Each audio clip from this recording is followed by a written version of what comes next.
Opa, salve Zuli, bom dia, como é que você tá? Desde já um ótimo domingo e uma ótima semana e uma ótima Páscoa. Como é que você tá, cara? Domingo de Páscoa aí? Porque só tem Pokémon de canto na tela de início.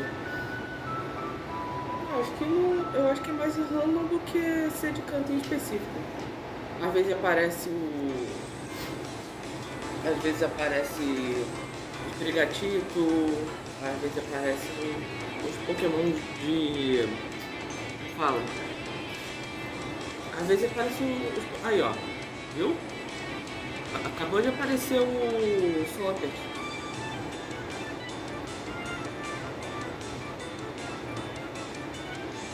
Foi refutado, então. Ah, por que só aparece Pokémon de canto? Pokémon Company. Ah, é? Aí, ó. A Pokémon Company tá te ouvindo aí, Ozori. Ela tá escutando o que você tá falando, você tá escrevendo aí, por isso.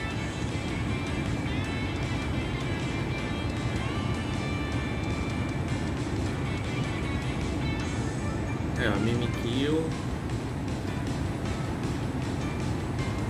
Finalmente um Pokémon que combina com a live hoje. O que você quer dizer com isso? O Amomus combina com a live?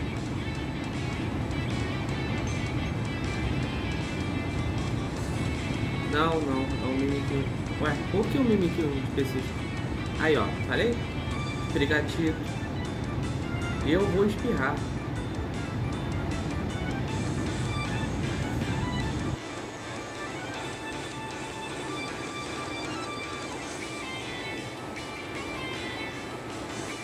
Ó, foi coco.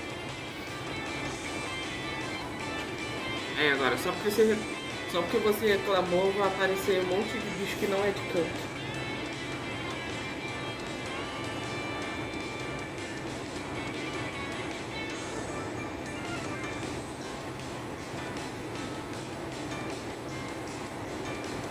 Ó, 4. Oi, peraí.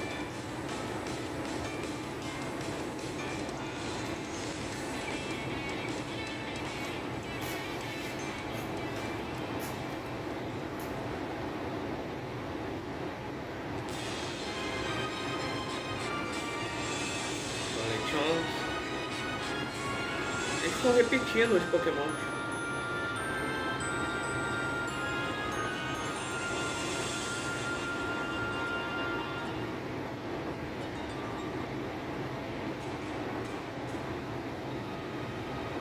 Eu tô fazendo um negócio aqui, gente.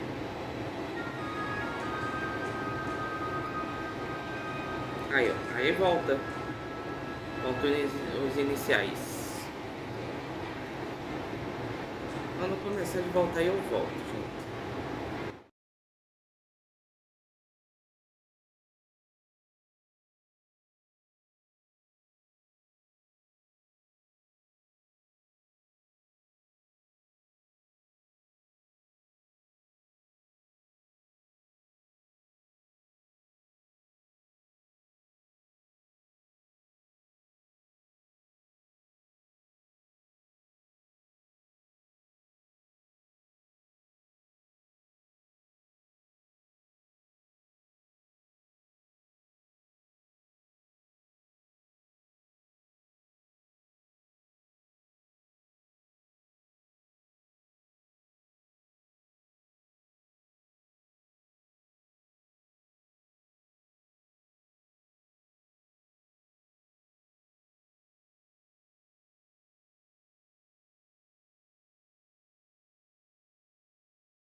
Opa, bom dia, Belzinho. Bom dia, Wellison. Salve, como é que vocês estão? Desde já um ótimo domingo, uma ótima Páscoa, uma ótima semana. Como é que vocês estão, gente? Como é que você tá? Eu tô bem, Wellison. Tô um pouquinho de sono, mas tô bem. Acordei cedo hoje. Mas tô com soninho, mas tô bem. E aí, chat? Muitos ovos de Páscoa hoje, muito peixe. Tô bem, tudo bem com você? Só tô com sono, Bielzinho. E quando tem live assim de regional, eu costumo. Meu sono costuma falhar um pouquinho porque eu tenho medo de passar do horário. Mas fora isso. Tô bem. Tá, você também tá bem? Que bom que você também tá bom. Que bom que você também tá bem. Que bom que você tá bem bom.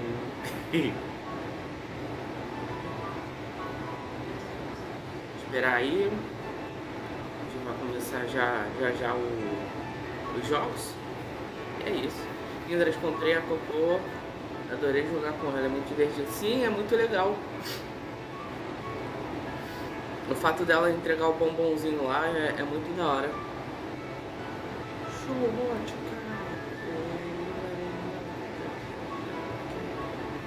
É muito legalzinho.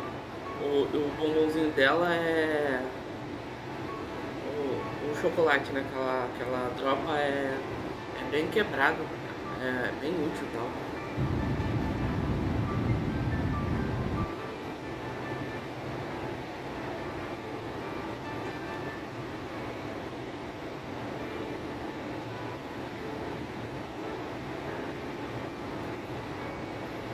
Ok, então. E aí, gente, como é que tá sendo a Páscoa de vocês? Como é que tá sendo esse domingão de Páscoa pra vocês? Um minutinho ainda? Tá.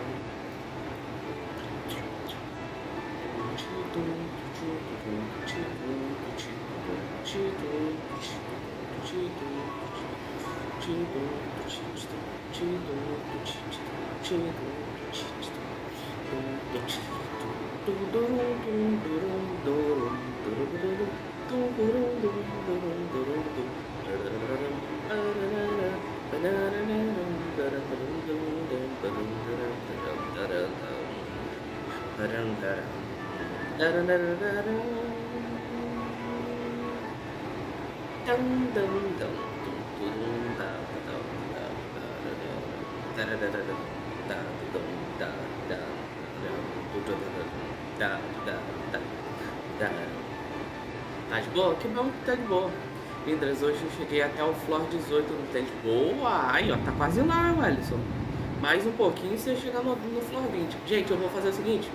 Eu vou mutar enquanto tá tocando a música aqui. Mas assim que acabar eu volto, tá? Beleza? Já volto.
Hello, Pokémon Traders. Duvido você adivinhar quem estava distraindo.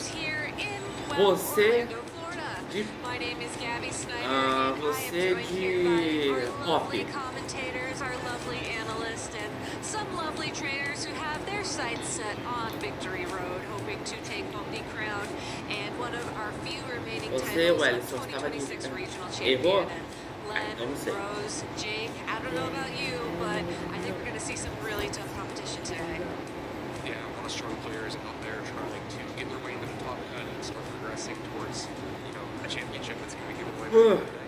I'm ready to have a champion time. Wrong game. That was Galler.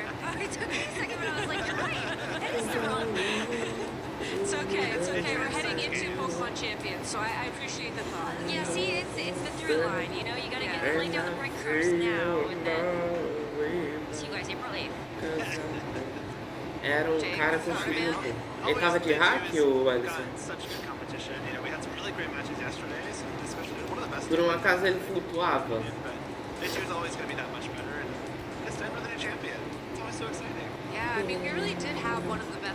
Então, esse cara já apareceu numa run minha, se pá. Se for o que eu tô pensando, teve uma run que tinha um Chilimpo que flutuava, ele ficava segurando os twists enquanto a gente fazia as máquinas. Ele pulava e corria mais rápido que eu. Então, se pá, então é ele. Que teve uma run que eu fui que o cara também tava de Chilimpo e ele distraiu o pessoal. Ele ficava assim, flutuando. Várias skins que ele usava. O meu, no caso, ele tava usando a skin padrão do Chilimpo.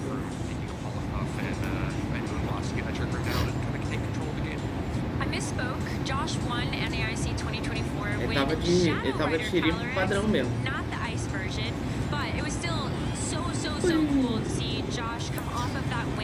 Benção, Alexandre. Salve, como é que você tá?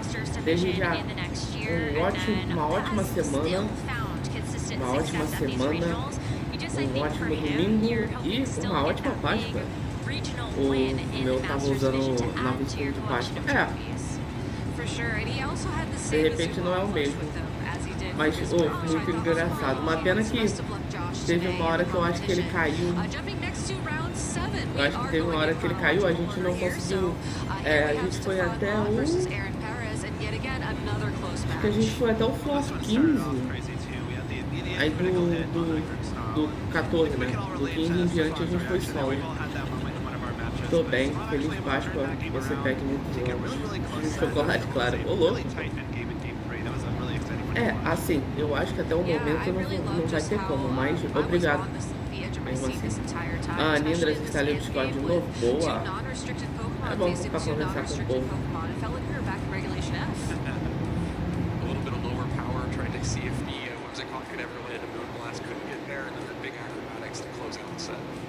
Yeah, it's really fun. I remember talking to Stefan. I mean, Rose, you were talking about that endgame condition too. It sounded like it was very, well charted out by Stefan. Well, I think there's definitely a couple of turns that you can look at that if Aaron ends up making a super hard read, that endgame doesn't play out as confidently in Stefan's head as it does on paper. But still, I know he was feeling really great about the Pokemon that were in the bag from that match, and so he was definitely feeling good about it. Yeah, and an update from the floor going into what is now round 10 of Swiss. All of our players to watch from yesterday are still in contention, and if you were watching our final round of Swiss yesterday, you may remember Marcus Hammond had a very nice win in his final round, so we can just look at some highlights from that while we talk about all of our players to watch, who, like I mentioned, Marcus is currently Exit 1, Carrie Diotana is currently Exit 2, and Carson Comfer is still Exit 1, so all are still decent shots of top cutting today. Yeah, just 3 more rounds, they've got to switch to that Exit 2 or better to make it fast and very well. And especially for Marcus, when he's looking to try to lock in the World Championship invitation at this particular event, he flew all the way here during vacation. I'm really excited to see that he still has a great shot to make it, and of course for all of our other players to watch, everyone's looking for an additional regional championship title. So I know we're saying we might have a new champion at the end of today, but actually could be a returning champion. I think they call it holiday. Jonathan Zuniga Oh, nessa sorry. morte. I'm not good with that Christopher vernacular. Neither am I, but I try where I can. And these trainers are certainly trying where they can to make it into top cut. As like I mentioned, we only have one undefeated player currently. So congratulations to Jonathan Zuniga, who again 9-0 going into our 10th round of Swiss out of 12 today, is it? 13? 12? Alright, I was like, I know we have 4 rounds today. I just couldn't do the math quickly. Chat, quem não deixou o like, se puder deixar o like, deixa o like aí, really beleza? strong players still in contention. Beleza. Yeah, it's a stacked lineup of their players who are trying to, keep that 2-loss or better run to make it to the top cut. But of course, even within that, you want to have the less losses you have, the more likely you are to have a bye, be able to get through that first round easily. So, lots to play for. Lots to play for and lots of fun to be had watching at home. So, of course, you want to catch all of the action. You want to make sure to not miss a single moment. And how can you do that, you might ask? It's as easy as going to Pokemon.com/broadcast to, well, check out the broadcast. So make sure you head there to get updates on all of our broadcasts from here in North America to those over in Europe and anywhere else where we may be broadcasting from. If that's too much work for you this morning, you haven't had your coffee like I have, you can go over to Twitch.tv/Pokemon, YouTube.com/Pokemon, or /@Pokemon as it is now. Follow the channels, get those notifications on your device to get notified whenever we go live. Or you could just hang out here for just a couple seconds longer, because as soon as I'm done talking, we're going to head over to the casters for our next round of Swiss. So I'm going to stop talking and we're going to head over to the casters for our next round of Swiss. This weekend, the 2026 Regional Championships are bringing the electrifying action of Pokemon Scarlet and Pokemon Violet to the global stage. Top trainers from across the world gather to compete for a share of over $125,000 in cash prizes. Secure their spot at Worlds 2026 in San Francisco, California.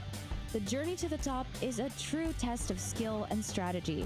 This 2-day event kicks off with Swiss rounds, where trainers face off in best-of-3 matches using an open teamless format. In this format, each Pokemon's Terra type, ability, held item, and moves are fully visible to the opponent, making every decision crucial. To advance to Phase 2, trainers need to rack up total match points to exceed the threshold for their division. In Phase 2, the pressure intensifies as the remaining trainers face off in more Swiss rounds to determine who advances to the top cut. After all Swiss rounds are completed, the top 8 competitors, plus up to 8 additional competitors with the same number of match points as 8th place, will advance into an asymmetrical top cut single elimination bracket. Win and you move on.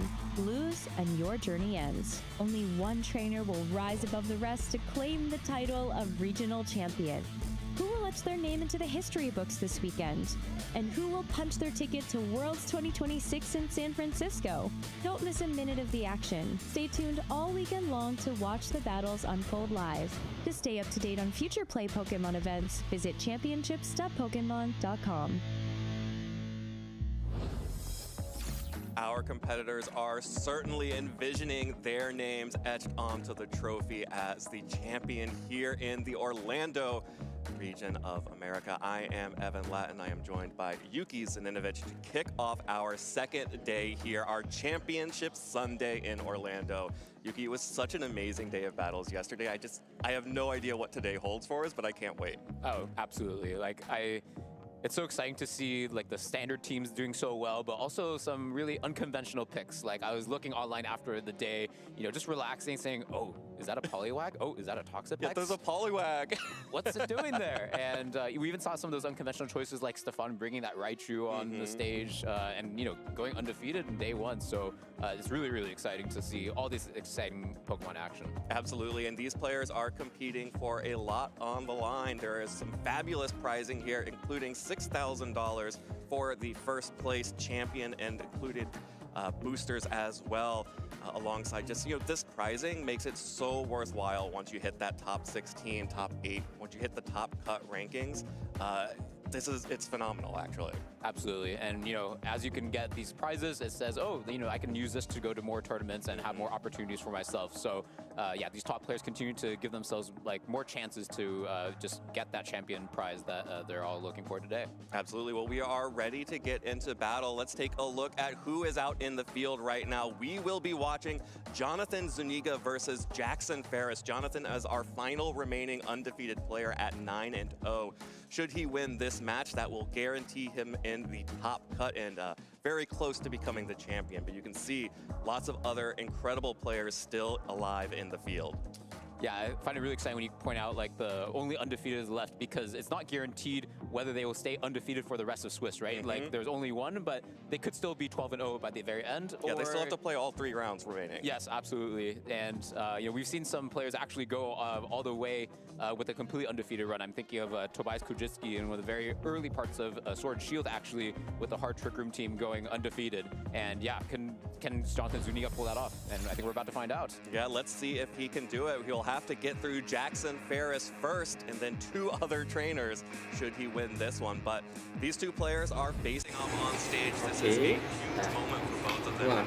Some really interesting teams here. Of course, Jonathan Zuniga is running the Calyrex Shadow Rider and Samazenta, which is the most popular restricted core here in Phase 2, as well as it was in Phase 1.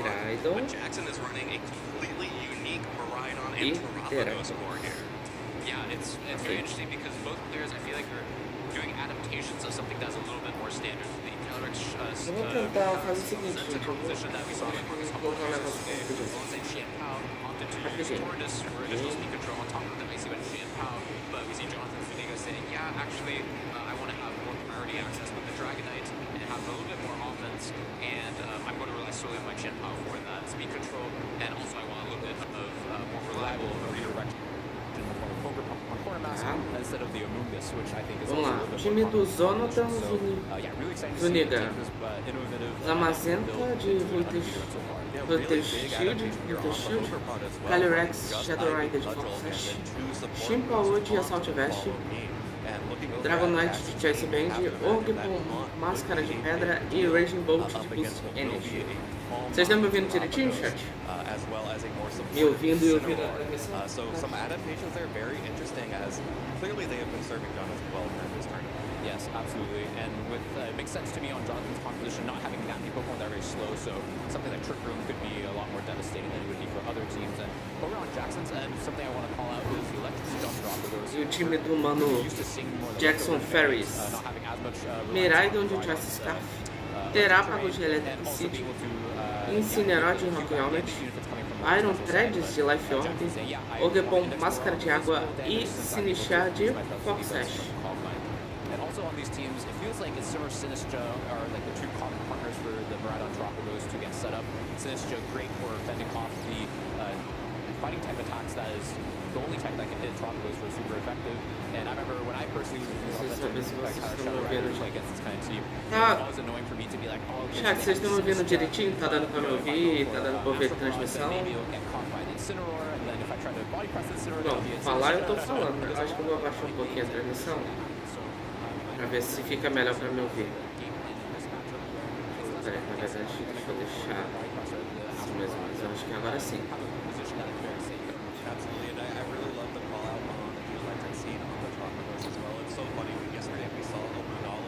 Não tá te ouvir? Tá, valeu, Belzinho. Let's go pra primeira partida, chat. Jackson's actually just going to go ahead and lead with Miraidon and the Iron Treads, a Pokemon that is most usually used as a counter to Miraidon teams. Instead, allied up with Miraidon, facing down the classic combo, the priority combo of Extreme Speed, Dragonite, and Xianpao. Yeah, it's a pretty unexpected spring from at first sight for me from Jackson's end. The Iron Tread, as you mentioned, very common Miraidon, and also being hit super effectively by that body press coming out from the Zamazenta. But I guess that Ghost Terastization makes it so that it can, flip its matchup and also be fast and outspeed the Calyrex Shadow Rider even in the electric terrain. O Xianpao é para Ghost? Eu não reparei.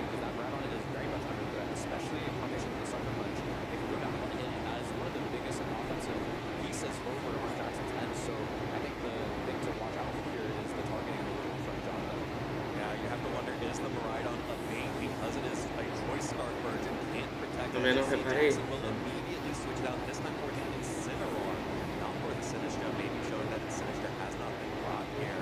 There's going to be the Intimidate drop down onto the Shin Pao. Of course, Dragonite will not take the Intimidate team up because of the focus. As Shin Pao will also switch out. Here comes Zamazenta. The big fighting type damage looking extremely good in front of the Iron Treads and the Incineroar. But there, it's just going to be a Steel Roller. Not quite enough to pick up the one-hit KO onto the Dragonite, but just using Rhydon to activate the power of the Steel Roller there to get the boost on the terrain. But Dragonite immediately fires back a low kick, not blocking into extreme speed. Instead, just taking a safe KO there onto Iron Treads. Yeah, definitely Dragonite not taking the bait onto the Rhydon slot and going for the fight tech move. Makes us want to stare target down the Iron Treads, which is the biggest threat to Zamazenta, especially with how Jackson has brought presumably the Toronto's in the back. Of course, cannot say for certain, but if that was the case, then the Zamazenta is a huge problem because they can hit 3 out of 4 Pokemon from Jackson's that's super effective, one of them just going down. But Rhydon still doesn't like to take the body press, and especially with the Dragon Terrestrialization on Zamazenta, couldn't resist the Rhydon attack. So now I'm wondering, okay, when is Jackson's plan to make Zamazenta because it is such a threat both offensively and defensively? Yeah, and without the terrestrialization, Começou a palhaçada da cara. Oh, Zamazenta to actually survive Electro Drift, but with terrestrialization, it becomes very simple. So you can see Jonathan is just trying to stall out and see what Rhydon is trying to do here. vai começar a batalha. Tá meio atrasado aí. Incineroar, Dragonite staying in, does not want to switch out. There's no safe switch into this full switch, so Jonathan is Belzinho, eu acho que você tá meio, com a live meio atrasada, tá? This is going to be really interesting to see what Eu já falei isso de começar a batalha, já tem acho que uns 5 minutos já. because Zamazenta is in a impeccable position. But if it's the Sinistcha, then yeah, there's some options to redirect. But yeah, we can see Tropicals and like it to activate this electric seed. So yeah, now the Zamazenta seems like it's in a really, really good position.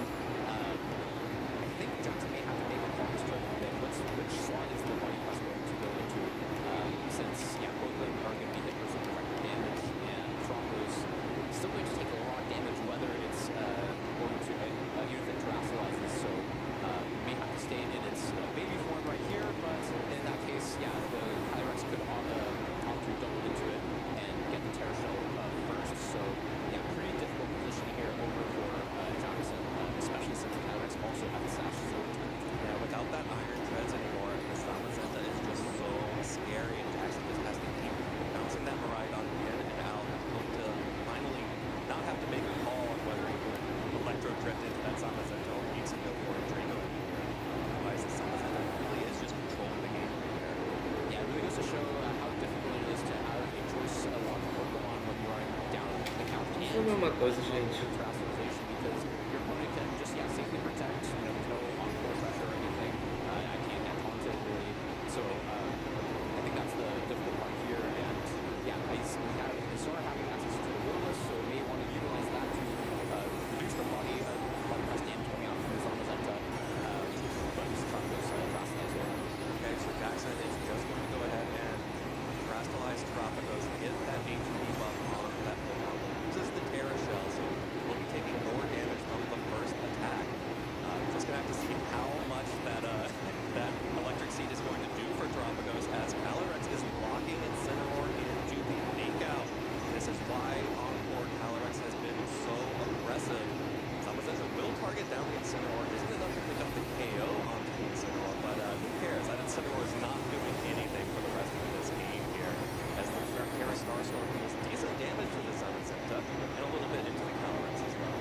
Yeah, so don't make a really heads up play saying, yeah, giving your team's overall weakness to Zamazenta, I expect her is going to be very Tá, acho que não. so I'm going to do that move. Não so tá that sendo, if acho que tivesse. you stay in and you survive the body press, I'm going to lock you out. And now he's in a good position. Rhydon's slipping back, but whatever, if Jonathan chooses to go for something like Astro Barrage and a body press, Astro Barrage. which is required, the Rhydon will likely get knocked out by the double of course, and let's train very, very quickly. Now the Tropicos has not taken any damage yet, but does still have the Electric Seed boost, so if this Zamazenta is unable to pick up the KO onto the Tropicos through that boost, it may be able to deal some good damage here, as this Astral Barrage is not going to affect Tropicos.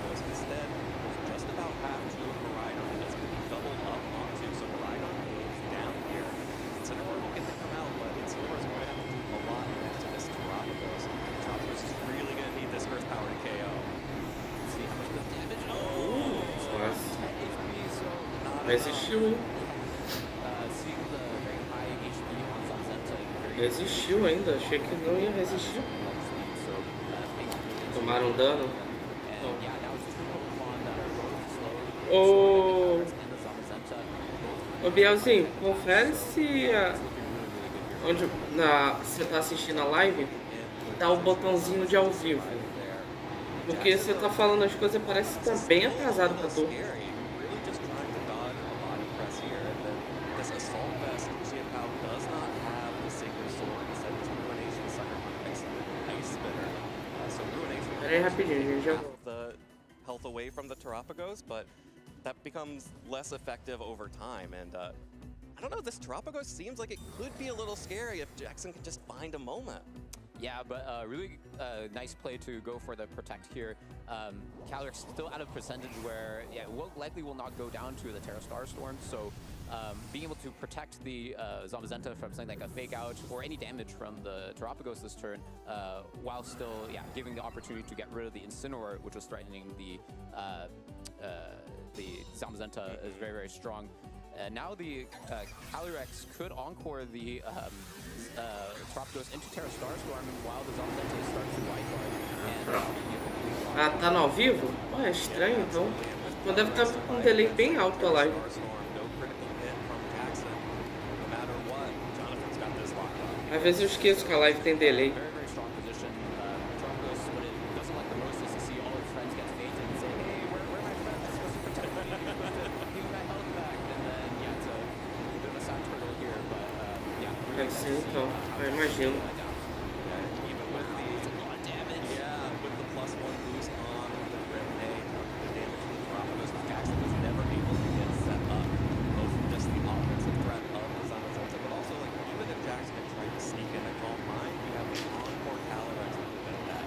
It's really clean in-game macro. Deixa esse aqui. Chat, bebam água, não esqueçam de se hidratar. So this Reagindo particularly impressive for the Terapagos team, not only because it has the focus sash, which Two-hit KO. I don't think we expected that as Barstow in the green, but yeah, I think we saw like how difficult just like even just the two tricky Pokemon are over on the event, and I think what leads made a lot of sense to me saying, okay, like Japan and Dragon are a little bit more disposable than me because they're not the true threats to the overall strategy for Jackson's team, and yeah, Rhydon's also your party-speaking Pokemon, so I'm going to pressure a lot by having that sort of ruin intrusive access and sort of baited him in turn one and said, yeah, I'm going to make sure your Rhydon his pressure comes to attack this turn, and I'm going to look into the Iron Treads, which I'm much more respecting. Yeah, I love that turn one from Jonathan. It's very, you can see it in Jackson's thinking as well. A lot of players in that position, you have the Chiapao, you have the Dragonite, you have a choice locked, the restricted Pokemon.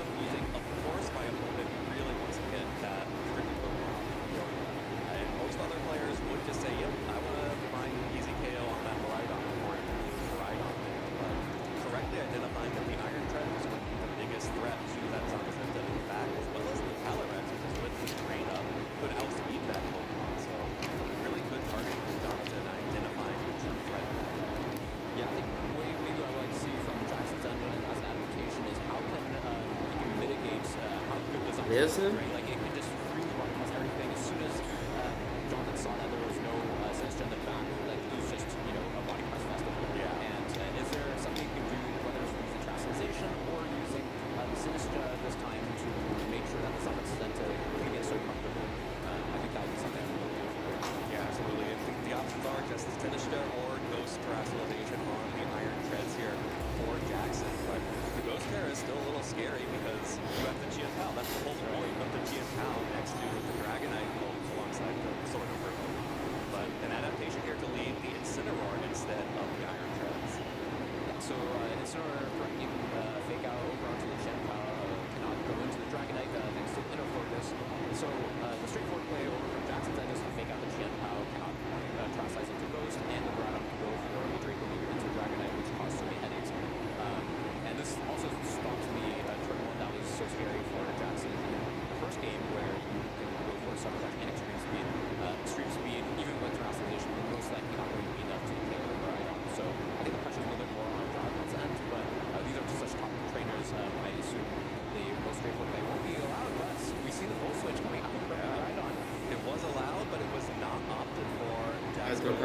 thread, será? Into the Dragonite to reposition here. Also, no fake out coming from. Vou ver se ele vai atacar com threads. Attacking as well. Ah, gente, eu não tô dormindo não, tá? Porque tem tem um caderno aqui em cima da mesa. Aí quando eu olho pra baixo e faço alguma coisa, parece que eu tô dormindo, mas não tô não. We might get the reveal of the second non-restricted Pokemon to come. But yeah, like I don't know if any Pokemon that wants to take a potential attack Riley from Tropius. Oh, that is a really scary Pokemon to switch. Isso mesmo, ele vai colocar o Terapagos por causa do Electricity. And is just going to had not opted in for the extreme speed. Crocodiles will get the benefit of the electric terrain here with the electric seed. Aumentou a defesa. Defense up. The icy wind will connect onto Tropicos and break the Terra Shell as well as its speed. Also will connect onto the Incineroar or its speed as well, which depending on training could matter alongside the Dragonite. Most likely not with the low kick. Still, that is a beefy Incineroar, not able to be picked up by the low kick either. Instead, Dragonite will just take some damage from recoil on the Rocky Helmet. Jinpao will be neutered for the rest of this set. Cortou o dano do chipão pela metade. For Jackson to basically give up a lot of his health on Incineroar for the burn onto the Jinpao. And the Jinpao is a Pokemon, especially the Assault Vest, known to have a lot more supportable for the Icy Winds like we just saw, or the Ruination. Neither which is able to give utility without relying on the attack style of Jinpao. And Zamazenta being more the bigger threat in this kind of matchup. So now the Incineroar most likely not going to get out the second really was. So it seems like a lot of eggs are going to be the Rhydon or the fourth Pokemon to back in terms of being able to deal with this Zamazenta. Yeah. And yeah, I think typically the Icy Wind is not going to be that effective into Tropicos with like the how speedy Zamazenta are, but since the Dragonite did not go for a priority move, it will actually be Sinistcha, Hospitality. And the adjustment here is Sinistcha, so coming in, healing the Tropicos back up so it has full access to its Terra Shell. It does get ruinated instead, so Ruination connects on to the Tropicos and ignores the Terra Shell, taking it down to 50% HP. Sinistcha gets in safely, beats up another low kick from that Dragonite. Tropicos finally gets to 7. Mind, okay. I have to wonder if Jackson was really just hoping for catching Jonathan on the Zamazenta switch turn 1 again, and Jonathan just didn't give it to him this time. Yeah, that was a really risky play from Jackson's end because Se vai Teraghost esse Jinpao por causa dos cristalzinhos ali em volta, parece muito ser Teraghost. But Jackson basically saying, okay, it's so obvious I want to get my Tropicos here. I know you're not going to double into it. Of course, you're going to just attack one, and I can use my Terra Shell to sort of mitigate the damage there, and I'm going to get a Calm Mind up, and that actually really pays off in spades here because now Jackson's position the Tropicos right next to Sinistcha, which is excellent with the Jinpao able to do a lot of damage to Ice Matter, but Dragonite locked into low kick means he can't do any damage to Sinistcha's turn, so Tropicos definitely able to get through this turn at the very least if the Sinistcha allows it. Yeah, and Jinpao can do damage to the Sinistcha, but the burn is actually going to pay off here. So he catches Zamazenta, but still pretty decent on the Jinpao. You're not happy to get a burn on a Jinpao, but Tropicos with the Terrestrializations going to go ahead and beef up its HP just a little bit as well, while Sinistcha protects itself. Jackson thinks that this is Rage Thunder is too obvious, but another Ruination connects onto the Tropicos. Jonathan's targeting is immaculate. Goodness, does not fall for Caraca, o cara deu predict muito bom. all of that investment. O cara deu predict muito bom agora. Meu Deus do céu. Yeah, so Jackson going for Ele realmente previu que a Sinistcha ia se proteger e optou em dobrar no Terapagos.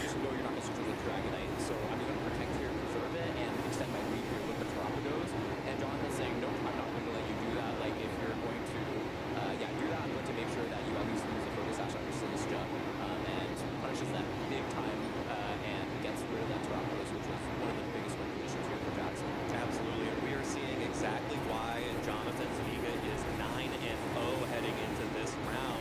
The Electro Drip doesn't pick up the KO on Jinpao. Assault Vest Jinpao is just so strong, and a huge icy wind connects onto both Miraidon and the Sinistcha. Ah, mas ele comemorou o quê? O Jinpao cai agora?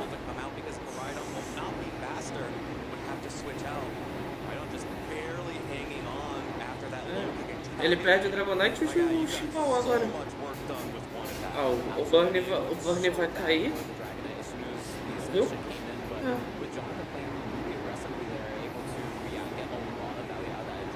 É, mas agora também o Miraidon tá na range, né?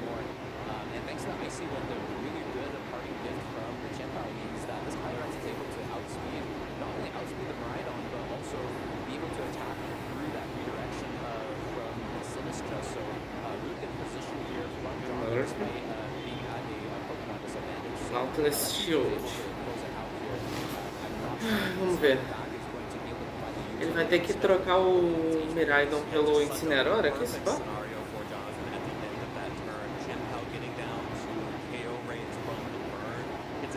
É, exatamente.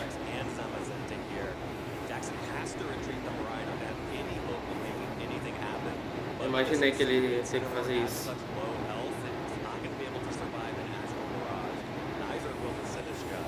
É. Dobraram no... Nossa, é. Aqui acabou, não?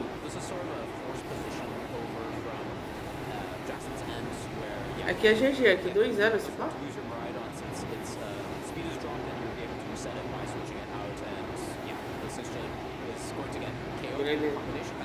Green Knight.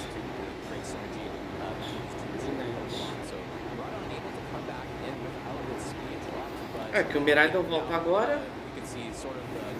Se nichar já não pode se proteger. Agora ferrou. É, dobra no... É, dobra na se nichar. Vamos ver. GG 2-0. Caraca. O cara jogou pra caramba, tá?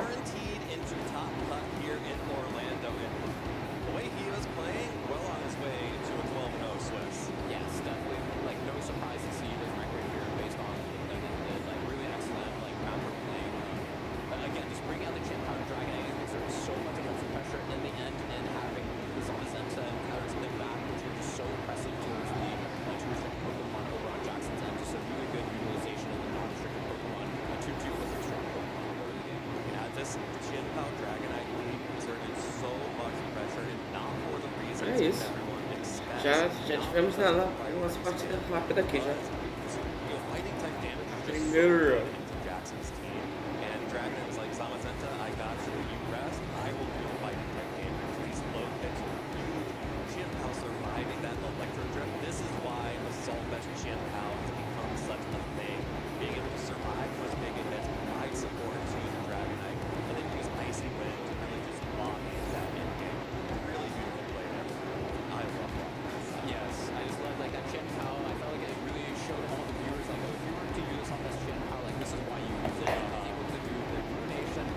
Já foi o quê? Nossa, 52 minutos de live. Pera aí, gente, rapidinho.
minha boca tá mexendo como se eu estivesse falando, não tô falando não, gente. Decide and say, okay, if I'm not feeling good about this matchup, then what kind of plays do I need to get myself back into it, and then go to the next one. Absolutely. Well, let's hear directly from our only undefeated player. Rosemary's down on the floor with right now. Hello, everybody. I'm here with Jonathan Zuniga, our only undefeated player left in the tournament here at the Orlando Regional Championships at 10-0. You are looking good to make the top cut. So, Jonathan, how does it feel? It feels really good. I feel like taking a real, honestly. I went into this weekend like making a really hard call, changing them on because we dropped the Mungus for Oderbon like literally like the day before. And I had a friend that laddered with it for me because I didn't have time, and he just like did such a good job that it just convinced me. We both ran the team this weekend and really performed. So, how's your friend doing? Who is your friend and how's he doing? Jeffrey Lumen, he's the one that tested it for us as I came up. I approached him with the idea and I was like, hey, I have no time for this. Like, can you ladder? He said, yeah. And he was insane and like got like top 20. I was like, oh my gosh, like this works. Yeah, he's still in day 2. He made day 2 of the team as well. Unfortunately, he's not going to be able to make cut, but I believe he still did top of the 2. So I'm praying, hoping for him that he gets through. Nice, rock on. Okay, so let's talk about the Ogerpon because that was one of the Pokemon that started to creep up into the top 12 usage for day 2, and you were obviously one of the Ogerpon players. So what has it been about Cornerstone Ogerpon that has really blown you away, exceeded your expectations? Where has it found the most success in the matchup? Well, so Overpawn was a decision we made last minute because I thought about like Amogus, but it's like it's Montana Box team based on what we based it off of for Worlds, and I felt like Amogus wasn't as proactive because it only came into like 2 matchups or 3 matchups and it's good in those matchups, but I think Overpawn helped with a lot of things that we didn't want to see or deal with overall, and especially with like teams that we saw from Worlds, as we expected people to get most of the teams from there. So after reviewing them, I mean like Overpunch Cornerstone just really helps into helping the Zamazenta into like Volcaronas.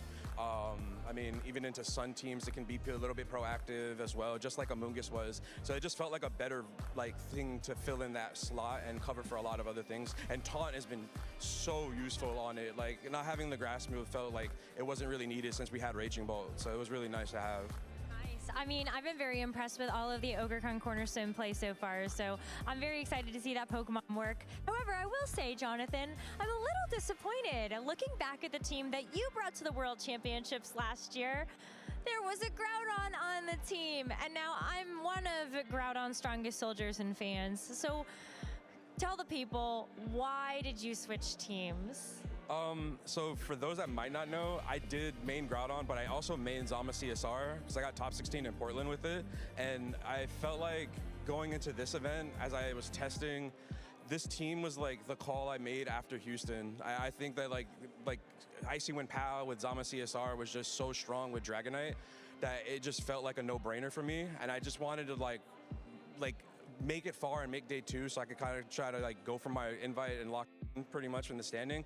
And I love Groudon too, but I think we'll probably see him when we get primals, hopefully in Champions. But yeah, I love that guy. He's awesome. And he did get me a Worlds invite in 24. But yeah, I just loved how Zama CSR felt with Icy Wind Pow.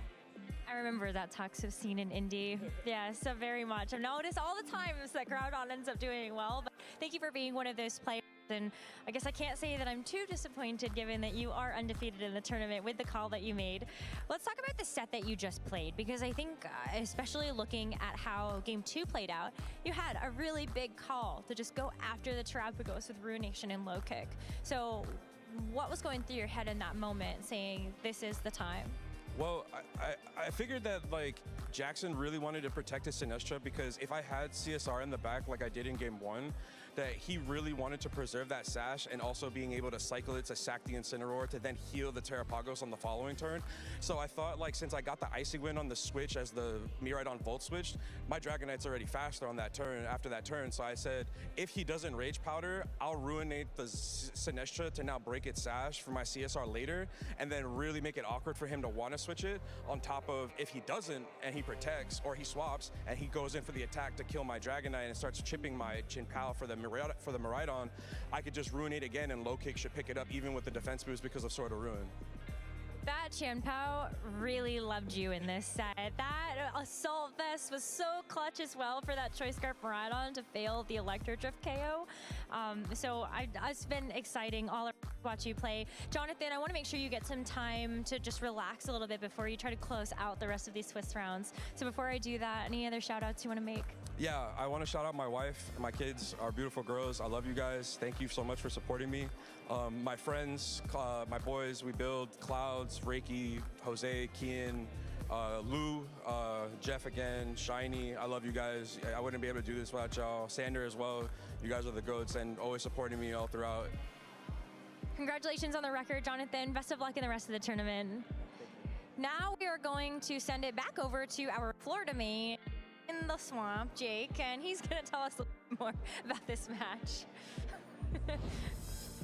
Good morning, everyone. It is hot, it is humid, which means we're back in the swamp here for day 2 of the Orlando Regional Championships. I'm Jake, and we're going to talk about the match that we just saw between Jonathan and Jackson. A really exciting one. Of course, Jonathan fighting to secure his place in Top Cut and was able to do so. Let's get right into it. Let's take a quick peek at Jonathan's team. We've seen team compositions like this before, both at the last iteration of Regulation I and earlier on in this tournament on day 1. The main things to call out here that are going to be pretty impactful in this match, the Encore on the Calyrex Shadow Rider with the Focus Sash, and of course that Icy Wind, Assault Vest, Ruination, Chanpao. Both of those were huge players in this match.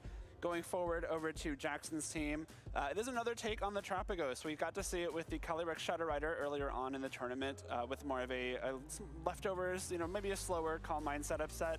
This time around, it is that Electric Seed, which is a great way to bolster Trapagos' defense. Of course, Calm Mind boosts your special defense. You can cover that with an Electric Seed as well. It is that Choice Scarf Miraidon, so it's kind of been the topic this weekend. There's a lot of Life Orb Miraidon, a lot of Terra Electric, Electro Drifts, taking huge KOs. The Choice Scarf is a little bit of a drop in power that you're trading off for a lot more speed, making sure you're outspeeding those Calyrex Shadow Riders and Chanpaos that Jonathan has on his team. So let's jump right in to the first game. This is how we started out game 1. The first couple turns of game 1, both players are making some pretty good trades. We're going to see right off the bat, the Dragonite's able to get a big KO with low kick into the Iron Treads. That removes a big threat to the Zamazenta, and Jackson is trading a little bit of damage on from that Miraidon with the Volt Switch. We see the Chanpao swap out as well, not wanting to take too much damage as Zamazenta comes in, and we're trading that Steel Roller for a low kick into the Iron Treads. You're removing the electric terrain here, so notably, if your Trapagos in the back wants to get that electric seed boost, you gotta bring Miraidon in first and then swap it back out to get that electric seed going. Here we have the Miraidon coming back in. Dragonite now is very low, is still locked into low kick, but against something like an Incineroar, you don't really mind having your low kick there. We're just gonna swap a little bit more forward as we get to some of the more important turns here. Fake out into the Zamazenta prevents it from getting a big body press off. And of course, the Volt Switch from the Miraidon will be able to knock out the Dragonite. But now we've reached a spot where Jonathan's created a bit of a pin here. So as we called out, the Calyrex does have Encore. You've got your Zamazenta on the field next to the Calyrex. Trapagos, Incineroar, we know Miraidon's in the back. There's really nothing that can swap into a body press. And this Calyrex now has the option to Encore this Incineroar into Fake Out, which, if you're not familiar, Fake Out is a very good attack on the first turn you hit the field. Afterwards, it is almost completely useless. So what Jonathan now has done is create a situation where the Calyrex can force the Incineroar to not do any damage this turn with Encore into Fake Out. You can start threatening some really big body presses with the Zamazenta into Terrapagos. It does have the Electric Seed defense boost, and it does have its Terra Shell still. But this Terrapagos has no special attack boost. It has no special attack boosting item like a Choice Specs. You're not really scared of the damage it can do on this turn. So as we see this turn play out, it is going to be that Encore into the Incineroar plus a body press. As this Terrapagos does go for the Terastallization, you remove Terra Shell, but you gain a lot of HP, so there's a bit of a trade-off there. But the body press straight into the Incineroar means that this Incineroar now is very, very low on HP. Something like an Astral Barrage would be able to easily knock it out. And now this Terra Starstorm, we're going to see it is spread because the Trapagos did go for that Terastallization, but it doesn't even 2-hit KO either of these Pokemon. This is such a strong position for John to be in at this point because, again, this Incineroar is entirely useless, right? It can't do damage. It's locked into Fake Out. This Terrapagos now has given up its Terra Shell, so you're taking the full-powered body press from that Zamazenta, still with the defense boost from that Electric Seed, but I don't think that's enough, right? Even going forward from this point here, Jonathan makes some really good decisions. What we're going to see on this turn is that he's not going to go straight for the body press into the Terrapagos. He selects the Incineroar with the body press and while going for the Astral Barrage. What this allows him to do is make sure that you're knocking out the Incineroar if it stays in, but if it swaps out, like we're about to see, the body press will hit the Miraidon as it comes in. And you know that Terrastar Storm isn't a 2-hit KO here. You know that Terrapagos doesn't have a special attack boost, so you probably still survive Earth Power. And so by double targeting this Miraidon on the swap, with this Astral Barrage and the body press, you're able to knock it out. You remove the only Pokemon faster than your 2 Pokemon on the field, and that essentially just cleans up the game here. So of course Astral Barrage comes through, would have knocked out Incineroar if it stayed on the field, is immune to Terrapagos, but with that damage from the Astral Barrage, body press cleans up that Miraidon, and Jonathan now has essentially guaranteed the win here. Earth Power comes through, it's a right selection from Jackson, try and knock out the Zamazenta, but without that special attack boost, it's just not enough. Now we've got the Terrapagos and the Incineroar against the Calyrex and the Zamazenta. That's good game. We're gonna go on to game number 2 here. Start of game 2. So we have a different lead from Jackson. I think this is a good mix-up. We've got the Miraidon and the Incineroar this time against the Chanpao and the Dragonite. This is a little bit of a volatile lead. Neither of Jonathan's Pokemon have Fake Out, or have Protect rather, but Dragonite does have Inner Focus, so it can't get faked out. Dragonite without the multi-scale is vulnerable to something like a Draco Meteor from the Miraidon. So you have a decision to make, right? Do you think the Miraidon's going to go straight for that Draco Meteor, maybe knock out your Dragonite, and if so, do you want to cover with that with a switch to Zamazenta? Do you want to try and extreme speed to get some damage off before that Draco Meteor? Or are you going to try and call out the fact that a lot of times these Choice Scarf Miraidons like to go for moves like Volt Switch early on, reposition themselves, save the Miraidon for some late game damage down the line. And the point that Jonathan makes here I think is really smart. With this Assault Vest Chanpao, one of the moves it has access to is this Icy Wind. So by selecting the moves he does, he's going to go for Icy Wind and a low kick into the Incineroar. You cover essentially for the Miraidon going for that Draco Meteor, taking a knockout on Dragonite, and you also cover for the Volt Switch very well. So what we're going to see happen is Volt Switch is going to come through. Volt Switch will go into that Dragonite, do a lot of damage. Like this is no laughing matter. The Dragonite takes a lot from that Volt Switch, but notably does not get knocked out. So you get a huge bit of damage here into the Incineroar. You get the Icy Wind off as well, which I believe the Terrapagos is going to come in on that Volt Switch. And the Icy Wind is going to break that Terra Shell, which is great. Get a speed drop, which means you know your Dragonite's going to be faster than Terrapagos. And even with the Rocky Helmet damage, Dragonite sticks around. And Jackson trades all of that damage and the last Terra Shell for just the Will-O-Wisp into the Chanpao. Notable, of course, you're removing some damage from Ice Spinner and from Sucker Punch, but on the Assault Vest Chanpao, I think the moves that are more impactful here are the Ruination and the Icy Wind, neither of which have their damage mitigated by that Will-O-Wisp. So that's a really aggressive turn 1 from Jonathan that I think plays out very well for him. He's not got this Incineroar very low. We saw Jonathan able to wrap up game 1 pretty cleanly because the Incineroar was in range for Astral Barrage to knock it out. That's exactly where it is at already, right? So a little bit of a lost opportunity for Jackson there. I think you could have gotten a lot more damage onto the board than, a lot more damage. You almost one-shot a Dragonite with a Volt Switch, so that's nothing to laugh at, but you could have done a little bit more there. Even the Will-O-Wisp target, like maybe you could have targeted the Dragonite with that instead to make sure that your Terrapagos takes a little bit less damage from those low kicks. But now again, Jonathan's in a really solid spot because now he can kind of just keep attacking this Terrapagos, right? The Incineroar is very good, but you probably want to keep it around later to maybe get an Intimidate down on something like the Chanpao, save it for a Fake Out into Zamazenta if you need it. What I do think Jackson does very well here is bring Sinistra to this game. Sinistra is a really, really good Pokemon with the Terrapagos because you are able to restore the Terra Shell ability. So with that Icy Wind breaking it, the Sinistra comes in, uses its Hospitality ability to heal the Terrapagos and reactivate the Terra Shell. But unfortunately, Terra Shell will not mitigate damage from an attack like Ruination. Ruination doesn't care about the tight matchup when you're using it. It's always going to take half of your current HP. So that gets that Terrapagos right back down to 50% HP once again. So now we're in this next turn here. We have the Chanpao, we have the Dragonite in front of the Sinistra and the Terrapagos. Sinistra has the Focus Sash item, which is still fully intact. The Sinistra has not taken any damage, so any one attack will not be able to KO it. And Jonathan makes another very aggressive read here. He talked about it in his interview with Rose as well. It's a very aggressive read that I think isn't even that risky, because one of two things can happen. So the attacks he selects are Ruination and Low Kick, targeting the Terapagos. If the Sinistra uses Rage Powder, both of those attacks get redirected. Ruination will take half of Sinistra's HP, then Low Kick will do no damage because it's immune. It's a ghost type, immune to fighting type attacks. Which maybe you don't love your Dragonite doing no damage, but you are at least getting rid of that Focus Sash on the Sinistra, so then the Calyrex can come in later and just Astral Barrage it. If the Sinistra doesn't Rage Powder, if it protects or swaps or really anything else, you just knock out Terapagos. And that's exactly what happens here.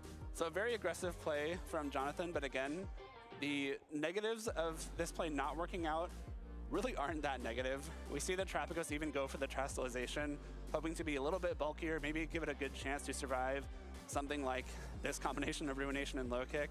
But unfortunately, as we see, the Sinistra does protect itself. Ruination connects, it's got a 90% accuracy, so there's a 10% chance that could have gone wrong for Jonathan. But Low Kick, despite the Electric Seed attack boost, is enough for the KO. So it's another huge swing that Jonathan took. That was a very solid play because it was pretty hard for that turn to go wrong. At this point, it's going to be pretty hard for Jonathan to lose this game, right? You've taken out the big Terapagos, you've taken out the Trastalization for Jackson without it really doing anything at all. And this Qian Pao is still only taking just a little bit of damage from those burns. And even with that burn chip, it is able to survive this Electro Drift from the Miraidon in electric terrain. That shows the power of that Assault Vest. And this Icy Wind here essentially seals it up again. The Low Kick here does a big chunk of damage into Miraidon. Sinistra does get a KO here with Shadow Ball, and the Qian Pao will be knocked out by a burn. But at that point, again, we've locked this up. The Zamazenta, the Calyrex come back in. There's only a few things that Jackson can do, and all of them are essentially just loses to Astral Barrage. You can even, let's pretend the Zamazenta doesn't exist here. Zamazenta maybe got knocked out early, who cares? Calyrex just solos the rest of this game. You can Astral Barrage to knock out the Miraidon and the Sinistra and the Incineroar because they're all very low.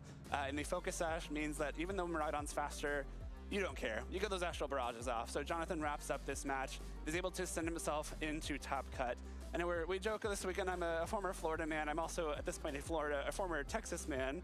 And so I'm very proud of Jonathan for making it into Top Cut as one of my DFW friends. Excited to see how he does there. Of course, Jackson's still very much alive at 8-2, has 2 more chances to get a couple wins for Top Cut. As we move into round 11, we're almost ready for our next match. Let's send it over to the casters to take us away. Thanks, Jake, and I really enjoy him pointing out that, yeah, no matter what happened in that end game, Calyrex soloed that entire team. So even if Jackson had gotten a little bit ahead, Jonathan's play was just so immaculate to get himself into that really dominant position at the end. Really well done. But we are now going to set our sights towards the future, towards round 11. And let's just take a quick look, a quick peek at all of the Pokemon that our players are using here in Phase 2. Of course, at the top is the pair of Calyrex and Zamazenta, also our most popular restricted pair here. Yeah, pretty interesting to me to see the Miraidon go down pretty precipitously. We saw earlier that Miraidon and the Calyrex Shadow Rider were the top 2 Pokemon, which made a lot of sense to me since those are the 2 Pokemon that could be paired with more other restricteds, whereas Zamazenta more commonly paired with the Calyrex Shadow Rider. But we see it's actually in second place now, which implies to me that it actually found a lot of other partners other than the Dark Horse. So pretty interesting. And we also see the Kyogre skyrocket, and I think the Tropico's also doubled in usage. So we don't see as much centralization as we thought. Yeah, absolutely. Phase 2 is a little bit more diverse than it was in Phase 1. The Kyogre and the Tropicos both seeing significant bumps here into Phase 2 as multiple top players have been using them and making them work. They're also the friends of our restricted Pokemon here. These are our top 12, and I am so happy about this one because Amoonguss is back where it belongs, number 2 here on the list, only behind Incineroar. And his little brother, Brute Bonnet, also sitting at 13%, similar to what we saw in Day 1, I think. I don't see too many swings in the usage compared to the Day 1 correct me if I'm wrong. And the Ogerpon Rock actually is something that I see that's a bit of a new face. No surprise to me personally, a Pokemon that has very high speed, able to deal pretty strong damage with the IV Cudgel, while also having a fake focus sash. So I think it's a great fit for this kind of restricted format. Yeah, absolutely. The Cornerstone Ogerpon making an impact in Regulation I for sure. But the key thing about Regulation I is you get to bring 2 of your restricted Pokemon at a time. And these are our top 4 pairs. They are the same top 4 as Phase 1. Just a little bit of variation in the numbers themselves, but it really has been the tournament of the Calyrex Shadow Rider and the Zamazenta at the top tables. Yes, I think really good foresight from your time on the preview show yesterday, where I think you said, yeah, I think that's the team to look out for. I think that's the team that a lot of players, both the strong players are playing and respecting, and I think we see a huger bump for that pair here. And yeah, pretty surprising to see how much of a gap there is from the first and the second place, basically double in usage. But also at the same time, we only see about a little bit over 50% of the fields represented in this graphic. There is a whole other half of the tournament that is not seen here. There are more niche combinations. So just really goes to show, again, how wide this format is, despite it seems like there's so many clear favorite pairings. Yeah, absolutely. Even if there are only a few, 8 or 10 restricted Pokemon that you tend to see most often, the way that you can pair all of them together really expands the universe of potential on these teams. But let's take a look at how our players are doing before we hop into round 11 here. Of course, Jonathan Zuniga at the top of the table at 10-0, our first player to be guaranteed into top cut, as well as 6 other players sitting at 9-1 who are only 1 win away from making it into top cut, including Stefan Mott, who we saw yesterday, Christopher Hahn, who we saw yesterday, and players who are very familiar to the stream like Zachary Weed and Kian Campbell. We also saw Richard Mogolon yesterday as well at 9-1, so a huge, and Busan Tumsi at the end there at number 7, a very strong field of players at 9-1, able to just be 1 win away from top cut. Yeah, I'm personally excited to really see Zachary Weed here on this graphic, only 1 win away from the top cut. Just a phenomenal player, having an absolute breakout performance this season across multiple formats, at the top of the leaderboards in the championship rankings as well. Just so exciting to see, and we'll have to see over the next few rounds who is going to compose that top cut. Yeah, and of course, these players at 8-2 are still alive in the tournament. They just need to win out for the last 2 rounds to make it to our top cut. Let's take a look at the matches that are in the field here for Swiss Round 11. We will be watching Kian Campbell versus Stefan Mott. This is a matchup I am very excited about. I'm very excited to see Kian on stream as the premier principal and basically only soldier for the old Swordfish composition of Zacian and Kyogre. But also some incredible matchups here. Christopher Hahn versus Busan Tomsi, Jonathan Zuniga versus Richard Mogolon. Those are both win-in-ins. Those are 4 9-1 players. Zachary Weed has been paired down to Daniel Yu, who's using a really fascinating slow team out there. I'd be very interested in seeing how that matchup goes as well. Yeah, and also excited to see Kerry Dortana out here as well. I think he may not have had the most strong start starting in X2 a little bit early in the first day, but still in the tournament, only 2 more wins before getting that top cut. So very, very exciting to see all these really strong players being represented. Yes, but of course we will be seeing Kian versus Stefan here in our round 11, which should be a fascinating matchup here. I'm really excited that we get to show off one of those cores that did not make it on the graphic at all in the pairs, or half of it made it onto the single restricted graphic as well. But Zacian, a Pokemon that has fallen off completely from the very high highs of the Sword and Shield era. Yeah, I mean, Zacian getting a really big nerf, right? Like every time it switched in, it was gonna get the attack boost, but now it's only once in the game, so you have to be really, really careful and precise with when you bring in that Zacian. And there's a very easy counter to it. It's called Incineroar. It's able to resist its strongest attack, and it reduces attack. Which is on what, 44% of all of the teams? Yeah, I think that's what my watch tells me. Yeah. It's always Incineroar time, right?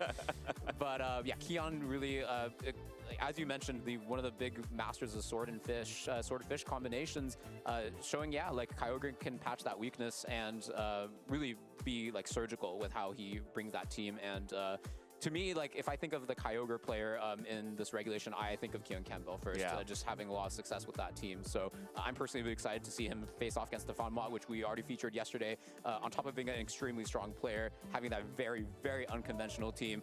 And, you know, these are both teams that we just don't get to see on broadcast often, and we get to see them duke it out over the top cut. So I couldn't be happier. Yeah, could there be a better, more perfect scenario for this? And yeah, I do also really enjoy Stefan's team. And, you know, people are always talking about this Raichu being so unique and so cool, and it is, don't get me wrong, but Raichu is a world champion and a world champion in a double restricted format. This is where Raichu thrives right here. And especially going back to 2016, Kyogre was so prominent in that series that Raichu is probably feeling pretty happy about seeing its old nemesis across the field. Yeah, I was gonna say, I think it makes a lot of sense for Raichu to be paired with a Kyogre because you're able to cover its one of the two weaknesses of Kyogre in those electric type attacks. But it's gonna be facing down its partner, and how are they gonna be facing off? Like, we can only find out soon. Yeah, these players are getting ready on stage, but of course, again, this is a win and end match, and neither of these players are strangers to the pressure of being on stage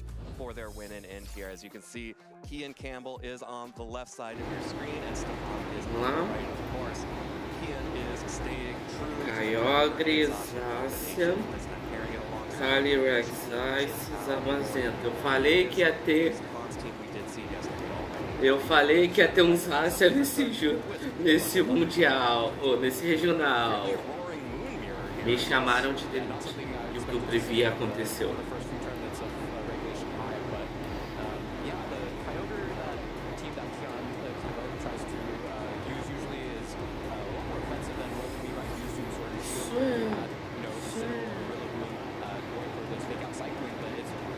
O time do Keon Campbell, Kyogre de Splash Plate, Zacian de Boosted Sword, Amongus de Rock Helmet, Chipao de Foxash, Goremon de Boost Energy e o Shifu de Água de Misty Water.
O time do Stefan Mott, Zamazenta de Ruta Shield, Calyrex Shadow Rider de Life Orb, Grinsnall de Covet Cloak, Orkipon Máscara de Água, Raichu de Foxash e Horemon de Boost Energy.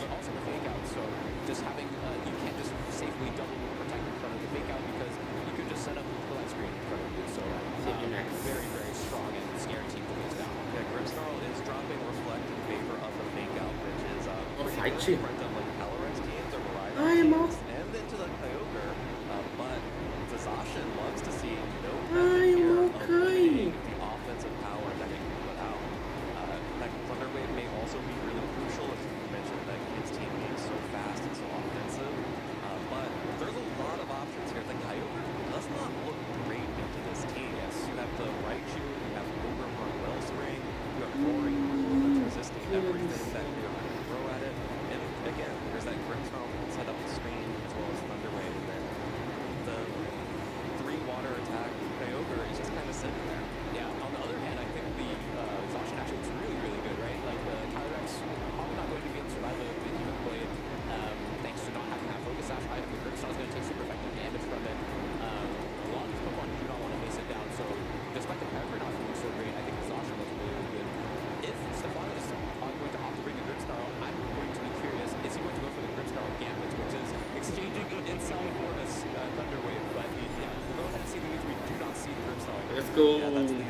Nindras, tu é tu? As he Sim, flames Alexandre, eu sou eu. Stefan will go ahead and just lead with Eu sou Joe. from roaring mode in that speed. Até onde eu sei, eu sou eu. No protection from the Amogus, so the body press connects onto Zacian. Stefan has traded roaring move for that tailwind, but now with no switch into an Overmon, this Amogus is going to be able to score Zamazenta and put it to sleep. So Stefan next turn will only get one Pokemon able to make a move. Yeah, I can see why Stefan would want to basically sacrifice the Roaring Moon in exchange for getting on the tailwind and getting some damage onto the Zacian, because as we pointed out, like the Zacian is a bigger threat compared to the Kyogre. Like you have the Overmon the back to handle the Até onde eu sei, eu sou o Joe. holy water type attacks, and guess what? Overmon is able to heal that from all this. So that position makes sense to me, but in the very short term, it actually looks like he's a bit of trouble here. Yeah, well, Calyrex is just trying to bait out a Protect here from Kian as Stefan protects that Pokemon and uses the first turn of sleep on Zamazenta. So now at any moment, Zamazenta could wake up from sleep, but that Protect will protect the Calyrex from a Behemoth Blade from Kian's Zacian as Spore also goes into that Protect. So Kian not falling for the standard play here of just we're going to trade Protect so that I have a safe Astral Barrage next turn. Now Kian still has Protect pressure here. Yeah, that's a great call out, because I was thinking, oh, like he just double attacked into a Protect, but now has the option to Protect but doesn't go for it. Yeah, no, does not go for it again, is staying aggressive, trading the Zacian and hoping for Amoonguss to be able to get a Spore off onto that Calyrex, but Calyrex, by taking out the Zacian, gets that Grim Neigh boost, so a +1 to the special attack, and the Life Orb is going to be hurting quite a bit.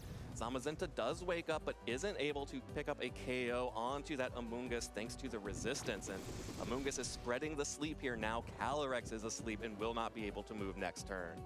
Yeah, likely not opting for the Behemoth Bash to account for a Dark type coming in to resist the attack.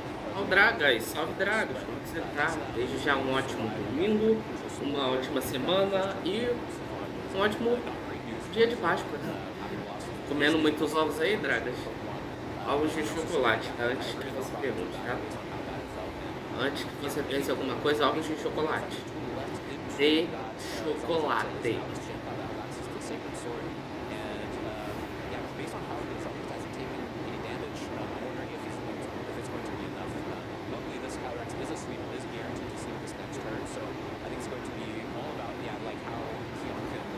Arroz com feijão e carne, que delícia, né?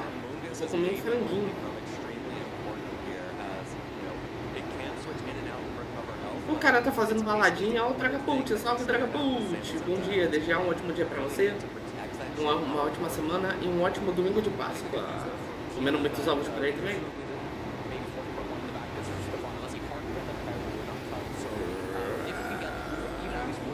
E, pô... Tá fazendo uma balada. Então, né? O cara tá fazendo uma baladinha. Ô, Dragapult, você lembra o que você falou ontem? Ah, o Teres tem ela no negócio, tá? Que ovo o quê? Tô tão pobre que eu não consigo um pão. É, tô na mesma aí, ô Dragapult. Dragapult, tu lembra o que tu falou ontem? Dos lendários? Tu falou, Nindras, eu falei, quais os lendários que anota, né? Aí foi o Calyrex Shadow, o Ice, Coraidon, Miraidon, Kyogre, Zamazenta, Terapagos, Lunala e Groundon, né? Aí eu falei, vou colocar o Zacian, você. Nindras, Zacian? Quem usa Zacian?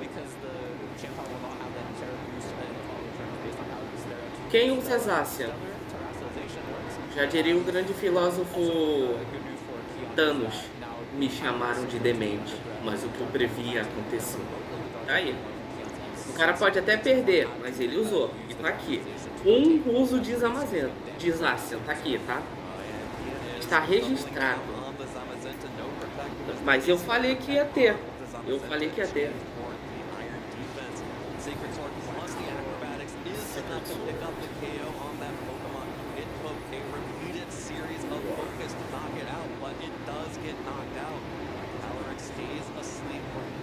E o cara do Raichu tá jogando aí, ó. Aí ele, ó.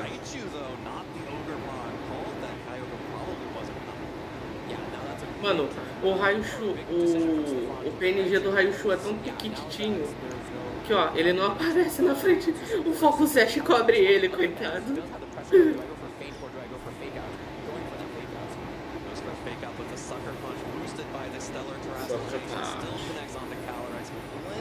Eita, é o Raichu contra o mundo, vai. É o Raichu contra 2, vamos ver. Faz teu nome, Raichu. Tomara que o Raichu perca pra honrar o Marlon. Bora, Raichu, faz teu nome. Ah, o cara cancelou a batalha. Aí o Kyogre. O cara tem. Peraí. O cara tem um Kyogre. Mano, isso aqui. Ah, não. Na moral. Não. Calma lá. Na moral, o que é isso? Mano. Ai, cara. Mano, basicamente o Chipau em cima do Kyogre. O Kyogre tá assim. Como é que é? Socorro! Olha isso, mano, na moral. Ai, cara, muito bom. Raichu de canto, essa eu não esperava. Ele apareceu ontem, Zurin. Esse cara apareceu ontem com esse Raichu. E é o segundo regional que a gente vê. Ah, não. O regional passado foi com Pikachu. O regional passado foi com Pikachu, esse é com Raichu. Olha lá, me chamaram de demente, mas o que eu previ aconteceu, ó. Ó a Zacian aqui, ó. Eu falei que ia ter Zacian. Provavelmente a única do campeonato, mas tá ótimo.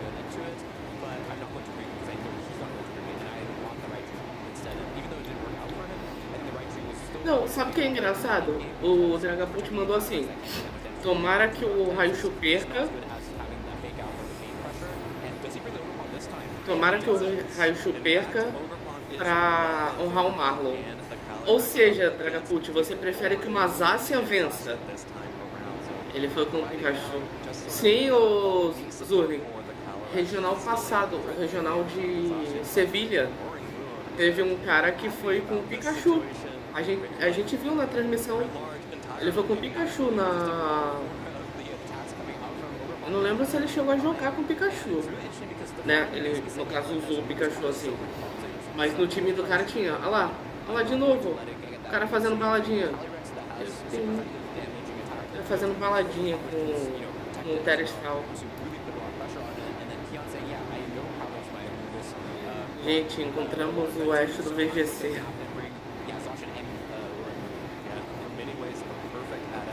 I can shield. Cara, esse Stefan Motti, será que ele perde, cara? Lembrando, chat, essa é a penúltima partida antes do top 8, tá? Se eu não me engano. É essa partida 11, aí a 12, aí depois faz o, se necessário, top cut, né? Mas eu acho que não vai precisar, porque pela tabela eu acho que não vai precisar. Aí eu acho que vai pro top 8. E estamos a 1h33 de live, desde já muito obrigado a todo mundo, gente. Quem não deixou o like, se puder deixar o like, deixa o like aí, beleza? E mais uma vez um ótimo domingo de Páscoa a todos.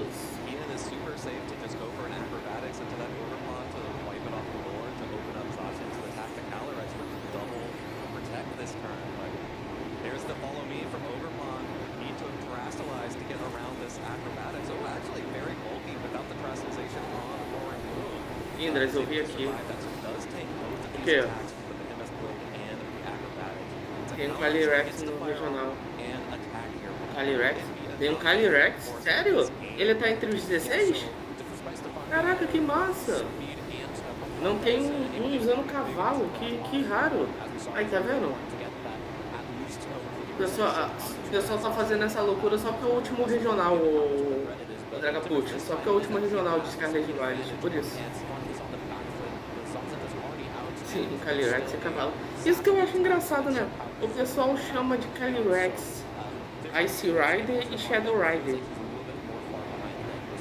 Mas, pô, o Calyrex é o cabeçudo que fica em cima do cavalo, pô. O cavalo se chama Spectre, o fantasma, e Glaster, né? Glaster. O de gelo, pô. Tinha que ter algum nome mais de negócio, né? Aí vai lá, Calyrex meta. Não, pelo menos não mais, né?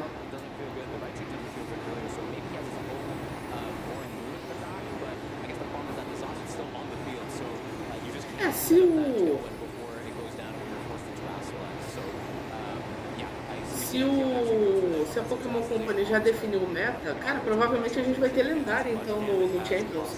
Nossa, eu tô lascado. Eu tô lascado.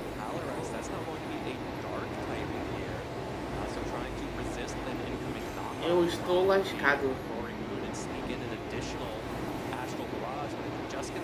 Será que vai ter Mega Evolução, lendário nesse meta de Mega Evolução? Acho que não, né? Behemoth Blade, lascado. Ele usou Behemoth Blade, né? Behemoth Blade. O ataque assinatura da Zacian. Enquanto a Zacian usou Behemoth Blade, as Amazentas usou Behemoth Bash, né? Dash, Behemoth Bash.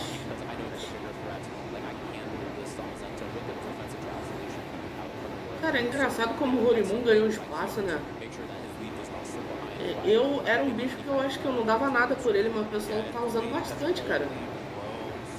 Behemoth Bash e Behemoth Verde no mesmo turno, cinema. Então, né? Tinham que ser um contra o outro, na verdade, ia ser cinema, isso sim.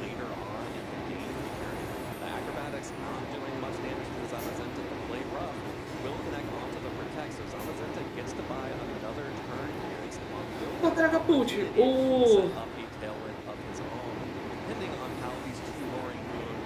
Horimun sempre foi forte, o problema foi que o meta tava hostil a ele. O Dragapult, me responde uma coisa. É a Zacian e as Amazenta? Ou é a Zacian e os Amazenta? Os dois lendários de Sword and Shield são fêmeas? Ou só a Zacian é fêmea?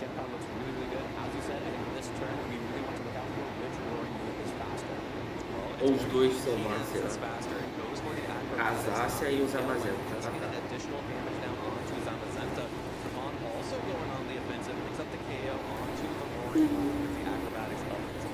Só a Zacian é fêmea. Entendi.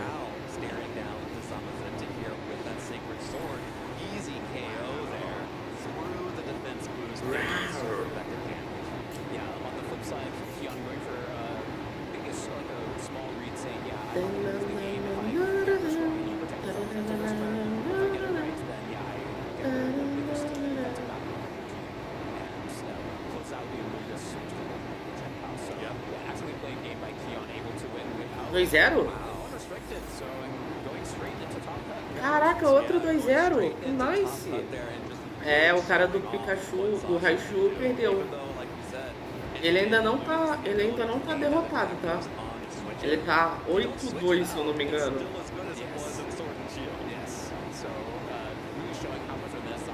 Não, ele tá 9. Ele tá 9-2, se eu não me engano, o Dragapult. Ele tá 9-2. Ah, não, ele tá 9... 9-1. Ó, 9-2 agora. Ele tem essa última... Ele tem a última partida aí pra se redimir. Mas não é o top 16? Não, ainda não. Ainda tem mais uma partida.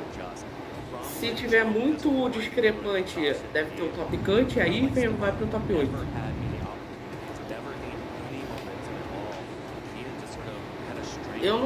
Eu não lembro, mas eu acho que ele tá no top 16.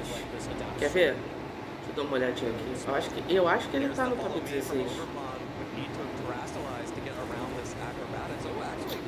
Oh, caramba!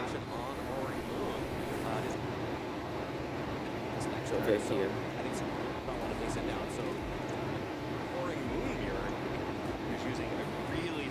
Foi antes disso. Aqui, ó.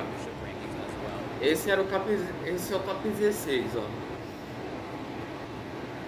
Cadê o Mott? Stefan Mott, ó, ele tá 9-2 agora. Ele tá em segundo. Ele tá em segundo, dependendo de se o resto do terceiro até o sétimo ganhou. Sim, o Dortana ele tá. Então, ué, Dortana, cadê o Dortana? Ah, não, foi a partida. Aqui, ó, foi a partida. O Dona vai jogar contra o Colin ali. Sim, o Emílio tá no top 16 também.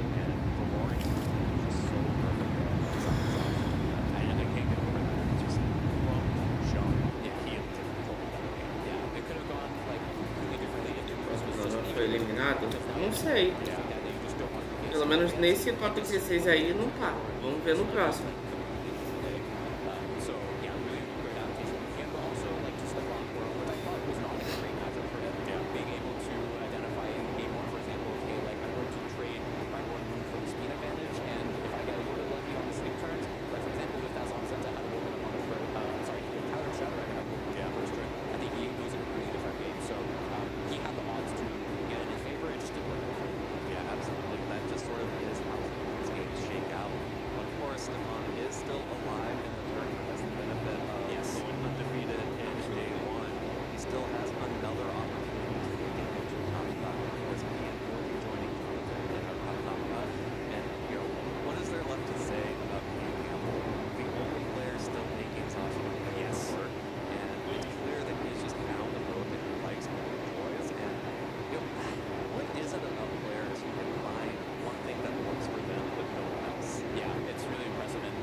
Chat, bebam água, não esqueça de se hidratar.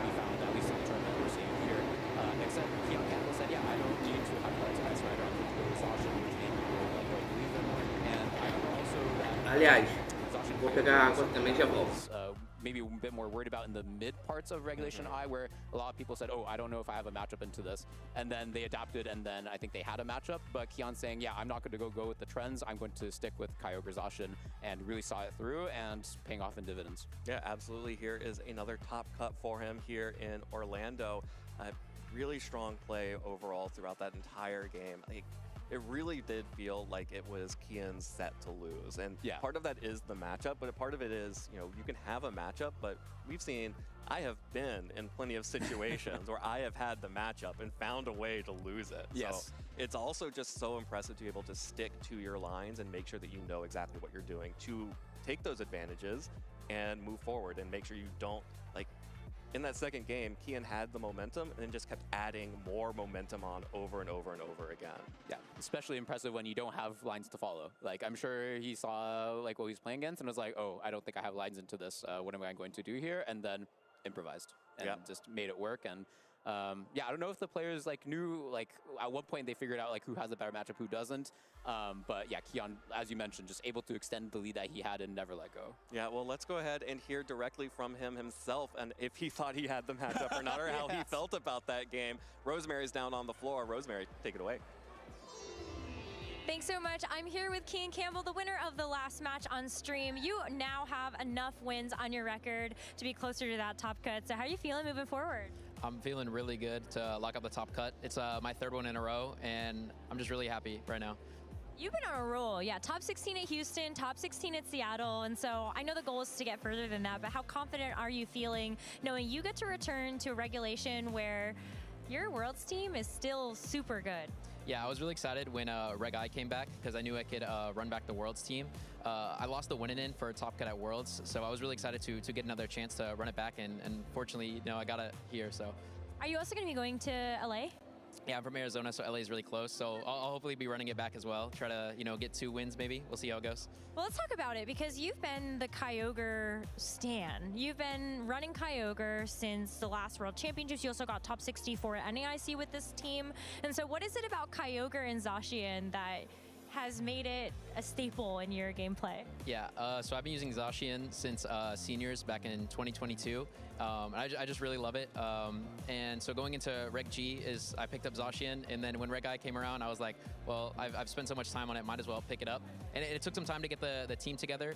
I just think they pair really well together. Kyogre covers like Zacian's weaknesses to Incineroar and Calyrex with the water spouts, Origin Pulses, and then Zacian covers a lot of like, Kyogre's weaknesses. Quanto ao Naik, so it's just like a really nice pairing. And I get to e o Dragapult, eu não sei.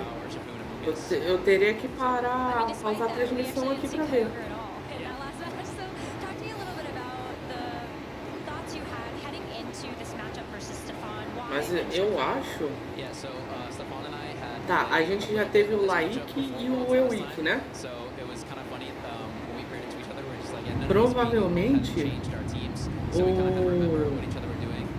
Kyogre doesn't have like as much of o a Naik time deve because ser... there's a water pond. Cara, o Naik deve ser só It's immune to lá all pra Kyogre's moves, so it's not the best. maio, junho, se pá. That's kind of why it has to go Entendeu? to the bench. Initially, like Zama's Porque aí wide tem guard and Terra Dragon, o so it's not Naik usually the best break e aí vem o against a Mundial, wide se pá. but I just decided that Eu teria que Zamon's parar like the most Zacian Roaring move, de assistir a transmissão aqui e entrar no site pra the ver. reason why it stands out is that a lot of players watching may think, well, it's a double restricted format. You have to or want to bring two of your best Pokemon to the match. And so what are some other things that you can maybe give as advice for people that are watching regulation I maybe want to play themselves about when you would choose to bring something, maybe like do you ever been last year? Como não soltar você? Peraí então. Eu sempre me esqueço da existência do Naik. Então, peraí, deixa eu fazer o seguinte então. One restricted will go. I've even seen people who will go no restricted in certain matchups, which is really impressive. It just kind of... Deixa eu dar uma olhada aqui pra ver se eu... Quando que é. Cadê? Deixa eu abrir aqui a guia. Eu tenho uma guia que eu deixo todos os regionais... Aqui, ó. Todos os regionais... Negócio. Se acalma então. Oxi, deixa eu fazer. Ó, a gente tá acompanhando o de Querétaro e o de Orlando, né? Prague,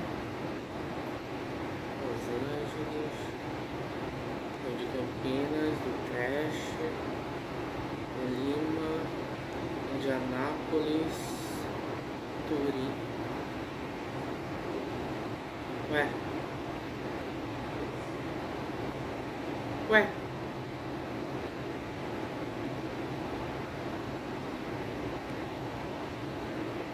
Não tem nenhum.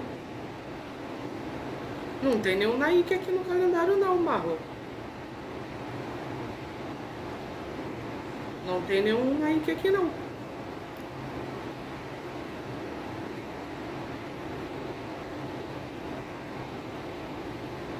O Marlon não, o Dragapult.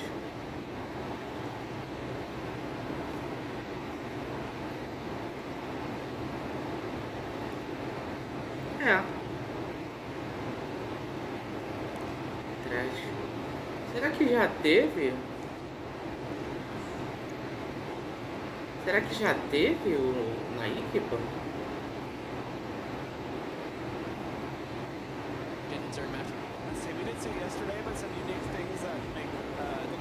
Não tinha nenhum não. Até o calendário esqueceu da existência do Naik. Então, o Naik não foi o primeiro evento não, o Dragapult?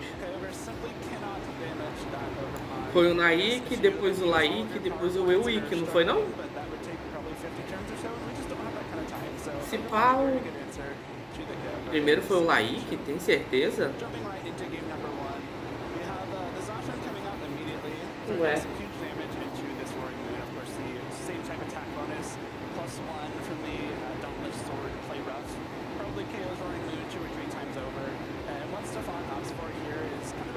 Estranho.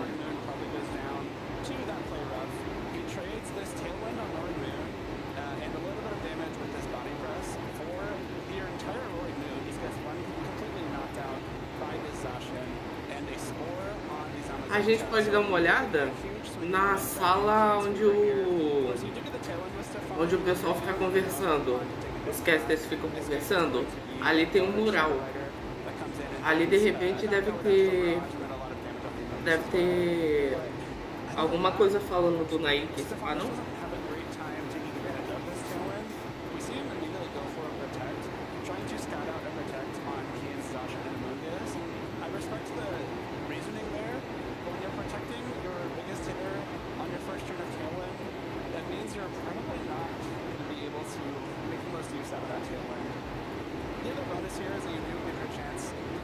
give your Zamazenta the chance to spend that first turn of sleep. On the second turn of Camlin, we do see the Astral Barrage come through. It's able to knock out that Zacian, so you're starting to make some ground. And notably, the Zamazenta gets a first turn wait, which could be huge for Stefan.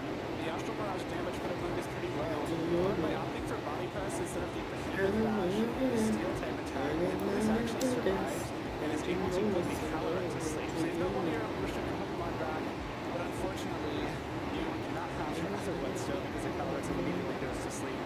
And the other negative to using that Body Press there, beyond not knocking out the Amoonguss, is that you've taken a tick of Roger's helmet damage, and you probably have to attack the Amoonguss one more time and take that next tick of damage. Unfortunately for Stefan, this turns out to be a little bit of a difference maker here as we skip forward. I'd love for this part in, I think you can bring over whether or not to Terastallize. It's pretty big here. It is the Focus Sash, more offensive variant of the Qianpao, not the Assault Vest version we saw last round from Jonathan. And with the Terra Stellar and the Sacred Sword, they're actually threatening a pretty good chunk of damage into the Zamazenta. We do see the Qianpao immediately use that Terastallization, but the Zamazenta also does as well. So that's a great Terra from Stefan, knowing that the Sacred Sword is probably coming through. You want to try and mitigate that damage as best as possible. You do have the defense boost from the Dauntless Shield, but one of the properties of Sacred Sword is that you ignore all defense boosts. You ignore all stat boosts, really. In this case, the defense is the more important. Notice because it's stuck around, is able to get this Rage Powder off, particularly your Qianpao, as the Calyrex has to stay asleep here. And because you get to redirect to its Body Press away from the Qianpao, not only do you preserve the Focus Sash on the Qianpao, you get one more turn of that Rocky Comet damage. We get to see the Terra Stellar boosted Sacred Sword come through here, do a good chunk, be very close to what is probably a Chitic KO, except with the Terra Stellar, you only get one boost in damage per type of attack. So now this Roaring Moon comes in, you essentially have to double into the Zamazenta with your Qianpao and your Roaring Moon to secure this KO, but because the Zamazenta doesn't have Protect, it opted for Iron Defense instead of Protect on this set. The remainder of this game is pretty secure, right? You can just kind of double it into it with the Acrobatics and the Sacred Sword, secure the knockout into the Zamazenta. If the Calyrex wakes up here, it gets some damage off, but your only option is Astral Barrage. Raichu comes in and can fake out one Pokemon, but unfortunately for Calyrex, because you can't Terastallize, you can't fake out both of Can's Pokemon, both of which have a Dark type attack, that will very easily knock it out from here. There's no way for Stefan to wrap up this game here, as a Sucker Punch is able to clear it out. So Can takes a pretty solid game 1 here as we jump over into game number 2. Stefan opting to not bring the Overcon in game 1, I think is a good call. If you've played some games with Kian in the past, which as Kian just told us, Stefan's probably familiar with the fact that maybe Kian doesn't want to bring Kyogre into this matchup. If Kian's not bringing Kyogre, that loses a reason for you to bring the Overcon. However, the sleeps in game 1 were very impactful, right? Stefan had both of his restricted Pokemon put to sleep by Amoonguss' score. And if you think the Amoonguss is going to be a key player for Kian once again, you can leave this Overcon and give it a chance to redirect some of those scores away. But unfortunately, the Overcon is really not a good spot here. The Roaring Moon is a very good answer to Overcon, also very heavily affected this Calyrex. Roaring Moon has knockoff and acrobatics, both of which threaten really big damage into both of Stefan's Pokemon. So if you're Stefan, you're kind of caught on the back foot again on these leads, which after losing game 1 is necessarily where you want to be. He takes a very passive turn 1, opts to double protect, maybe try and scout out Terastallization or see what Kian opts to do. But since Kian went straight for that tailwind, now Kian can just kind of start throwing attacks out, right? There's not a whole lot Stefan can do here. Your Calyrex is very powerful, but you cannot want to kill either of these Pokemon. So Kian, especially knowing that Stefan just went for that protect, it's a pretty safe acrobatics. Sono, na moral. Into this Overcon, you're removing Stefan's grass type and redirection, which is a really nice way to make sure that your Amoonguss can hopefully come back in later on and put something back to sleep. We do get a really big Astral Barrage off here, so this is a really Barrage trade for Stefan than I'd say in that first game. Just still not really enough. We jump forward another turn here. Stefan did bring in that Zamazenta. If you go for the Terastallization on your Roaring Moon and a Behemoth Blade into the Calyrex Shadow Rider here, this is really, really hard to punish. The body press from the Zamazenta is what's threatening the Roaring Moon the most. By Terastallizing, you have now made yourself resistant to it. The Behemoth Blade is a very powerful attack. If you played it all in the Sword and Shield era, you know how strong and scary that attack is. So even though this Calyrex Shadow Rider terastallizes into a Dark type, trying to avoid Dark type damage from this Roaring Moon's knockoff, the Roaring Moon goes for the Terra Acrobatics here into Zamazenta. He Terra'd for the defense, right? He didn't really care about the offense from Acrobatics, but the Behemoth Blade just clears out the Calyrex Shadow Rider. That, like, this play was so safe for Kian that it again would be very difficult for Stefan to punish.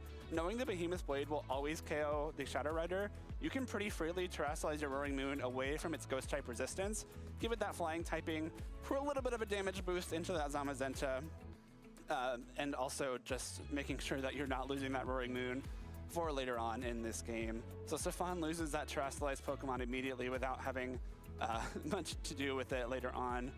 This coming turn, again, Kian kind of just wraps this up over the next couple turns here. The Zamazenta not having Protect kind of comes into play a few more times here. We get a little bit more chip damage with the Acrobatics into that Zamazenta. It's going to take a while to KO it with these physical Pokemon, especially without that Sacred Sword in play just yet. And we do see Stefan get a return KO onto the Zacian.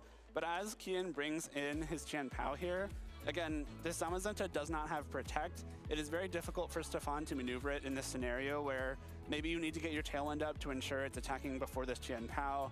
But with the Roaring Moons, we don't know the speed interaction. What Kian opts for here is just going for the 2 attacks into the Zamazenta. And I think this is also a very safe play. Again, Zamazenta can't Protect. There's no way you can like whiff 2 of your attacks into Protect here.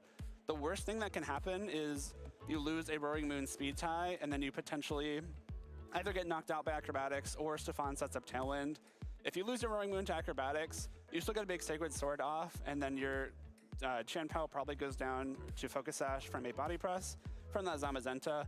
But Kian does still have the Amoonguss in the back. The Amoonguss with both the Rocky Helmet and the Rage Powder could be very impactful here for the remainder of this game. We do see Kian's Roaring Moon attack first, which just wraps this up even cleaner for Kian.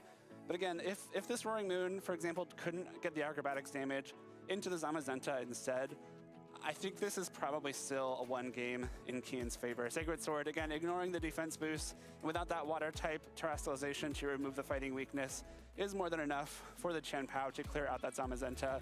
Stefan recognizes that and forfeits that game too. So Kian, a very dominant performance. Even without the Kyogre, shows that he can bring the Zacian instead. I love that he was talking about, you know, in Regulation G, he's using Zacian a lot. Not the most common Pokemon in that metagame, but he was stuck with it. When Regulation I first came out, he went to the Zacian plus Kyogre combination. Worked out very well for him there. Did very well in a few big tournaments. Was very excited to see Regulation I come back, and I'm glad it's worked out so well for him. He's punched his ticket to the top cut here at the Orlando Regional Championships, as a few other players have too. And guys, we just have one more round of Swiss. We're approaching round 12. It will decide who will make it into top cut and whose dream of being the Orlando Regional Champion is still alive. We're going to take a short break while we get ready for round number 12, but that last round of Swiss is coming up very soon. Stay with us.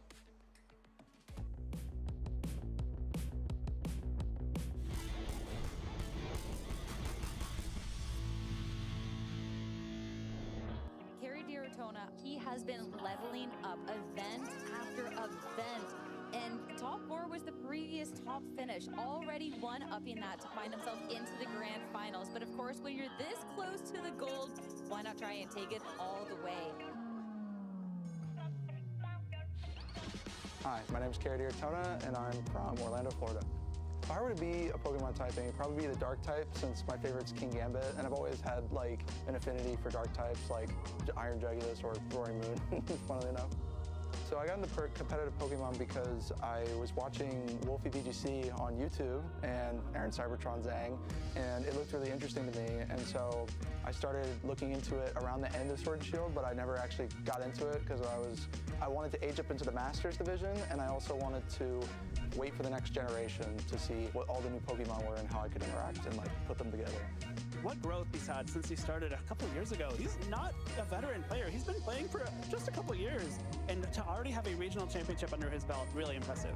Something that I think I learned is, so I used to be a very introverted person. I found it very hard to talk to people. I didn't really like talking to people, but the game allowed me to open up and grow myself more as a person and be able to interact and be more sociable.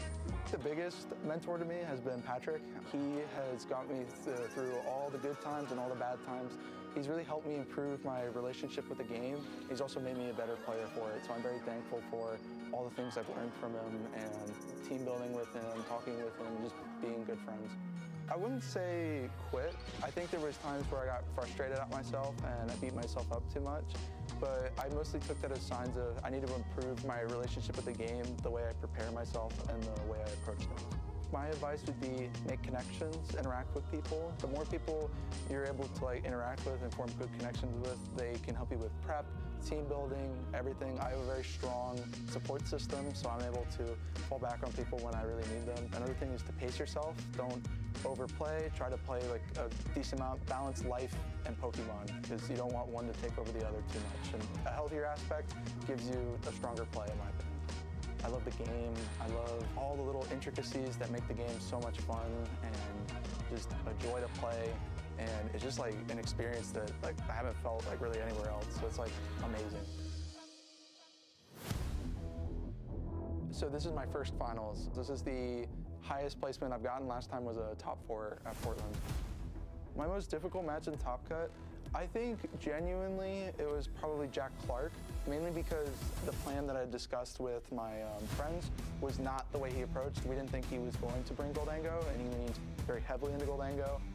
We knew Grimmsnarl was coming, but the Goldango definitely changed a lot of things because we were planning our base plan around Amoonguss. And so when Goldango's there, Amoonguss kind of just gets shut down because you can't touch it with Sludge Bomb, you can't spore it, so it becomes a dead slot. So the biggest problem that I had to deal with was trying to adjust after the game 1 loss and trying to make sure I'm confident in my plays in order to win it back. Carrie just giving an absolute masterclass on how to respond to what your opponent brings. I've always said I think Carrie's win at regionals feels inevitable, and he is now just 1 game away from doing it.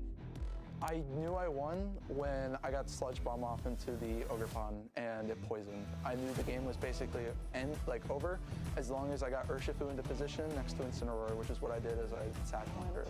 And that is it!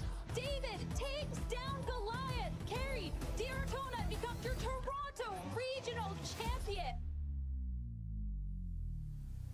I feel very calm, but also very happy. It's a very strange feeling where it's it makes me feel proud of the work that I put in and the time I invested in the game. Well, my #1 goal was to win a regional, and that happened. So I think my next goal is to top cut NIC again and do well at NAIC and make Day 2 at Worlds. That's probably my top 3.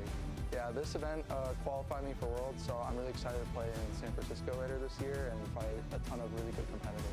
I think other people should look out for me because I'm willing to make the aggressive call, and I'm very confident in my plays when I make them. Sometimes I do struggle with confidence, but I've been working on that, so be ready at Worlds. I would want to play my good friend Patrick. We've always bounced off each other so nicely. We always love playing a good hard set, and we're always willing to make calls on each other, which is why I enjoy it so much. So I think it would be so rewarding to face him in finals, and it would be amazing.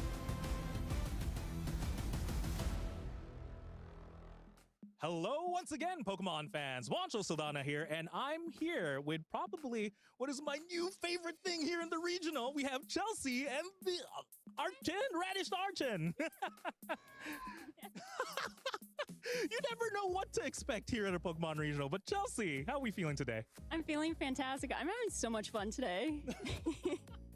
I know I am. I saw you across the hall with the Archon, and I saw it moving, and I'm like, it looks so real. He's a real Pokemon. He likes head scratches, apparently, so. No, but yeah, so let's talk about, his name's Radish, you said? Yes. And this is, you made him yourself, right? I did. He's handmade. Very cool. How does one get into the process of making a fossil Pokemon? It started with cosplay. I love cosplaying as Pokemon trainers. I went to a few conventions, saw other people do puppets, and it just clicked like that. I already made stuffed animals in the past of my own, so 1 for 1. It seems like a good idea. Absolutely love it. You can see here just the full-on Pokemon paleontologist gear and everything ready for the Pokemon Regional. Let me know though, what are you here for in the Regional? I'm actually here for the TCG game, so this is my first regionals. I'm super excited. This is your first regional. Are you competing in the main event tomorrow? Yes, I am. Oh, that's so exciting! Will Radish be joining you tomorrow? Not tomorrow. He's got to take a rest. That makes a lot of sense. Unfortunately, there's no Archen deck, I think, in the format. But what are we playing? I'm just curious. Cynthia's Garchomp. I have to play my queen. I love it. That's kind of like a dinosaur, right? It's a dragon. It counts. With that, you know what? I just want to do something real quick. We have a buddy, Pablo, who is absolute biggest fan of Archen. Can we do a big roar for Pablo?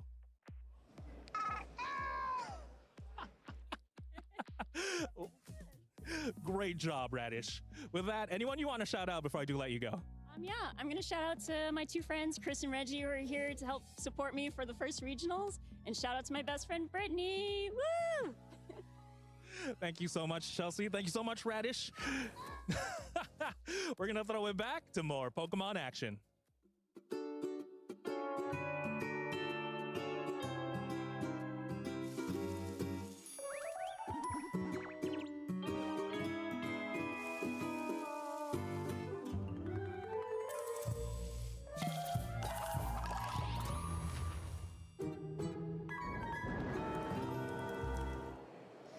Radish, wherever you are, I hope you are having the best day ever, because I'm not gonna lie, I finally got to hear that interview and oh my goodness, that was so good.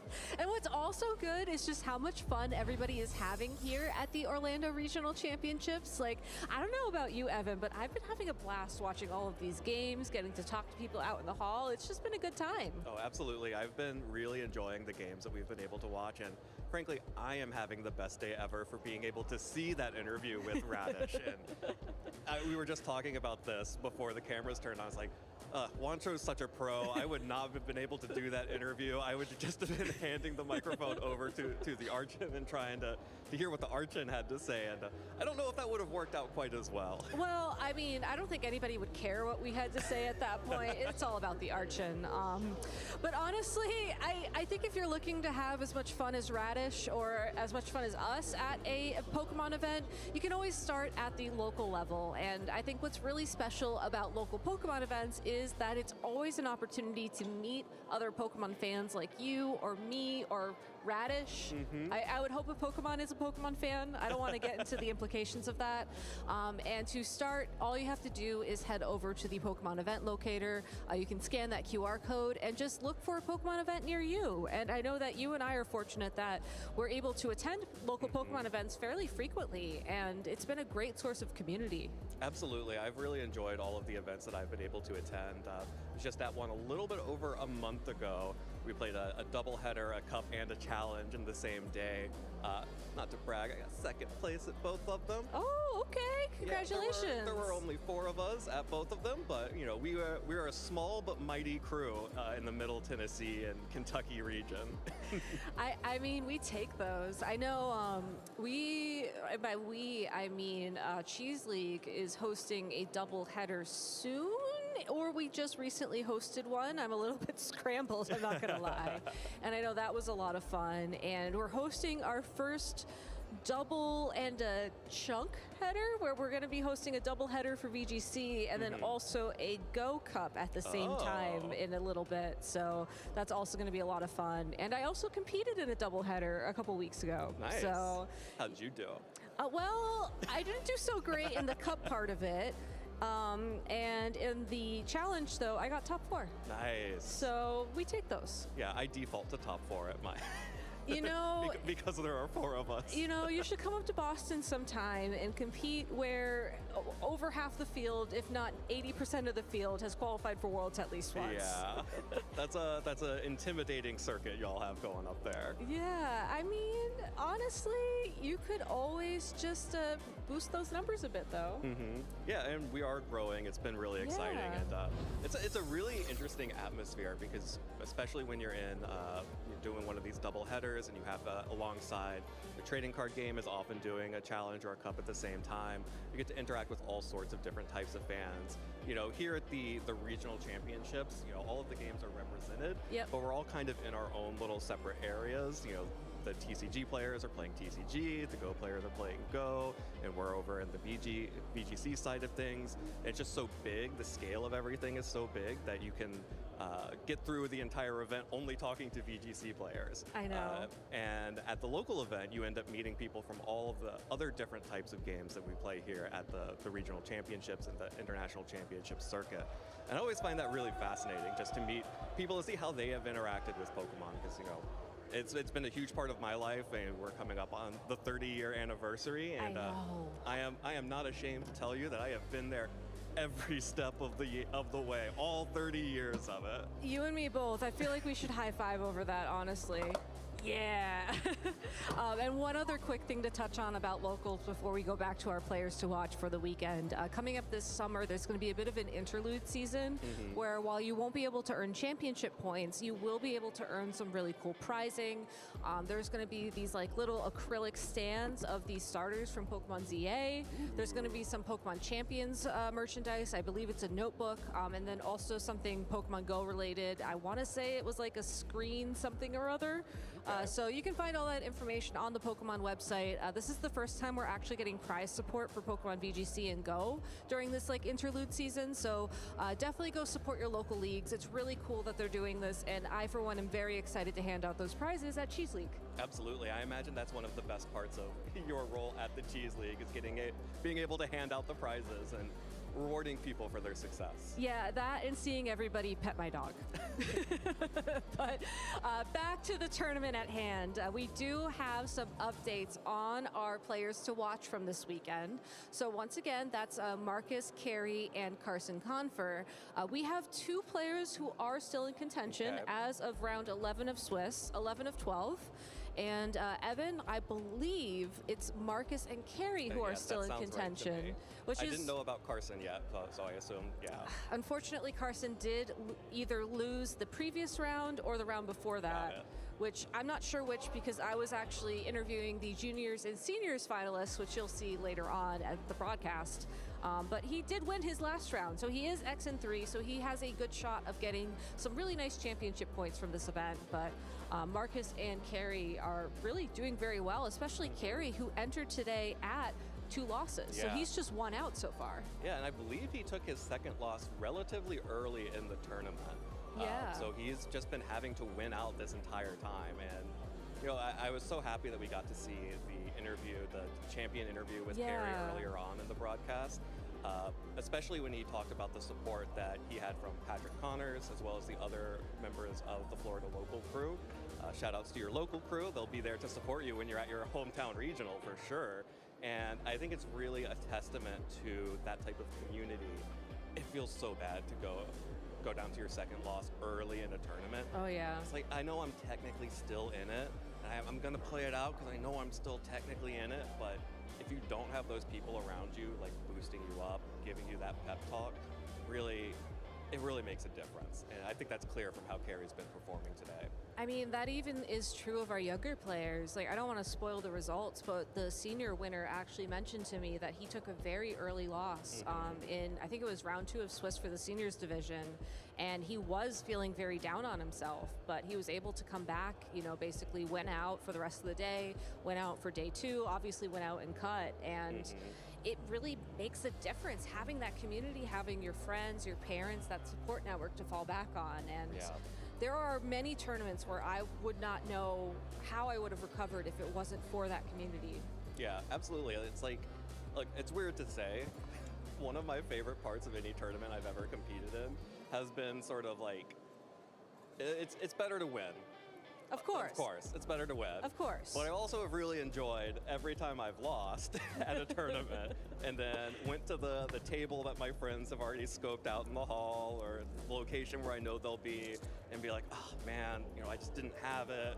I played poorly, and then just to hear, have those people to support me and be like, yeah, maybe the matchup was tough, but, I've played against you in practice. I know how you can play. You've got this in you, and, it's a really powerful, special thing for sure. Yeah, and if we could just focus in on me for a second, you out there who's feeling the imposter syndrome, and when your friends tell you, no, when you hear that, you're like, no, that's not true. That's not true. It is true, okay? Listen to your friends. You are a good player. When they tell you that it was a tough matchup or maybe it just wasn't your day, you can learn from those mistakes, you can recover, and you can clip this on Twitch and play it back to you when you're competing next time, Gabby, and listen to yourself and believe in yourself. Sorry, I actually do need to do that for myself at some point. That's such a hack. I didn't realize. But no, in all seriousness, though, I do think there is this this benefit to just being able to listen to your friends and be able to just recognize in yourself that it is true. It's hard to take those losses, but when people do believe in you and do have that support, you need to listen to it and internalize it, and it does help you come back stronger. Oh, of course. There is no doubt in my mind. Any time that I've been able to recover to even get points at a tournament, it's because there were people around me helping. I could not do it on my own, for sure. For sure. Let's go ahead and take a look at the leaderboard right now at this event, as all of these people certainly could not have gotten over 1,000 championship points without a little help from their friends. And what honestly surprises me is just, even though there is a significant jump between Justin Tang and Paul Chua, for an example, it gets very, very close as we start looking at, the 9th, the 10th, the 11th place trainers. Yeah, and obviously we're getting closer and closer to the World Championships, so people are starting to make projections and guesstimates about what they will need to hit to make it to qualify for the World Championships. But well under probably whatever these players currently have. I suspect we'll see all 12 of these players at the World Championships. Some of the players who are still in the field here that I see on this top 12, I believe Paul Chua is still alive in the tournament at 9-2 as of last round. Yep. Zachary Weed still in the tournament at 9-2 last round. Kian Campbell, of course, we just saw punch his ticket back into Top Cut, a back-to-back Top Cut after the Houston Regional Championships just 2 weeks ago. And Christopher Hahn is still alive in the tournament here in Phase 2. I believe he's at 9-2, so needs one more win to make it into the Top Cut. But those 4 players are still in the field, still competing, still adding to their totals. Everyone's just chasing Justin at this point, who I believe, and I know Social's going to call me out on this if I get it wrong, but I believe if Justin attends a regional, in order to get points, he needs to make top 4.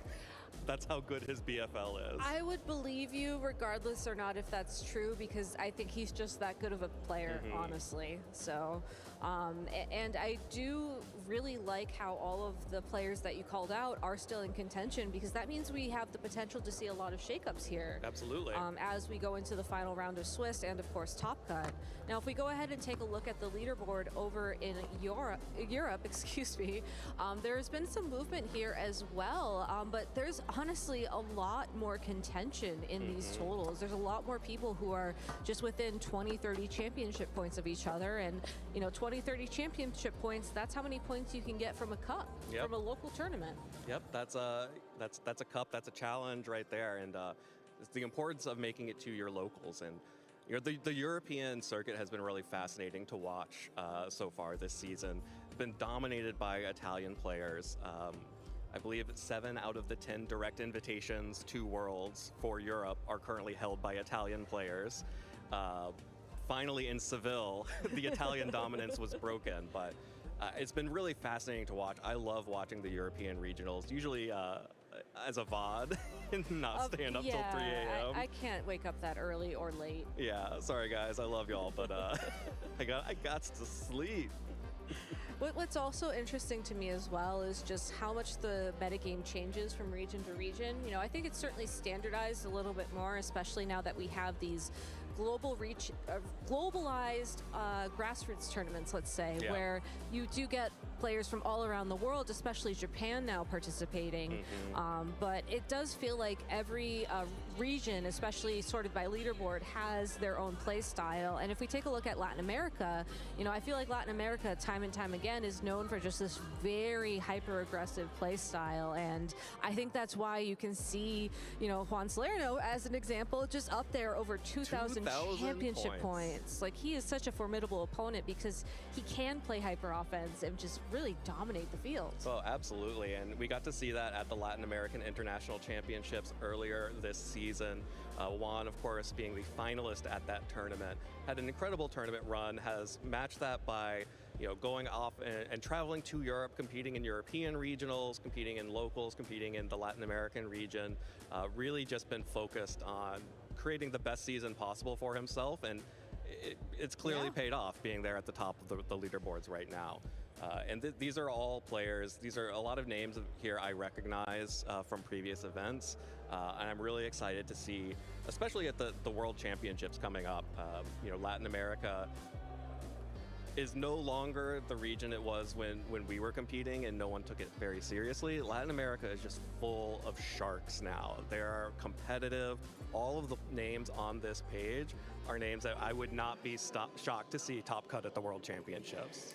I 100% agree, and I'm really excited to see just, you know, who from Latin America shows up, not just at Worlds this year, but at the North America International Championships as well, because that is really just around the corner. So it's almost time. I keep talking about it. I'm very excited for Champions. I'm very excited for North America International Championships. I'm excited for LA Regionals. I'm excited for Indianapolis Regionals, but I'm also excited to take a quick break because then we're going to jump into our final round of Swiss here in Orlando. So please stay tuned, everybody. We'll be right back.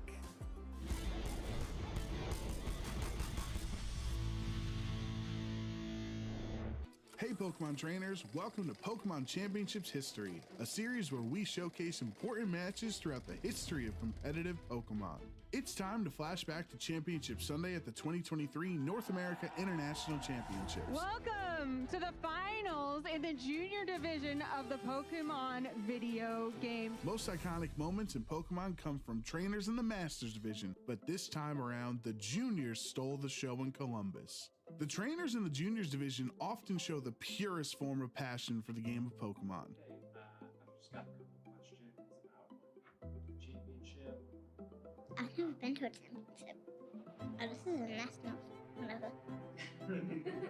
Avery's energy made him an immediate fan favorite. Got Avery from the United States and Takumi from Australia. I am enchanted with these trainers. Avery made it to the finals with the help of his hard Trick Room team. Trick Room can be a difficult strategy to implement, especially when relying on an unconventional Pokemon like Oranguru. Oranguru is my favorite of all time. I mean, he supports other Pokemon. Oranguru is carrying a very interesting move called Instruct. So if you're able to get the Torkoal into position or something that's just going to be a little bit slower, then you can start firing off some big damage that way. Trick Room teams flip the game on its head by having the slowest Pokemon on the field move first. Tell us about your team that you're about to play. It is hard Trick Room. Hard Trick Room game plans can even be difficult for Masters Division trainers to pilot, but Avery was ready to show the world that juniors are wise well beyond their years. For his strategy to work, Avery's Oranguru would need to twist the dimensions. We're going all in with a terrestrialization on the Oranguru. Well, the game plan is being executed for Avery very, very quickly here. With Iron Hands going down, Avery brings Torkoal onto the field for free. Under Trick Room, Torkoal is one of the strongest Pokemon in the game, with the Sun boosting all fire attacks by 50%, and Oranguru's Instruct allowing it to attack twice in one turn. This Torkoal was ready to erupt. Of this Torkoal across the way as we see the eruption come through, and that's going to help a little bit, but Tinglu still takes a ton of damage on the switch in. With the momentum in Avery's favor, Takumi's savvy defense turns the tides of Game 1 and punishes Torkoal, putting the Australian youngster in a winning position. Despite properly setting up Trick Room, Game 1 got away from Avery. But even if Oranguru didn't work the first time, it was important for Avery to trust the process and rely on the strategy that got him to the finals. This one is going into game 2 with Takumi up 1-0. After the exact same turn 1 play in game 2, Avery's Torkoal was ready to take over, which meant it was time for Oranguru to do it again. Avery once again has the opportunity to bring in the Torkoal. Let's do it again. Yep, there's the instruct. Learning from his mistakes against Tinglu in game 1, Avery made an adjustment to keep momentum on his side. This was where last game got a little bit different because he went for the overheat into the protect. Let's see if Avery goes for it again. It is an Earth Power! See you later, Chi-Yu. Although it didn't have a single attacking move, Terrifier Oranguru was the star of the show. The ability to instruct your teammate to attack again would lead to more offense than Takumi could handle. Does it hit this time around? It's gonna be another overheat from the Torkoal. Avery's confidence was back, taking down Takumi's team 1 by 1. This championship would be decided in game 3. The crowd became enchanted with Avery and Oranguru. It was incredibly amusing to watch such a simple yet repeatably effective strategy from a junior. With the first 2 games playing out the exact same way on turn 1, there would be no surprise what these 2 trainers would do in game 3. This is 3 games, 3 identical turn 1s. If it ain't broke, don't fix it. With Trick Room set up, the crowd was chanting, "Do it again," knowing another instruct was on the way. Avery's bravery, relying on a 90% accurate overheat to connect twice into Chi-Yu, would put him into a commanding position. With Takumi's back against the wall, he would put all his hopes into Terra Water Fluttermane, but Avery's Oranguru had one final instruction: become champion. We know what's coming, and even with that defensive Terra, Avery is getting another bite of the cherry. Avery will be a well-deserved champion, showing a crazy strategy. I think people had forgotten about it too. Avery is immortalized in Pokemon history as a champion, captivating the audience's heart with his charming personality. As for the Oranguru that clicked instruct 13 times in the finals, Avery summed up its role on the team perfectly. So, tell us about your Oranguru. How do you use it? It doesn't do any damage. Who knows what the future holds for Avery, and who knows what Iron Hands was going for in all 3 games. But we can be sure that Avery's future will be bright in Pokemon as long as he remembers to do it again. Thank you for watching, and let us know some of your favorite competitive Pokemon moments by using the hashtag #PlayPokemon.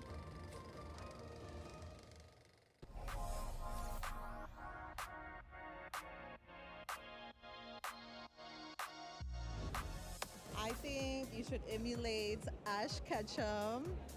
He is so inspiring, having his goal of being the best like no one ever was. And it's actually inspired me to try to become the best. But yeah, just going to show that, just believing in yourself and going for your goals. The trainer I think people should look up to and emulate would be Tord Reckliff. Ever since he lost the World Championship, he still competes and he still wins. It's showing that even after a tough loss, you don't give up and just continue playing. I think it's an interesting question because there were multiple names that came to my head immediately, both in terms of the competitors and the competitive skill and in the professional integrity and just it being a great community. I think you can look at Wolf, you can look at any other top player. I just love the community. We got too many good players to try and emulate. There are a lot of good ones to choose from, and I think you can probably try to find one that fits the style you want to have and kind of go after that, right? You have everybody from Rise to Nighttime to Elam to Pocket. They all have different playstyles, but they all show up super consistently, right? They almost always make day 2s, and there are certain things that they all do in common. Look at the technicals that these guys have bent down pat and really hammer in on those. So I say everyone should become like Azul GG. I mean, he goes to regionals and day 2s, gets the invites to Worlds. He's an amazing player. And I think watching his streams and watching his videos, someone could learn anything from him. He's just so good. So I say Azul GG is probably the best player in this game, and everyone should try to at least be like him and play like him.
One more Swiss round left before we get into our Top Cut bracket and crown a regional champion at the Orlando Regional Championships for 2026. My name is Rosemary and I'm joined by Len, and we're excited to bring you this final Swiss match of the day. But before we do that, let's take a little quick walk back through history. The 2025 World Championships was the last time that we saw the Regulation I format. And in the finals, James Evans and Giovanni Siski and a Koraidon on either side. Who would have guessed that Koraidon would have been the big raid boss at the end of the World Championships that year? Yeah, it caught a lot of players off guard. I think it hadn't been the dominant restricted Pokemon up until that point. But not just the two in finals, several more in the top cut as well. It really felt like it was running away with it. I don't think we've seen as much of it this weekend as we might have thought. We've not seen any exact copies of the pairing that Geo used to win the World Championships. But this next round, we're going to get a shift away from that. We're going to have Luca on that same pairing. And it's really cool because, as we've kind of seen as a trend throughout this weekend, there are a lot of players that have picked up exactly where they left off at Worlds. Stefan Mott running back his World Championship team. Kian Campbell running back his World Championship team. And now we're also going to get on the other side of Luca, who just took the World Championship winning team. We're going to have Nick Navarre, who is going to be bringing his Worlds team from 2025 to the table. Yeah, where he was quite successful, got to the top 16, ended up getting knocked out by Ko and Lunala and Miraidon on the opposite side in a match that happened on broadcast. But a really strong run, though one of his 3 losses across that tournament was to Giovanni and that Lunala and Koraidon pairing. So, maybe trying to see if he can improve the matchups, 8 months later or wherever we are. Yeah, that one's definitely going to sting, but we do have this matchup playing out before us. Only one of these trainers can make it into the top cut, and you can see who's already waiting for them there. Yeah, because this is where the rubber meets the road. Every match from now on is going to send one player further on to the tournament and one player home finished for the day. So it's, this round to qualify for the top cut and then single elimination from that point on. And all of these players on screen now still vying for that title.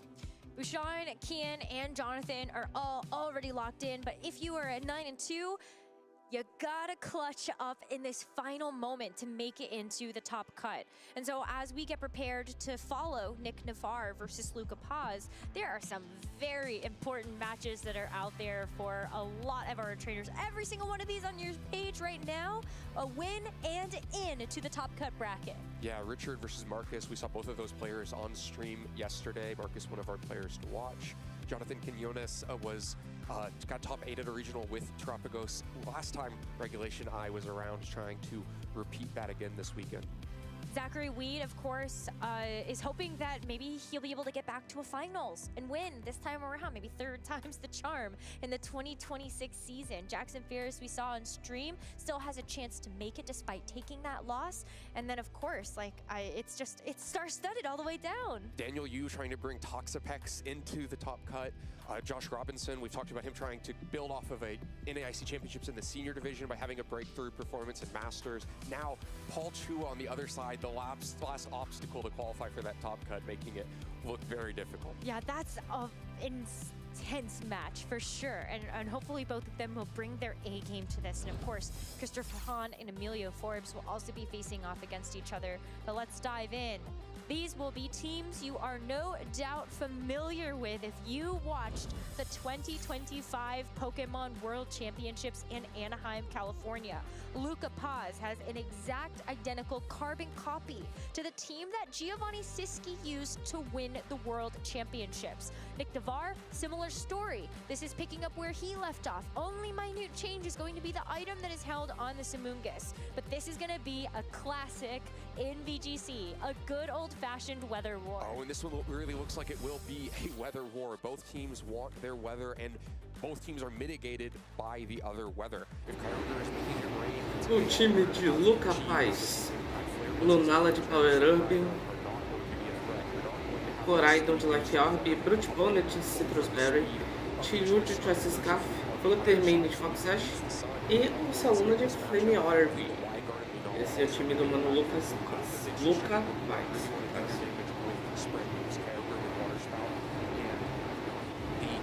Ice Rider with Glacial Winds. So could really be an obstacle that Ride Guard, and then Ursaluna, whenever you see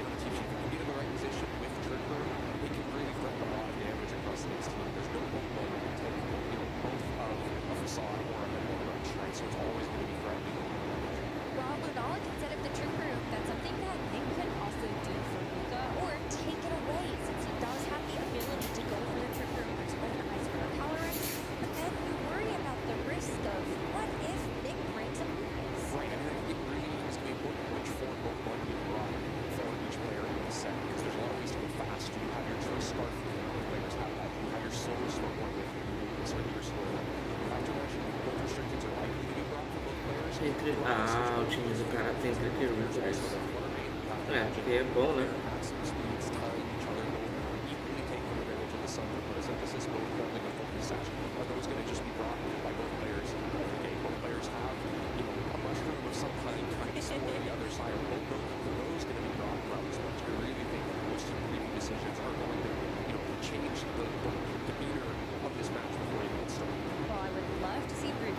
E o time do mano Nick Navarro, Kyogre de Mystic Warrior, Calyrex Ice Rag de Leftovers, Among Us de Citrus Berry, Fluttermane de Foxsash, Rillaboom de Assault Vest e o Chifre de Água de Trice Sky.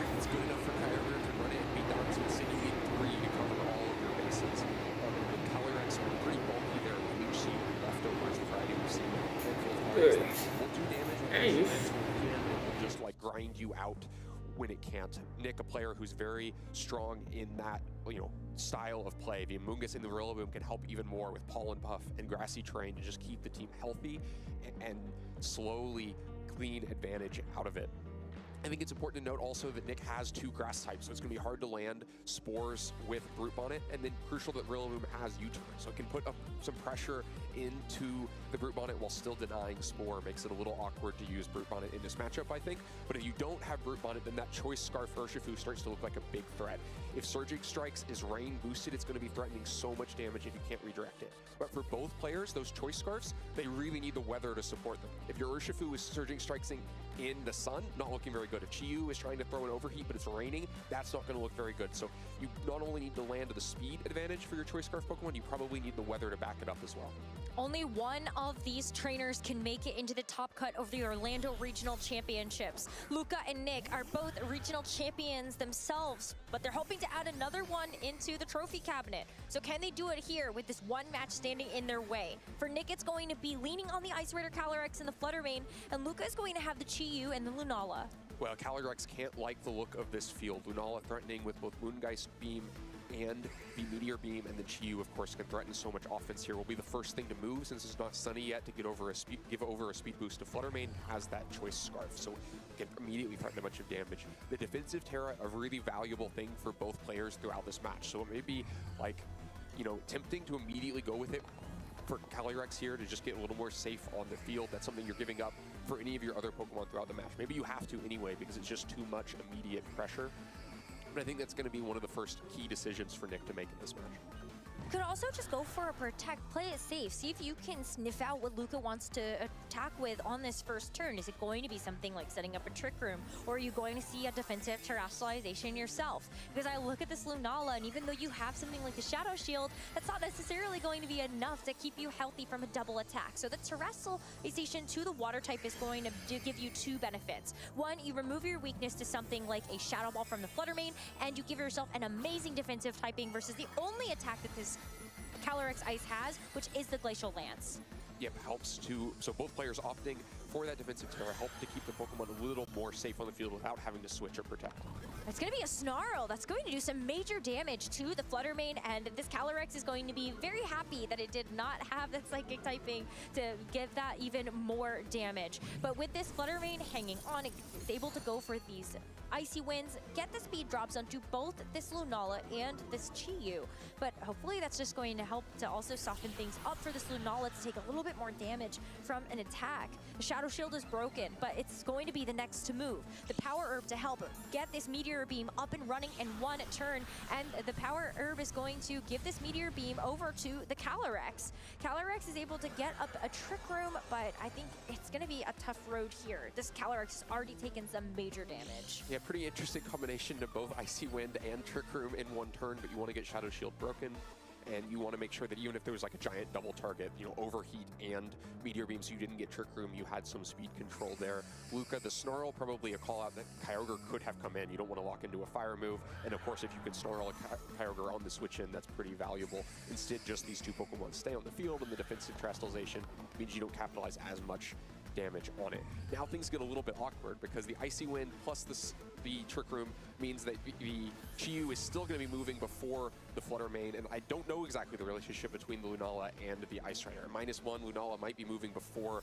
the Calyrex Ice Trainer here. Maybe time to find out. Chi-Yu is going to make a retreat, going to let it switch up a move to lock into with the Choice Scarf later, as Brute Bonnet is going to be the Pokemon to take its place. And Flutter Mane is also happy to get out of dodge, knowing that that Lunala might be coming after it next. And the Amoonguss and Trick Room feels like it will fare a lot better.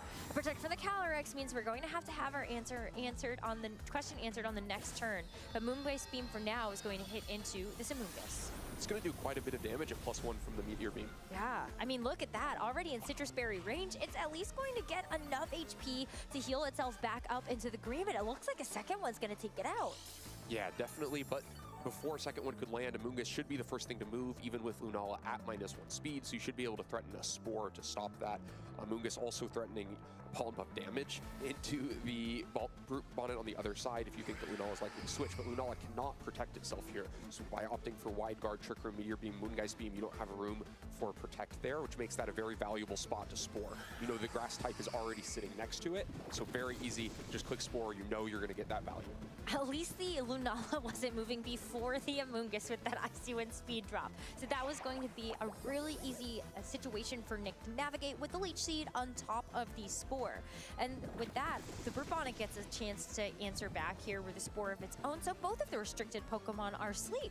Yeah, both get put to sleep. Nick similarly has the Grass type sitting next to his restricted Pokemon, still maybe had the option of a Grass switch in, but I think it's a lot better of the situation where both Pokemon are asleep, because while the naps are happening, the Leech Seed is going to be giving over health to the Calyrex. It's going to quickly get out of KO range from a Moongeist Beam, especially because the Amoonguss on Nick's side could just Pollen Puff to protect Calyrex, and the Brute Bonnet on Luca's side can't feel very safe because a Pollen Puff into it will do pretty significant damage, and Defensive Terastallization has already been used.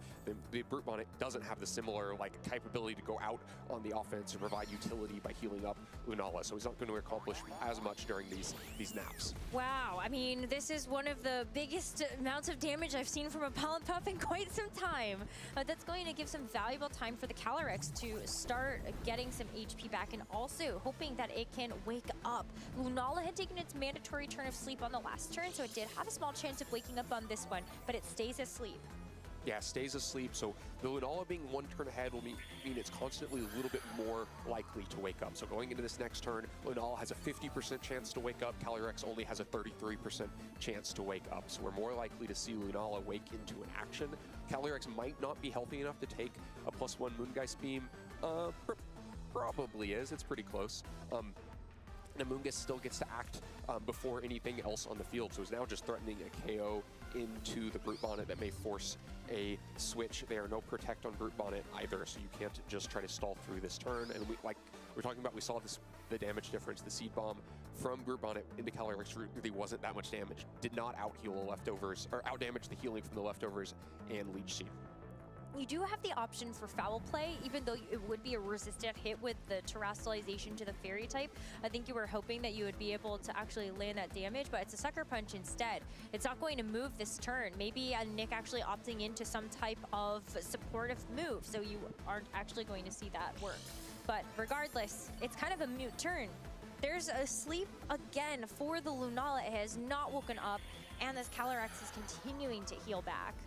Yeah, we saw both players, I think, trying to be one step ahead of each other. So we got the "but it failed" message on Spore, which means it was targeted into the Brute Bonnet, maybe expecting a switch there to be out of the Pollen Puff KO range. Meanwhile, Luca was maybe willing to give over the KO, but was going to take a Sucker Punch into Amoonguss to take some damage for the Pollen Puff. But because it was Spore, there was no Sucker Punch, so neither player accomplishes anything.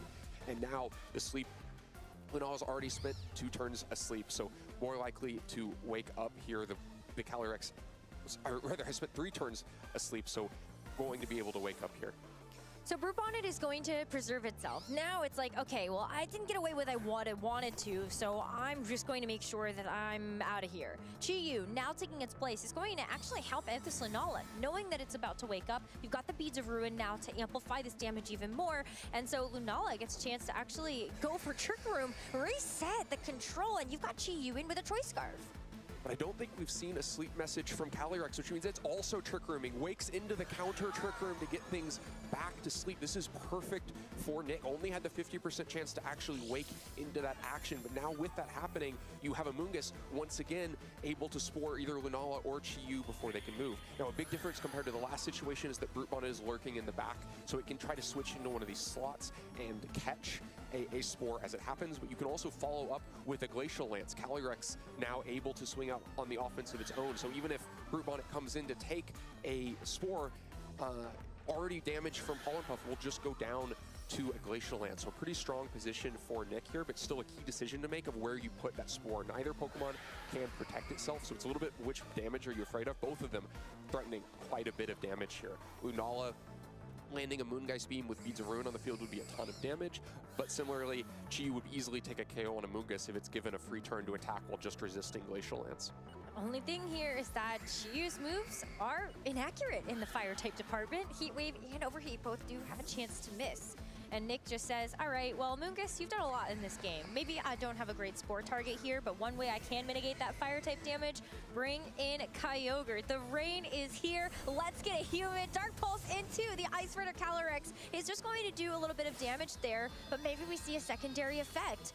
Might not even get that far because the Moongeist Beam with the Beads of Ruin is actually going to take this Calyrex down quite low. But another Trick Room here. Nick is a fist pumping because he did not flinch from the Dark Pulse. Manages to dodge that flinch, get Trick Room set again after the expiration. Double Trick Room in the previous turn left things in the state they were, and now Trick Room sets to make the slower Pokemon move first. And yeah, you brings in the Kyogre to make sure it wasn't taking fire moves from Chi-Yu, and then the Fairy Resistance and lack of flinch means that Trick Room is able to go off on this turn. Still has to watch out for Wide Guard, but because Lunala had has stayed in all of this time, it still has the -1 speed from the Icy Wind, so you have to imagine it's moving before the Kyogre as well, so still a pretty potent damage threat here. Kyogre also, what I love about the Mystic Water set is that you can actually make a decision É porque eu tô mutado, Sam. on any given turn. You don't have to Ué, lock yourself into a water spell. Não, You can take any é damage. porque eu tava fazendo um Actually negócio set up that can go for an Origin Pulse. If you really do feel the threat of Wide Guard, then switch it up completely. É, eu tô almoçando por isso. But Lunala does not click Wide Guard. Deus do This céu. Glacial Lance is going to connect onto both Pokemon. As Lunala now has a Eu chance tô to almoçando, por isso que Moongeist Beam. eu tô olhando pro nada, na verdade. Kyogre and actually chunk it down quite low. Nossa, I Kyogre think the only tanto. option here is going to be to go for an Origin Pulse if it wants it, because the Water Spout at that low HP isn't going to do enough damage to pick up either KO onto Lunala or the Chi-Yu. So Chi-Yu finishes off the Kyogre. All it's going to do in this game is set the rain and do that very pitiful Water Spout. Aliás, buenas tardes. Uma ótima deixar uma ótima semana e um ótimo domingo de Páscoa. Pegando muitos ovos aí, comendo muitos ovos aí, você sabe. Ovos de Páscoa, tá? Acho que você pensa em besteira, ovos de Páscoa. But here's the problem. Kyogre's down. Lucas still has a Pokemon Nada. in the back. So Brutal. has been such an important part of this Esse matchup. já. That's something that Oxi. is going to lose out on. E desde It's quando. the final legacies of this E desde quando tem idade pra ganhar ovo de Páscoa? Eu, hein?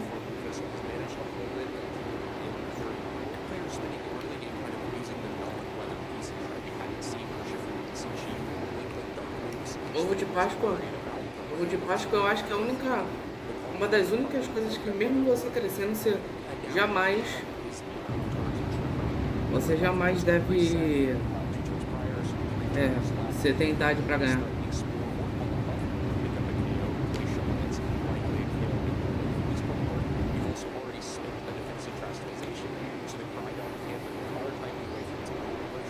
Desde quando você cresce, as pessoas não compram mais pra você. Isso é preguiça e isso é conversa fiada delas.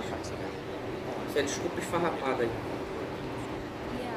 and there's no real easy way for either of them to get a KO. Comprou não tem. Because we saw the Chi-Yu lock into the Dark Pulse. Well, what are you going to do against the Moongeist? What are you going to end up doing against this? Eu acho isso uma palhaçada. Of the first move, Moongeist takes its first victim. The Brute Bonnet has finally been felled.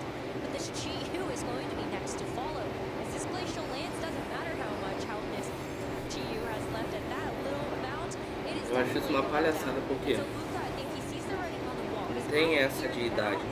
É igual presente. Só porque você cresceu não significa que as pessoas têm que parar de te dar presente, pô. É um troço, gente. Meu Deus do céu. Não tem idade pra isso, cara. É eterno, pô. É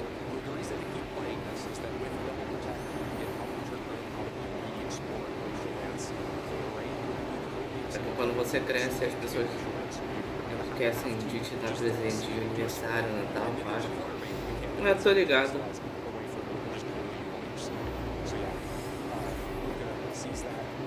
Quer dizer, não tô ligado não. Acho que tirando meus pais, familiares não eram de fazer isso comigo, então no máximo meus pais mesmo.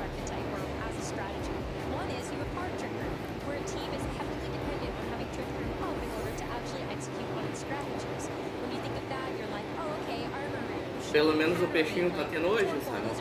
Ou tá igual eu no franguinho.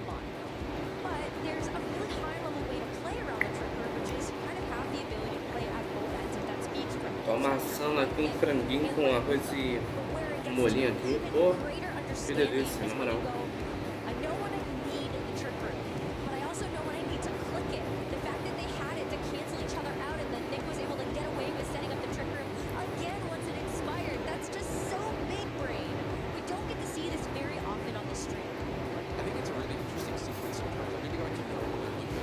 Ah, tá comendo frango também?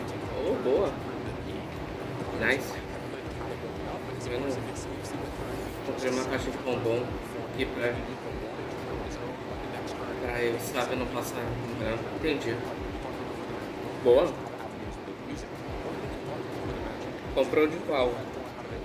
Comprou o falso chocolate, a marca que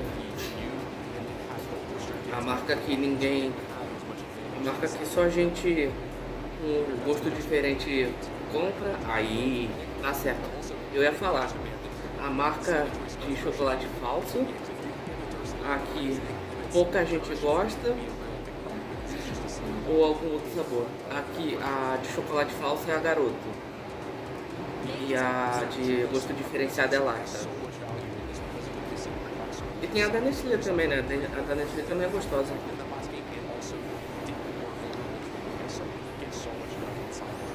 Os bombons da caixa da Garota, meu Deus do céu. É uma decadência de só bombom. Da Lacta tem uns gostosos, né?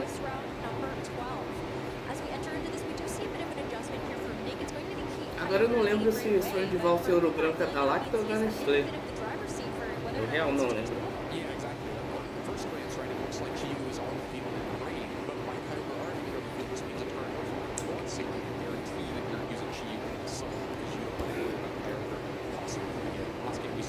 Mano, não sei quando eu mando mensagem, ela não tá sendo enviada. É tipo eu. Vê se não é palavreado, sabe? As palavras estão banidas por causa do bot. Podem ser duas coisas na verdade. Pode ser as palavras que você está usando estão sendo barradas pelo bot aqui da live. E pode ser que o YouTube esteja barrando alguma palavra. Porque tem... que às vezes o YouTube mesmo barra, dependendo por causa da sua idade ou por causa da classificação da live, não sei.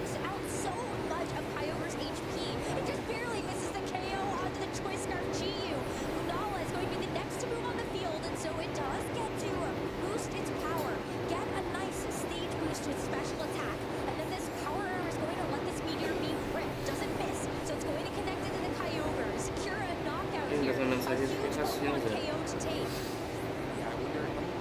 Então, vai ser o que eu falei. Esse não é uma dessas situações.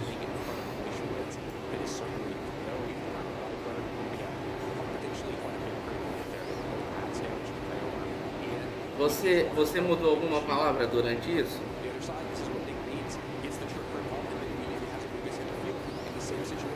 O YouTube tem essa graça também de barrar. Well, this is going to be a tough turn because at least you know Deve ser a estabilidade do YouTube, provavelmente, o Simon. O YouTube deve estar meio instável, por isso que a tua mensagem não deve ter ido. Pode ter sido perda de pacote, erro de dados, alguma coisa por lá, entendeu?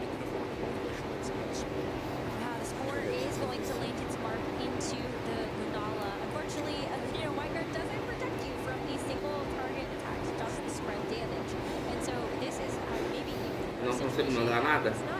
Faz o seguinte, fecha minha live, fecha o YouTube, fecha completamente o YouTube, depois abre o YouTube de novo e entra na minha live e tenta ver. Ué.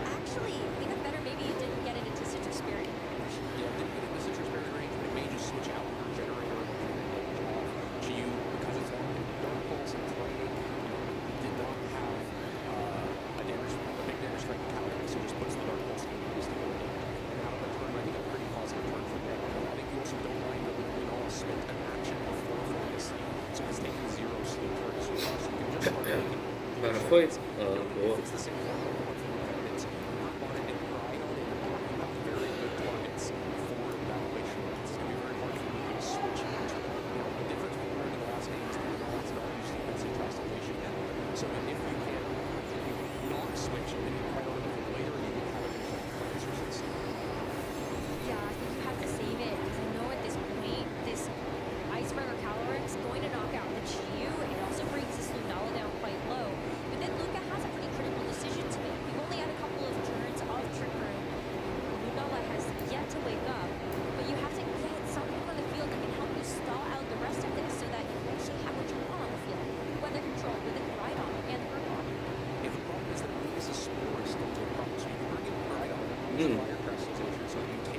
Qual era a mensagem que você estava tentando mandar, Sarah?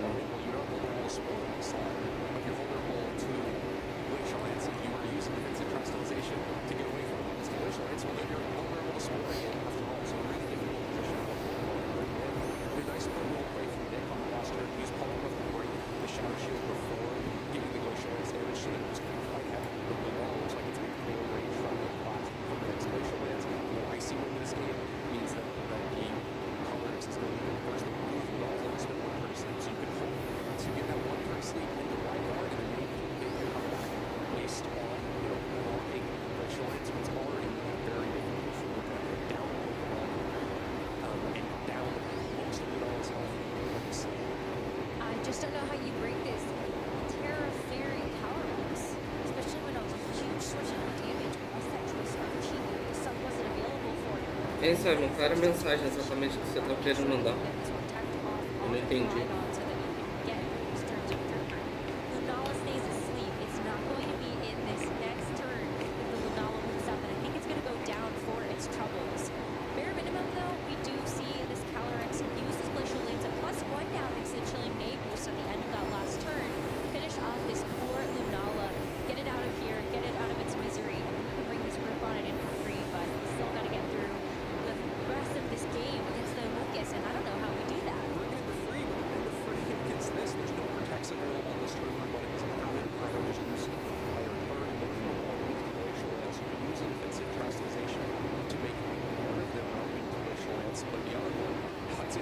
Mano.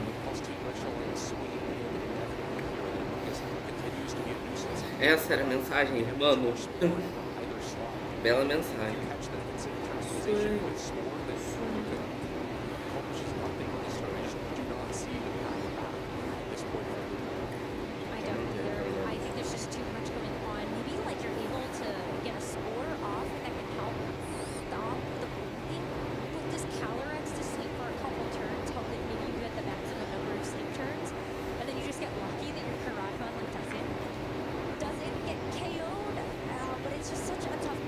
O YouTube não deixa eu falar.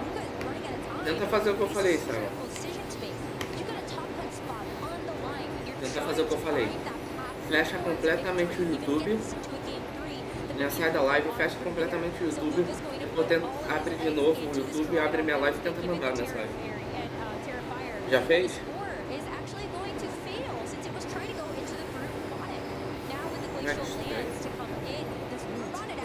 Tu atualizou seu YouTube? Pera, por onde tu tá fazendo? Tu tá fazendo pelo PC ou pelo telefone?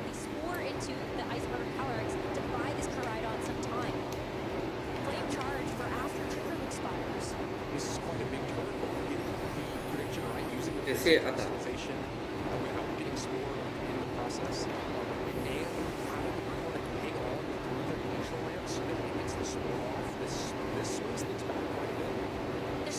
É, Simon, deve ser instabilidade do YouTube mesmo. Tenta mandar mensagem curta assim, pra ver se vai.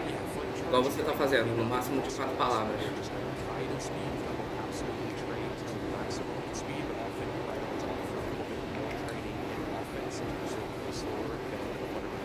Eita, o Simon coringou. É, tenta mandar assim pra ver se vai de repente.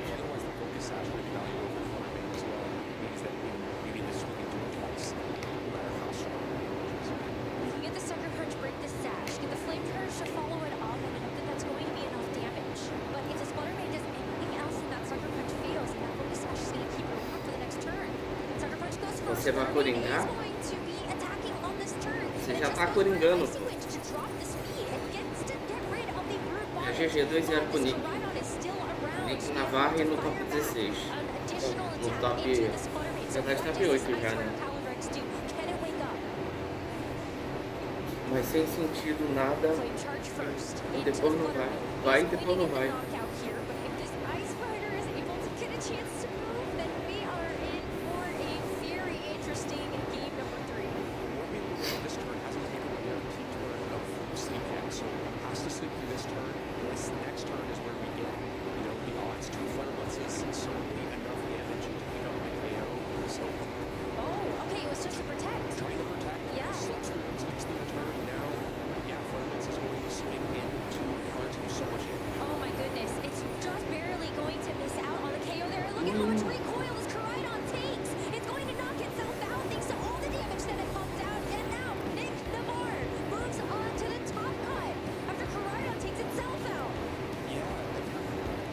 Mano, que jogada foi essa? Mano, que bizarrice de jogada foi essa?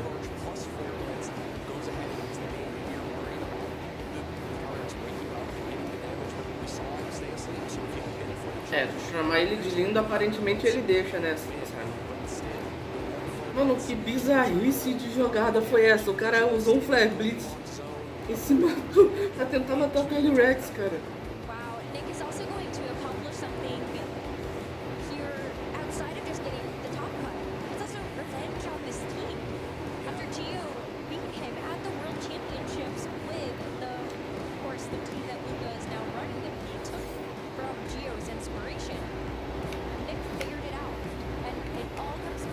Não sei se tu tá rindo do que eu falei, se tu tá rindo do YouTube, se tu tá coringando, não sei o que tá acontecendo aí.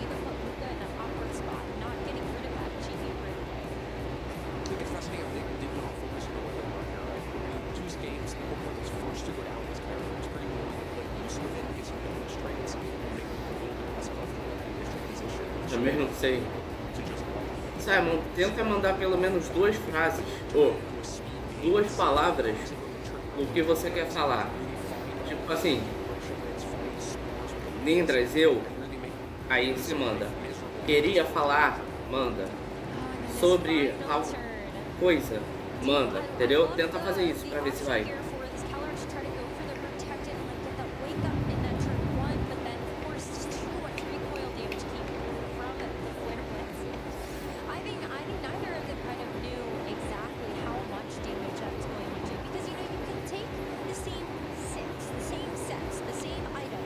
Porque isso afeta o Grêmio, vai se lascar, não sei. Isso afeta muito, pô. O cara se sacrificou mais do que o Grêmio no campeonato. É isso. Isso afeta muito o Grêmio. Dito isso, o Coraidon melhor do que o Grêmio.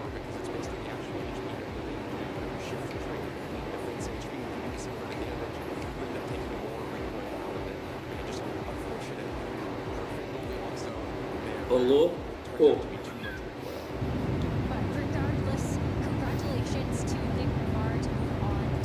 Aí eu não sei. bracket where we have some very exciting players waiting there.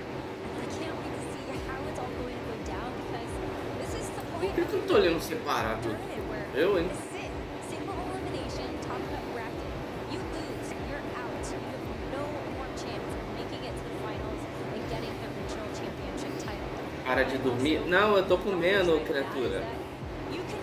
É que o bolzinho ele tá aqui na mesa. Aí, quando eu olho pra baixo parece que eu tô dormindo.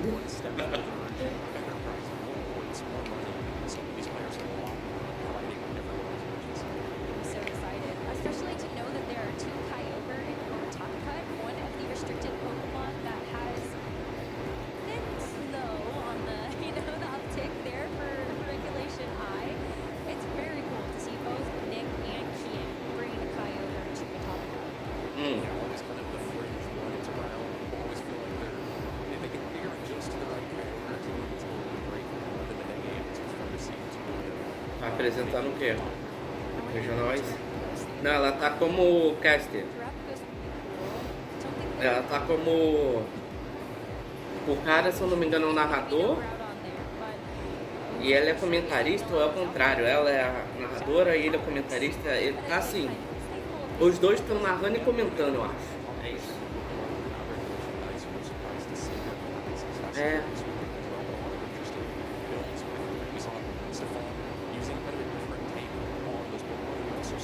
Pelo bem da live, eu não posso responder isso aqui.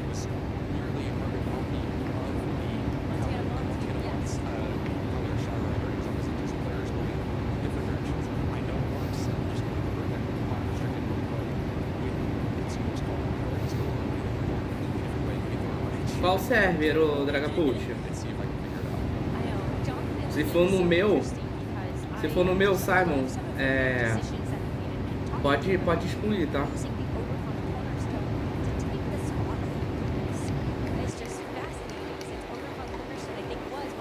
Tu cismou com isso, pô.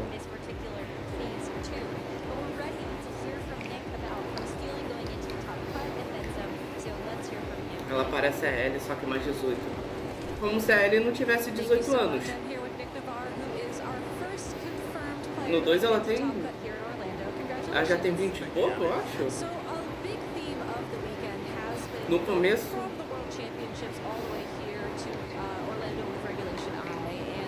One thing that's been interesting is that you chose to run your Worlds team, and then this was sort of a rematch, if you will, of the team that knocked you out at Worlds. So, tell me the story. How did you go Sabia to the não. World Championships? Eu não sabia que a Ellie tinha mais de 18.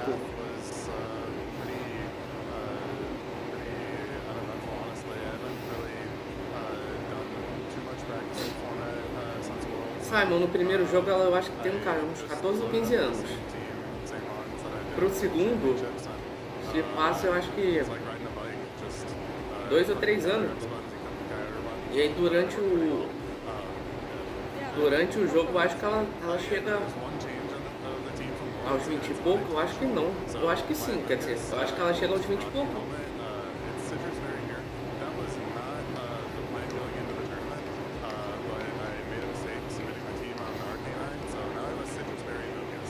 Eu não joguei muito 2, tem que jogar.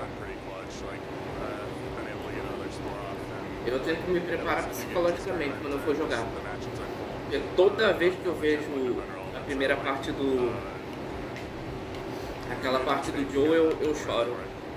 Imagina, eu vejo os outros jogando, eu choro, imagina quando eu jogar. Eu vou me acabar de chorar também.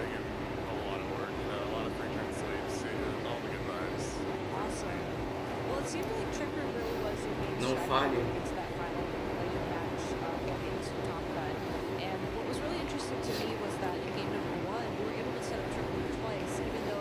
Eu gostei que na série ela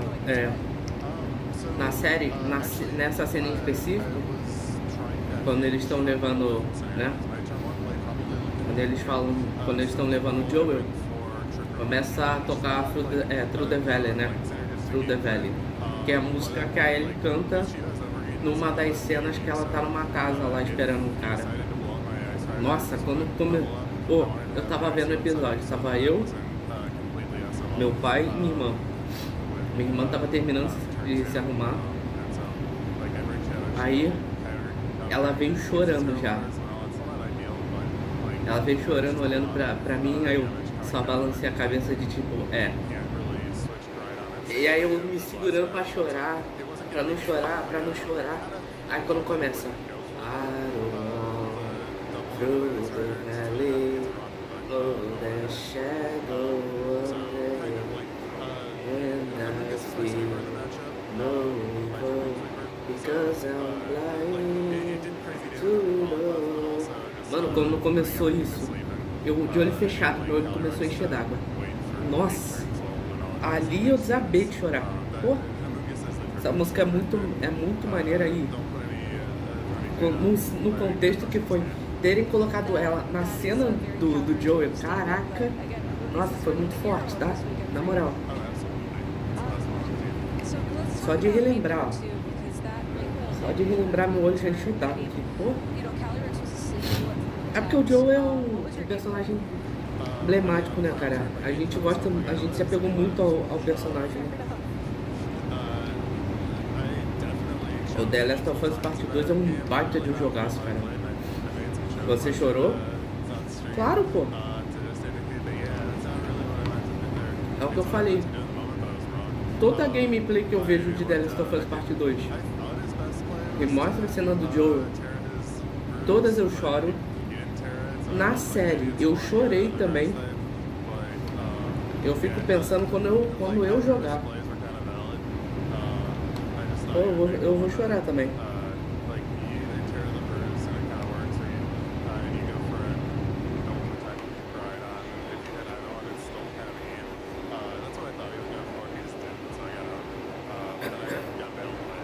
Chat, bebam água, não esqueçam de se hidratar.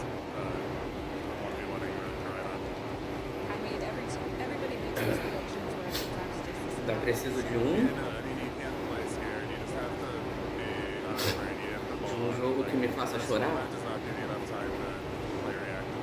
Nunca chorei por jogo. Sério? Oh.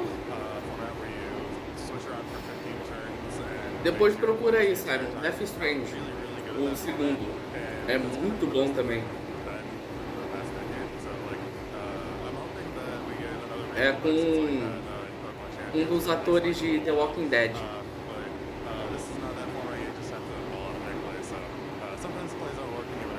Já viu?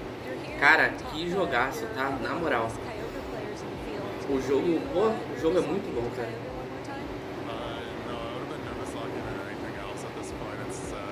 Eu não sei como é que o jogo não ganhou o jogo do ano, né?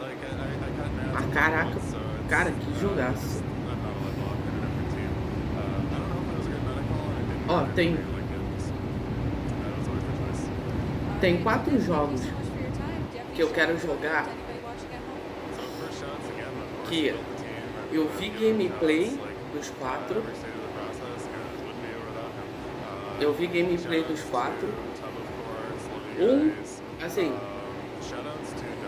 Assim que eu abri o jogo, por ser o meu jogo favorito, quando eu jogar, eu acho que vai ser assim um choque muito grande. Mas tem 4 jogos que eu quero muito jogar, assim.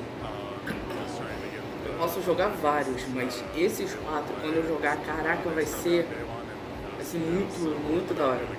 Que é The Last of Us, tanto parte 1 e 2, né? 1 e o 2. O Death Strange 2. Um chamado Beyond Two Souls. Também é um jogaço. É muito bom. Não sei se tu vai... Sabe quem é o ator que faz o Duende Verde do Homem-Aranha, Simon? Só pra tu ter noção do nível que é o jogo. Sabe o ator que faz o Duende Verde do Homem-Aranha?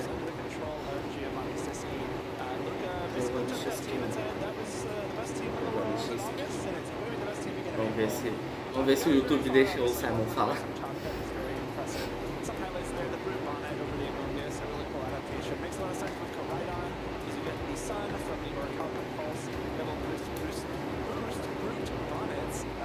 Bruce Bonnet. When the sun is up. That's a really cool like addition to this kind of team where Rogus is like a generally very good hero on it with an extra defense boost to go along with it. Over to Nick's team. Of course, it is the Kyogre Calyrex Ice Rider team that was pretty popular towards the end of Regulation 9. They kind of got an uptick in popularity. Eles não deixam então, né? Mas sabe o... Sabe o ator que faz o Duende Verde do Homem-Aranha, sabe? Qualquer coisa coloca 2 S pra ver se vai de repente. Ou sei lá, um emote. Eu fico imaginando você. Sei, Nindroid. Sei, Nindroid. Nindroid! E o YouTube não deixando você falar. Você colocando em caps lock. Nindroid! Tu deve estar fazendo isso, provavelmente.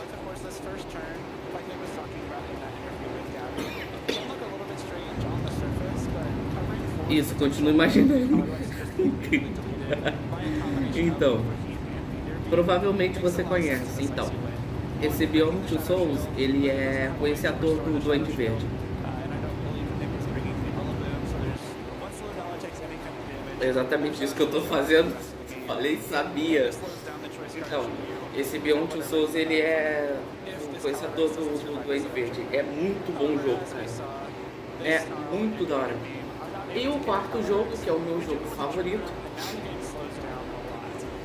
que quando eu jogar, nossa, mano, eu vou passar horas olhando cada detalhezinho do mapa. Que eu acho um jogo, assim, eu acho um jogaço. Ah, o que ele tem demais? Por que você acha ele favorito? Não sei. Eu sei que quando eu vi a primeira vez, foi tipo assim, cara, esse jogo é fantástico. Que é Shadow of the Colossus. Nossa! Shadow of the Colossus é um baita de um jogaço, cara. Nossa! Vai ser aquele tipo de jogo que eu vou olhar assim, ó. Menu, eu vou dar start no jogo. Eu vou ficar olhando cada detalhe do mapa, cada um. Eu acho muito massa esse jogo.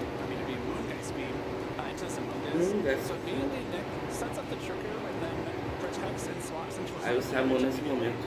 Ô louco! O jogo é tão bom assim. YouTube, me deixa falar! Ah, Android! O YouTube está fazendo isso nesse momento com o Simon.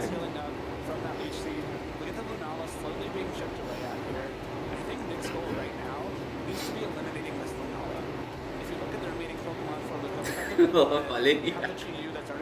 Eu sabia. O Simon deve ter usado todo o vocabulário de xingamentos dele pra xingar o YouTube nesse momento.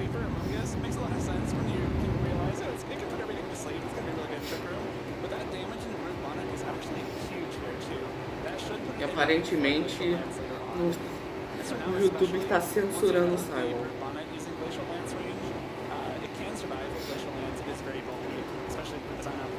Mano, tá muito bizarro isso de você não conseguir falar. Estranho, cara.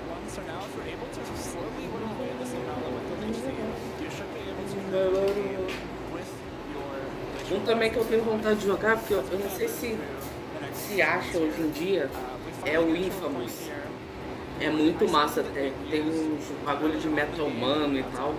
O cara tem poderes, ele consegue absorver os poderes de outros usuários durante a jornada. É muito massa esse jogo, cara. Toda a saga de Infamous é muito boa. Eu tenho vontade de trazer se eu conseguir. Alguns ficaram, eu acho que durante o tempo, né, de Play 2 ou Play 3, assim. Outros eu acho que tem um. Acho que tem um ou dois pra Play 4. Então eu já sei que um dia, se eu conseguir, eu vou pegar pra jogar.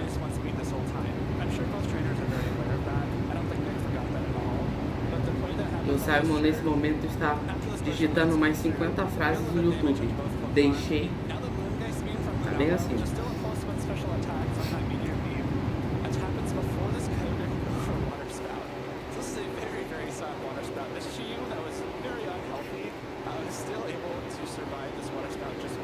fato é, o fato do time ter sobrevivido, mano, desisto.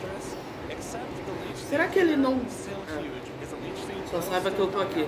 Simon, será que ele não deixa você escrever mais de 2 linhas? Quer ver? Faz um teste.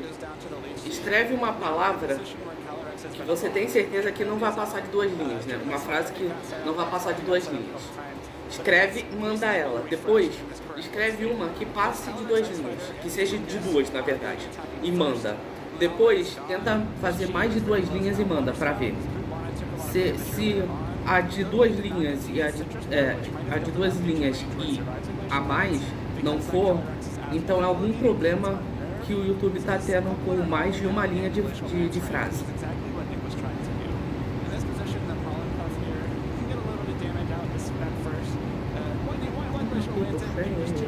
Estamos a 3... Caraca, já estamos a 3 horas de live. Meu amigo, já? Caraca, que ano muito rápido. Deixa eu só fazer o seguinte. Deixa eu só chegar cá. Mano, esse negócio não serve em nada. Não esfria em nada. Vamos, troço ruim do caramba.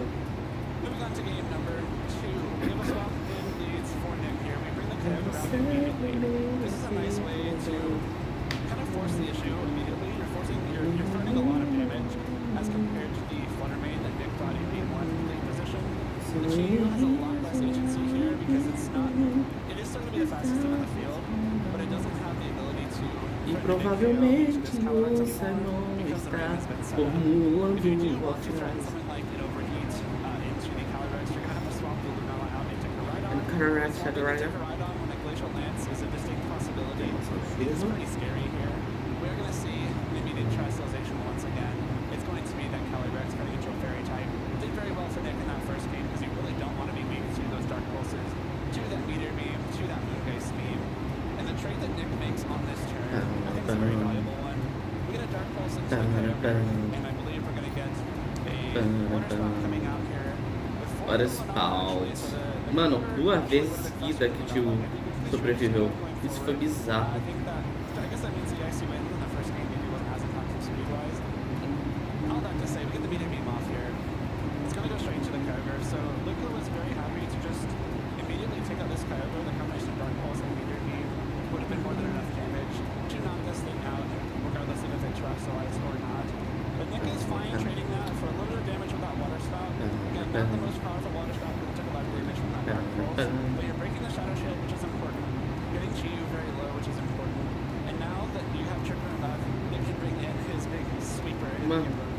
Mano, o cara parou certinho no brilho, ó.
Foi.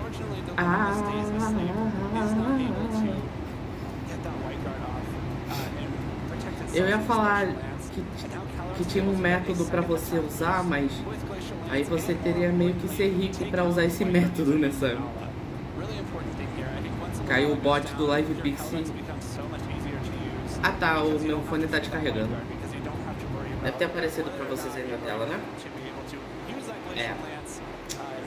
Droga. Não vou conseguir mais ouvir. Não! Vou fazer o seguinte, deixa eu desconectar logo aqui.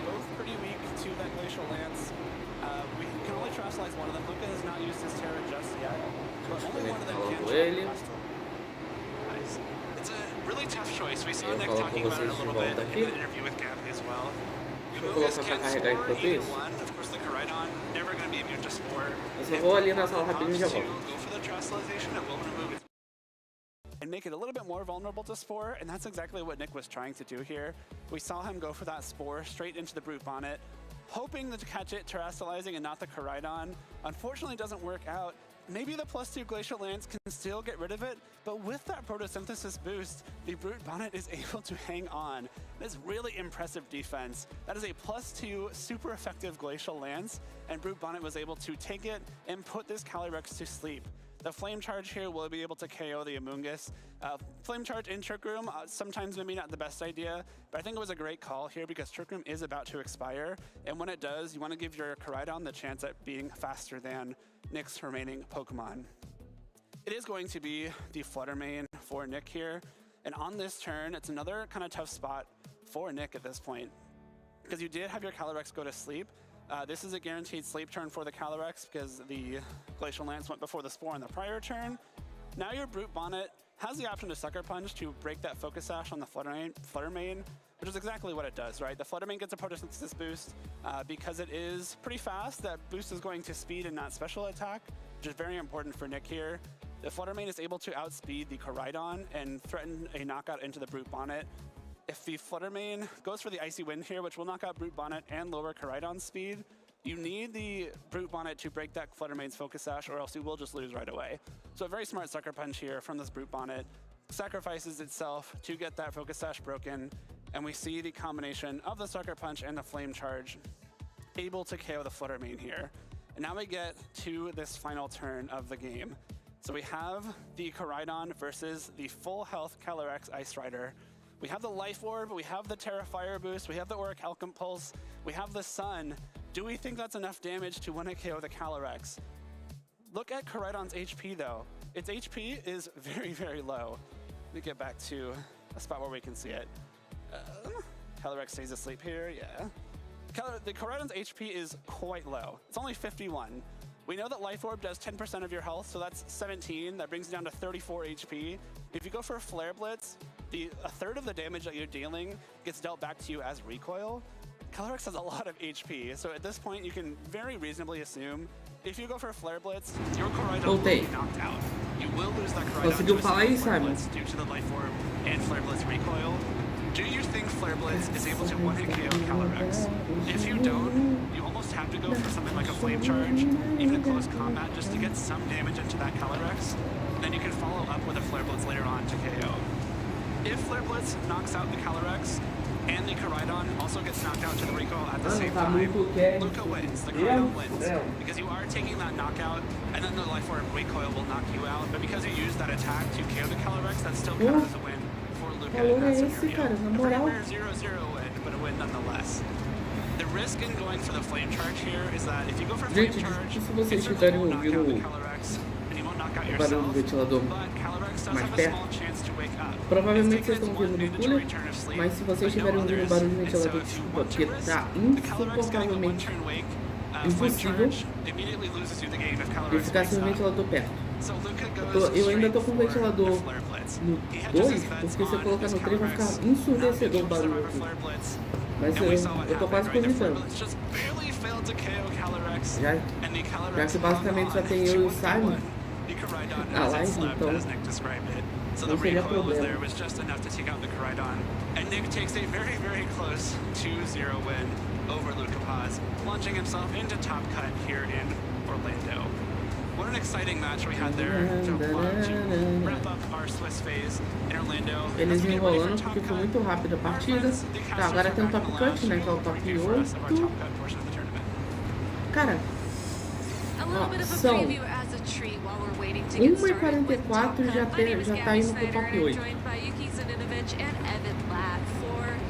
It's going to be honestly a very exciting top cut as we have some incredible Ou trainers seja, who have made it all the way here after bem rápido, taking, né? you know, some 1 and 2 losses. I don't think we have any undefeateds in our top cut this go around.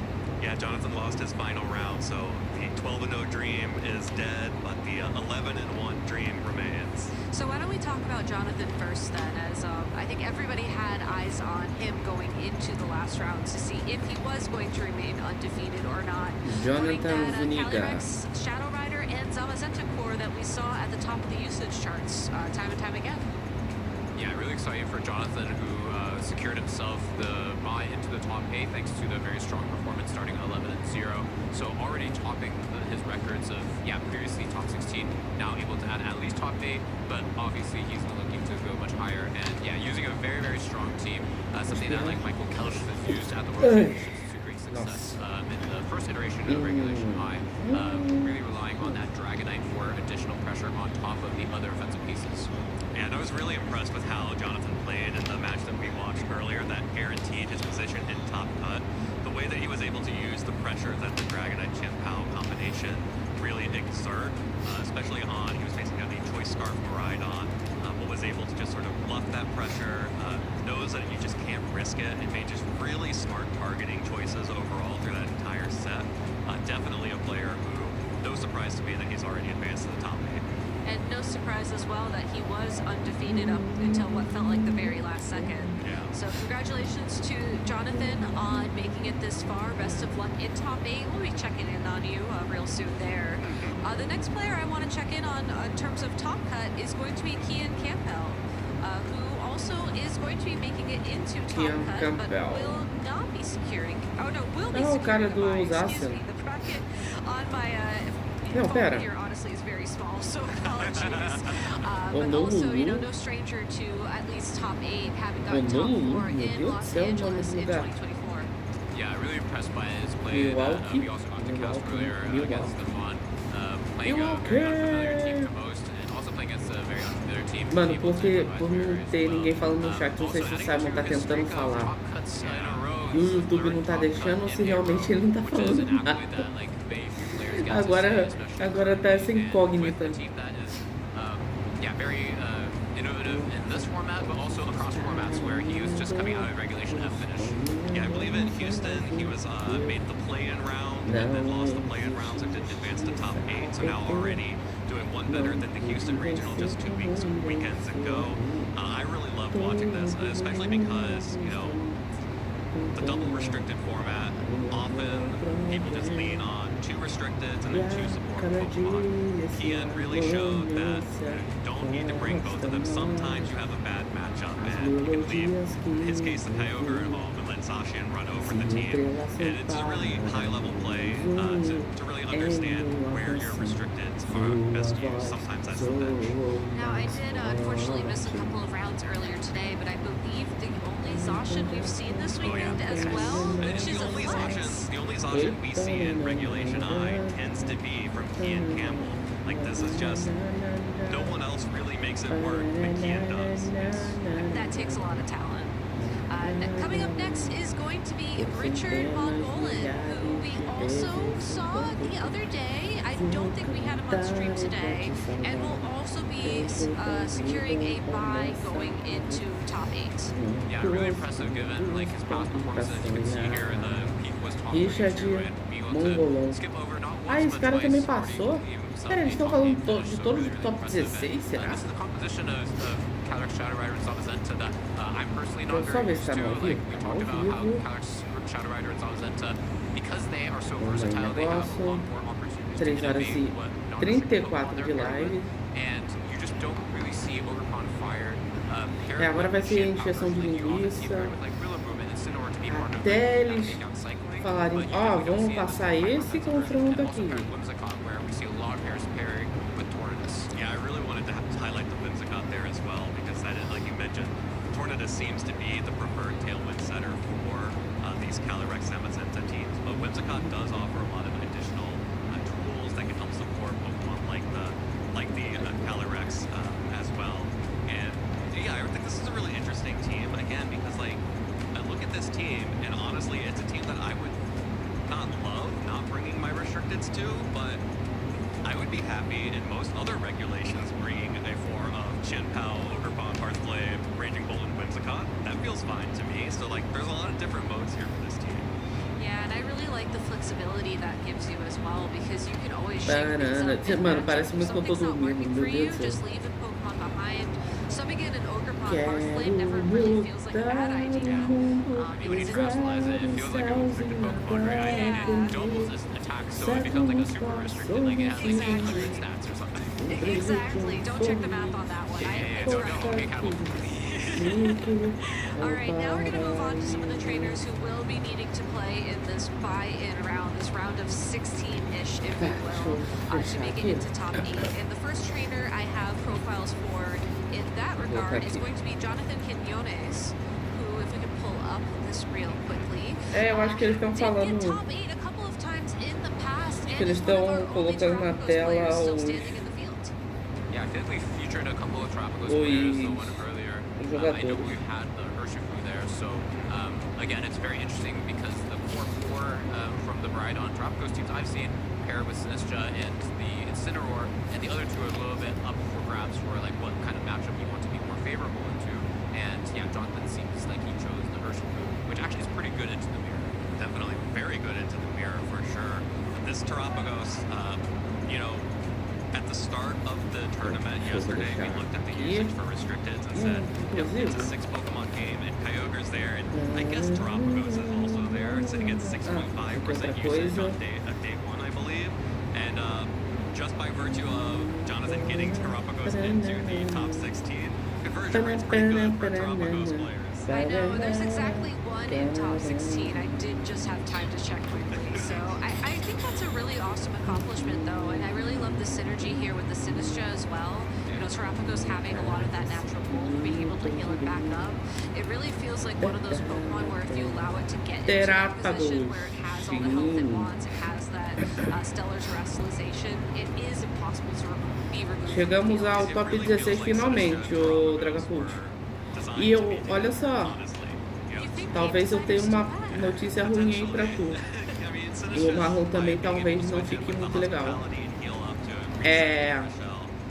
Da última vez que mostrou o top 16, o Bolshua estava e o Dortona tinha saído. Não sei se eles vão mostrar, eu só desisti. Mas tô aqui.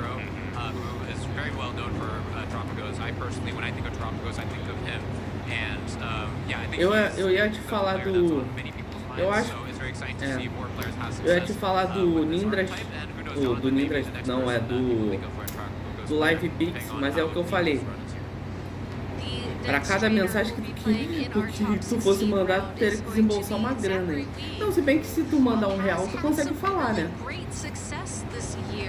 Carry entrou pro top 16? Não, o Dragapult. Quem tava era o Bolshua. O Bolshua que tava. Mas eu acho que eles vão mostrar todos os jogadores do top 16 aí. Por enquanto nada do Bolshua, nem do...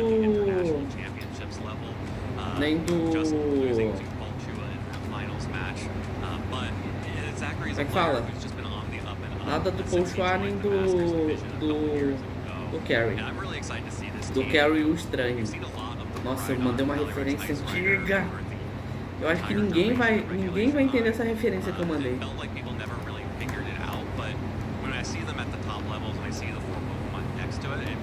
Eu acho que ninguém vai entender.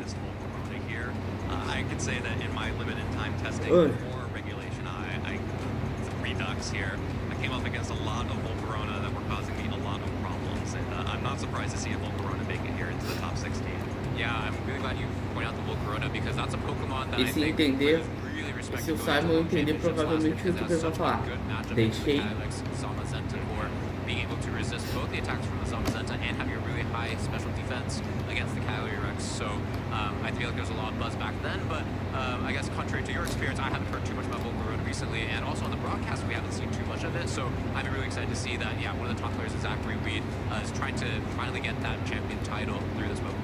And trying to, did you just say Bug Buzz? Buzz Buzz. Oh, you said Buzz Buzz. I was gonna make a joke about Bug Buzz, so. Sorry. It's okay. It's okay. We got it. I have priority. First impression. I'm only prankster, so that's the problem. Anyways, moving on. Emilio Forbes will also be playing in our round of top 16. Oh, Emilio Forbes. One of the only Annihilate o cara do Anir Relate. I'm not sure about the usage overall for that Pokemon, but we saw it go for, I think it was a final gambit in play yesterday. Porque ele tá com uma Screen Tail se ele não tá usando uma Screen Tail? I don't like having to use final gambit to take out a Pokemon alongside of yourself, but when you position it right, it can be really decisive. Yeah, this was like that was a treat for me to watch alongside Evan and commentate, because I really felt the evolution of Emilio use Annihilate better and better. Like in the first game, I just remember it was like a very decisive loss on his part. Second game, he was able to like clinch it out with a pretty lucky critical hits, and then the Annihilate was kind of there, but not super effective. And at the very end, the game really like preserved the Annihilate for the very end, had a decisive final game at the very end. Nashville World Finals. Nossa, em 2018? Oxi! As informações dele estão tudo bagunçado. Ele é tricampeão regional. Ele ficou top 16 no Mundial de Yokohama. Ficou top 16 no... Ah, pera! Dragapult, tá aí na live ainda?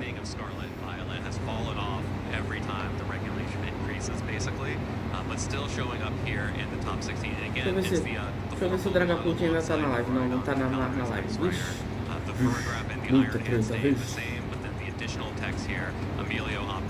Agora já era.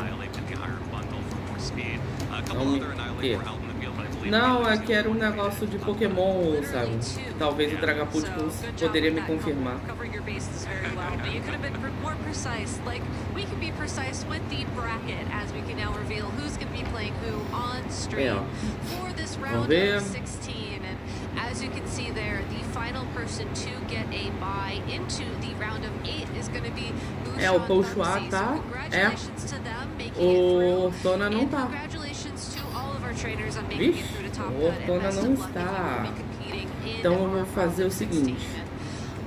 A partir do Zuniga a gente já viu. Do Richard a gente já viu. Ou esse Bruxans Tunsi a gente não viu. Do Campbell a gente já viu. Então, do Jonathan Quinones, do Zashara Reed e do Sung Lin. Então tem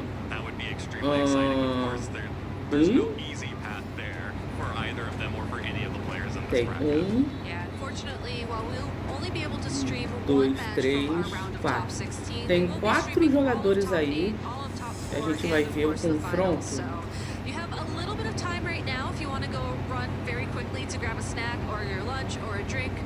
But not too much time because we are actually ready to get started with our round of 16. So casters, why don't you go ahead and take it away? Eu me pergunto por que o pessoal se esforça para chegar no top 16 pra sumir.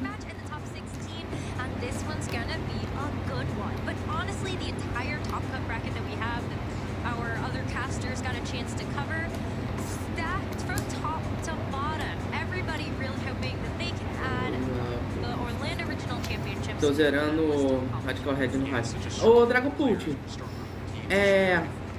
tu lembra onde foi o Naik do ano passado? Tu lembra onde foi o Naik do ano passado? Vamos ver, ó. Zashara Weed, ele tem um Calyrex Ice e um Miraidon. E o Seung Lee, ele tem um Calyrex Shadow e Coraidon.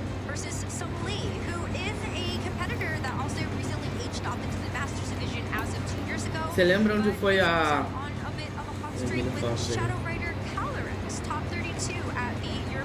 Hein, ô Dragapult, você lembra onde foi o Naik do ano passado?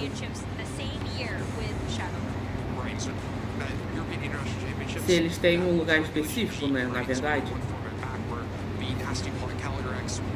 Tipo, igual o like aqui no Brasil? Eu tô...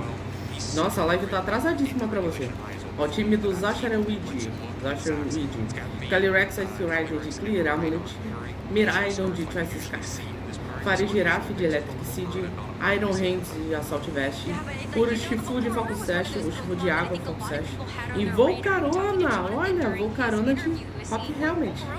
Ó a Volcarona do Simon aí, ó. vou carona, vou ter minha vida toda. O que você ia falar? Tu sabe me dizer se o Naik tem algum lugar específico? Se ele é igual o Laik, que é em São Paulo. O Naik, ele passa em algum lugar específico? Só pra eu saber.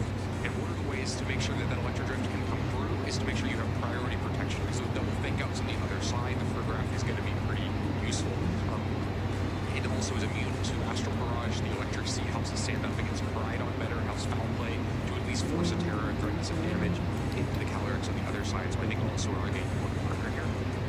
Also looking at something like the Iron Hand, Não sei se o EUA também em Londres, só em Londres, no caso.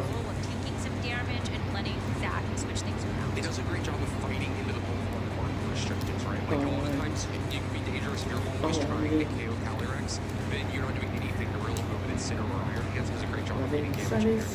Also, a Trick Room Não, o Naik, Dragapult, o Naik.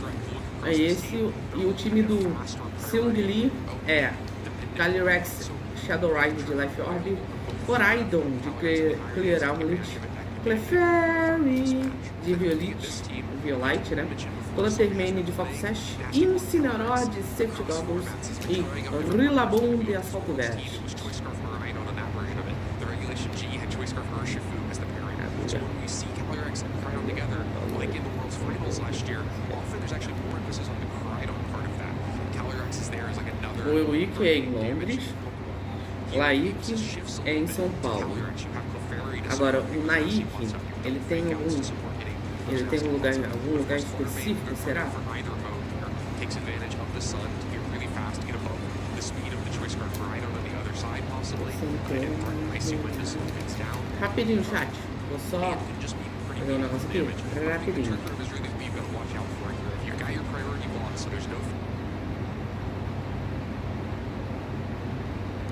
Vamos lá. Se for o que eu tô pensando...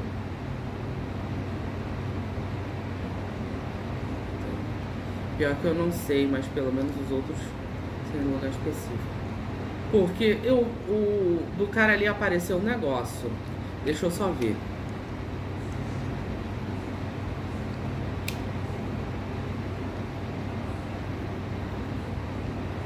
Não. Porque o do cara ali apareceu Indianápolis, Naik 2020 e pouco. Aqui não tá aparecendo nenhum Naik, nenhum North American International Championship, né? Mas se o Naik for em Indianápolis, ele é dia 29 a 31 de maio. Então, se o Naik for em Indianápolis também, é dia 29 a 31 de maio. Então anota a data aí. Dia 29 a 31 de maio deve ter um Naik, provavelmente. Ok. Já. Astral Barrage. Não, foi pra Farigiar. Legal. Nossa! Both of these restrictions will be around for the next turn. As I say that though, Life Orb has something else to say about this, and so the Calyrex Shadow Rider is going to have that one parting gift with all of that damage to the Miraidon before it ends up getting knocked out from the Life Orb recoil. Psychic does nothing to end that turn, so yeah, the Miraidon's less offense, maybe a little bit more bolt gives and takes there, right? Enables it to take the Astral Barrage, didn't have the damage to prevent the Astral Barrage. You know, the helping hand play is pretty gutsy there. If that had just been like a Volt switch out to something that you're less interested in targeting, that's not as impactful in Snarl, you're not going to get as much damage out of that. You're really just focused on damage into the finals. Yeah, you have to imagine something Chat, eu já volto, rapidinho. all of those resources.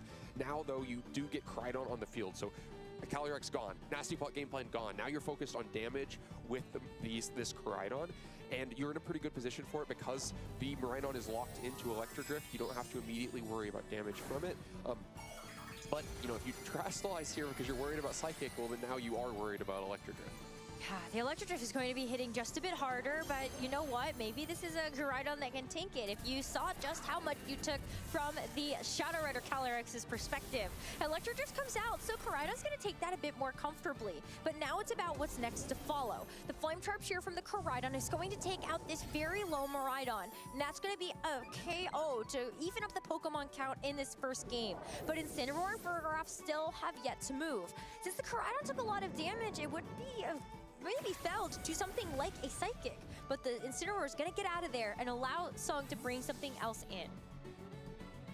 Yeah, U-turn does a little bit of damage there, could be helpful because the Ferrograph may be difficult to take down. In the long term, Clefairy is going to come out and provide support, try to keep that last bit of health on Koraidon. But the last bit of health, you can't follow me, an attack that's already coming in. Koraidon goes down this turn to Psychic. And now Sung is left with two very passive Pokemon. You've got the Clefairy that is there just to help to support a partner. Maybe the Incineroar can get something else done since the sun has been beautifully set by its Koraidon. You do have Flare Blitz. Maybe you can start to kind of hit away at some of these Pokemon, but I'd be a little nervous about something like this Calyrex with a Terra Water at its disposal. Yeah, I love your optimism that maybe Clefairy and Incineroar can put the pieces together, but man, is it an uphill battle. Calyrex, Ice Rider on the other side, like you mentioned, with defensive Terastallization still available to it because Zach hasn't had to use that resource yet. Looks like it's perfectly comfortable to just close out this game. Can threaten high horsepowers into Incineroar, can just start Glacial Lancing and picking up damage. I don't see how Sung manages to fight back here. Just takes too much damage from those quick two Electro Drifts, the one that eventually gets the KO into Calyrex, and the one that puts Koraidon so low that Psychic is able to finish the KO. Yeah, Zach just ended up playing this so aggressively from that first turn and ended up getting those nice calls right. Despite Sung trying to match that aggression with that hyper-offensive play of the Helping Hand plus the Astral Barrage, missing out on that KO onto the Miraidon was crucial. So now Zach is just going to get the safe avenue forward. Terastallize this Calyrex to the Water type. You don't want to be taking too much damage. Only thing that maybe will be able to save Sung here is a critical hit or something like a burn. But you know what? It's just going to be some damage for now. The high horsepower is going to do plenty to put this Incineroar in range of a second high horsepower on the next turn. But you still play this out because you're using this time to think about what happens in the next game. Think about what adjustments can you make if you are Sung to have a better chance to move forward in the top cut. Yeah, I think Sung's going to need a more stable lead looking into game two. So part of the problem, what happened so early in this game is Incineroar's led, but you want to fake out. That's how you would normally save your Calyrex from big Choice Scarf attackers. But with Armor Tail on the other side, it becomes impossible, so you just get into this damage back and forth that doesn't work out in Sung's favor at all. Yeah, Glacial Lance here. Again, we're just kind of watching out the final couple of turns of this game. But yeah, I think moving ahead to the next one, I like where you're going with this. And I wonder if Sung is going to take a page out of that book and kind of start to think about like, well, maybe do I actually save the Calyrex for later? Do I even think about bringing the Incineroar at this point? I also wonder if Clefairy on the lead just makes you much more stable against Electro Drift. You have to start worrying about just getting to a Snarl game, but maybe if you quickly use your defensive Terastallization and follow me, and then you can kind of scout out what Miraidon locks into. If Zach gets to that same game plan, you can start to outpace Snarls with nasty plots. There's some kind of game plan there. Yeah, I think it probably can't just be Incineroar. But the other thing is, Incineroar may have been led because you're worried about the Calyrex Ice Rider game plan, right? So that one plays out as just an aggressive Miraidon Electro Drift everywhere early game. But if you're worried about Trick Room and then immediate Glacial Lance spam, despite not being able to intimidate the Calyrex because of Clear Amulet, you still need it to resist Glacial Lance to give you something to try to get some damage in with knockoff, be able to U-turn out of it. Actually, no knockoff on this Incineroar, so just Flare Blitz and U-turn to like get some stability on the field against Glacial Lance. But yeah, it doesn't work out with this exact pairing, Miraidon and Ferrograph, causing so much problems for Incineroar. Yeah, I do wonder if there was also an opportunity here to have had, like, on that turn, what if instead of flame charging the Miraidon, since you know, like, you have to take a hit, but if you let the Incineroar do the finishing blow instead? Because the way that the speed interactions work, Flare Blitz the Ferrograph even Oh, I don't think there was any coming back even by that point, right? There was no way to one-hit KO the Farigiraf there, so the Psychic was coming in. You were getting down to just those two supportive Pokemon. I mean, that's a big cost of using Clefairy. It's one of the most powerful supportive options you can have. Adds that extra bulk to your partner, really strong follow-me Pokemon, but it doesn't directly contribute anything. And so it's much higher risk that if you lose your restricted Pokemon early, there's really no way to claw it back, right? If you're like, I have an Urshifu and a Flutter Mane, or I have an Iron Hands and a Roaring Moon, then maybe you start to claw games back, but you don't do the same thing with Clefairy. Dominant game by Zach to take a lead in this series, but Sung Lee has a chance to get back into this one, and maybe it starts with a bit of a switch up. It's going to be the Rillaboom this time around in the lead with the Shadow Rider Calyrex versus a run back for Zach. Yeah, so this doesn't do anything to stop that Electro Drift from coming in, but it does mitigate the damage quite a bit because you get rid of the Electric Terrain by leading Grassy Terrain underneath it. So you take away the Hadron Engine, take away the natural Electric Terrain boost, means that you're not going to be one-hit KO'd or like pseudo one-hit KO after Life Orb recoil from a single Electro Drift. So now you're able to stay in on the field with Calyrex here. But still, what are you going to accomplish in the meantime? You can't fake out either of these Pokemon. Rillaboom can swing into Farigiraf, but Electric Seed's still activated here, and so you're not going to get much damage out of that. It's going to be a Protect from the Shadow Rider this time. Knowing that Zach made that Shadow Rider Calyrex public enemy #1 in that first game, this Protect is going to be great to be able to neutralize 2 attacks, giving this Rillaboom some time to get a U-turn off onto the Miraidon, save itself so that once the Miraidon leaves the field, it can come back in and overwrite the terrain. So Sung has to actually give up a bit of information here. What's going to be the third Pokemon that he brought to this game? But maybe it's the Clefairy that can come in and hit the field and help keep this Shadow Rider Calyrex in the game. But it's not the Clefairy, it's the Koraidon. That's going to be the next Pokemon of choice. Yeah, just trying to get all the damage on the field, threaten big KOs. It's going to be really critical to see Zach's moves now. It is going to be just the foul play here. So again, Protect perfect here on the Shadow Rider Calyrex to stop any sort of damage. And there wasn't something like a Trick Room selected, so Sung does have this Koraidon and Shadow Rider Calyrex on the field in pretty good position. Yeah, that was the crucial decision I was making. If that had been a Trick Room to be up against Calyrex and Koraidon in Trick Room, you're looking at a much better spot. But for now, Rillaboom kind of does its job pretty well. It gets the Grassy Terrain set, then gets off the field to get a new threat in while still mitigating the damage potential of the Miraidon on the other side. Now Calyrex, it caused so much problems for Sung in the first game that Calyrex went down early, so trying to keep it a little bit safer this time. The Electro Drift going to just be going into Clefairy instead. I mean, that EV Light is going to keep this Clefairy nice and bulky, but also provide that front guard over to this Koraidon. Oh, that low kick, it got quite close, but still not quite enough to actually get over the line. But with the Trick Room now set up here by the Farigiraf, this Miraidon's got to get out of here with that Choice Scarf. It is the slowest thing on the field. Yeah, Zach maybe even hoping it would have just gone down as Trick Room went up, but instead just gets kind of small damage into Clefairy and then takes a lot of damage, and Miraidon ends up in a little bit awkward spot here where now you want to take advantage of this Trick Room, but you have exactly the one Pokemon that can't take advantage of it. So do you risk a switch or do you just wait for a KO to happen? So Farigiraf going to leave the field for now. Good time to do it. There's no priority threat on the other side. Urshifu going to come in. Oh, and the Encore here. That's exactly why Zach also wanted to take this Farigiraf off the field. You were worried about the threat of the Encore locking this Farigiraf into Trick Room and undoing all of your hard work. So Zach gets the Farigiraf off the field, ignores the Encore. Urshifu comes in also scot-free with that Focus Sash still intact, and now Zach can bring in his own Calyrex to take advantage of that Trick Room. Yeah, now you've got the threats you want against the Trick Room. The Clefairy still causing a little bit of problems here. It's going to help keep Koraidon safe, especially if Koraidon invests the defensive Terastallization. It can redirect away Urshifu attacks. But Calyrex should be threatening quite a bit of damage into the Clefairy. You can probably at least get one of these KOs on this turn if there's no Protects on the other side. Yeah, Miraidon has to go down in the process. The game plan has switched. We've gone from fast to slow. Miraidon was in the way, and so giving up that KO is a good way to pivot into both of these attackers. Zach is trying to find the best outcome in this next turn. He wants to utilize this Trick Room, make sure that Calyrex can pump out enough damage so that you can actually finish off the game, knowing that there is a Farigiraf that is in the back that needs to have to clean up after this Urshifu and Calyrex mess. It's also going to force out a Terastallization from Sung.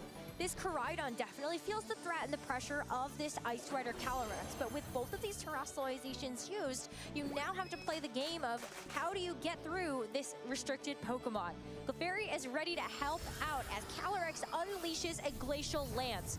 Good to be able to get this Clefairy into the red, but the close combat to follow it up was covering for the Terra. But look at this, the Friend Guard is just so impactful to keep this Koraidon in the game. It's gonna take another double of attacks and take this Koraidon out. And it gets the low kick off into the Calyrex. It's gonna make it really low. Yeah, but the helping hand wasn't enough damage to actually get the KO on the Calyrex, so it's going to get to swing again on the next turn. Now there's a little bit of a guessing game as well. Hyper's Power probably KO Koraidon here, so you've got to be a little bit weary of not clicking Follow Me if you're in some shoes, because you could not actually get an attack off. On the other hand, your Glacial Lance is also very likely. You just Glacial Lance and close combat, I would pick up a KO on the Clefairy and the Koraidon. So já tá 1-0 já? Já. Já Sherry já tá... really difficult to make switches to get out of it. Glacial Lance too likely to bring in Rillaboom, and you can't afford any damage into the Calyrex. There really has to be follow me in this set. But really, because when I look at something like the Farigiraf that's in the back, I think actually maybe the Calyrex Shadow Rider is not as useful. Sung is going to end up hedging his bets anyway. Brings out the Rillaboom even with the threat of something like that Glacial Lance as Clefairy goes for Protect. It's not going to save itself against this Urshifu if that was going to be the target. But it is the Glacial Lance.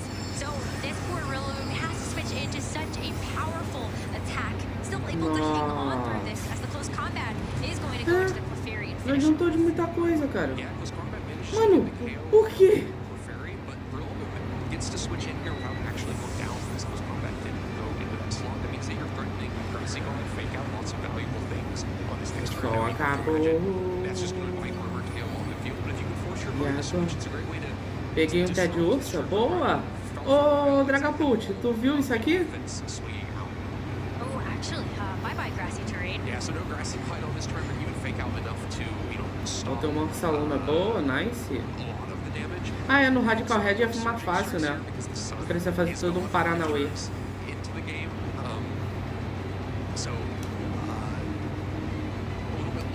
Ela concentrada no Radical Red. Presta atenção nessa jogada aqui. Presta atenção na Clefairy. Olha o que ela vai fazer. Ó. É um Calyrex e o Shifu, né? Do Zachary. E o Seungli, ele tá de Koraidon e Clefairy. Presta atenção no que ele vai fazer com a Clefairy.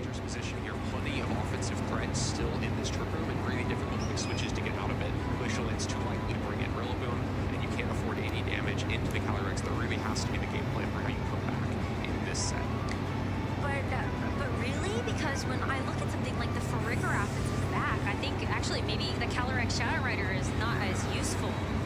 Sung is going to end up hedging his bets anyway. Brings out the Rillaboom even with the threat of something a Clefairy de Protect. À frente de um Shifu. It's not going to save itself against this Urshifu if that was going to be the target. But Por que o cara só não trocou isso aqui então? Ah, mas era pro Glacial Lance, beleza, mas tomou Close Combat. O que adiantou ter dado Protect? Não adiantou nada. Meu, coisa bizarra, cara. Quando eu li, eu falei, mano.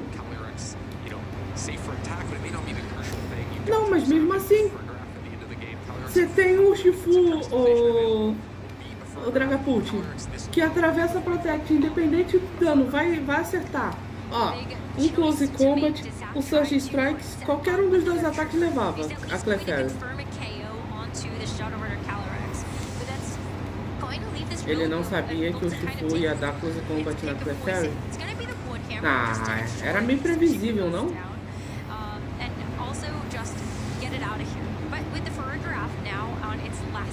Será que o Seungli empatou aqui, cara? Pick Room, tá. Hidras, melhor deixar pra lá. É muito mid-game. O máximo que ele poderia fazer é o Follow Me, pô. Não, a jogada de um ser humano normal é Close Combat no Koraidon. Pô, Mas Dragapult, tu tem um Pokémon que diminui em 25% o teu dano na tua frente. A range da vida dele tá baixa ao ponto de você levar com qualquer ataque que você tiver. Tu não vai fazer isso? Pô. É, o Seung Lee empatou aqui, 1 a 1. A Clefairy.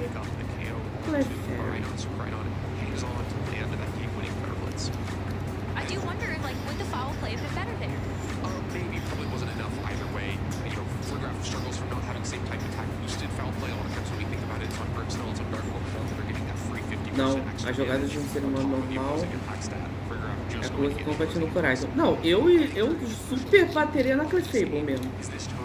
Então, eu sou um ser humano anormal. Eu sou um ser anormal, então. Líderes do Protect foi melhor do que ele pôde fazer. Não, pô! Ele entrava com o cavalo não ia tomar, pô. O cavalo não ia tomar um Close Combat, pô. Se ele entra com o cavalo, ele talvez tomava o Glacial Lance, mas, pô, ele não caía. E ele tinha a Clefairy se ele quisesse voltar com ela. Pra, de novo, trazer um slot de graça. Perder vida com o cavalo pra morrer no próximo turno, não, pô. Ele entrava com o cavalo se ele tomasse muito dano. Ele voltava com a Clefairy e aí seria um slot de graça pra ele entrar com o cavalo. Pronto.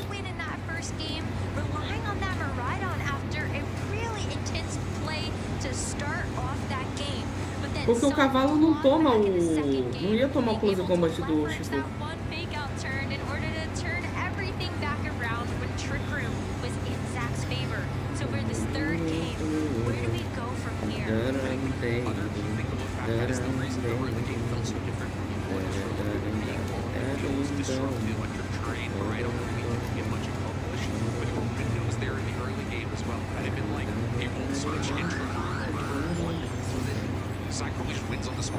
Essa play é arriscada pra caramba. Não, mas seria melhor do que ele perder a Clefairy por causa de um Protect. Porque, se ele faz isso que eu falei, ele não ia tomar tanto dano por Glacial Lance, provavelmente. Né? Beleza. Tomou dano com o cavalo. Volta o cavalo, traz a Clefairy. O cara ia focar no Coraidon. Vamos supor que ele tinha 2 jogadas. O Zasher ia focar no Coraidon só. O Zasher ia focar totalmente no Coraidon, ou seja, o cavalo estava livre para bater. Entendeu? Tinha essa primeira opção. A segunda era ele tomar dano com o Calyrex, trocava para Clefairy e o Zasher desse predict no slot e levasse a Clefairy. Que aí ele tinha de graça de novo. Tinha entrada de graça pro cavalo. Tu acha mesmo que um cara no top 16 ia arriscar? Tá doido? Ué? Arrisca? Cara, tu já tá top 16, tu já tá num rank que tu pode até andar de sunga, se tu quiser. Tu já está inscrito na história do regional daquele lugar. Ah, mas dá pra chegar mais longe? Beleza, dá pra chegar mais longe. Mas por que não tentar, caramba? É isso que é o negócio.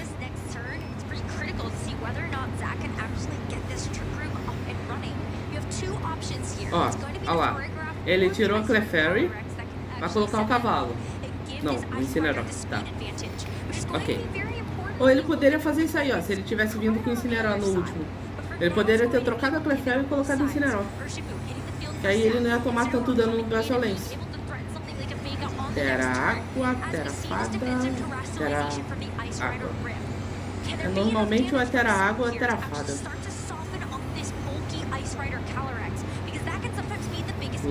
Nossa, deu crítico. Terei que rum. Wow, huge turn. And you know what might be even bigger than that turn is the Incineroar switch in, because the Incineroar shows us Tá, então o cavalo vai bater primeiro aqui. Depois é o Shifu. Não, eu acho que é o Reagindo. Depois é o Shifu e Incineroar, por último, se pá. Eu não sei como é que tá buildado os times. Ô Dragapult, eu que tô que nem um maluco atrás de um bago, né? De um bagel pra colocar num time. Tô eu que nem um maluco atrás de um bagel no Brilliant Diamond.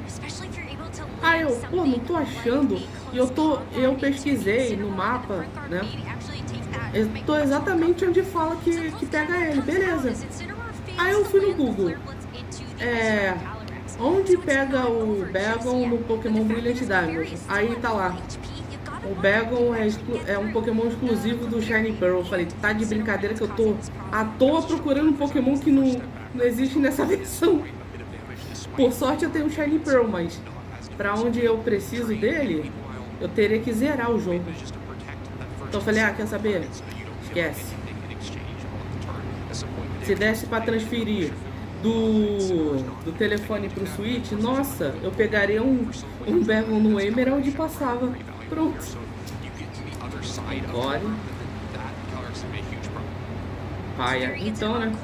Por sorte eu tenho as duas versões, né? Então, mas o Shiny Pearl eu tinha deixado na época que eu tinha o meu outro canal, eu tava jogando em live, entendeu? E é o que eu pretendo fazer. Eu vou ver e tentar fazer gameplay aqui com vocês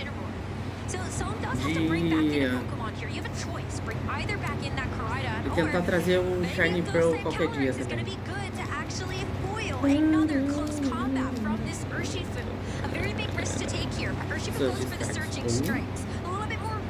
Surge Strike 2 e Surge Strike 3.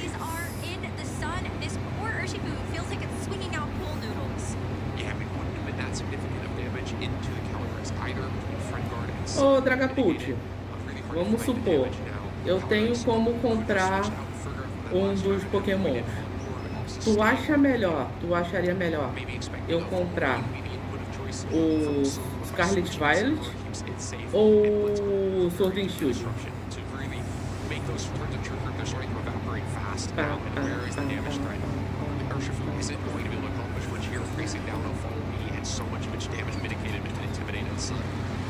Zach has now been encored into the surging strikes. You know that the sun is working against you, but any way that you can actually get damage down is going to be good.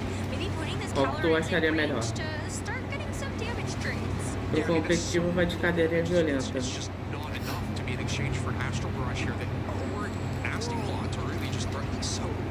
Lá tu pode pegar o Golden para girar.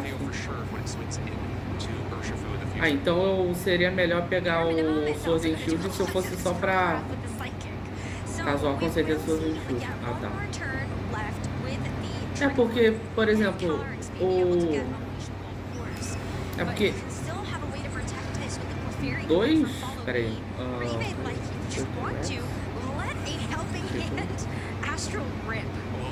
3 lendários que o pessoal tá usando aí são do Sword and Shield, né? 4, na verdade. 5.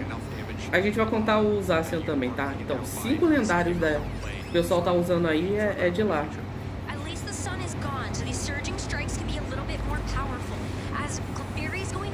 A não ser que dê pra pegar esses lendários também no Sword and Shield, ou no Scarlet Violet. Mas se Deus quiser, eu vou passar por todos eles. A gente vai jogar todos os jogos, se Deus quiser. Vamos chegar em Scarlet Violet, vamos jogar Ventos e Ondas.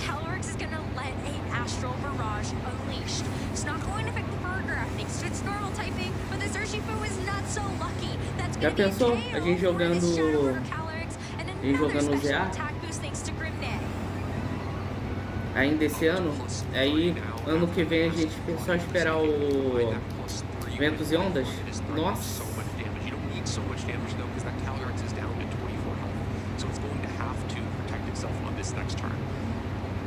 this is probably where it really all has to come down to. If Fergaraf could make it through a turn and get a trick room up, then maybe you're running enough damage back with the speed in your favor to try to close out this game. You've got Krydon who can get up. You have at least some damage onto the Calyrex on the other side. But you have to imagine a bunch of damage is about to swing into this Fergaraf. You got a +3 psychic at your disposal, but you could also maybe think that what if Zach actually just doesn't protect the Calyrex here? Well, yeah, if you really are expecting it's like psychic and flare blitz into Fergaraf, then maybe you just O Zé faz parte da linha principal dos jogos? That would be very nice, but you know that it's gonna just have to be a tough call to make a coin flip in a very tense. Eu acho que não, né? Nem o Arceus nem o ZA fazem parte, né? Você acredita em mim se eu te falar que nunca joguei Very Red Leaf Green? Olha, ô Dragapult, se eu te falar também que eu nunca joguei, de certa forma, eu realmente também. Eu tenho um vídeo aqui no canal que eu fiz um Mono Poison, eu tenho que inclusive até terminar. Eu não terminei ele até hoje. O Mono Poison no Fire Red, até hoje eu não terminei. Eu tenho que pegar pra terminar. Mas assim, zerar os jogos eu também nunca zerei não. É um jogo que eu quero jogar em live um dia.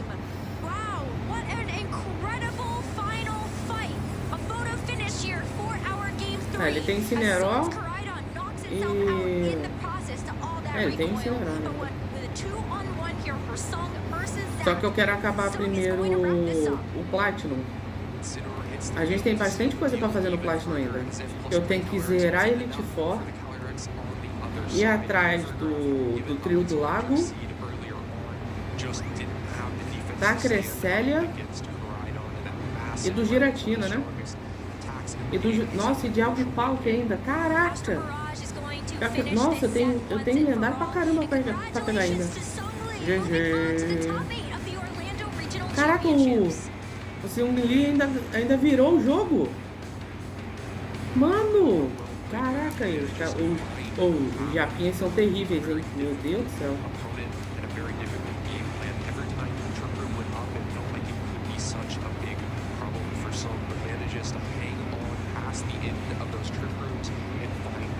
Caraca, ainda tem coisa pra caramba pra fazer no Platinum. Tinha esquecido. Achei que ia ser só zerar o jogo, né? Mas não. Tem coisa pra caramba pra fazer ainda. Inclusive, meu pesadelo é cair contra japonês. Nossa, nem fala. Eu tenho esse... Eu tenho essa chance, tá? Pode acontecer isso aí comigo, tá? Deixa eu só fazer uma coisa, inclusive, eu lembrei que eu tenho... Cara, eu lembrei que eu tenho que colher o negócio no Brilliant Diamond aqui rapidinho, gente. Eu vou abrir aqui o Brilliant Diamond rapidinho. Eu esqueci de colher as frutas que eu tinha plantado. Eu tenho essa chance de cair contra japonês, o Dragapult. Como eu vou jogar o GC, é bem provável que eu caia contra alguns, entendeu?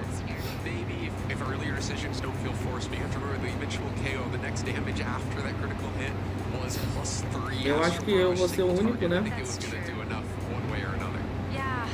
Acho que eu vou ser o único aqui do canal, do canal que vai jogar, né? O regional, né? O regional não, o GC, né? Foi um solaço.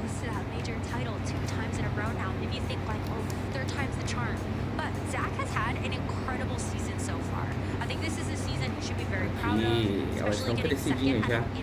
Crescidas já? Aê! Nossa, deu 4 berries. Boa! É isso que eu precisava. O Yuma, no Mundial do ano passado, deu predict 7 vezes seguidas em um cara. Nossa! Os caras comem o jogo com farinha, né? É o que eu vou tentar fazer no Champions. Eu vou fazer live. Eu vou fazer live no dia que lançar. E aí, nesse meio tempo, eu vou tentar preparar... Eu vou tentar fazer um time, né? Eu vou fazer um time pro GC. E as partidas do GC eu vou tentar jogar em live. course, Se eu não me engano, eu tenho que jogar 30 partidas, né? A couple players from the United Kingdom have also come over, just because like we're getting towards the end. There are not that many chances left for people to get championship points, get themselves on that leaderboard.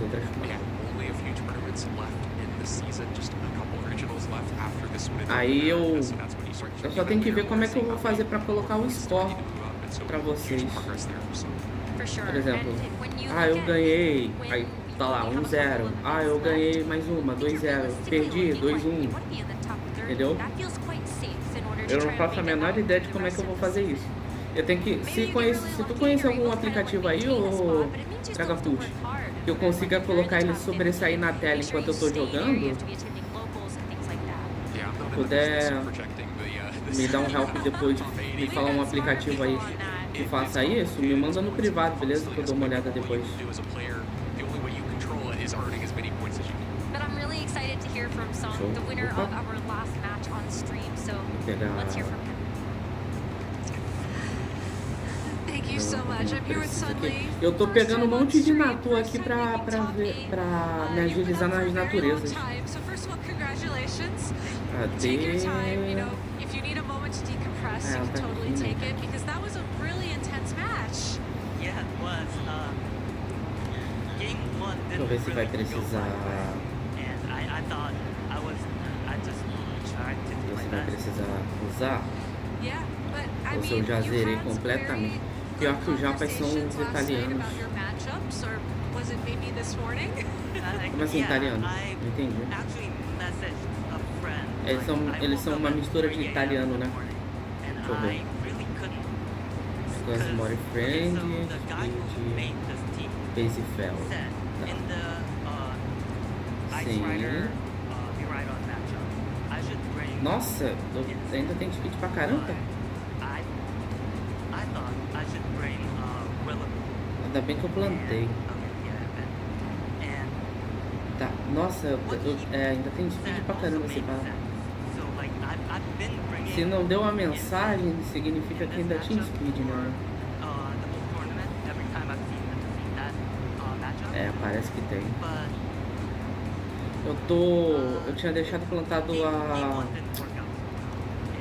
uma berry aqui pra tirar a speed que eu coloquei errada no Pokémon. It seemed like you had many tough calls to make because those games were just so close every time. How did you have confidence when you were making those calls? Deixa eu só salvar. Beleza, agora que eu salvei eu posso voltar aqui pra tela pra ver vocês. Yeah, it's okay to say that. I never have confidence up here.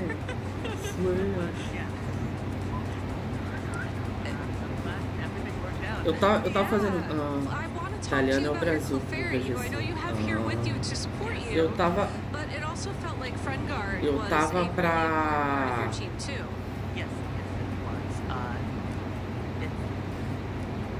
It's really good at just switching in, mitigating damage, using follow me, of course. Eu tava pra, como é que fala? It just kind of lets my Shadow Rider and Koraidon do all the damage because they do plenty of damage on their own. Cadê aqui? Nindras, poderia mandar um salve pro meu amigo que está em cal comigo aqui? Só fala o nome dele, pô. Fala o nome dele aí que nós mandamos. So what does it mean to have your first top 8 finish here, at least? Well, it feels nice. Hopefully I can go further, but just trying to take one game Eduardo. For sure. Um salve pra você, Eduardo. Amigo aí do nosso querido Alexandre. Um salve aí pra você, cara. Tá salvado. Pronto. Aí, ô Dragapult, como eu tava falando, eu pensei em um time, só que eu não vou conseguir fazer o time a tempo no Champions. Aí eu vou ter que fazer eu tô vendo aqui um outro time pra fazer, eu vou ter que correr, porque o Champions já é quarta-feira agora. Então eu vou ter que, acabando a live aqui, eu vou ter que ir atrás do time, só que eu não tenho Só que eu não tenho, como é que fala? Caraca, esqueci o nome. Já tá no top 8. Só que eu não tenho a natureza. E aí eu tô indo atrás de Natu pra pegar as naturezas. Só que falta 2 naturezas que eu preciso. Eu preciso de um Adamant e um Bold. E não veio nenhum dos 2. As outras eu acho que eu já tenho tudo, basicamente. Ele agradeceu, agora eu vou voltar pra me dizer. Ok, Alexandre. Vai lá.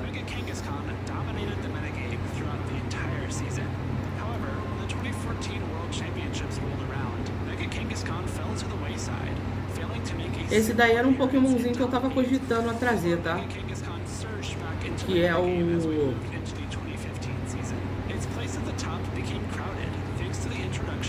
Que é o Rotom, uma das formas do Rotom.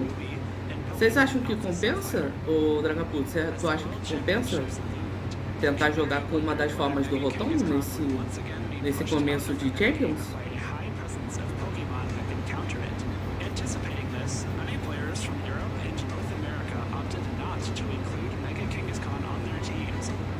Rotom Ash compensa? Então, acho que eu vou atrás de um, então. Acho que eu vou tentar fazer um Rotom Ash. Eu faço ele direto do Brilliant Diamond. Só que eu preciso... Nossa, só tem um problema. Ô Dragapult, me responde uma coisa. Por um acaso,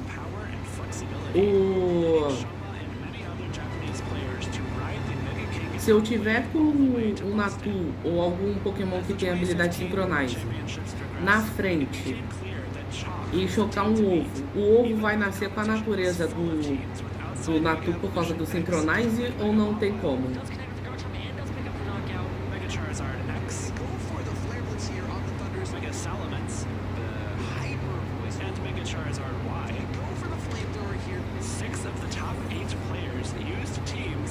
Essa história do Shulk é legal. Porque uniu um time muito da hora, né? Acabou virando um meta, né? Esses Pokémon. Não tem como? Porque o Rotom no Brilliant Diamond você só consegue naquela mansão assombrada. E de lá é só bridando. De lá é só bridando. E aí eu teria que ter então um dito com a natureza certa, colocar a Everstone pro Rotom nascer da natureza que eu preciso. Esse é o problema, eu tenho um dito com a natureza certa. Ô, Dragapult, tu sabe me dizer se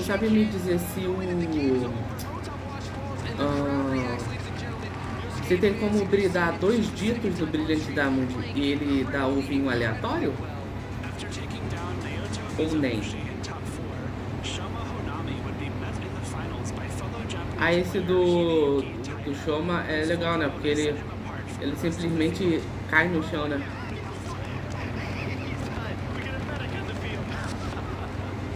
Não. Então.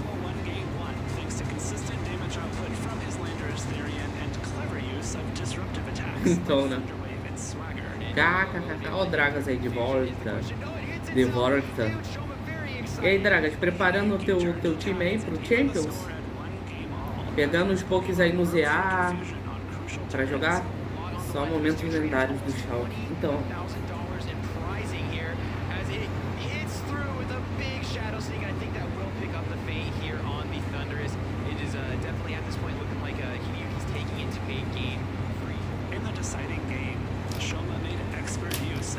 Tá, então é bom, tá, de começo então acho que eu vou trazer o Rotom, sabia? Eu tô pensando aqui em qual, eu tô pensando em um timezinho, quer dizer, eu tinha pensado num time aqui, o Dragapult.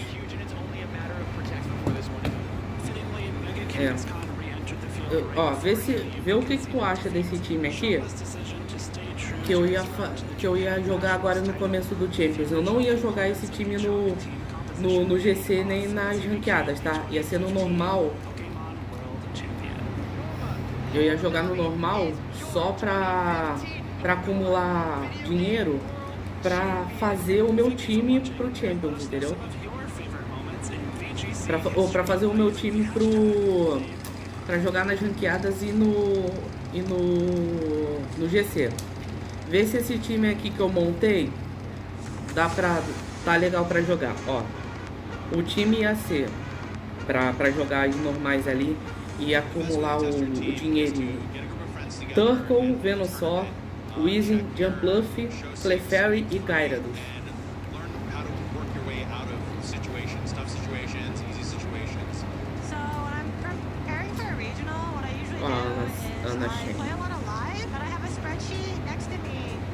Vê se esse time tá ok aí. Dá pra jogar. Ia ser um time só pra eu jogar não era troca o Easy por um. Então, o Dragapult, na verdade, eu tinha cogitado, em vez do Venusaur, colocar o Charizard. Só que eu não sei se nas normais o Charizard também vai estar banido. Entendeu? Porque o Charizard tá banido do primeiro meta. E aí eu não sei se a normal também conta o meta. Entendeu? Aí eu tinha colocado o Charizard porque eu falei, bom, eu já tô levando um Turco, o Turco vai ser Tassol. Pro Charizard vai ser maravilhoso isso aqui. Só que aí depois eu pensei, cara, o meta baniu o Charizard. Será que nas normais também vai estar banido? Aí eu risquei e meio que coloquei o Venusaur, entendeu? E eu tô pensando em tirar o Easy porque, cara, todas as normal não tá banida. Ok, vou procurar um Pokémon que se aproveita de sol.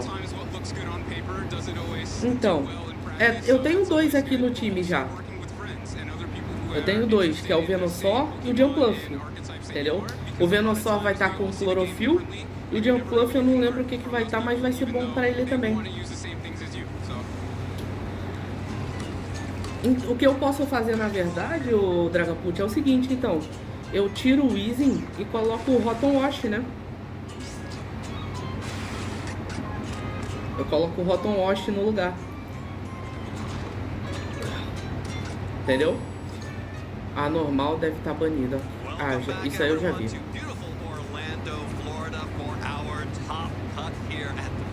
Porque o que eu tava pensando em fazer? No time de sol, o Rotom e o fogo é melhor. O Rotom Hit? Tu acha melhor o Rotom Hit? Porque aí eu ia fazer o seguinte, o Dragapult. O Rotom aprende Aereball? Porque se ele aprender vai ser bom, porque aí eu coloco pra ele bater com fogo. Só o Rotom Hit? Ah, tá. Ok, então vamos colocar. O Rotom Wash, se pá, eu coloco, sei lá, no GC, então. Tá, Rotom Hit. O Rotom Hit. O Rotom Hit é só o verde. Tá, ó. Zamazenta. Zamazenta e Kylie Shadow contra Kylie Ice e Miraidon. Não, o Rotom Wash, ele aprende Aereball ou Aereball? Porque o que eu tava pensando então, o Jumpluff também tem Chlorophyll, né? Se eu não me engano. Porque o que eu queria fazer? O Turtle seria meu setter de sol, né? O Venusaur pra bater só Hydropump, tá? O Venusaur pra bater no sol forte, pra conseguir dar Solar Beam também. Rapidinho. O time do mano Jonathan Zuniga, Zamazenta de Router Shield, Calyrex Shadow Rider de Fox Ash, Chimpao de Assault Vest, Dragonite de Choice Band, Orgepon Máscara de Pedra e Raging Bolt de Boost Energy. E aí continuando aqui o Dragapult. O Turtle seria o setter de sol, né? O Venusaur para bater Solar Beam e bater forte no sol com Chlorophyll. O Rotom Hit seria, né, no caso, para se aproveitar do sol. O Jumpluff seria meu Tailwind Setter, né? Aí, além de também tentar causar um Spore, né? Além de tentar colocar os outros para dormir. Clefairy seria a Follow Me do time, né? Eu colocaria Follow Me se ela aprender Trick Room também, porque aí o Turtle consegue se aproveitar. E o Gyarados seria o meu Intimidator do time, entendeu? Bate forte com água, tem Intimidate, e é isso, entendeu? Seria mais ou menos esse o meu time. E o time do mano Emílio Forbes, Calyrex Ice Rider de Clear Amulet, Miraidon de Life Orb, Annihilate de Choice Scarf, Fire Giraffe de Electric Seed, Iron Bundle de Fox Sash e Iron Hand de Assault Fast. Não, Nidra, tira Clefairy.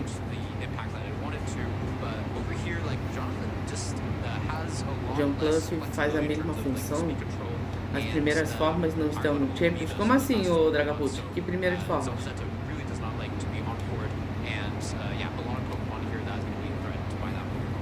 Porque a Clefairy seria mais por causa do Friend Guard, entendeu? Seria um Pokémon ali que eu queria que fizesse...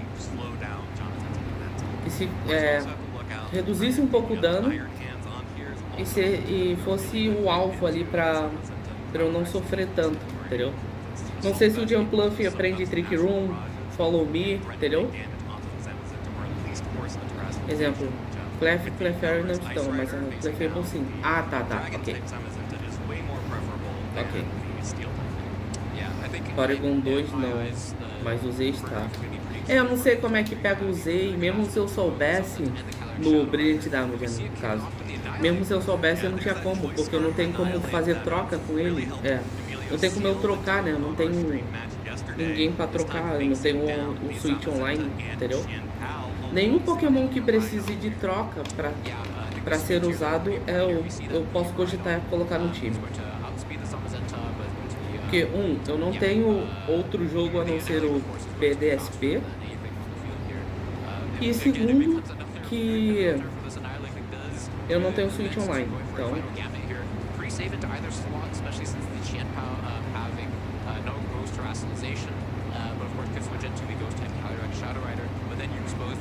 Entendeu?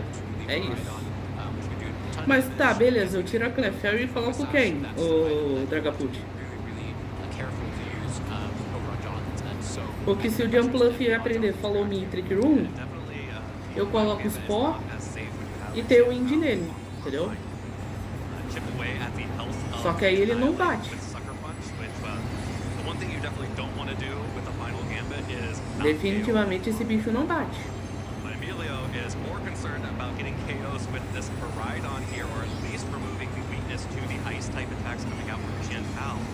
Terra? Não, Terra Poison? Caraca!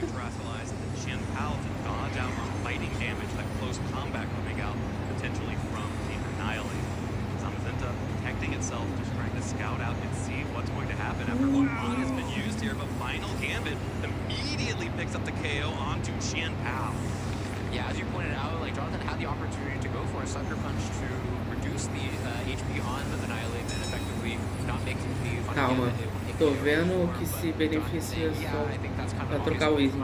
Não, o Weezing eu já troquei o Dragapult. Eu coloquei o Rotom Hit no lugar do Weezing. O time ficou assim, ó. Turtle, Venusaur, Rotom Hit, Jumpluff e Gyarados. Aí a Clefairy você falou pra eu tirar, eu tirei, entendeu?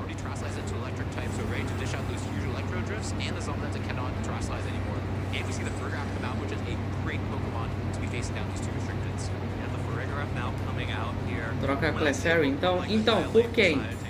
Eu tinha de início eu tinha pensado na Arcanine, mas aí eu já tenho o Intimidate, que é o Gyarados. E eu tô com muito Pokémon de fogo, eu tô muito fraco pra água aqui. E não tem Terra, né? Tem que lembrar disso. Eu quero fazer um time de sol, mas não quero que o time todo seja basicamente de fogo. E que dê pra jogar no Trick Room, principalmente o Turtle. Eu quero que o Turtle jogue, eu não quero que ele seja só o setter de sol, entendeu?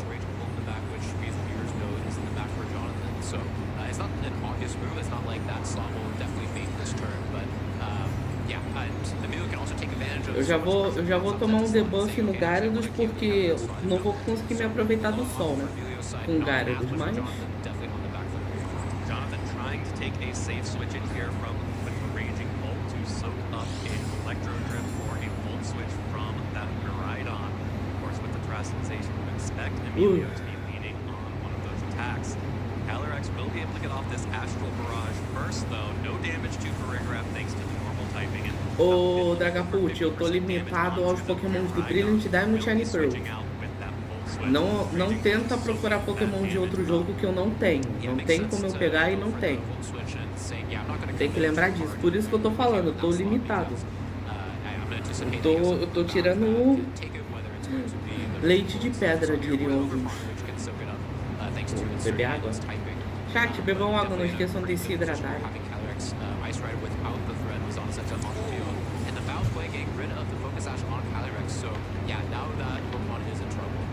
Calyrex is definitely in trouble, and with Raging Bolt and Calyrex out on the field, I don't think Jonathan can break the Farigiraf. This seems like a super safe trick room to me. Yeah, the Raging Bolt will definitely be threatening a lot of damage thanks to the Electric Train being active, but probably will be a one-hit knockout, so especially with the Astral Barrage not going to hit the Farigiraf, Jonathan would have to make a huge commitment into doubling into it. And we see the Protect coming out from the Calyrex Ice Rider, so did Jonathan commit here. We see the Psychic come out, not super effective damage, but it's going to do a good amount. Yeah. If that's enough to get this Thunderbolt over the finish line, that would be disastrous for Emilio, and it is! Dragapult, eu pensei num aqui, mas o time ia ficar fogo puro. Eu pensei num aqui, que eu acho que seria uma baita de uma opção. Tem uma habilidade boa, mas o time ia ficar com muito pouco de fogo.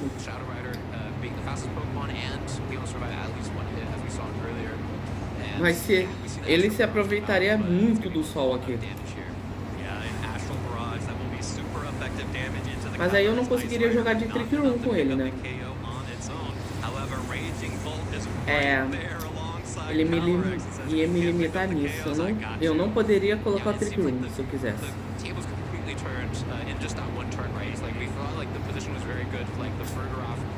Sabe qual pouco eu tava pensando, Dragapult?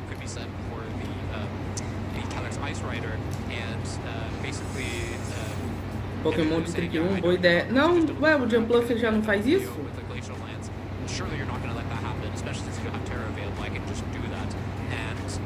Tu falou que o Jumpluff faz a mesma função da Clefairy, então? Eu só tinha colocado a Clefairy aqui por causa do Trick Room.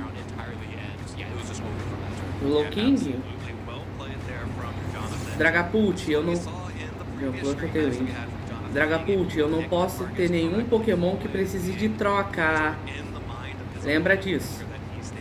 Nenhum Pokémon de troca e de outra versão de jogo. Não dá.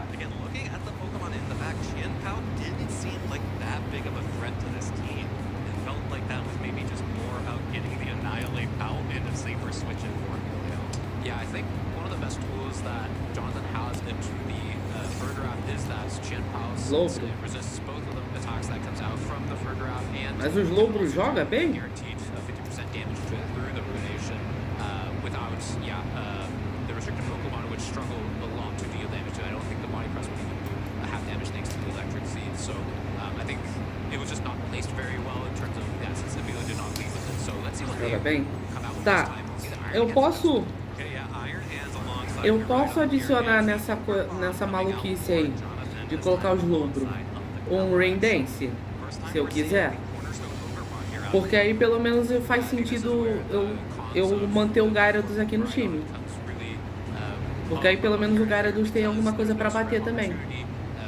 Que aí eu tenho chuva, eu tenho sol, eu tenho Wind, eu tenho Trick Room.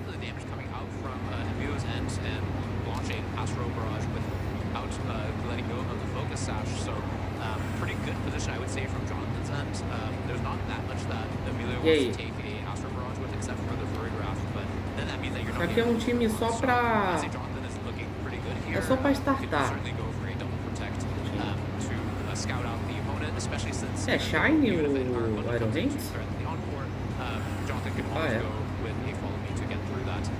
Although you probably don't want to see an Iron Bundle in front of two Pokemon with the Focus Sash, with the Icy Wind being very, very strong. So let's see what comes out. It actually is the Verograph, not the Iron Bundle. Chuva não é legal? Por quê?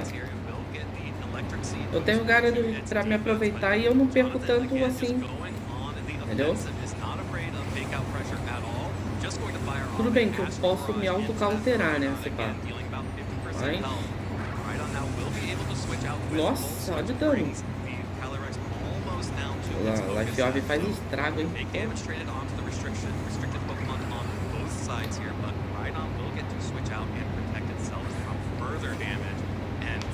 Não, não é Shine, senão estaria brilhando.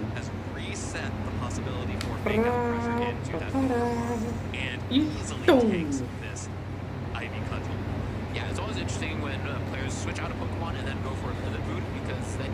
Só pro Gyarados? É porque... Qual é o sentido de eu manter o Gyarados aqui a não ser pra Intimidate? Entendeu? Porque o intuito de eu colocar o Gyarados aqui era pra Intimidate, né? Eu bater de certa forma com... Né? Porque o Gyarados também bate um pouquinho forte. Mas seria mais pra, tipo assim, sempre seria ele de lead. Eu entrar com ele e o Turco, entendeu? Ele Turco, aí eu dei Intimidate no pessoal, beleza. Troco e coloco alguém, entendeu? Situation goes for the encore onto the Iron Hands, which used Fake Out into the Ogerpon. Knows that if Ogerpon had not get faked out, then the Taunt would have gone through to stop this Trick Room. But in doing so, eu não tenho o Dragapult. Eu não tenho a Farigiraffe, mas a Girafarig é boa.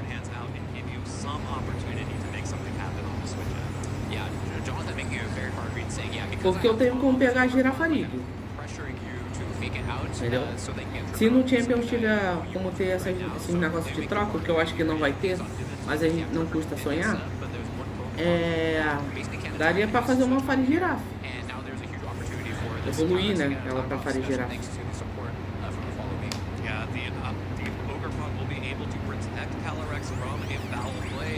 Switch in here from Calyrex Ice Rider means it's definitely vulnerable to an Astral Barrage.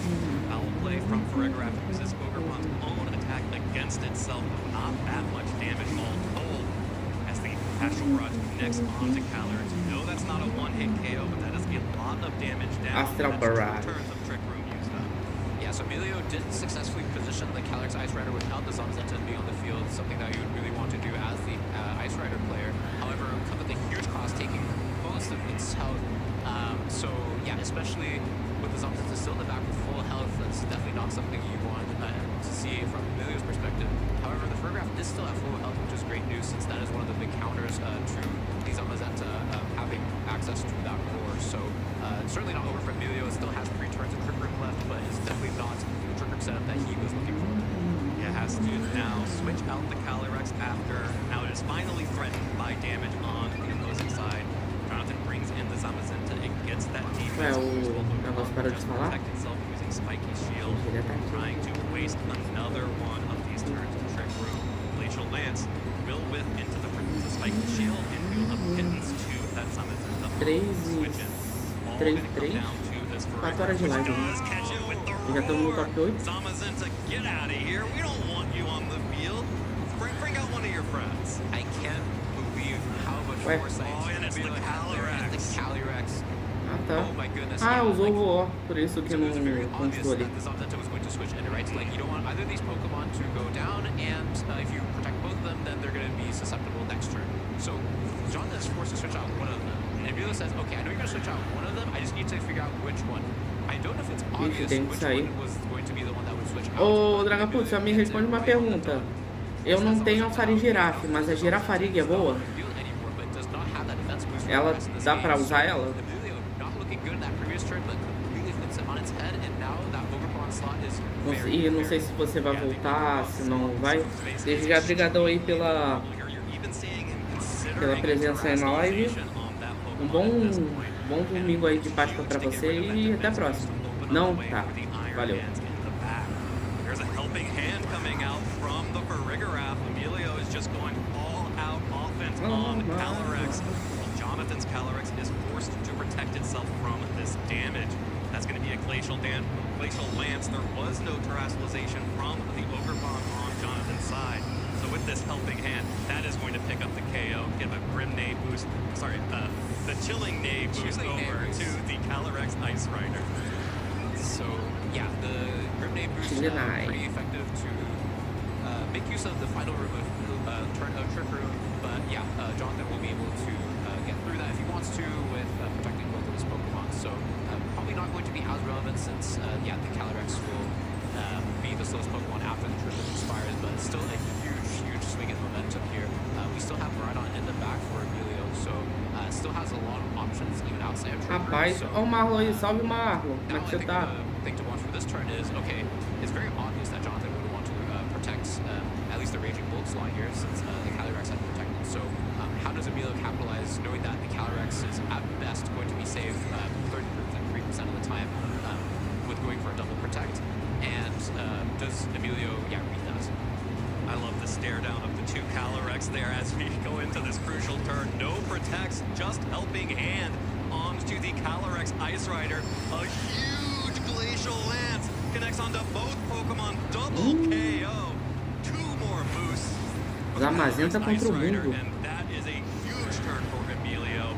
No protects, nothing passive coming out from Jonathan. And now just the Zamazenta that no longer has its defense boost off against 4 Pokemon remaining. Wow, this is such a treat to watch because there is so much. O Emilio conseguiu empatar aqui. In the second game, like there was these turns where I thought, yeah, like one player is just so favored, and then it was completely flipped on its head with like one hard read. Wow. And it's just it's so amazing to see these top players just adapt to each other and say, yeah, this is the turn I need to go for it, and I'm gonna go for it. And ele conseguiu empatar. To a game 3 here. Yeah, just like in game 1 when Jonathan saw the moment that he needed to go for it and went for it.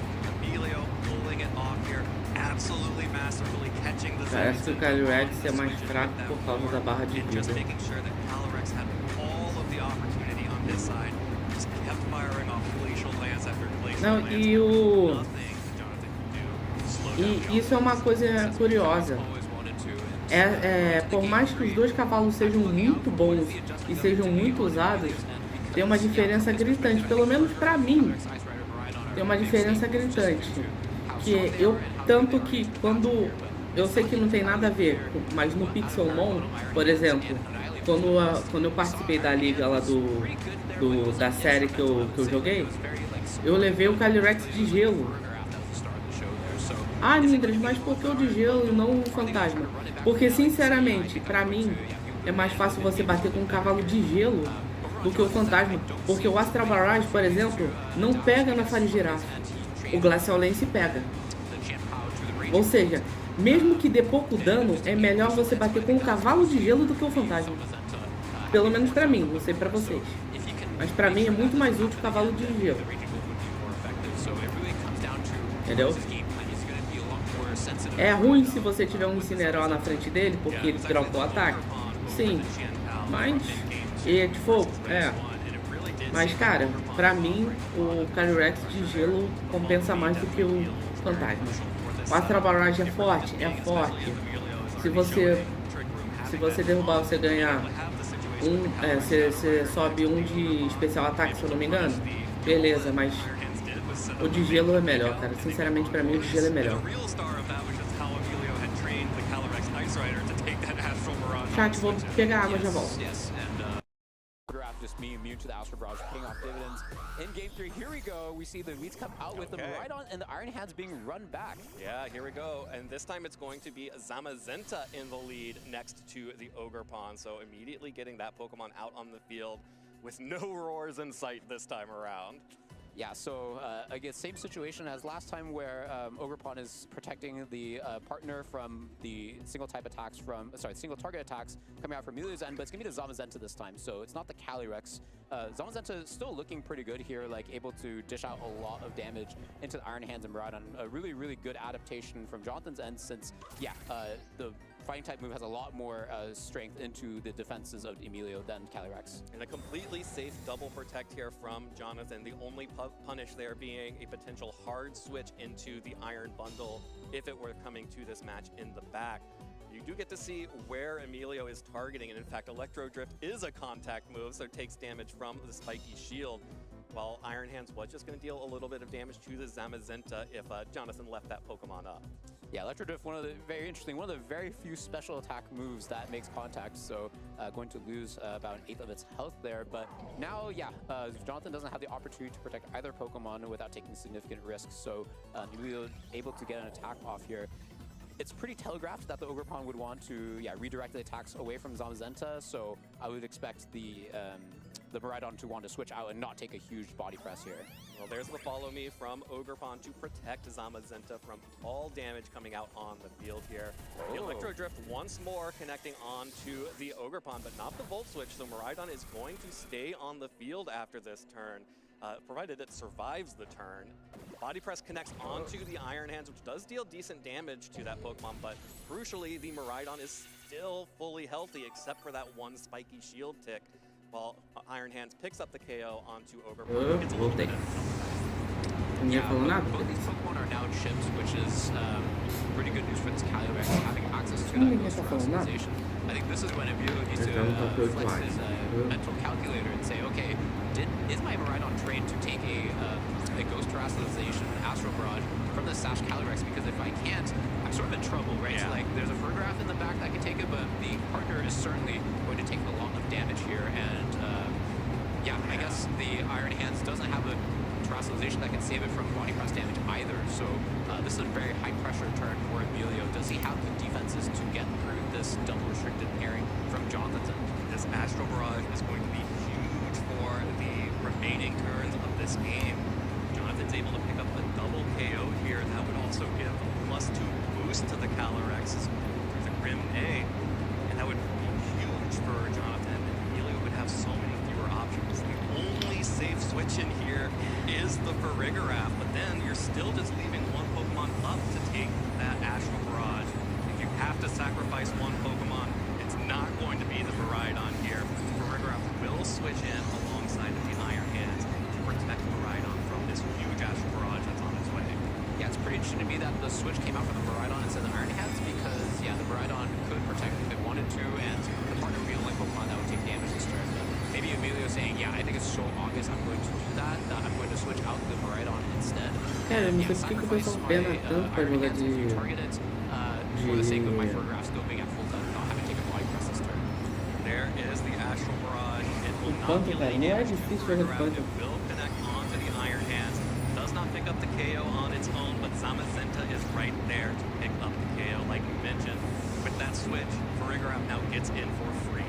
So yeah, good position for the Furgraph, kind of like game 2. The only problem is that the Zamazenta is already on the field, so even if Emilio is able to get a Trick Room up, it's just not going to be as effective facing down not only Zamazenta currently, but a Zamazenta that is at full health. So his tool set for game 3 that Zamazenta is getting more and more limited.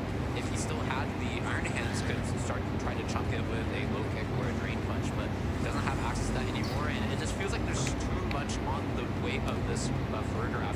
It wants to roar and Trick Room in the same turn, and yeah, unfortunately you're not able to do that. Yeah, or it wants to Trick Room and knock out the Calyrex, or, you know, there are too many things, like you mentioned, Farigiraf wants to do this turn, but Emilio can only select one of them. And yeah, we do still have Terastallization still available on Emilio's end, so could go for the roar and Trick Room if you wanted to. Going for Terastallization here, so definitely going to be attacking with this Calyrex. The question is going to be, what does it do? Does it attack, or is it going to set up Trick Room? Well, it definitely has to Terastallize to avoid this Ghost Terra boosted Astral Barrage from Jonathan's Calyrex. Again, Farigiraf does not take any damage from it, but it will connect onto the Ice Rider. Heals just about 0.5% on the Calyrex Ice Rider. It survives the body press. There's the roar coming coming out from the Farigiraf. Zamazenta now off the field once more. That means that Jonathan is going to be forced to show the final Pokemon. Raging Bolt has been dragged out by the Roar. Now it gets the booster energy boost. But what is going to happen from this Ice Rider Calyrex? Did it go on the offensive or did it set Trick Room? And it is set Trick Room. Wow, what an insane turnover from Emilio here. Like we said, yeah, they can't Trick Room everyone at the same time. And then Emilio says, yeah, watch me. Yeah, that's why I got 2 Pokemon, man. Yeah, that's how I trained this Calyrex, and yeah, it's paying off dividends for him here. Knowing that calculation and going for that big play, has the opportunity to, yeah, now give those Glacial Lands, but that's Zamazenta inside. Zamazenta not going to get the defense boost ever again. The problem is that the Pokemon Jonathan is very, very healthy. Not only is the Sash attack for Calyrex, but the Raging Bolt is also out full. And depending on how it's trained, it might be able to survive a Glacial Lance as well. So, yeah, we'll see what happens here. It may be able to survive a Glacial Lance, but you have to be planning for the end game as well. And you definitely don't want to take additional damage. You have Rhydon in the back with that Raging Bolt potentially being the best option if this Calyrex goes down while you're in Trick Room. Next on to the Zamazenta again, just going to be dealing a little bit of damage. Floresta Élfica já. Oh, and punishes the Protect there. Roar will force that Calyrex out instead, bring back the Raging Bolt. I think Jonathan, from his perspective, not feeling too bad because if that had gone into the Zamazenta, we were doing basically an entire replay of Game 2 where, yeah, the Zamazenta's forced out and the partner had just protected, so you're completely vulnerable. And, yeah, you're probably going to get KO'd while your Zamazenta, if it wants to come back in, has to take damage. But now it's different. There's a Zamazenta here still on the field. Yes, it doesn't have the defense boost anymore, but... Tu tem que ir pra Canaban agora, meu filho. Wow, Calyrex going for the Ali no mapa do It still mundo. does not mind being out on the field against these 2 Pokemon. Raging Bolt going on the offensive against the Farigiraf deals good damage with the booster energy boost. Electric Trade just expired the turn before. Calyrex gets to survive one more turn here as Emilio really doesn't want that Pokemon on the field. I don't know if there's maybe any historians out in the chat, but I don't know if I've seen the Roar happen 3 times consecutively in one game here. Going to get that Zamazenta out of here, and yeah, in that position of being able to running Glacial Lance. However, again, different from Game 2, the Raging Bolt did not protect this turn. Was going to be susceptible to that Glacial Lance. So thanks to that bravery from Jonathan, has more defensive options here to further stall out the Trick Room. So the timer is still ticking for Emilio. Can he make good use of this next turn of Trick Room before it expires? It is still very safe for Jonathan just to go for a protect either one of these Pokemon and switch back in the Zamazenta and just continue to stall out these turns of Trick Room. There are only 2 turns of Trick Room remaining here. So Emilio needs to make something happen here or get rid of the Calyrex Shadow Rider so Rhydon can do something outside of Trick Room. Yeah, so we see the Zamazenta switch in for the Raging Bolt slot. Again, neither slot had protected, so it was not telegraphed. We see the helping hand, so did he call? Calling the Zamazenta switch and connects on it with the helping hand boost, but not enough to pick up the KO. Will be able to get the KO on to the Calyrex from Jonathan. Will be able to pick up Emilio's Calyrex here with this Ash Rod. There is now one final turn of Trick Room, and Jonathan going on the offensive there with the Calyrex Shadow Rider may just be what wins him the game here. Getting this extra boost here onto the Calyrex. Still has 3 Pokemon, and now Emilio is forced down to just Miraidon and Farigiraf. I was gonna say that was like a very exciting to see the helping hand, but actually I think Jonathan made like the crazy play of protecting the Calyrex, completely exposed to going for a Glacial Lance plus a foul play, which was totally something that Emilio could have done, right? There's a Raging Bolt there, so it was the most straightforward play, and Jonathan saying, yeah, I know you're going to read me protecting since I kept protecting and switching against Zamazenta. I'm going to go through on this turn and go for a bunch of offensive play, and wow, like in game 1 and game 3, Jonathan just going for that big play that just pays off dividends, turning the set around. It is so impressive to me to watch these players know exactly when to hit the gas, when they need to stick the landing here, and Jonathan calling it perfectly in that game, that previous turn. Rhydon forced to protect here. Will just be trying to prevent itself from taking any damage, while Calyrex will also have to protect itself here. That just means the Farigiraf and Zamazenta are the only Pokemon able to move. That's the body press from the Zamazenta onto Farigiraf, Mano, essa farinha girafa de EUA eu lembro um pouco que o cara ganhou. É insuportavelmente chata. Se vai, ele ganha. Yeah, so only real play Emilio had there. Yes. So Emilio, great for identifying that and noticing, yeah, I need to have the speed advantage. Usou Thunderclap, prioridade. It's just going to be correct for me. So doing the only play that gets him back into the game, and yeah, he has the speed advantage here. Reagindo doesn't have the opportunity to go for the Thunderclap thanks to the Frigoraph being on the field, but still, Jonathan looking very, very good here, having the Pokemon advantage. Jonathan protects Raging Bolt here, is not going to take this Draco Meteor. Correct call again from Jonathan. Raging Bolt is protected from the Draco Meteor. Zamazenta will connect with the body burst, but it survives. Still out basically one health here, but sets up Trick Room. But you can see that Jonathan is fist bumping. He's fine with that. Saying, yes, I want that Trick Room to happen. Now my Pokemon are faster than your Mariah. Yeah. And we see the forfeit, and it's going to be Jonathan making it into the top 4. Wow, incredible 3-game set there for Jonathan and Emilio. O Jonathan ganhou mesmo. Right at the end there. GG! Vitória do Jonathan. O Emílio Forbes não foi dessa vez pra ele. E aí, cadê o Marlon nesse... Cadê o Marlon pra falar agora? Marlon sumiu. If perhaps the Frigoraph had survived and maybe gone for a different attack, but getting the Trick Room off with Reagindo Bolt still up, nothing Emilio. I think when you're in that advantageous position where it's not guaranteed, but like you're very, very favored, it's so tempting to say, yeah, I'm not going to make any kind of hard read here. Like I'm so advantaged that, yeah, I'm not going to expose any of my Pokemon like that. But Jonathan's saying, yeah, actually, I know that's not locked up for me here, and I know from Emilio's perspective, like what he wants to do exactly. So I'm going to capitalize that and make my 80% chance to win 100%. And that was exactly what we saw there. And I really want to expand on the point you gave earlier, where you said, yeah, the top players you can tell because they know exactly when to step on the gas, and I think that was a perfect example of that, where Jonathan, like, just showing, yeah, this is the exact moment where I need to make that hard read, or else I could slip up. And yeah, it's just so incredible to see these players, because if you always step on the gas, right, if you're always making the hard reads, then you're actually just playing very like inconsistent. Yeah. Like you're not always going to be able to guess what your opponent's going to do. So yeah, I think that's perfect precision of when to go aggressive. And yeah, what a set! I can't stop talking about it. Yeah, I have been so impressed with Jonathan's play over this weekend. The 2 sets that we were able to watch, and I am so excited we're going to get to see even more of them as he advances to the top 4. Congratulations again to Emilio for a top 8 finish. Very well played set from them as well. Of course, we hope we can see plenty of Emilio. Absolutely. Yeah, like you can see the mastery of the archetype showing so many different modes they can go for. Right, going for the more aggressive early on pressure with the Annihilate, but also slowing it down a little bit with the Iron Hand. It was still such a close set. It really came down to the wire there in Game 3. So yeah, we'll certainly see more. Yeah, and Game 3 really was so close to being a repeat of Game 2. Yes. But this time got the roar. Yes. Just wrong on that one turn. And that really made it so that Jonathan was able to keep a little bit of the momentum versus Game 2.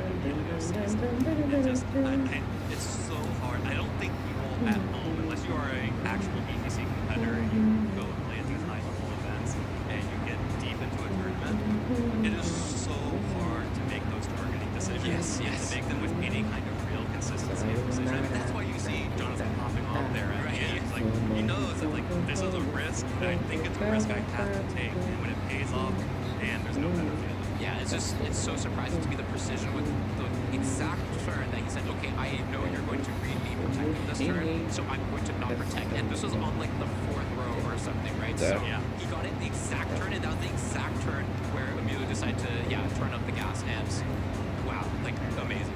All right, well, let's hear from Jonathan, who has just made it to the semifinals, as he is awaiting his winner interview right now. Thank you so much. I'm here with Jonathan, who just punched his ticket into top 4 here in Orlando. Congratulations, Jonathan. How does it feel? It feels amazing. It's super surreal considering everything that's gone on this season for me, and then so much of the backstory.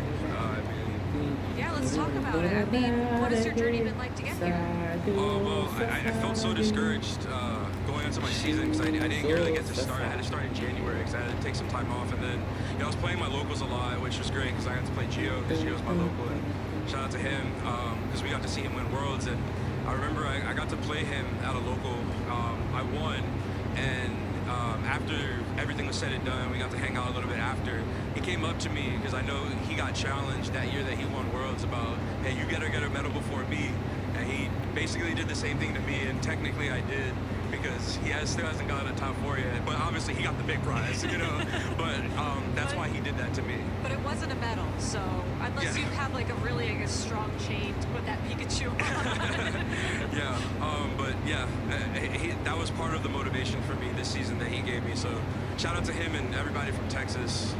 It really is those local communities that can help you get to top 4 of a regional. So in terms of this match that you just played, I mean, you've been making some incredible reads throughout the tournament, and just in that game number 3 in particular, I have written down in my notes, you didn't protect Cali Shadow towards the end of that match.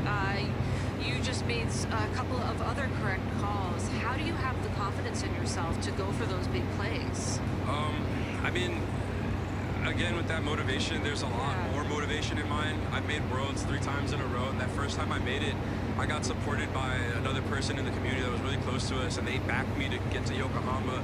And I didn't do well at Worlds, and I felt so disappointed. So ever since then, I've just been like, I want to make this up not for me, but for like everybody else that supported me and showed so much love, because I didn't ask for it. He just said, hey, I'm gonna help you. Like, you know, it was so like surreal to get that much like support from people that I had just met. It was my first season, like, you know, like in person at least, you know, because I've known them online for years because I played back in Sword and Shield, but it just felt like so much love from like the community. It's such a great community to me, honestly. And is there anybody here from your community today to cheer you on in person? Oh yeah, I shouted out Jeff earlier, but if it wasn't for Jeff, I wouldn't have locked this specific 6.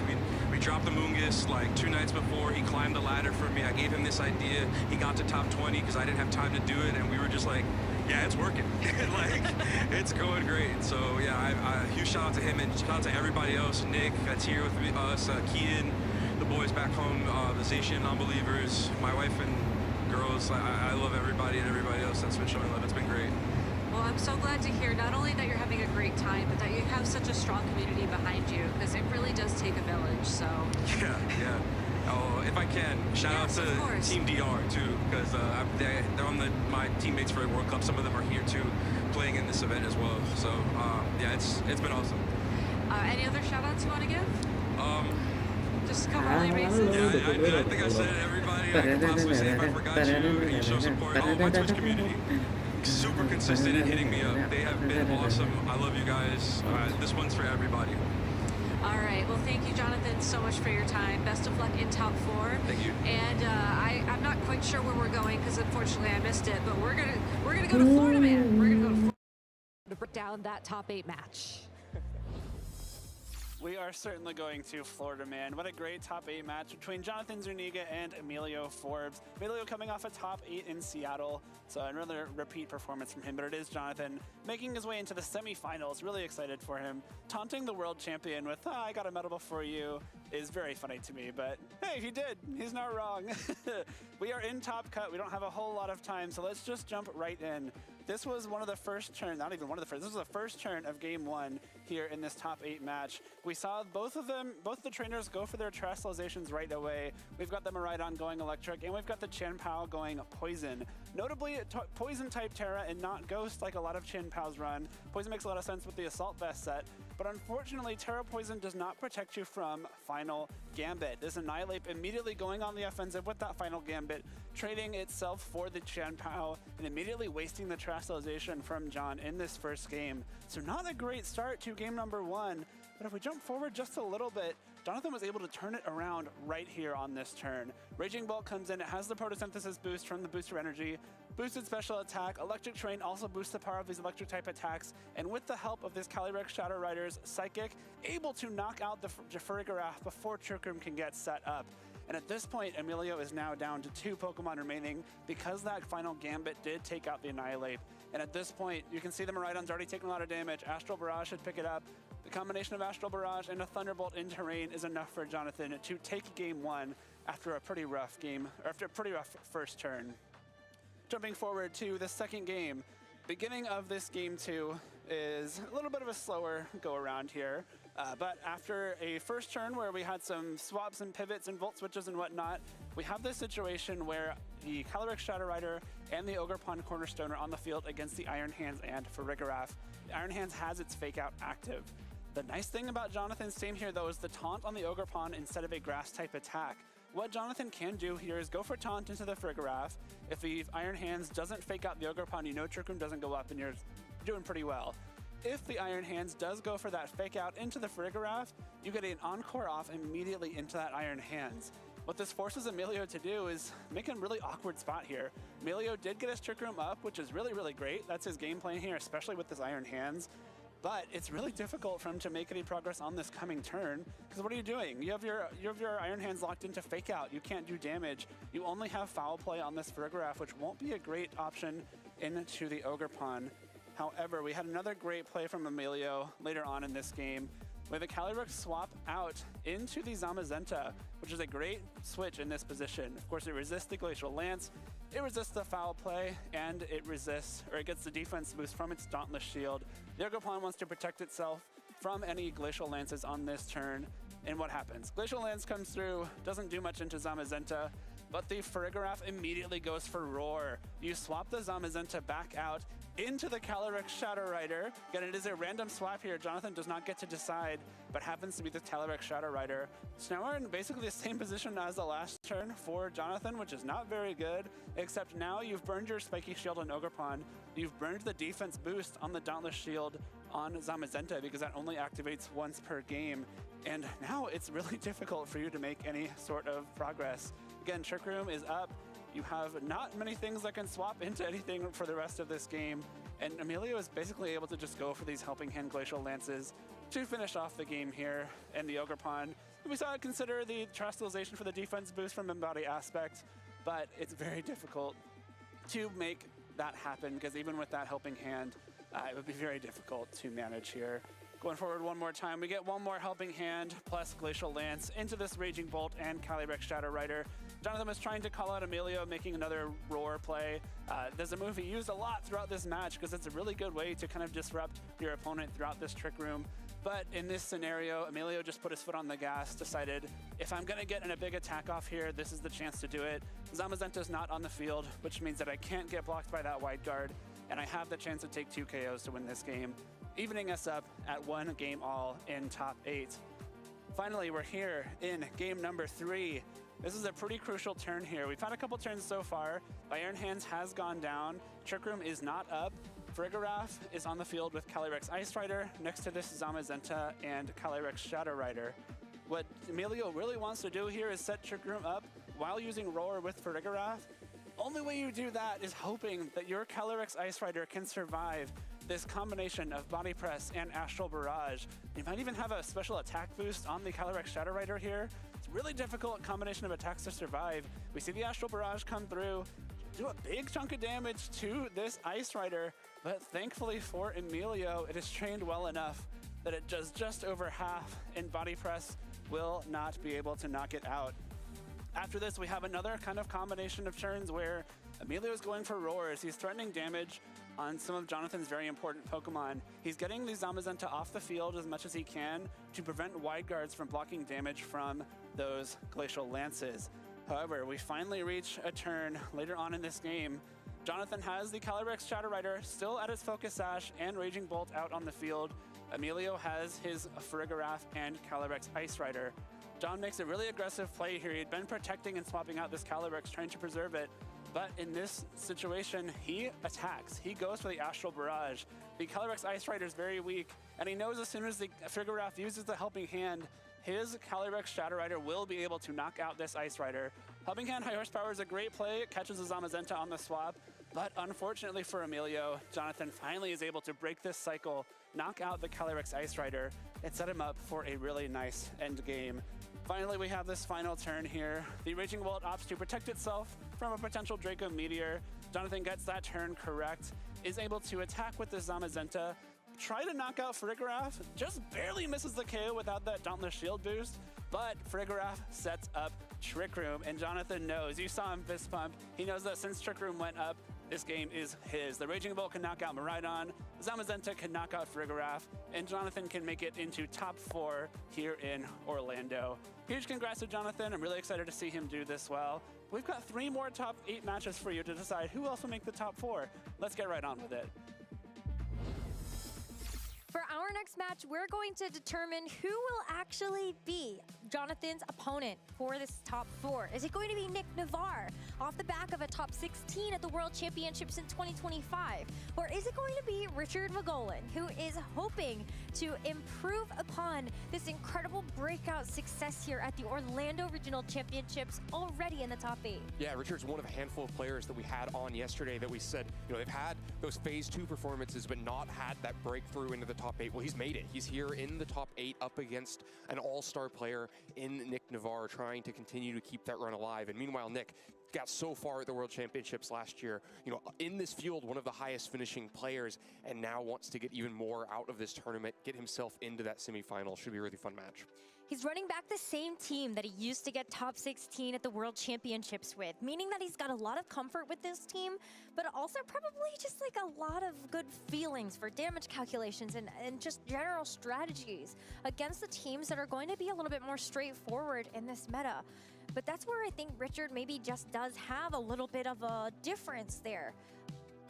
Interesting take on the Zamazenta and Shadow Rider Calyrex pairing.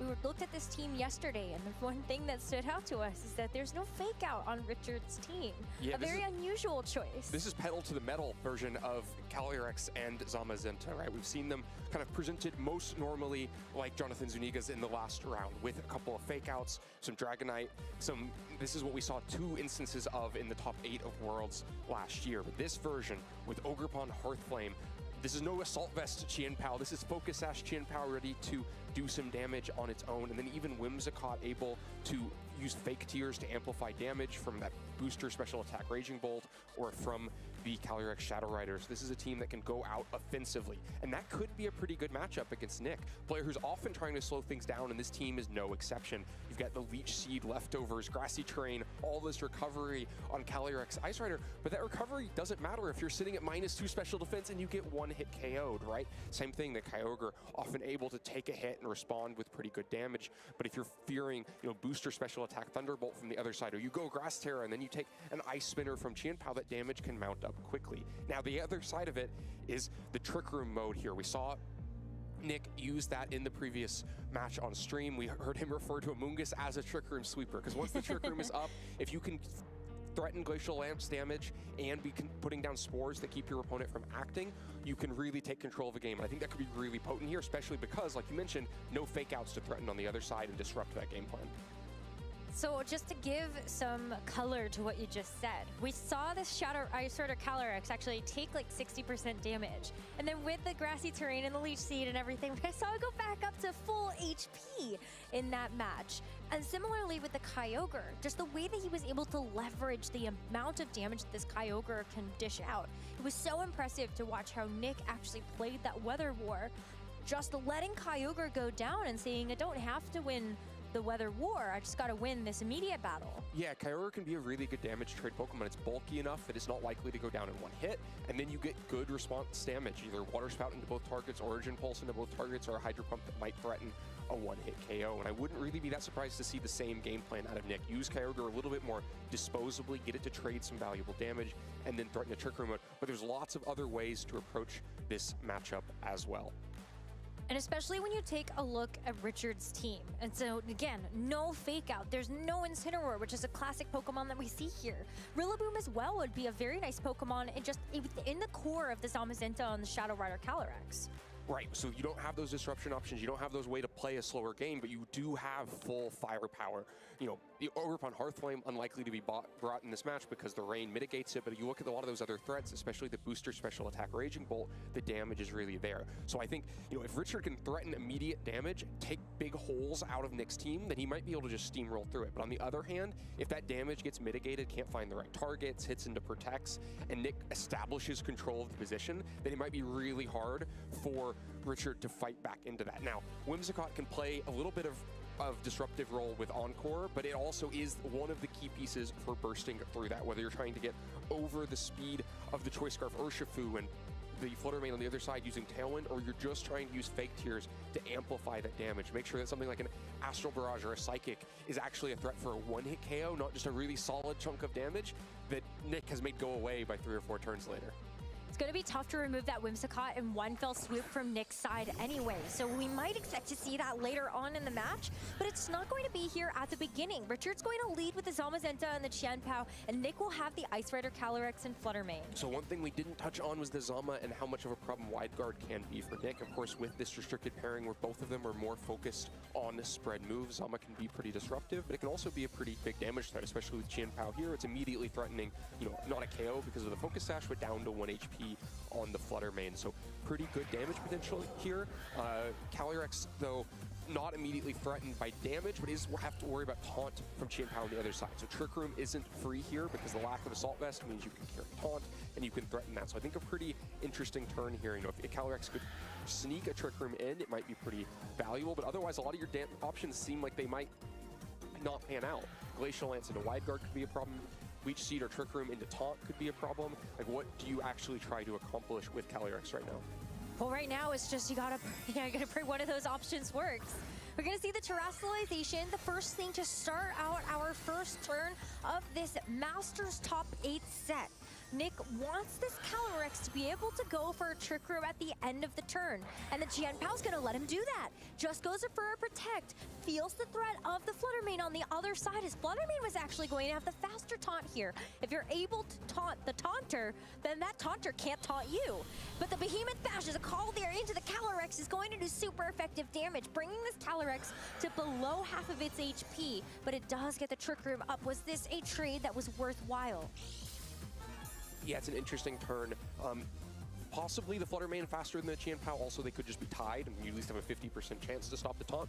Protect from Qianpao means the taunt was never a problem, though. Behemoth Bash would have been super effective on Calyrex before or after the Terra, so not really as much of a read there as just a very threatening damage option, especially with Qianpao lowering the defense stat of the Calyrex with that Sword of Ruin. But, you know, main mission accomplished. Trick Room is down. But now, how do you take advantage of it? This is a pretty awkward position. Flutter Mane, you know, probably threatened by just 2 moves before it even swings. So it's not the one to take advantage of Trick Room. Calyrex already pretty low after that Behemoth Bash. You may just want to protect through this turn. So yeah, this is a, you know, Trick Room down, but what do you do with it? This is pretty difficult. Leftovers Recovery is going to give this Ice Rider just enough HP that it might be able to take a Behemoth Bash on the next turn. But this Flutter Mane is not so lucky. Sucker Punch first, Behemoth Bash to follow after this Flutter Mane was brought down to its Focus Sash, and that is going to be a Pokemon removed as Richard does start to get a lead in this game. But with this Trick Room set up, we know, as Nick has said, and as you have called out, Amoonguss can be very useful once this Trick Room is up. Yep, we've established exactly the position we covered Nick might want. You've got Trick Room, and now you have Amoonguss threatening a Spore into either slot. But unlike some similar situations, there's really a complete lack of damage threat here, because Calyrex's Glacial Lance is going to be resisted by both Pokemon. On the other side, has to worry about Wide Guard. So, you know, way more eggs in the Amoonguss basket than we saw these positions earlier. And Amoonguss's Spore is a lot more telegraphed this time as well, because you have to worry about taking an Ice Spinner on the other side, which means you really do probably have to target Spore into Qianpao, which makes it a lot easier for maybe a Whimsicott to switch in there and just absorb it, if that's an option for Richard. We don't know for sure that he's brought it. And so you can see no damage potential really from the Zamazenta, so it's just going to go out into the back. Kyogre are going to provide a lot better offense next to this Kyogre, next to this Amoonguss. Yeah, but this Kyogre could still take some damage incoming. I mean, even though you do actually get the Spore into the Qianpao, so the Zamazenta gets to move, I mean, Behemoth Bash is still going to be doing a lot into either of these Pokemon. As we can see here as the Behemoth Bash goes, I mean, Kyogre does take about like 25% from that. Those are going to start to add up over time. But with this Trick Room enabled, Kyogre likely going to be able to get a big move off before it gets knocked out. Yeah, Kyogre, you know, doesn't mind taking that Behemoth Bash too much, manages to get in and threaten quite a bit of damage. Has to make an important targeting decision now. You'd love the extra damage from a spread move, but you risk that Wide Guard is coming. There's only 2 turns of Trick Room. All of this repositioning has cost Nick a lot of that Trick Room time. But the Zamazenta has to protect itself because it also doesn't want to get put to sleep. So Amoonguss doesn't get to land the Spore, but that does mean that Wide Guard is off the table to protect this Qianpao. So Kyogre, with the big amount of HP it still has left, gets to fire off a fairly powerful Water Spout, bringing this Qianpao all the way down to its Focus Sash. Now, Qianpao has had one turn of sleep. It could wake up on this turn, and that would be pretty devastating, but it does stay asleep here, so Nick gets one more turn to play in this Trick Room. Yep, gets to attack one more time. This is also going to be the final turn of Trick Room, so you've got to start thinking about how you're going to get a second one. But if you can get Zamazenta put to sleep so that you're starting those turns outside of Trick Room with, sleeping opponents and an even Pokemon count, then, maybe mission accomplished. But this is not like the same kind of decisive Trick Room that Nick had in earlier matches. It's a tough call to make still, since Zamazenta could threaten a Wide Guard, but Qianpao was really hoping to be able to actually wake up on this turn, maybe something with a foul play into that Kyogre, or Sucker Punch, sorry. But it's going to be the Amoonguss to put the Zamazenta to sleep. Hydro Pump does connect onto the Qianpao to knock it out. Great coverage play there in case there was a Wide Guard or you saw something switch in for that Qianpao. Yeah, the Hydro Pump covers for the Wide Guard, but because the Wide Guard isn't there, you get quite a bit less value. Water Spout would have been good damage into the Zamazenta, and, you get also the sleep turn now used because there was no Wide Guard. So Nick plays for the Wide Guard. The Wide Guard's not what happens. It's small things. It's not any, decisive KO back, but it is a disadvantage. And then Ogerpon hits the field. Maybe one we weren't expecting to see, but, if this rain expires, it's going to be a huge threat to Amoonguss. We still have several turns of that rain left, though. Kyogre doesn't want to catch something from this Ogerpon from the Wood Hammer. That would be dealing super effective damage, and also because it's a grass type, you can't follow me, or you can't redirect away the damage from this Kyogre. So Calyrex is going to come back in and hopefully be able to tank something that the Kyogre cannot, as we will have the Zamazenta staying asleep for this turn, but what can this Ogerpon do to try to keep Richard in this? I think that's going to be the biggest thing. Woodhammer comes out into the Calyrex. It does a huge amount of damage there, but doesn't do enough to actually get this Calyrex down. So Palm Puff is going to make this Calyrex quite healthy. Going to make it pretty healthy, but still definitely in range of Behemoth Bash plus Woodhammer. Amoonguss still maybe has some redirection jobs to do. Amoonguss, I think, has one turn of rain protection left for itself as well, so this is a turn to act. If you can get another Trick Room now, it's going to be pretty difficult for Richard to fight within that. But if the damage were to land on Calyrex and prevent that Trick Room, similarly, probably puts Nick way too far behind to come back. I think this could be a pretty decisive turn. I think Nick has to decide whether to invest Rage Powder, because you really want to make sure that Trick Room goes down and you can't take Behemoth Bash, or you're trying to keep Amoonguss healthier in this moment. What are the chances that this Glacial Lance can take out this Ogerpon? 0. It's not going to happen, so you do have to set up the Trick Room. But now here's the thing, I feel like the Rage Powder is still super safe. No, you can't direct away the Ogerpon, but you can redirect away this Zamazenta. And the Zamazenta is going to stay asleep anyway, so it's not going to be able to get any damage down on this turn. They're looking at this Ogerpon to be able to deliver this Ivy Cudgel, and take a look at that. Actually doesn't bring this Amoonguss down low enough to consume the Citrus Berry. So another Trick Room here for Nick. Another good set of turns to come. Has the Trick Room, but kind of in the same position where it's not obvious how to capitalize on it. Glacial Lance could be blocked by a Wake and a Wide Guard. It's also not going to be that much damage into Zamazenta, not going to be threatening a KO into Ogerpon. Amoonguss takes a decent chunk of damage there, so you're a little worried about it getting KO'd now. You might like to get Regenerator, also get Rain back down to weaken the Ivy Cudgel, but then you're not threatening a Spore when the Zamazenta wakes up pretty soon. It's spent a few turns asleep now. It's going to quickly be acting again. I like that Nick is covering for this. Was really hoping that if, the Zamazenta wakes up, you've got a Spore to put it back to sleep, and even if you do have the Glacial Lance not connecting on this turn, then you can do it on the subsequent one. But, Ogerpon's actually going to go for a Woodhammer. Maybe Richard trying to make a huge call that the Kyogre was going to switch in there for the Amoonguss, but instead gets punished for that. Amoonguss is now going to get a huge amount of recovery back to the Citrus Berry, just barely putting it into that range. Oh, but Zamazenta does wake up and actually gets to go for an attack here. So Amoonguss does end up a little worse than when it started on this turn. Yeah, take some damage, but you'd much rather have Amoonguss taking that damage than Kyogre walking itself into a Woodhammer. And yeah, I like the play from Nick. You know, if Zamazenta wakes into wide guard and blocks your Glacial Lance, then it goes right back to sleep. And if it doesn't click that, then you're going to get one Glacial Lance through. But now you don't have the same safety of that this turn. You know, Zamazenta can wide guard, keep Ogerpon around, and you're worried about Ogerpon swinging back. But I think probably you're just gradually winning those trades. You know, Zamazenta goes back to sleep, even if you lose Amoonguss in the process. If you can get a Glacial Lance into Ogerpon eventually, it's a pretty big lead. But for now, Kyogre going to be coming out, not wanting to, you know, risk a lot of damage into that Calyrex.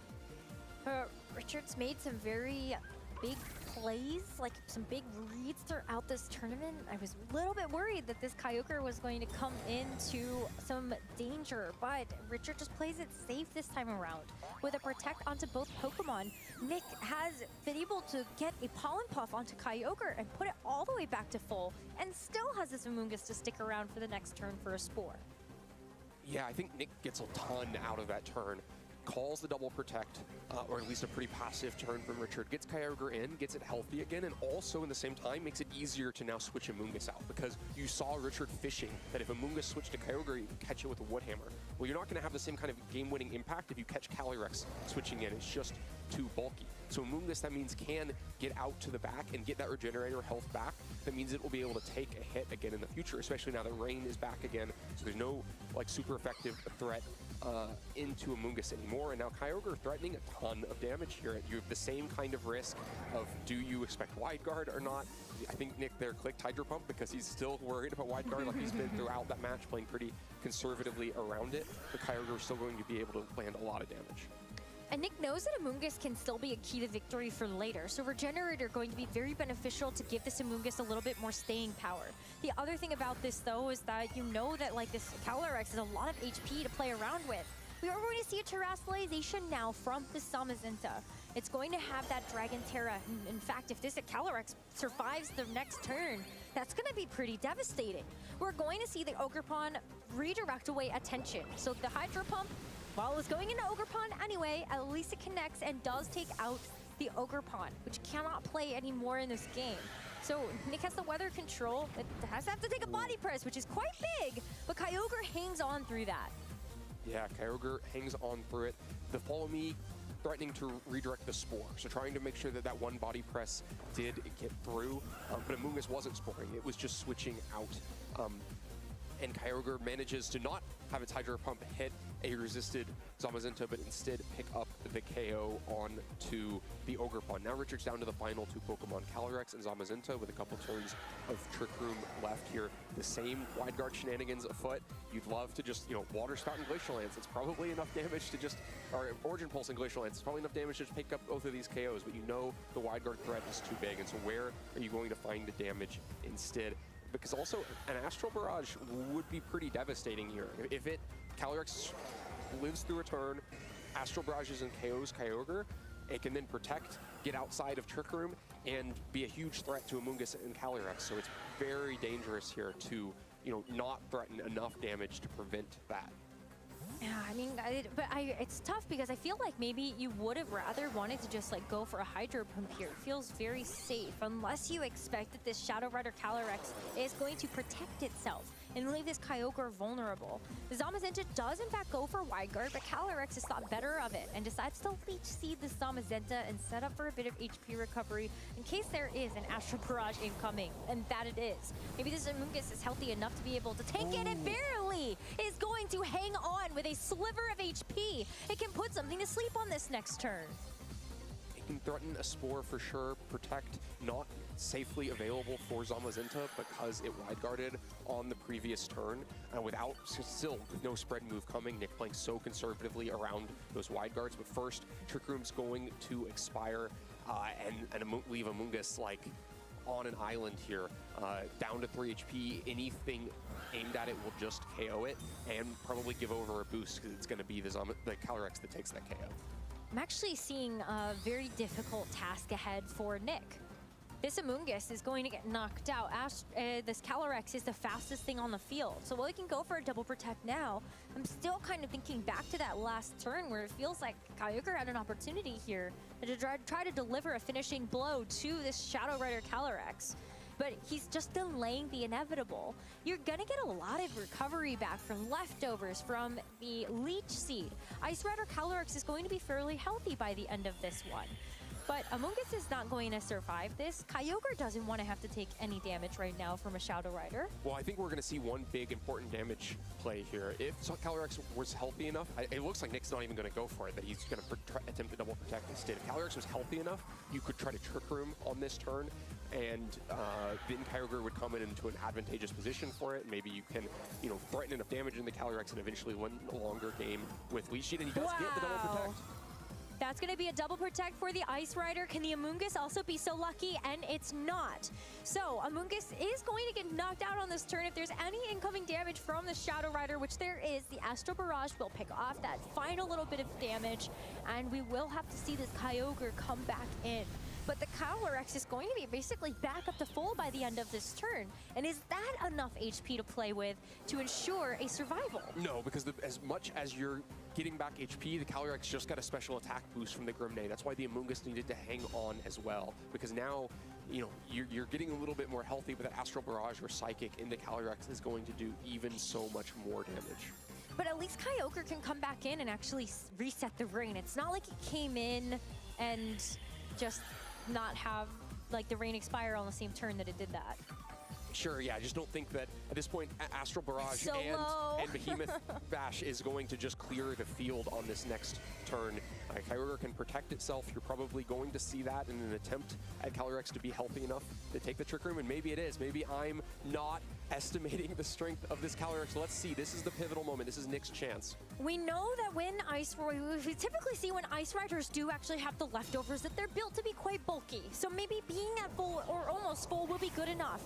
The Astral Barrage to unleash first is going to be at +1 special attack, and it looks like a follow-up Behemoth Bash will take out this Ice Rider Calyrex. So Richard is just one Pokemon away from being able to secure the victory here, as the Kyogre definitely doesn't have enough HP to stand tall to this, and we're going to go to a game 2.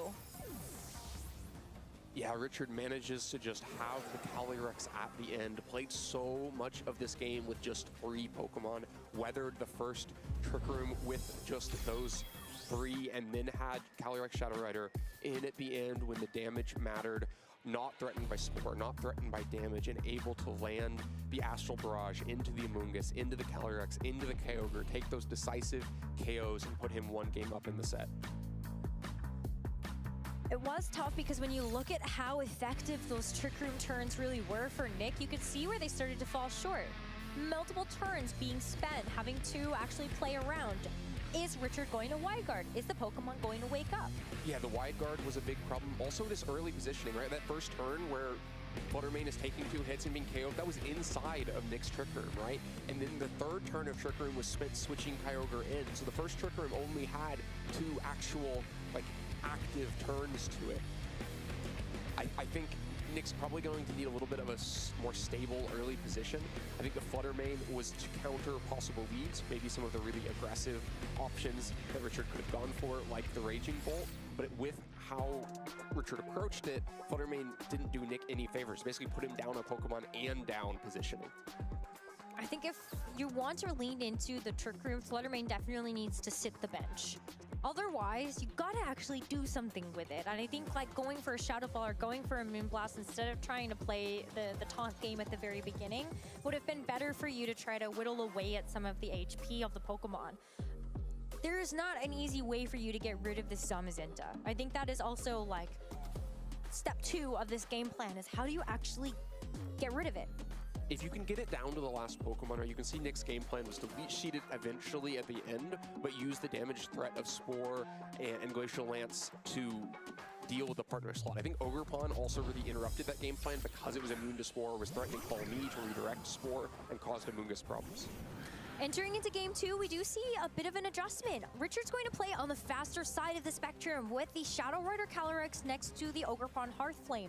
But for Nick, it is not going to be that Fluttermane hitting the field. It's the Urshifu next to the Ice Rider this time. Yeah, so both players have sped up the momentum. Urshifu hits the field with a Choice Scarf in a pretty good position here, threatening quite a bit of damage. And for Richard, these are 2 Pokemon that we saw in the last game, but they were 2 Pokemon that were held to the back to close out after the Trick Room. Now here on the lead, threatening quite a bit of damage. immediately. Probably both of them trained to be able to take a Choice Scarf Surging Strike, so no one-hit KO threat here, which means Calyrex and Ogerpon swinging out of the offense is probably enough to threaten a KO back onto the Calyrex Ice Rider on the other side and prevent a safe Trick Room in this position.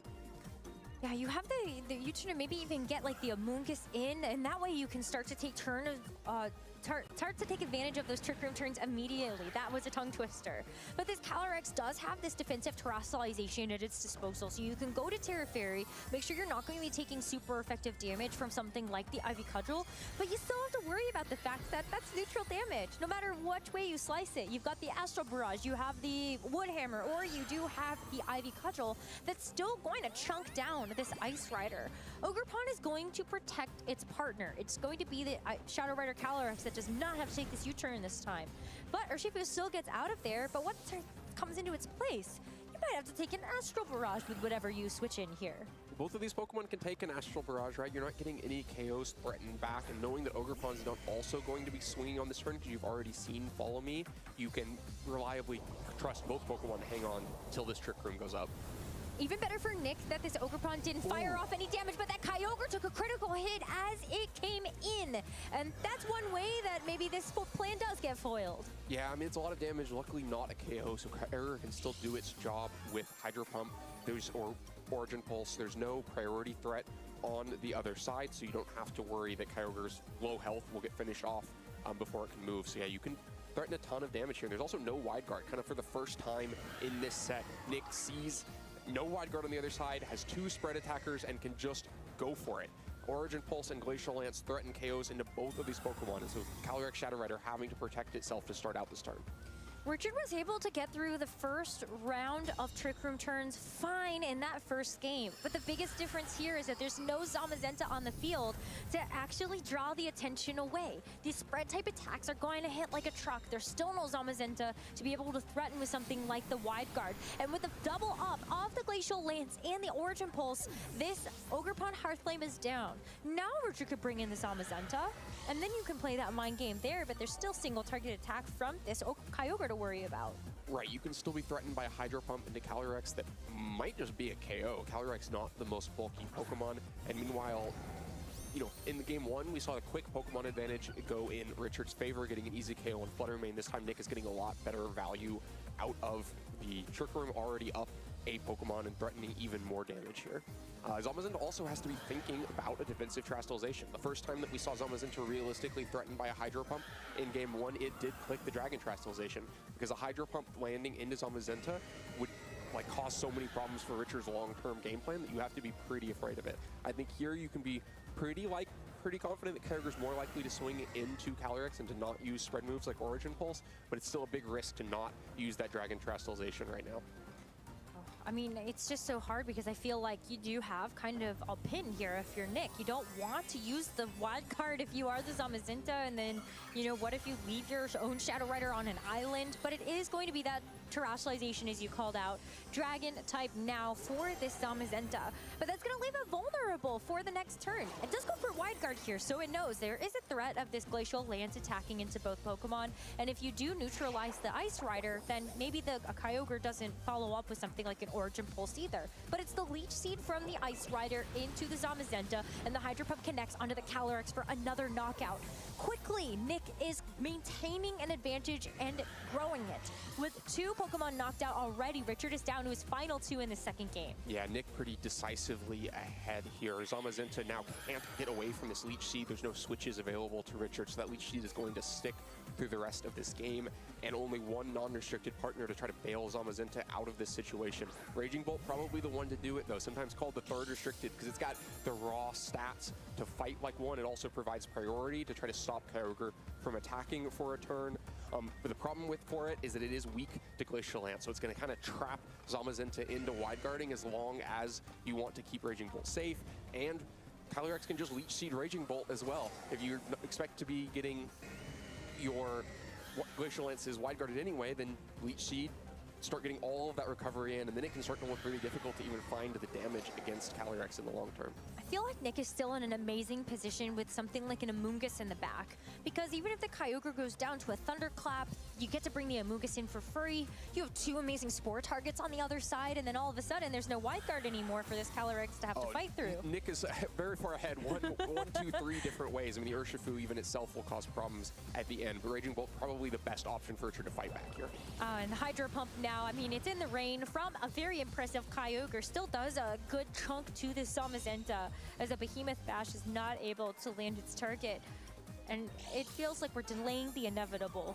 Yeah, I mean, Nick gets away with one there, right? Richard really trying to focus damage into Calyrex, throws the Thunderclap that direction, while the Calyrex just protects itself. Could have had the Thunderclap to KO Kyogre. Instead, you just lose a lot of damage on Zamazenta now, down to about 30% health there, looking very vulnerable.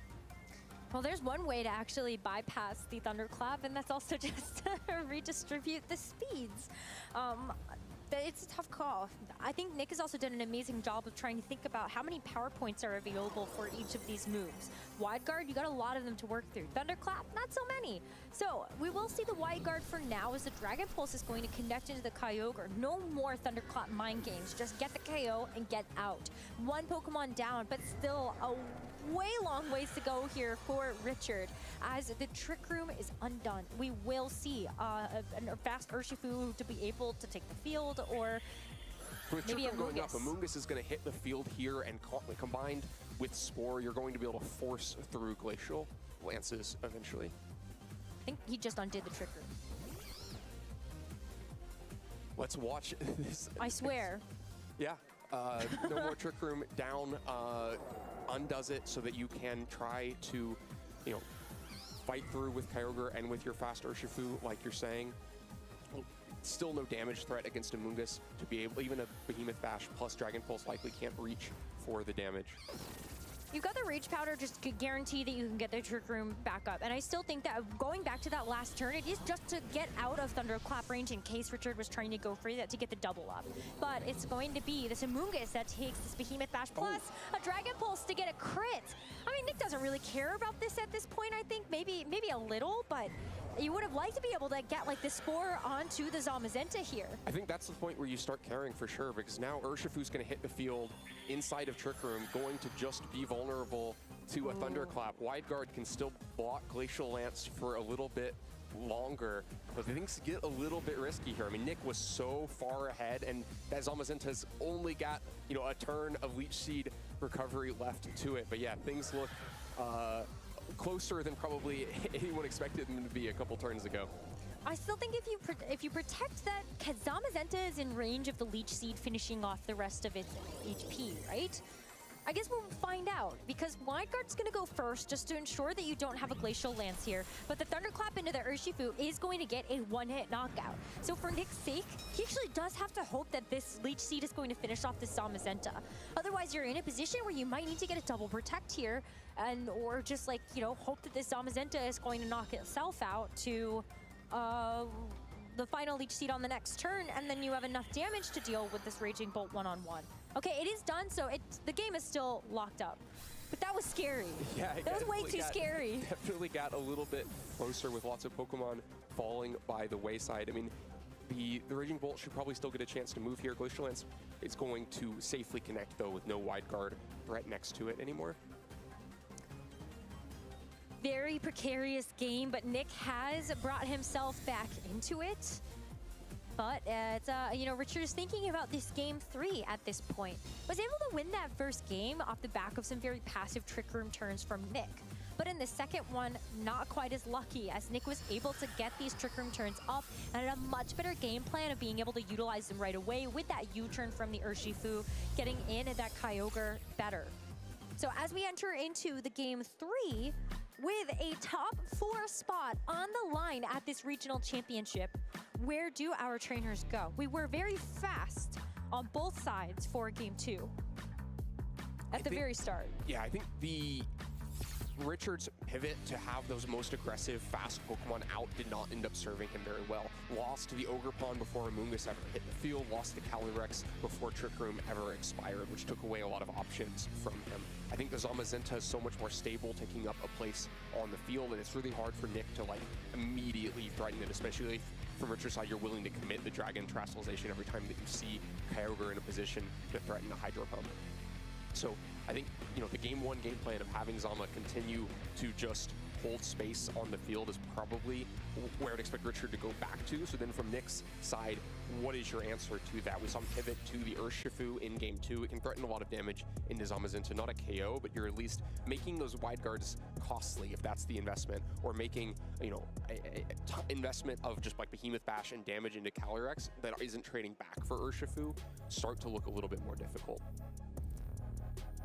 Nick has comfortably relied on Trick Room for the first 2 games of this set.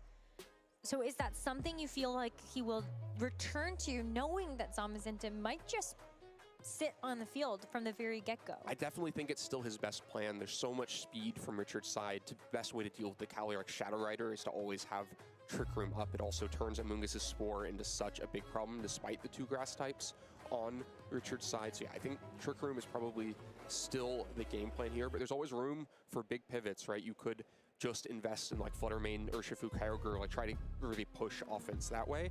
But I think because the Zamazenta causes just as much problems for those game plans, because you're not like you can enable a Water Spout and then start sweeping through Richard's side, because you're going to have Wide Guard blocking that game plan as well. Felt really good to have the Calyrex Ice and the Urshifu in the beginning of that second game. It got Nick that victory to even up the game count and bring us into this 3rd game. Whoever wins this is going to move on to the top 4 to face off against Jonathan, waiting in the wings after a very impressive X1 record during our Swiss phase. So let's see what happens as Richard leads with the Zamazenta and the Qianpao this time around, just like in game 1. And Nick is going to run back the leads from game 2 that got him the victory. So both players back to the leads that won them games 1 and game 2 respectively. The Qianpao and the Zamazenta provide so much immediate offense, but also a good bit of staying power, because you have the focus sash on Qianpao and Zamazenta really hard to take off the field quickly. So a good balance of offense and defense here, and probably preserves Calyrex Shadow Rider so that you can try to time its entrance to the field when there's no Trick Room and not as much immediate aggression. Now Urshifu has a decision to make. Do you just go for the same game plan of landing a nice U-turn into Qianpao, getting off the field and getting your Trick Room ready, or do you want damage right now? You can threaten, you know, Surging Strikes in Rain on Qianpao in theory, right? Like you could switch Kyogre and just swing out and try to get rid of it. And so I think a first really crucial decision, because you probably aren't Trick Rooming if you're swinging and not U-turning with your Urshifu. With this lead, Richard saw the Urshifu go for a U-turn and Calyrex set up the Trick Room. But it's not as safe this time around, knowing that you do have ways to be able to hit with a Behemoth Bash, and even if you Terrestrialize, it's gonna make you weak to something like an Ice Spinner. So Kyogre hits the field, and we're gonna get a lot of mileage here out of this Urshifu. Rain-boosted Surging Strikes is going to pick off this Qianpao before it gets a chance to move. And the Zamazenta, while it can fire back, it's got a Kyogre and an Urshifu in front of it, and Nick has already secured a KO. And crucially sort of ruined down before the Zamazenta can even move on this turn. So Body Press goes into the Kyogre, not a crit this time around, and so this Kyogre is a little bit healthier, but you set up the Rain, something that Richard cannot get rid of. You've set up the Rain, but it's still a pretty big damage trade, right? Kyogre without speed control, you realize and being able to take a hit and dish one back, and Kyogre's done that. It's taken its hit. So it's not going to be able to take, you know, another Body Press or survive through an Ogre Pawn attack and get to the end of the turn. So you're really now leaning on Urshifu in Rain to be a lot of the damage. And you're probably going to have to be damage into Ogre Pawn. It can threaten either the Follow Me to force that, and it's just a much more vulnerable target compared to Zamazenta. But if you can take a couple quick KOs, in the end of the game, Calyrex Ice Rider probably can beat Zamazenta with just a Leech Seed game plan. That's part of the reason that you run Leech Seed on Calyrex, is to be able to win in games like that. And so Nick has to be trying to kind of make that decision of do you just push towards that in game. Bad news for Richard, he can't protect in front of this Urshifu either. So if you think that this Ogre Pawn is going to get hit, there's no spiky shield to save you thanks to the Unseen Fist ability from Urshifu. You also can't really knock it out effectively either because you've just Terrestrialized to a Ghost type. Ogre Pawn doesn't even try to save itself here. It's hoping that it'll stick around through these, say, rain-boosted Surging Strikes to deliver at least one blow, and it does hang on. 3 hits is not enough to take it out. If it goes for a Woodhammer, it's going to knock itself out. As we do see Richard actually use Behemoth Bash on this turn, not going to fall victim to something like a fighting type attack. but the Woodhammer responds. It knocks out the Urshifu. You trade your own Ogerpon. Richard is down to his final 2 Pokemon in this game. But no damage went into Kyogre on this turn. Ogerpon goes down to recoil. So yeah, gets the calls right, lands the Behemoth Bash into the Ghost Terra, but that just leaves Kyogre to Origin Pulse at the end of the turn. Oh, but it's gonna miss! Something that Origin Pulse can do. It's why you have Water Spout for guaranteed damage. But the trade-off is that if you don't have the HP to boost up the power of that move, it's not gonna be very effective. But with a single target Hydro Pump, or you do have the Origin Pulse, both of those can miss. Yeah, important to note that defensive Trastalization was used as well, and used to no effect, right? Richard called out the Trastalization and used a Behemoth Bash that would have been resisted into Water-type Urshifu. That means there's not defensive Trastalization for Calyrex like we saw in Game 1 and Game 2. That means the Calyrex on the other side is going to be threatening super effective Astral Barrage. And suddenly it looks like this Calyrex Shadow Rider has hit the field at the perfect moment. There's no Trick Room. Astral Barrage is threatening a KO into Kyogre. You have extra damage on top of Amoonguss. You can get a Grim Neigh boost. You're probably threatening a super effective KO into Calyrex Ice Rider. Like, Nick immediately looks like hugely threatened here. If Urshifu had managed to hang on, either gotten that KO to stop the Woodhammer from coming through, then it would have just been threatening a KO into Calyrex this turn, and this game would have basically been wrapped up. Calyrex wouldn't have been able to protect itself. You just swing again, game over. But when that KO gets missed, things fall apart so quickly with no Choice Scarf Urshifu. It's really tough too because this Kyogre is just threatening to give over a Grim Neigh boost to this Shadow Rider Calyrex, so you have to kind of risk it for the biscuit. You got your Ice Rider Calyrex in, and will this? Oh, okay, it just protects. That's a good thing for Nick. But what does this Zamazenta do? It also just goes for Protect here. I mean, Richard was maybe expecting a Spore to come out here from either this Amoonguss into the Shadow Rider or the Zamazenta, and that's not what happened. Yeah, it's probably just trying to understand Nick's intentions here. Nick may be making a play where Calyrex can take a +0 Astral Barrage. Amoonguss might be able to take a +0 Astral Barrage and a Behemoth Bash. If you were able to do that because of the Citrus Berry, then you could Spore the Calyrex and fight back after. But now you get in for free. Calyrex is going to actually be able to threaten to, Trick Room on this turn. Now you've got decisions to make. Do you try to take the Astral Barrage and have Zamazenta target into a Protect on Amoonguss while you get a Trick Room out of it? Do you just Trick Room and Spore and go, one thing is going to happen and I can try to pick up the pieces from there? I think you have to, really think about how much risk tolerance you have in this position, because there's safe options and there's this one. Let's see. Oh, okay. Well, Amoonguss does get to go for the Protect. It did fail on the last one.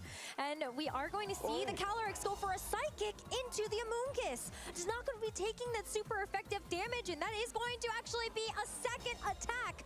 Totally negated by the Protect on the Amoonguss. So Nick gets away with what feels like a crime, a free Trick Room in front of these double restricted. This is a heist. Richard had this game. It felt like, and in 2 quick turns, getting the switch on the double Protect and then calling out the double target into Amoonguss with a Protect while Calyrex sets up Trick Room. Now there's no obstacles to Spore. You can just put either of these Pokemon to sleep. The damage is going to be slow to come back from the Zamazenta on the other side. You can put Calyrex to sleep. I mean, it's not over yet by any means. The right sequence of protecting the Spore and getting something back in trade could fight Richard through this, but Nick is suddenly so far ahead in a game that just moments ago looked lost to him. Nick has so much veterancy in this game, getting top 16 at the World Championships in 2025 and being a double regional champion means that he's got a lot of years of game experience in his pocket. A Spore is going to directly target the Shadow Rider Calyrex as the Zamazenta tried to protect itself. And everything is kind of starting to fall apart here a little bit with this Shadow Rider having to take a turn of sleep. Yeah, Richard getting a little bit desperate, a little bit greedy there. The Spore target into Calyrex is always the more likely because Calyrex is the biggest damage threat. But maybe you think, okay, the Spore is so likely into Calyrex, that the Protect is so likely into Calyrex that maybe the Spore will actually go the other way. And if you catch a player doing that, then maybe you get a free Astral Barrage while protecting Spore, and the tides turn once again. But Nick, a conservative enough player to go ahead and put the Spore into Calyrex, catch that Gambit, get Calyrex put to sleep. Now you can just put a Spore into Zamazenta. You're going to get it put to sleep too. Wide Guard will stop the damage for a turn, but things are falling apart quickly for Richard here. It's going to be a Spore, both restricted asleep for Richard. There's only a couple of turns of Trick Room left, so maybe there's still a chance. But for now, it is just going to be a patient waiting game. Nick cannot get any Glacial Lance damage down on this turn, but the next one, absolutely. Yeah, there's 2 more turns of Trick Room. Oh, the Calyrex won't sleep straight back up. Astral Barrage is going to do a ton. Astral Barrage is going to hit both targets, and especially because the Ice Rider Calyrex is going to take super effective damage from it. It is going to hang on, though. So on this next turn, you can afford to put this Shadow Rider back to sleep with Spore. But, oh, it's starting to get real dangerous here. Yeah, Nick has to decide how likely Calyrex is to protect itself this turn. It's pretty likely to do it, but you have 2 turns of Trick Room to get through. You know, does Richard possibly try to not protect on this one and then protect on the last turn of Trick Room? Because if you caught Nick doing something like Leech Seed and Pollen Puff on this turn, then you could maybe come back. But yeah, I think Nick conservative enough to just throw Protects there, and Richard not taking a big risk like that. Again, going to throw Protect out with Calyrex, but that means, you know, an unblocked turn for this Calyrex Ice Rider. It's just gonna go for Leech Seed. It does need some amount of recovery back, and then you have a lot more to cycle through with the Protects, with the leftovers. Maybe even you're lucky and you get a Pollen Puff into your Ice Rider. But it's tough. It's very tough here. So, yeah, you got to get some recovery so that you're healthy enough with Calyrex to take a Behemoth Bash in the future and stay around. Now you know that a Spore is going into Calyrex Shadow Rider, and you know that almost certainly a double Protect is coming out from Calyrex Shadow Rider on the other side to stall out this Trick Room. If that double Protect works, then, you know, everything is an Astral Barrage range. I don't think that a converted Leech Seed is going to save you from that. This is probably the double Protect that decides this match. Oh, if Richard actually gets the double Protect here, that's going to be so big. But if he doesn't, then, you know, but the Shadow Rider does the double Protect. It's going to keep itself safe from the Spore. So once the Trick Room expires, it's going to be the fastest thing on the field. Just like that, it's now slipping out of Nick's hands. Oh my God, this match has so many back and forths. The Glacial Lance is still going to do a bit to the Zamazenta, but it's just a tickle. The Zamazenta stays asleep though, but it feels over. It just feels so over from this position. Yeah, it is switching back again quickly. Man, it's a difficult position to be in for Nick. Okay, but so Trick Room has expired. Calyrex is awake, but if this Amoonguss can hang on. No, Amoonguss cannot take an Astral Barrage. Calyrex, we saw how much the +0 Astral Barrage did a minute ago. Leech Seed is not going to save you from that. I mean, I think Nick is looking through his options, but Astral Barrage should just clear this. I don't think there is anything that can possibly stop Astral Barrage from just taking these 3 KOs. You're so close to the top 4, and you're so close to the finals and potentially another regional champion title.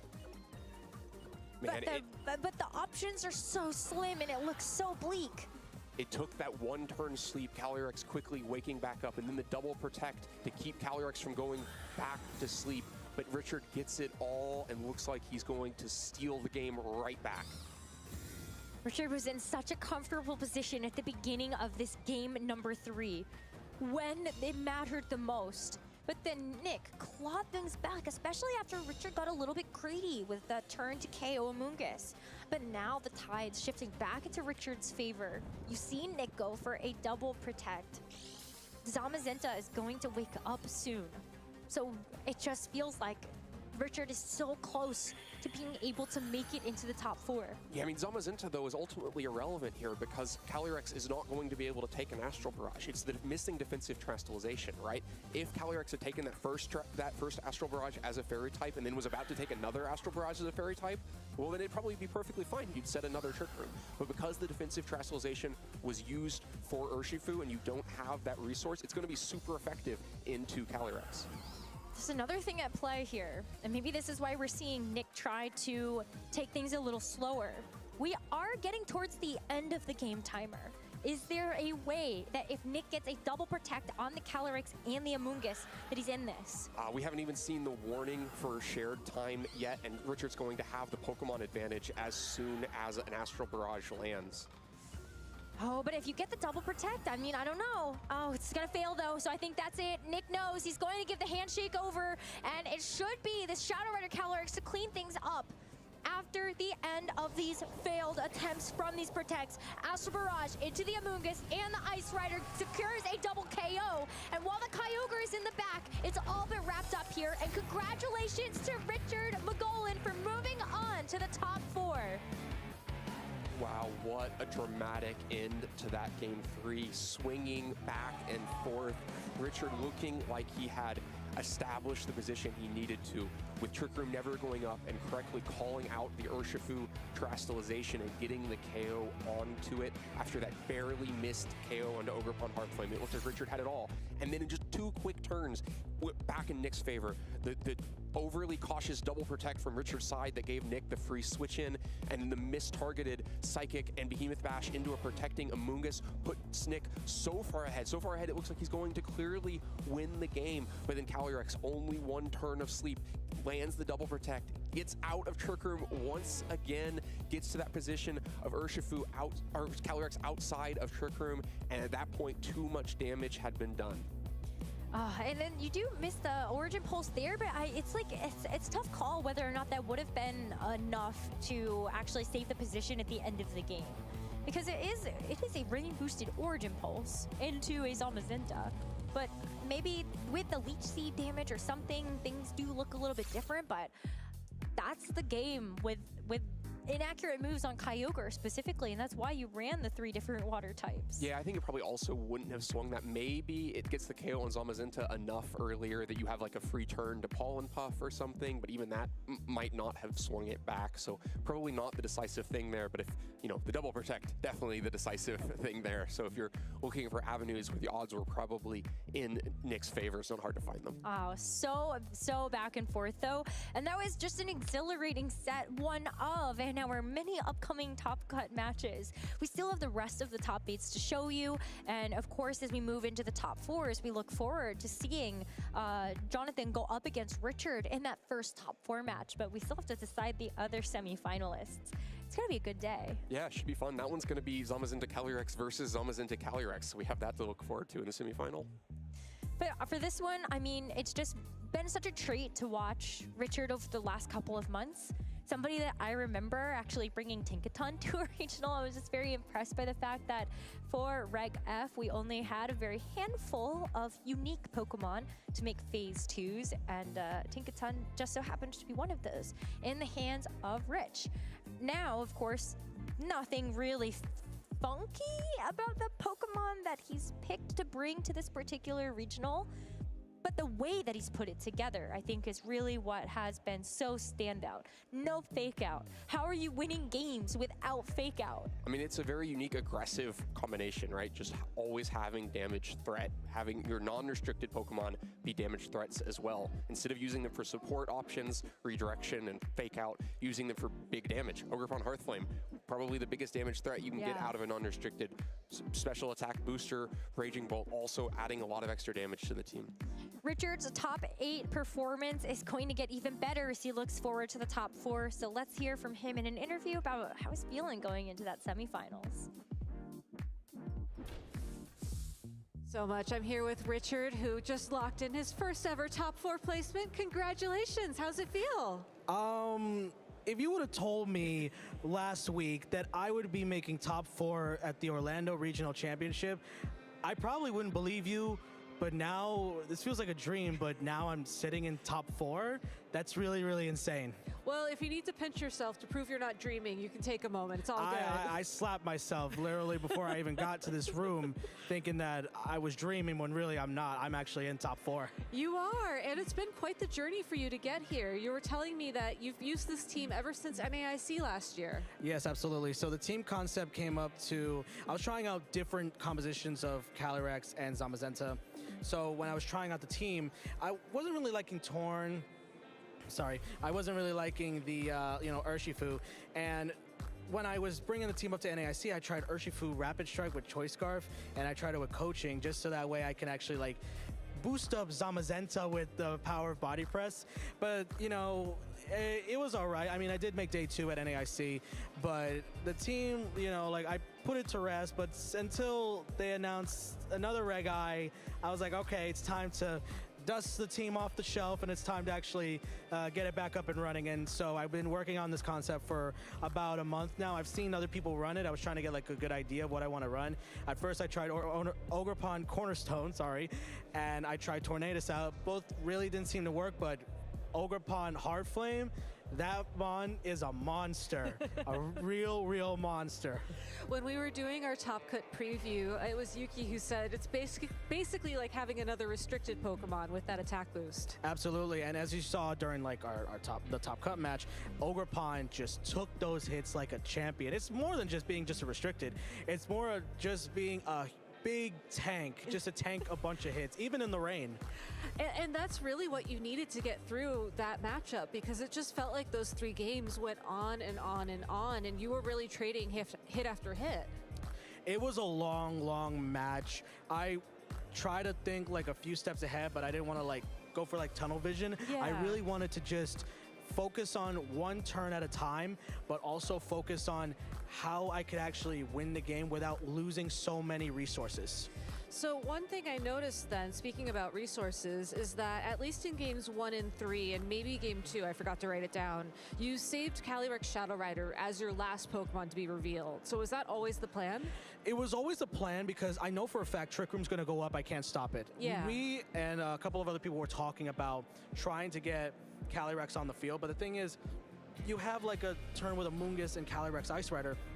I can't stop Trick Room because either I get redirected, I'll taunt the slot, but then Trick Room will go up and it's going to be Kyogre's Water Spout, Origin Pulse, whatever you want to call it. It's just going to be going around doing a bunch of damage. So I saved it for last, so that way in the long run when Trick Room ends, because I know I'm faster, I can actually just finish off the low HP mons. If I can get a Mungus off the field, then basically Calyrex could just take care of the rest. So that was your game plan going into it. And so how did you adapt when it sort of, you know, it got a little tricky there at times? Well, I had to like really like think about how am I gonna come back from this, because as soon as Chien-Pao went down, I was like, oh boy, Trick Room's definitely gonna go up. I'm gonna go to sleep. I might as well just sign the slip.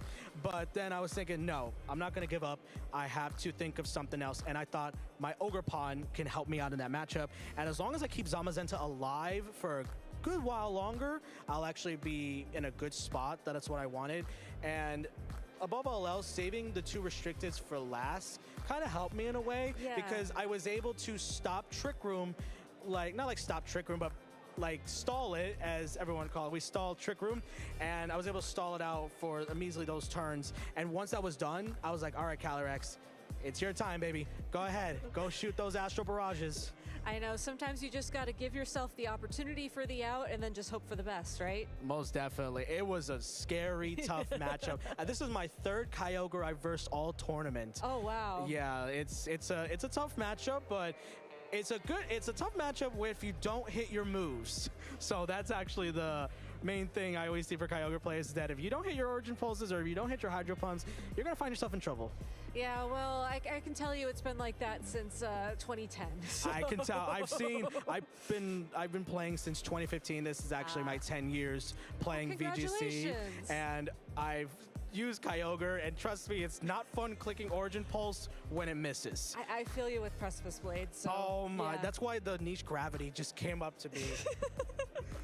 All right, well, I want to give you time to prepare for your next match. So, Richard, do you have any shout-outs you want to give to anybody at home? 100%. First of all, I got to give a shout-out to the boys who I'm staying with this weekend. Papa Bruno, my boy Josh. They're all fantastic. I also got to give a shout-out to the Corny Durag server, the NJ people, my boy K Millie, my boy Gertie, my boy K-Son, Josh. You guys know who you are, Richie, and everybody else who supported me. Also got to give shout-outs to my best friends, Rick and Em. They're honestly amazing people. Thank you so much for the support, and I'm honestly happy to be here in Orlando and in top 4, so I hope I made you all proud. Thank you so much. I'm sure you did. Best of luck in your next match, and we're going to take a moment to break down this previous top 8 match with our resident Florida man in the swamp, so please take it away. We're back for another quick fire edition of Florida Man Explains. Let's get right into it. What a back and forth 3-game match we had between Nick and Richard. If you could have fooled me, said we were on one of the roller coasters right down the street. Game number 1 starts off pretty good for Richard. He has a really smart couple of first turns. He protects his Chen Pao, doesn't let it get taunted, gets a lot of damage into Nick's Pokemon here. Trick Room does go up, but that means that Fluttermane is now pretty vulnerable, and Nick has now spent the first 2 turns of this Trick Room doing absolutely no damage. The Sucker Punch and the Behemoth Bash come through to knock out that Fluttermane, and when you're setting up Trick Room but not taking very much advantage of it, that's not a great start for you here. This game goes back and forth a lot. You know, Trick Room goes up, comes down, gets reset, and eventually we get to this position where outside of Trick Room, we have the Calyrex Ice Rider and the Amoonguss staring down the Zamazenta and the Calyrex Shadow Rider from Richard. Those are Richard's last 2 Pokemon, and Nick still has a Kyogre in the back, but it has taken a lot of damage here. Nick now at this point needs to go for a double protect with his Calyrex and Amoonguss. He needs both to land, because even though this Calyrex is the Terra Fairy, I believe the Calyrex Shadow Rider already has a lot of damage on it, or already has a lot of damage potential here. If you double protect with both, the Calyrex gets enough leftovers recovery to survive both an Astral Barrage and a Behemoth Bash, but you also need Amoonguss to hit that double protect too, because if the Calyrex gets the KO on Amoonguss with Astral Barrage, you get the Grim Neigh boost, you get the special attack boost, and you also are able to knock out Calyrex that way. So you need Amoonguss and Calyrex to hit this double protect. They've already protected once. Calyrex gets it. Can Amoonguss match the Calyrex for a double protect here? It cannot. So this Astral Barrage will KO the Amoonguss, get the +1 special attack boost, and then Nick no longer has a way to reset the Trick Room and loses this first game. Jumping right ahead to game number 2, Nick goes on a very different method here. He has the Urshifu and the Calyrex Ice Rider, which immediately goes for the Terastallization, and Richard has the Ogerpon out on the field to try and help with the Amoonguss that Nick has in the back. Even though Richard did win that first game, Amoonguss was a pretty big pain. That's a lot of spores that Nick was able to get out there, and that's kind of what kept him in the game, despite those worst few turns here. The U-turn into the Kyogre means that this Astral Barrage does a lot of damage. With this critical hit into Kyogre, it ticks down very, very low to 20 HP, but with the Trick Room going up, Nick has a lot of time to get some damage going. There's no wide guard on the field at this point, so he gets to fire off those Glacial Lances and Origin Pulses, and this is the crucial turn here. Nick's able to get this Leech Seed on the Calyrex through the wide guard and connects a Hydro Pump into that Calyrex. So now he's got Richard down to his final 2 Pokemon. With all of his Pokemon left, he's able to force a Game 3. And we saw how that Game 3 went. So back and forth. It was really, really difficult for either player to get some footing, but Richard was finally able to take it out and move on to the semifinals. And we're moving right ahead, folks. We have so many more matches to show you. We're going to jump right in to our 3rd top 8 match. We did all see how that game 3 went. It was very long and back and forth and drawn out indeed. But can you believe, Yuki, we are only halfway through our top 8? We still have 2 more semifinalists to identify. Yeah, like that match, like the first 2 were like a lot of back and forth, and then as soon as the Urshifu in rain got set up and got that 1-hit KO on the Chen Pao, we thought, oh, this is going to be a pretty quick one. Like, it's just going to go through the rest of the team. And then we saw how that Ogerpon was trained, and surviving that Surging Strikes, huge moment for, so we're only halfway through, as you said, and we're going to be featuring Bushan Tumzi versus Sung Lee here in the 3rd top 8 match. Absolutely. We are finally down to the bottom half of our bracket. So Bushan Tumzi and Sung Lee are on stage and getting ready for their matchup. This should be a super exciting one. Of course, Bushan has previously top cut this event back in 2023. And Sung Lee here, you can see Sung's results there as well. This is the farthest Sung has ever gotten in a regional. It's really exciting for him. It looks like it's the farthest that both these players have gone into a regional. So yeah, very, very exciting here. And it's also from a team composition perspective, it's a top 8 match from the World Championships, where on the left side we have a team that is similar, if not identical, to what Michael Kelsch used to get top 8 at the World Championships. And over on Sung's side, we have what Mal Harada used, or something very similar to it, to also get top 8. So this is the matchup that we did not get to see due to the bracket, but from this bracket, this is the showdown. Absolutely. This should be really exciting to watch these 2 teams go up against each other. If you wondered what that matchup might have have looked like at the World Championships. Here is a version of it here. Of course, you can see Bhushan has the Zamazenta and the Calyrex Shadow Rider, that core that has been so prevalent and dominant here, with a lot of the same pieces we saw earlier on in Top Cut, the Chin Pao, the Dragonite, and the Ogarpon Cornerstone. Crucially, like you mentioned, this goes back to the original Assault Vest version of Chin Pao that has Ice Shard instead of Icy Wind. And also now has the Amoonguss over the Raging Bolt that we saw previously. Yes, and unlike some of the Cornerstone we've seen before, we see the Power Whip that's able to dish a lot of damage onto, like Water-type Pokemon that the rest of the team may struggle with. Not going to come as effective here, but also the Chen Pao here, again, like you mentioned, just not having the Icy Wind. And of course, we can't forget about the Encore. Such a strong attack on a restricted format where just having one turn where you're locked into something could be the difference between winning and losing. Absolutely, and the Calyrex has been such a strong user of Encore because it forces people to protect. Otherwise, you're giving up big damage to Astral Barrage or Psychic. So that adaptation that we saw late in Regulation I last season, carrying over here into the start of this second version of Regulation I, and obvious reasons why it is. Yeah, something as we're about to see in Sung's team, what I find interesting is that a lot of players say, okay, if I'm a Calyrex Zamazenta player, I don't really like to play against Koraidon. And one of the big reasons is because Chi-Yu is such a big threat. Like, it threatens your Calyrex, and it also threatens your Zamazenta with Dark and Fire-type attacks, respectively. However, on Sung's end, we don't see that. We see Flutter Mane being really the only Pokemon that can take full advantage of the weather with the Pro Synthesis. Yes, Incineroar gets a bit of the attack boost from the Flare Blitz in Sun, but yeah, it's not leaning as heavily into the Sun team as Geo's team, for example, that won the World Championships. And also, interestingly, yeah, this team has a Focus Sash on the Flutter Mane, meaning that the Calyrex Shadow Rider has to be a bit more of the aggressive one in the Life Orb. So, very interesting matchup. I'm really excited to get into this, into the third top 8 match. Well, here we go. It is game 1 of our third top 8 match to decide who is going to make it to the semifinals. Bhushan will be leading with Zamazenta and Amoonguss, staring down the Calyrex and Incineroar on Songli's side. Yeah, at first glance, it looks like a very, very good position for Sung. I think it's pretty safe to go for a fake out into the Amoonguss, doesn't have a Clover Cloak item, can be flinched. And then also the Zamazenta is already intimidated here, so on top of not having the Heavy Slam, which is the stronger steel type, it actually has Behemoth Bash, and being intimidated, really going to do minimal damage to the Calyrex. So if Sung wanted to, Calyrex can be at +2 at the end of this turn while only taking maybe 30 to 40% of its HP here. So we'll see if Sung comes up with a more clever way to get an advantage in this turn. Yeah, definitely seems like Calyrex is extremely safe to go for a nasty block here if Sung wants it.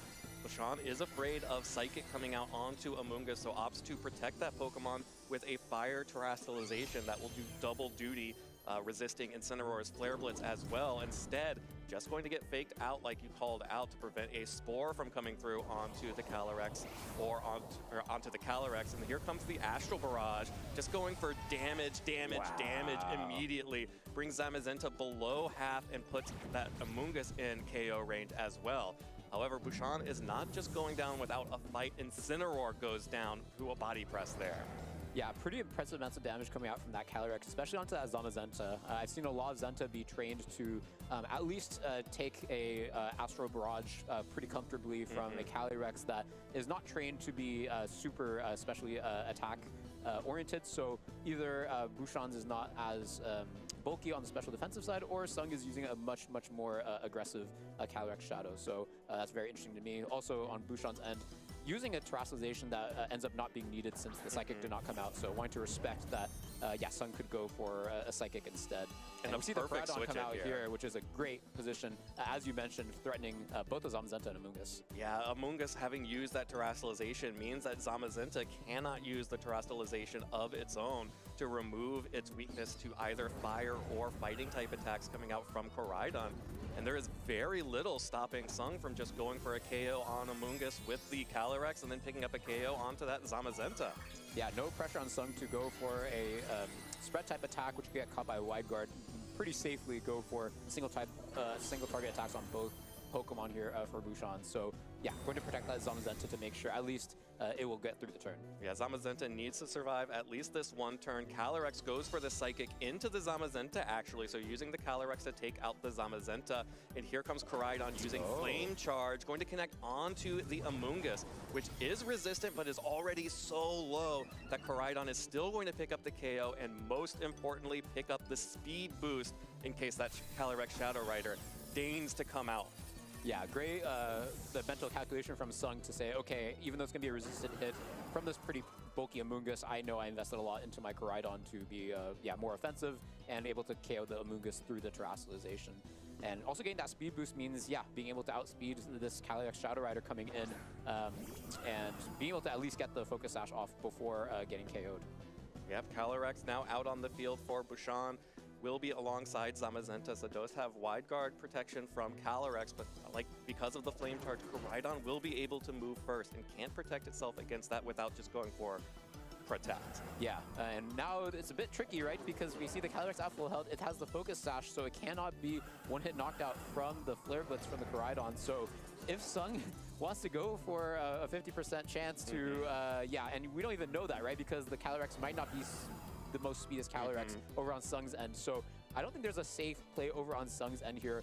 Probably will have to protect with the Calyrex to have something come in from the back since he already used a Terra, but we see the Flame Charge come out onto Zamazenta though. Okay, so...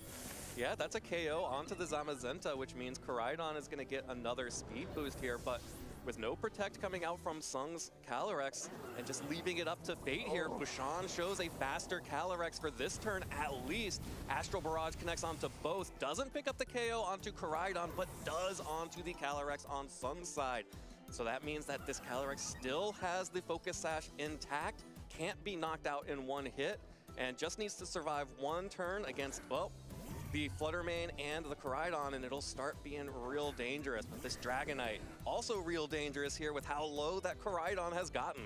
Yeah, this is an interesting situation because you have two Pokemon that have a Focus Sash. Over on Sung's end, they're both faster than the Calyrex. However, Dragonite does have access to priority move in Extreme Speed. However, if you do lock in Extreme Speed, you cannot damage the Fluttermane for the rest of the game because you are choice locked into it. So it suddenly becomes a 2v1. So does Bouchon want to lock into that to guarantee that you get the KO onto the Koraidon and then maybe stall out the Sun so that your Calyrex ultimately becomes faster and both Pokemon losing their Sash, you would win being faster outside of Sun.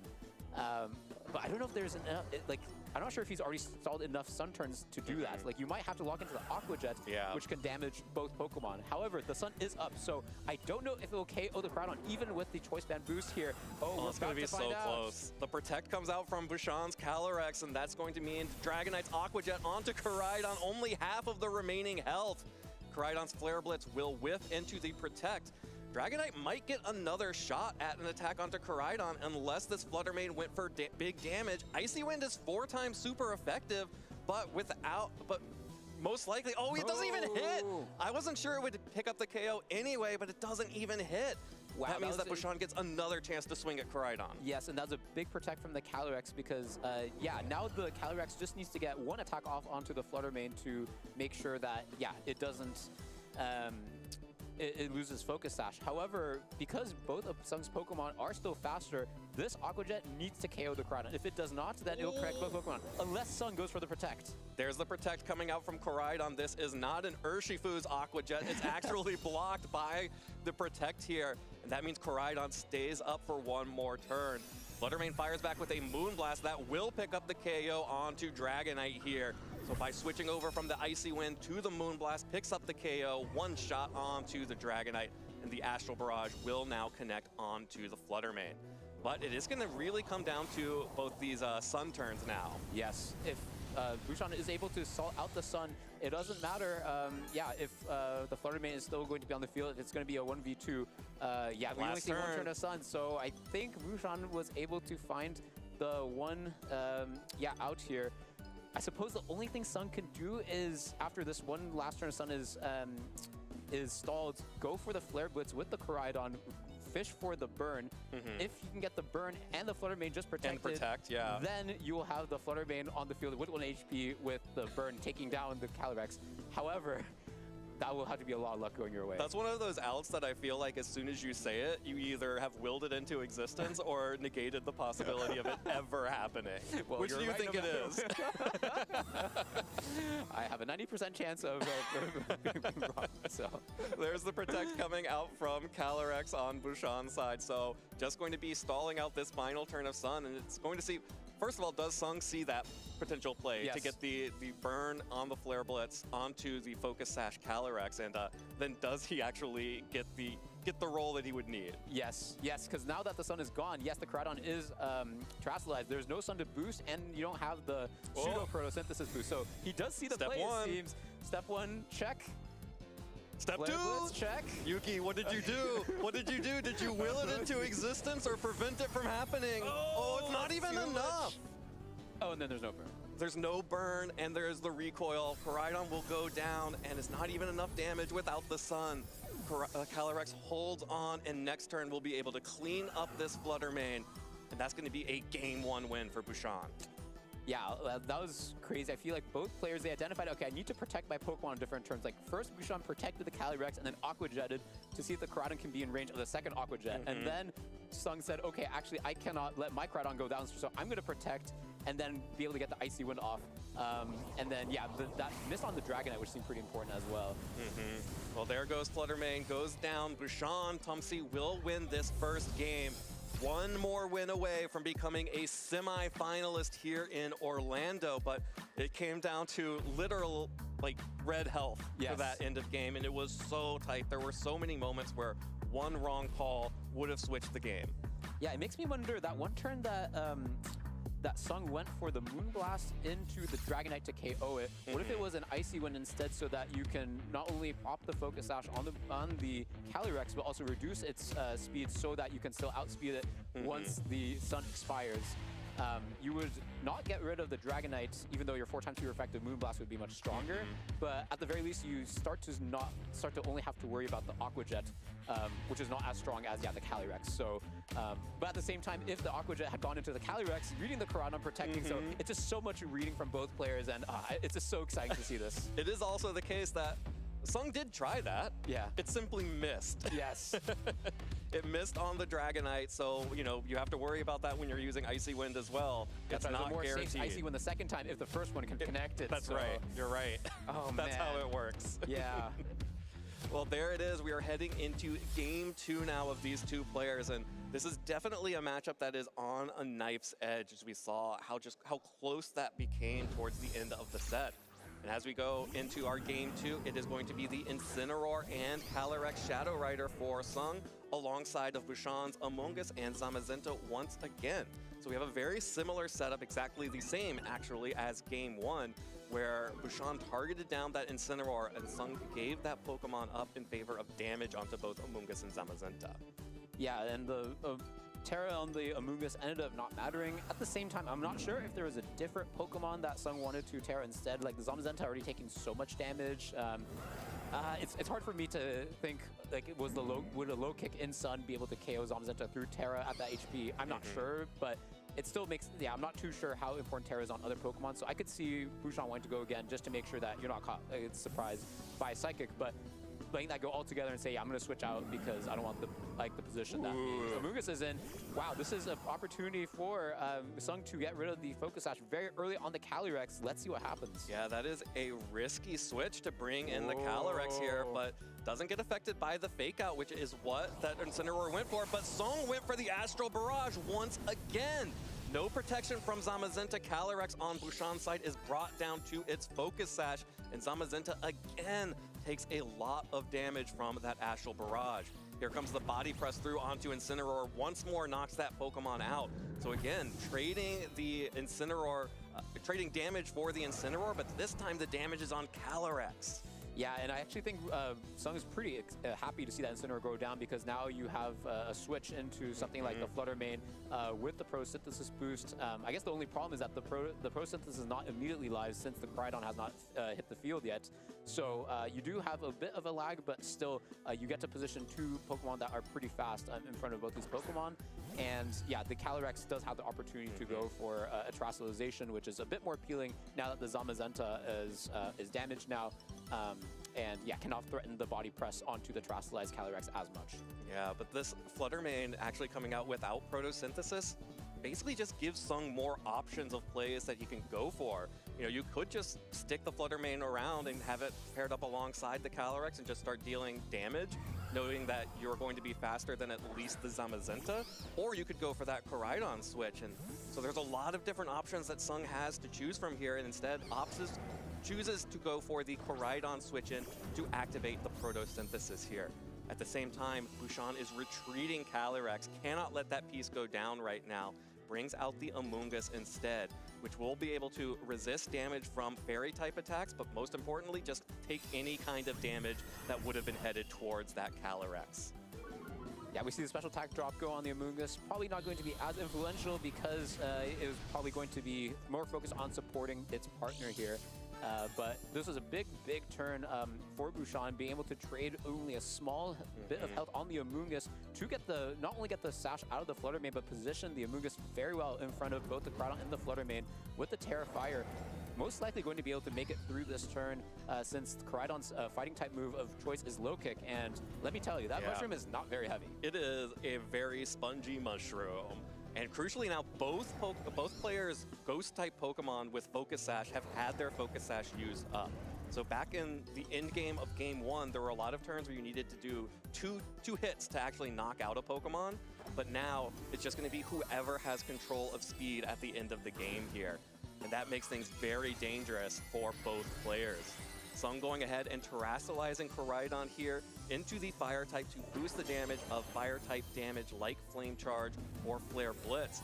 That will be matched on the other side by Bouchon going for the terastallization on Amoonguss. That's going to be a Fire type again to resist Fire type damage like Flame Charge or Flare Blitz. I think what I'm curious to see is if Sung goes for a hard read here and targets down this Amoonguss with something like a Shadow Ball and a Flare Blitz, is it going to survive? Because that's a lot of damage. Okay, Shadow Ball first.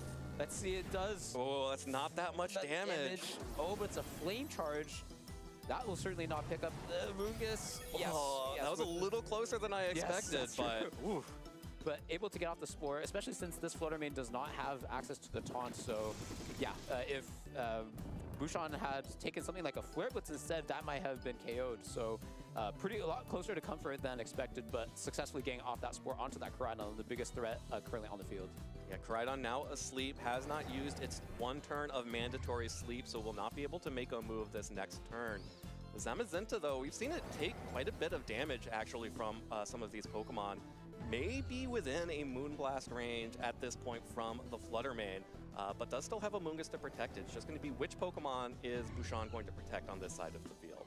Yeah, I can also see why Sung went for the Flame Charge there, saying that, okay, if my Flutter Mane goes down, I have no more Pokemon that are faster, that are going to be able to be faster than the Calyrex, and I need at least one of them to close out an endgame. So it makes sense to prioritize and also to see the Protect here, recognizing if the Koraidon goes out here, I need my Flutter Mane to survive at the very least. 100%. Koraidon now using its first turn of mandatory sleep, takes the body press from Zamazenta and is still up.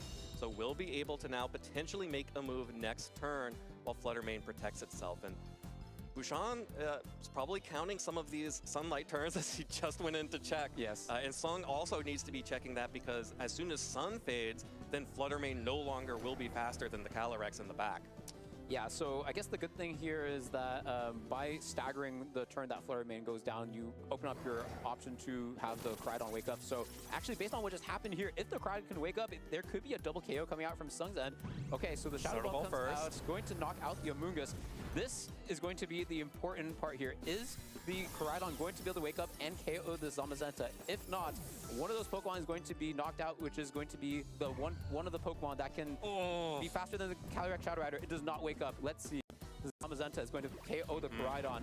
So now it's just going to be about Bouchon being able to stall out the Sun to make sure the Flutter Mane becomes a little bit slower. Yeah, and there's only one turn of Sun remaining. So with Koraidon taking 2 turns of sleep there, not able to threaten damage. Só houve batalhas? É, Marlon.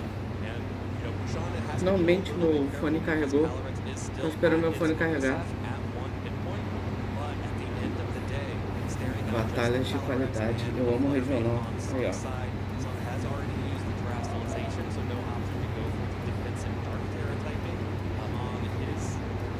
O Dona não foi realmente para o top 8, né? Só o Bolshua, aparentemente, né?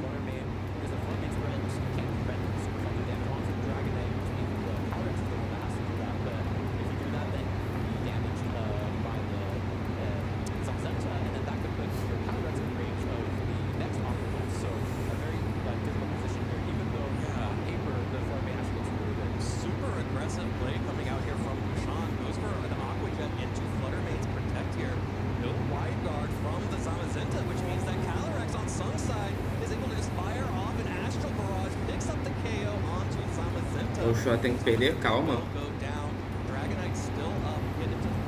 Tem dois caras que eu acho que vão fazer a final. Só que eles vão se enfrentar, eu acho que no top 4.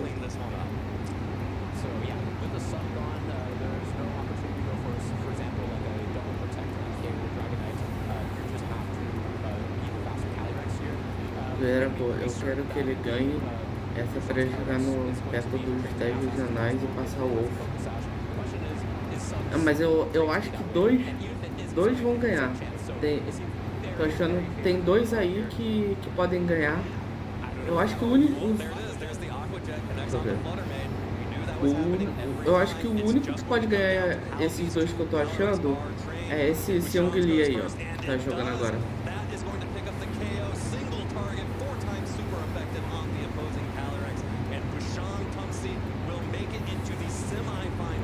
Só que ele perdeu.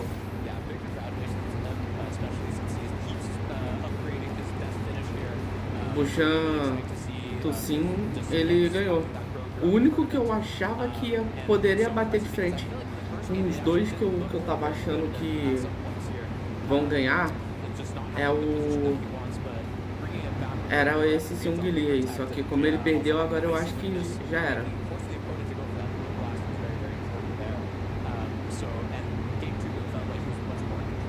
Agora a gente vai ter a batalha do Bolshua. O que eu tô falando, os dois que eu tô falando é esse daqui, ó.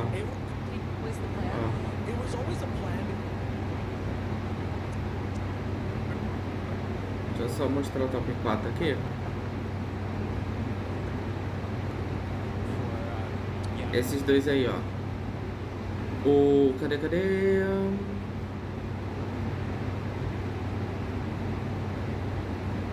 É o Jonathan. O Jonathan e o Richard. Pra mim, sinceramente, quem passar desses dois já ganhou. Porque eu acho que é os dois que tem muita chance de ganhar. O Jonathan, então, principalmente, pra mim, eu acho que o Jonathan bate. Então, assim, a gente tem agora o Seung Lee e o vencedor de Bolshua e Kian Keppel, né? Mas eu acho que o Jonathan Zuniga leva, cara. Eu tô achando que ele leva. Acho que vai ser ele que vai levar. O olho do meu youtuber tá tremendo. Pra que eu fiz o negócio? Ele ia mostrar agora. Vai ser jogaço essa semifinal entre Jonathan Zuniga e Richard Mongolon. Ô Barro, acabou ficando assim, ó. Eu contei só até o top 16, tá? Top 8, o top 4 e a final não vou contar. Mas o regional terminou da seguinte forma. 3, 6, 10 Calyrex Shadow, 7 Calyrex Ice, 4 Coraidons, 8 Miraidons, 2 Kyogres, 7 Zamazentas, 1 Zacian, 3 Terápagos, 4 Lunalas e 1 Kyogre. Meu time no Radical Red: Azumarill, Rillaboom, Golden, Saluna, Gavantula e Kilowattrel. Boa!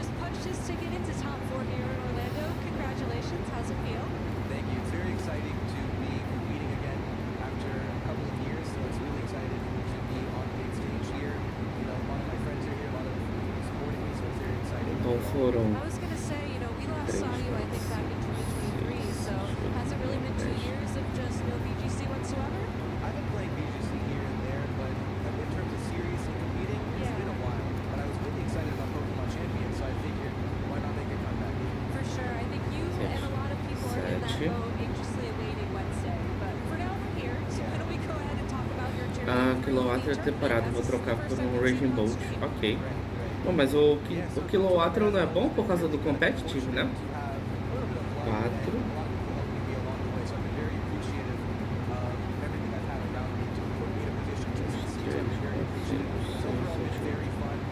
Três, 4, 5. Awesome. Well, going into your top 8 match, I mean, in your first game, you had your win harness just basically stalling out the sun towards the end. Did you have any strategy towards that, or were you just sort of counting returns and pressing protect and hoping for the best? Só o Raging Bolt é muito roubado. Um que eu tenho dúvida se é bom ou não é o Belly Bolt, o Marlon. Também vou trocar o Garafântula pelo Sneasel. Ah, tá. 3. Eu não sei como é que funciona o Radical Head, então... Não sei como é que é o esquema de pegar Pokémon aí, não sei como é que se faz as coisas.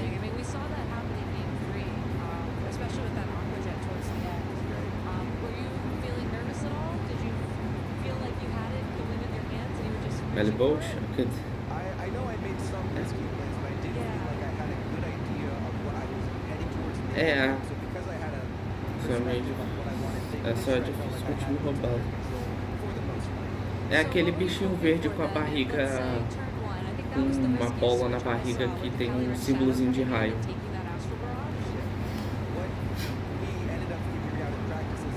Campeão é só lendário. Eu vou pegar um time digno. Então ficou desse jeito aqui. O Poké mais usado nesse regional aqui, por causa da Regulation E, foi o Calyrex Shadow, com 10 usos. E os menos usados, com um uso cada, né, pelo menos na transmissão, foi o Zacian e o Groudon com um uso só. Zacian e Groudon foram usados uma vez só na transmissão, tá?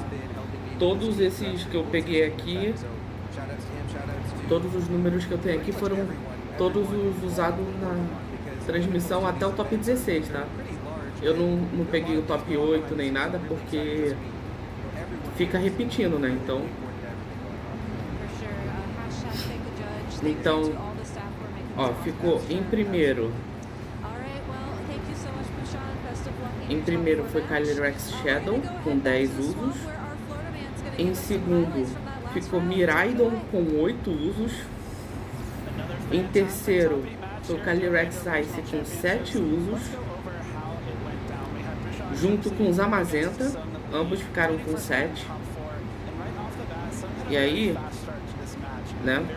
Primeiro, segundo, terceiro, né? Calyrex Ice e Zamazenta. Em quarto, Coraidon e Lunala com 4 usos cada um. Em quinto, Terápagos com 3 usos. Em sexto, Kyogre. Em sétimo, Zacian e Groudon, os dois. Cada um com um uso só. Foi isso. Então, a dupla de lendários mais usada foi Calyrex Shadow e Miraidon.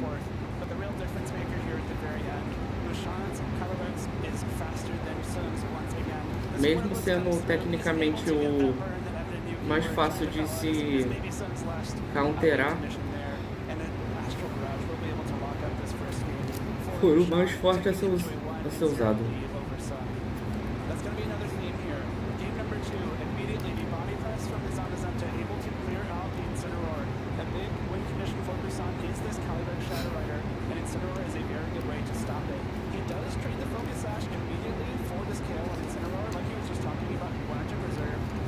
É isso.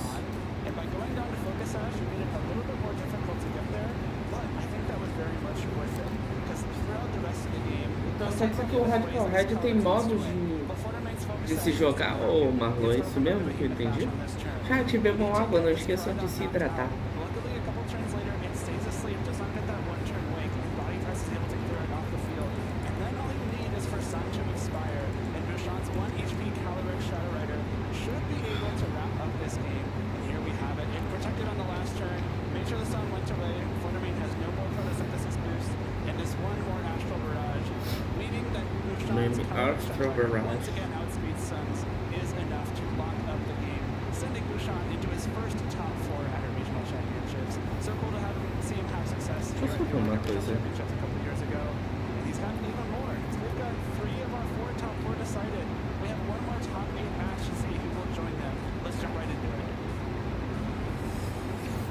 Thank you so much, Mr. Florida Man. We do have our final top 8 upon us. It's going to be between Paul Chua and Kian Campbell to see who can secure that last spot in the top 4. É o último jogo do top 8.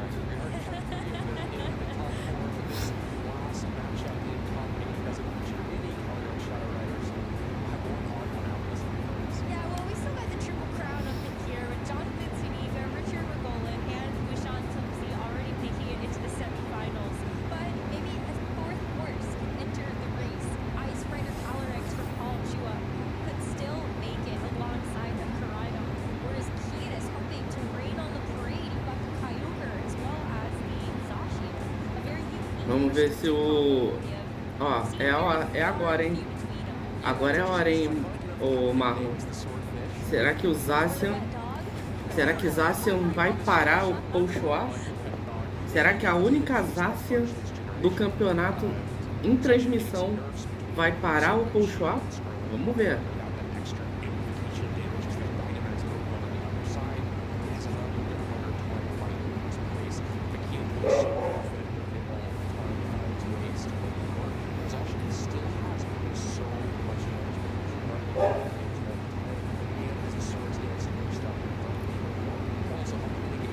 O time do Polchoá vai aparecer na tela aí pra quem ainda não viu.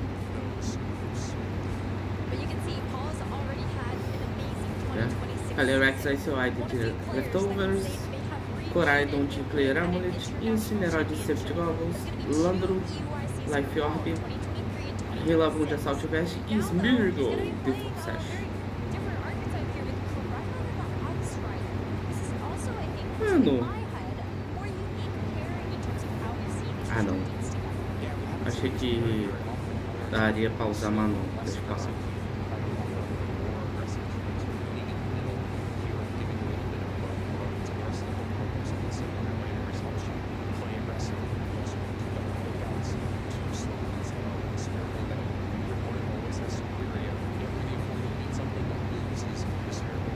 O Marlon tá aí na live ainda? Não. Vai perguntar um negócio pra ele. Deixa.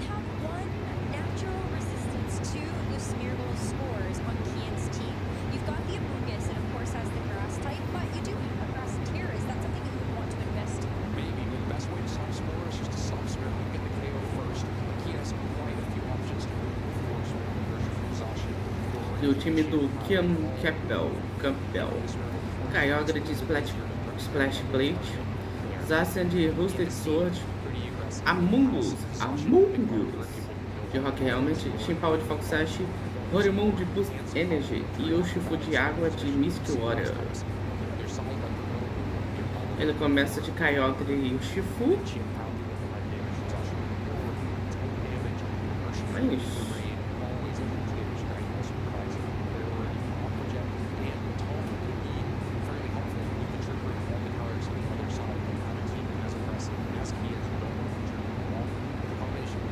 Ah, tá.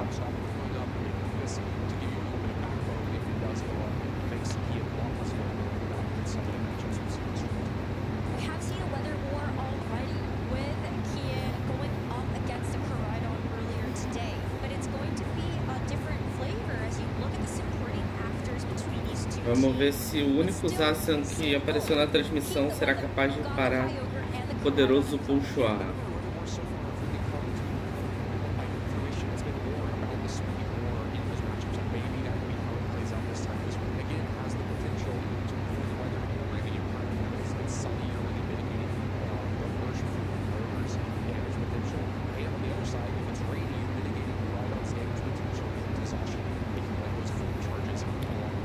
ter gol gigante. Que comece os jogos. Vamos ver. Azasan e o Shifu. A spot in top 4 on the line as Kian locks into the Zacian and the Rapid Strike Urshifu as Paul brings out the Incineroar and Polaris Incarnate. I think to me, it'd be a time to talk about the starting is this Landorus. It's really valuable around top offense in this action. No easy resistances from Kian's side, or rather from Kian's side. So Tá tudo dá super efetivo ali, aparentemente. Incineroar got what it wanted. It got the Intimidate drop on this Intrepid Sword boost from the Zacian, so now the Zacian is at neutral attack. We see a Terrestrialization invested into this first turn, so that means it's going to be the Zacian that's going to remove its weakness to those ground type attacks, turning over into the Fairy type. The nice double-edged sword of this is that you do actually get a boost of damage, since you are going to have that additional same type attack bonus. But that Terrestrialization is going to get matched on the side of this Landorus. It's now going to be a Water Terra. Interesting there, you will have the resistance here to the Urshifu, and so that's going to be nice. But you've got this Rillaboom that has now taken the field. That's going to be threatening some big damage there into the Urshifu on the next turn. But it's good for this one to take the Surging Strikes. Tá.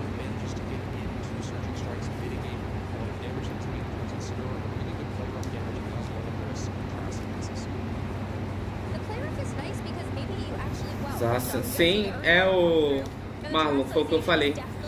Vamos ver se a única Zacian que apareceu na transmissão vai ser capaz de parar o poderoso Puxuar.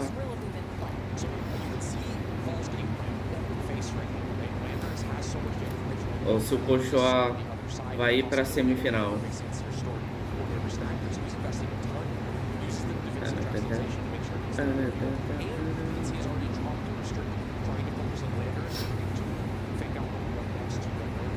So far, it's not looking bad, right? Got good damage, but not a great over Zacian. Took a ton back.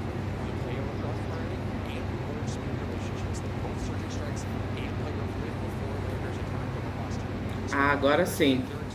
Vamos lá. A melhor musiquinha do Scarlet Fight, vai.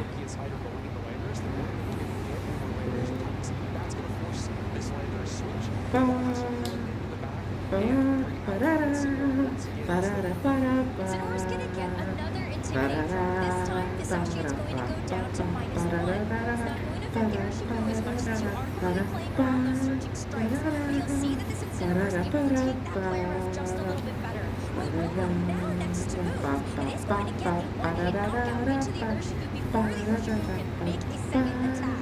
So that's one way for Paul to make this way versus a little bit safer. Cara, essa musiquinha é muito massa, cara.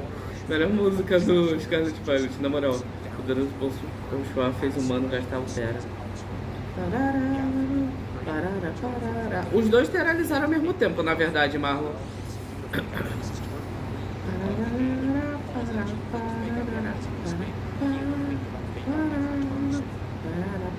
You are going to have the Roaring Moon now to hit the field. The booster energy, you are going to make this Roaring Moon nice and fast against what is left here from the Incineroar and the Rillaboom.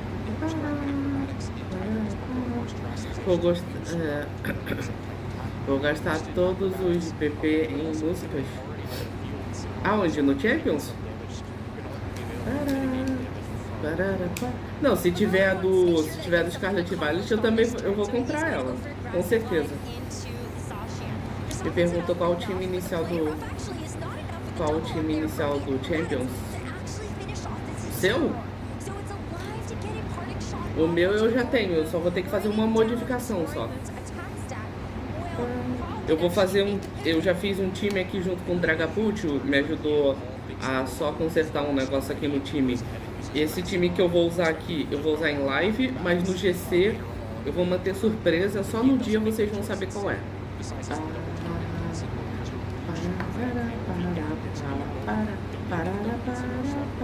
Então tu vai conseguir jogar, Marlon? No dia? Ou no GC também? Comigo?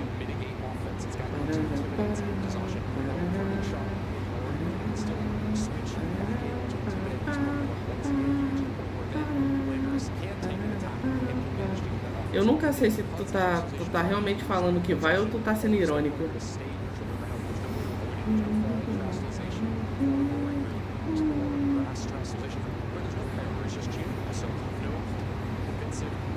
Se for o GC que não vale ponto pro Mundial, eu jogo. Não, é o GC que vale ponto pro Mundial, eu vou jogar, pô. Vai ser o primeiro GC que eu vou jogar. Esse daí eu vou jogar, eu vou tentar pontuar o máximo que eu conseguir. São 30 jogos que pode jogar, né? Eu não tô ligado direito como é que é o esquema.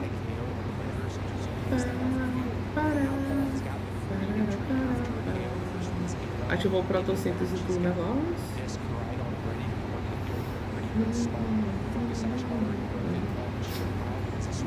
Não vou jogar então, roubar a pontuação. O cara que vai realmente pro Mundial é pai. Ô louco, como assim, pô? Vai que nós conseguimos ir pro Mundial, pô. Já pensou?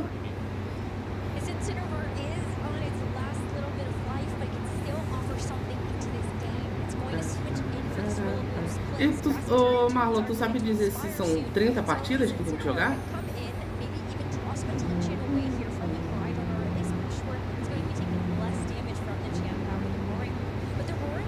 Não tenho condições para ir de São Francisco. Eu também não, querido. Mas mesmo assim eu vou jogar o GC. Eu quero me divertir, pô.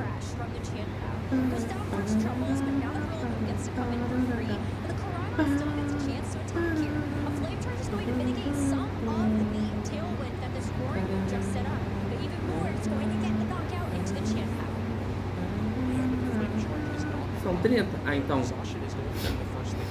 Tem que ver que dia que cai. Eu acho que é dia 28 que é o 15 um dia e 15 no outro. Ou dá pra jogar as 30 no mesmo dia, né? Se quiser. Tem gente que joga no mesmo dia. Eu vou... Dependendo... Se não tiver regional... Não, mas mesmo se tiver regional, eu vou jogar...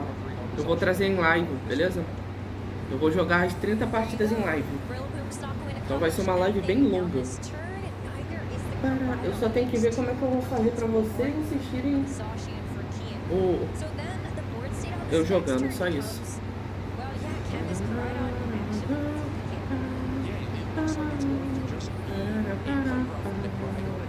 E eu vou fazer também o seguinte. Eu vou esperar sair pra telefone o Champions pra fazer campeonato aqui no canal, beleza? Como ele só tá pro Switch, né? Pra sair só pra Switch por enquanto.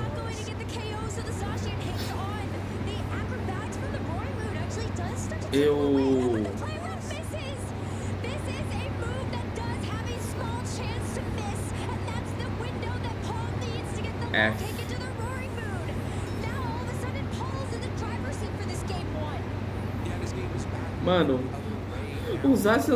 as Asian sobreviveu a um ataque hit KO, mas o Horimion não foi. Vixe, só pro Switch? Não consigo jogar, meu Switch não tem conserto. Aparentemente o Champions vai sair só pra Switch primeiro, Marlon. Mas é o que eu falei, mais pra frente eles devem lançar pra telefone. Aí quando lançar pra telefone, eu vou ver se eu consigo fazer campeonatos aqui pra gente.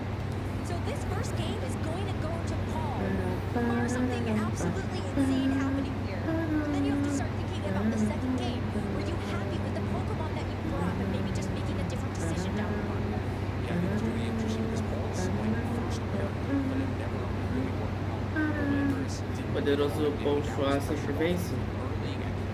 Ele deu sorte de desviar, né? O Pokémon dele fez a boa de desviar do golpe.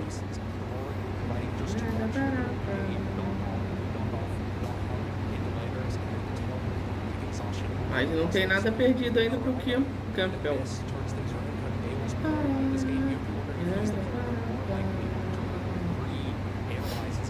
Eu sei que ele já perdeu aqui pra desistir.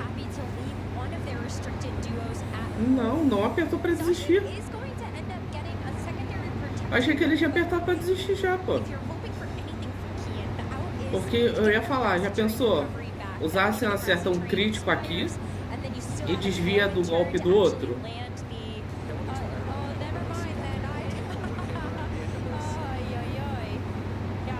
Ele tá com o jogo no. Ele tá com a cabeça no jogo 2. É, então. Tem chance aqui, já pensou? Ele dá hit.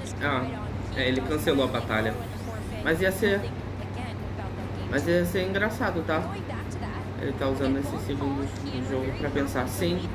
Mas ia ser engraçado, tá? Se ele conseguisse critar em algum dos dois e desviar do golpe do outro.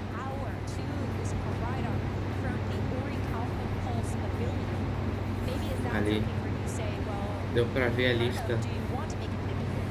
Como assim deu pra ver a lista? Não entendi. A lista aberta? Não entendi.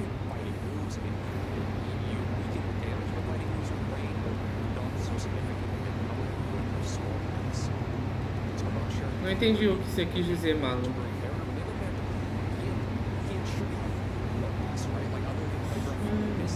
Os papéis. O Chua pegou? Dá pra ver na mesa.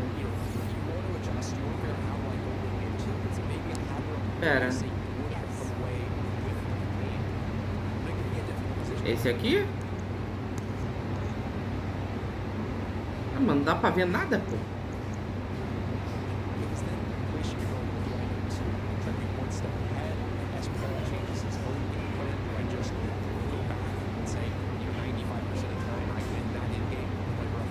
Papéis. Deu pra ver nada? Olha lá. Eu tô vendo só como se fosse... como se fosse kanji, eu acho, parece. Tá, Zaci, Among, Incinerori. Ó, tá. Trouxe o cavalo dessa vez.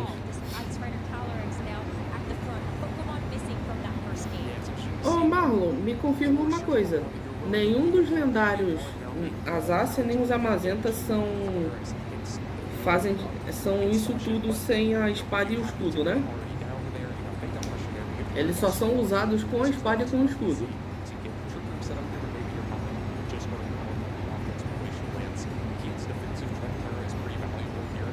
Ah, tiraram a melhor musiquinha, pô. Sim, sem a espada. São lixo. O quão eles são ruins? Fala um Pokémon. Ó, o Kyogre Shiny, que lindo. Eles são... Eles ficam piores que Pokémon, por exemplo. Fala aí.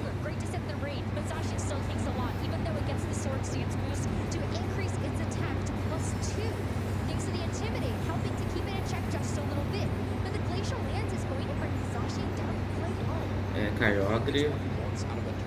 Danonão grosso. Que isso? Eu tenho que ir atrás do meu, inclusive. No Brilliant Diamond, na run que eu fiz, né? Na aventura que eu fiz, eu não peguei nenhum lendário. Não, peguei. Eu peguei o trio Regi. Só o trio Regi no Ramanas Park, só. Peguei o lendário de capa, né? O Dialga. E peguei o trio. Eles ficam igual Pokémon comum. Não, mas que Pokémon? Me fala um Pokémon, por exemplo, que você fala, nossa, esse Pokémon é uma bosta. Fica melhor do que os Azar sem os Amazenta. Sem a espada e o escudo.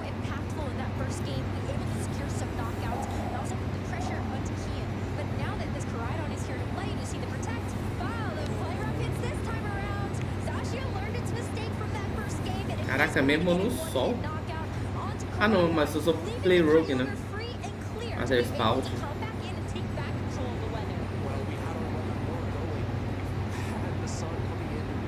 Vou ser polêmico. O Shifudark. Mas o Shifudark é bom, pô. Ô louco, tá falando que o Shifudark é ruim? Que isso? Os fãs do Shifudark indo te cancelar agora.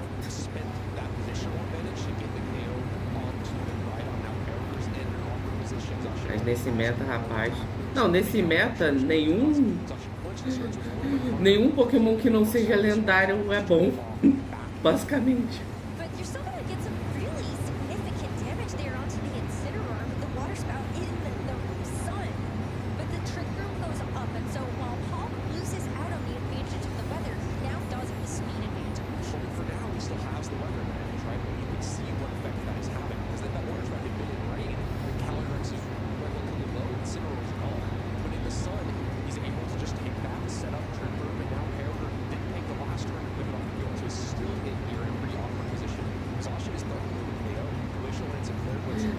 tem como explicar. Mas sem a espada de escudo eles são podres. Tá, deixa eu ver se... Deixa eu tentar melhorar a tua situação. Um Shuckle é melhor do que a Zacian e os Zamazenta sem a espada e o escudo. É nesse nível?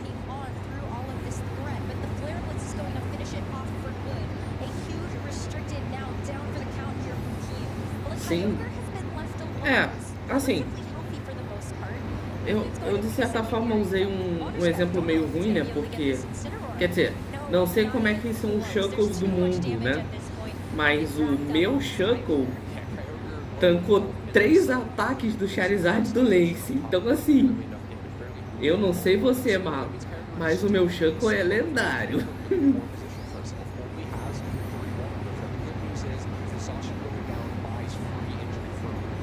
Mano, eu lembro até hoje o pessoal falando: nossa, tu vai levar um Shuckle?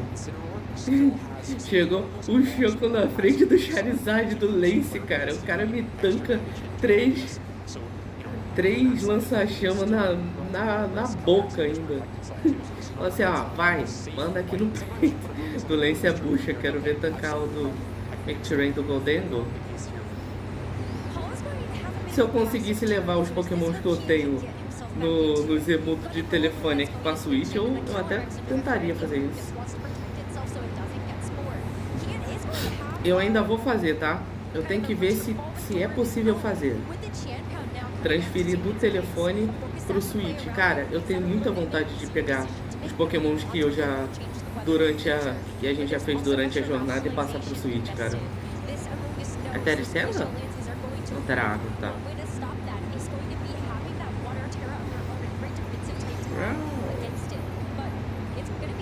Já pensou ter o Wilson Vai no Switch? Ia ser muito engraçado, cara.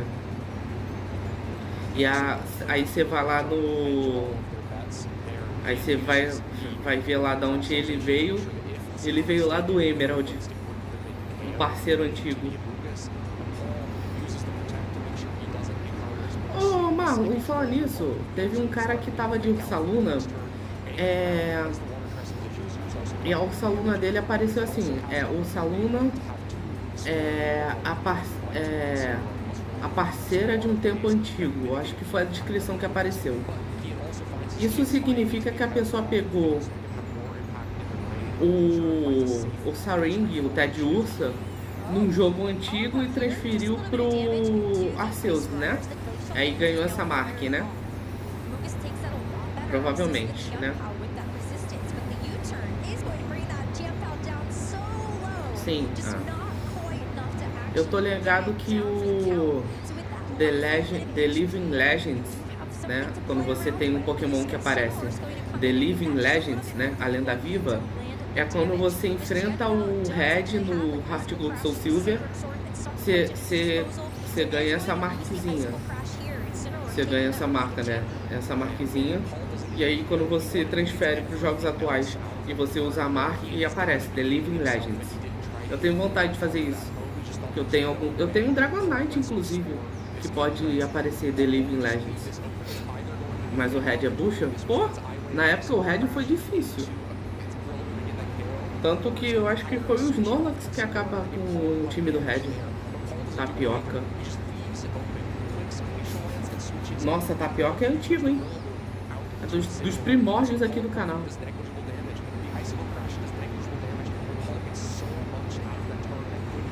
Tapioca era o Snorlax? Eu não lembro agora, vou ter que dar uma olhada depois.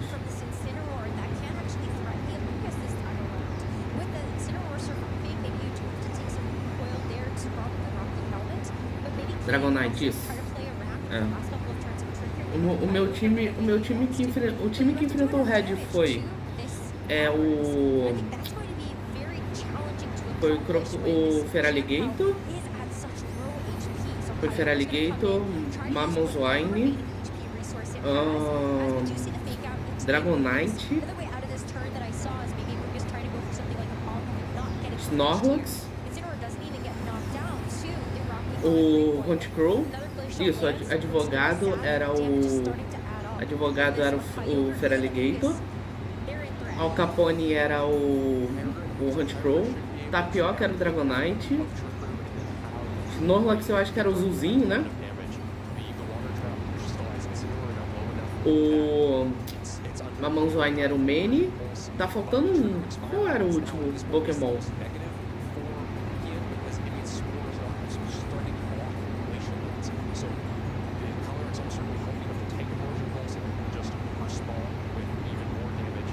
Isso, o Scyther, era o Core. Isso. E o Scyther que era o Core. Era o Core das antigas.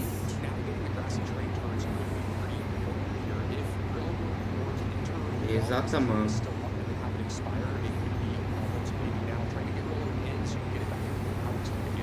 Várias paus. Leva os dois, será? Caraca, o Kyogre sobreviveu.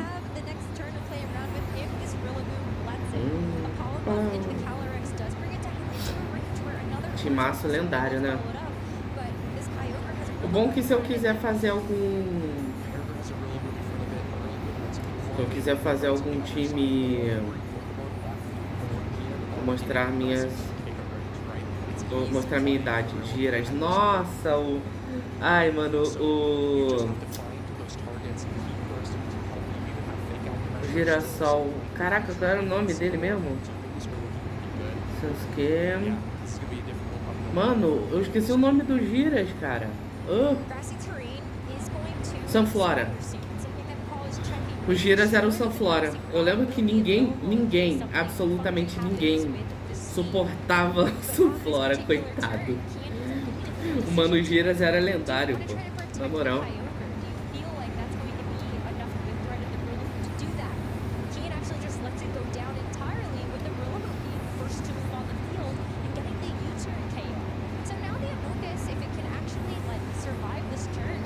Mano Giras era lendário demais.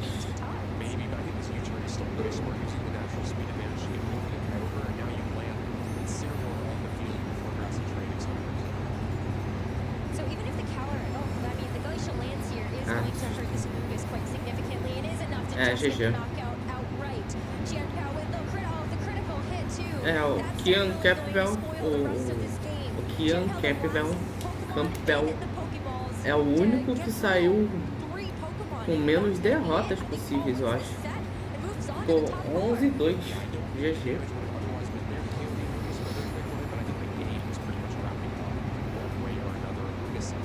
É, puxou a top 4 já.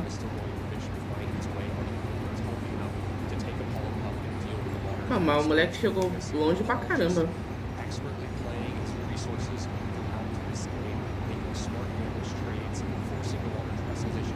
É, o moleque chegou longe pra caramba, pô.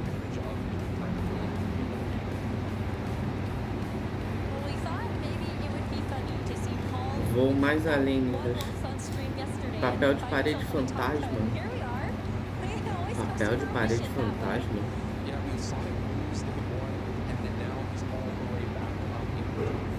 Papel de parede fantasma.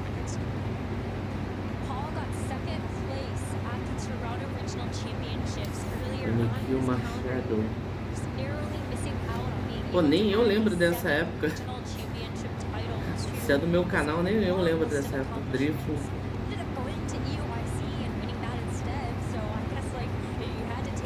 Era a gifzinha que eu deixava passar enquanto a live tava começando? Se pá, era, né?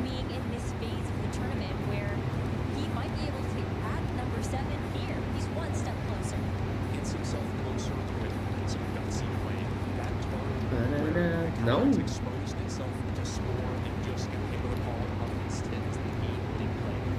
Era o fundo? Era a imagem de fundo que eu usava pra live, alguma coisa? Nem eu lembro disso, cara. Ah, o fundo do meu telefone. Ah, tá. Nossa, caraca. É, isso aí tem só uns... Isso aí tem só uns... Deixa eu ver. É, o canal tem 2 anos, né? É. Faz uns 2 aninhos isso aí. Caraca, o canal já tem 2 anos, né? Muito rápido, cara. Passa muito rápido, cara. O canal já fez 2 anos, cara. Olha que e já aconteceu muita coisa, cara.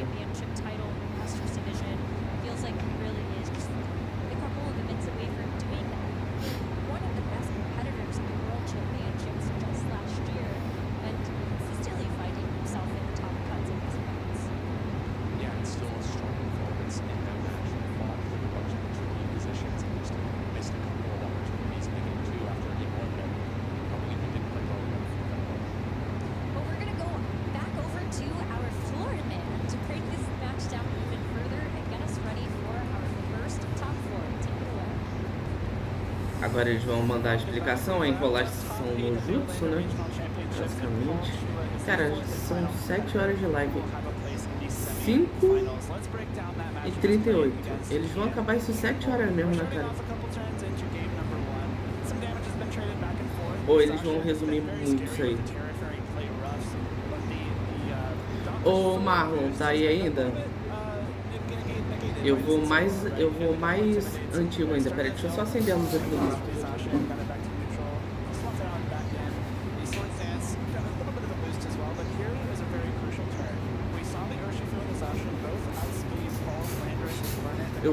Eu vou ainda mais além, tá? Mais antigo do além aí, ó.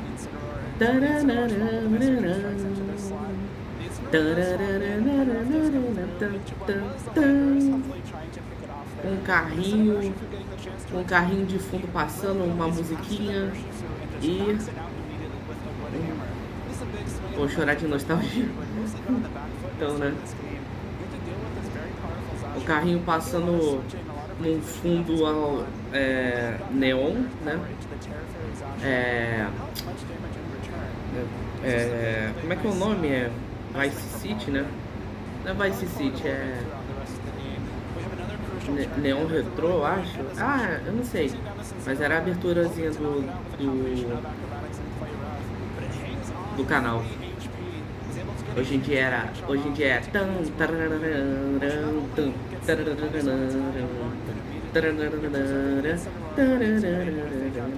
o chat no meio da tela. Não sei se mudou muita coisa, né? Hoje em dia o chat tá aqui no canto, né? A tela era menorzinha, né? Eu usava a tela que hoje da transmissão era menor.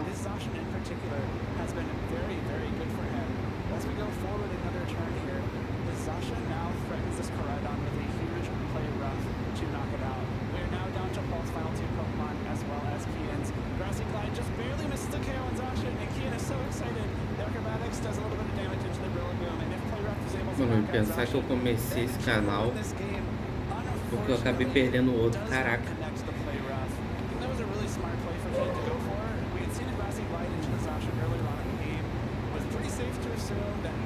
O curioso é que esse canal, eu tinha criado esse canal no intuito de ser um canal secundário, né? Porque eu tenho um Android Z que é o de Minecraft. O de Minecraft seria o principal e esse seria o secundário, né? Acabou que esse virou o principal e o Android Z virou o secundário. Isso aqui é um mar doido, Satoru gostoso, meu Deus do céu. Eu sou melhor que todos vocês.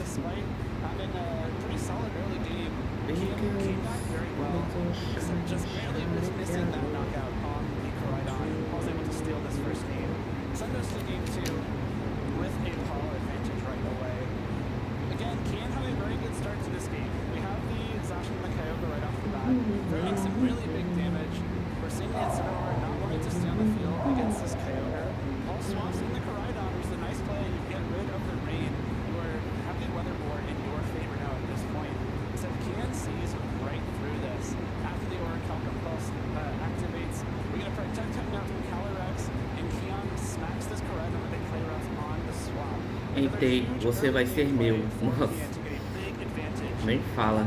Demorei o que? Demorei umas... Deixa eu ver aqui. Acho que eu demorei umas 3 lives pra pegar esse bicho. Ó, o Isso tá fazendo live de... Ah, de Ragnarok, legal. Ele voltou a jogar o Ragzinho.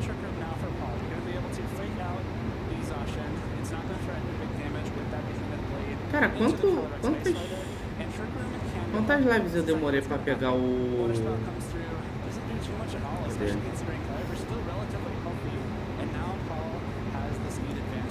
PNG, se eu parecia essa internet. Ah.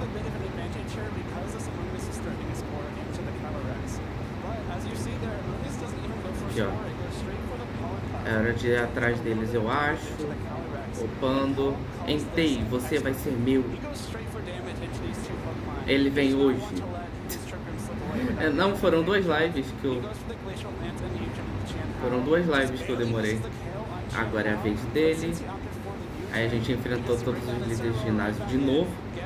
Enfrentou a revanche do Jotô, né? Pokémon Soul Silver da conversa. Ainda eles apontando na cara do inteiro. Então, né? Ele. Ó, você vem aqui!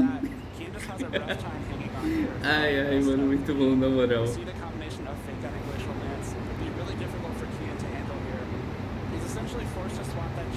Muito bom, cara, na moral.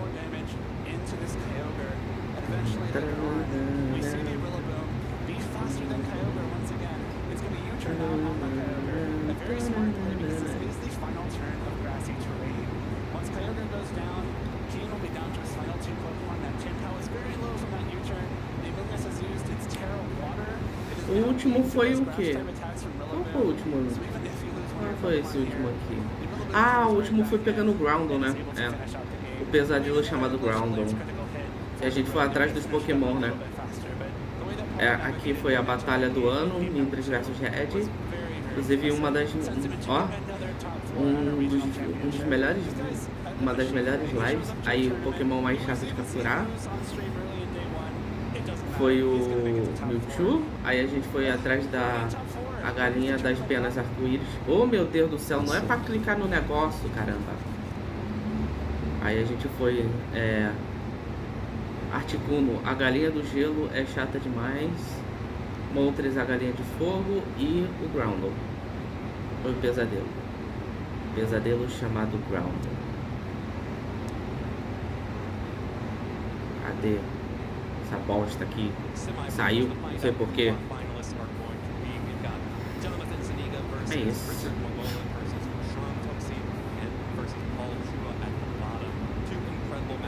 Finalmente chegamos ao top 4.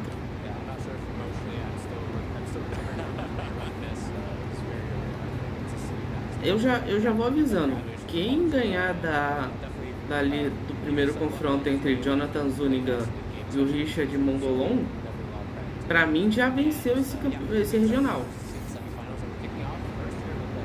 Jogaço esse aqui. Eu tô achando que vai ser o Zuniga, mas ambos têm Zamazenta e Calyrex Shadow, né? O time é quase parecido, só muda ao Orquepon, que o Zuniga é o Orquepon de pedra, o Richard é o Orquepon de fogo e o Whimsicott é o Dragonite pro Zuniga. O time é quase o mesmo, basicamente.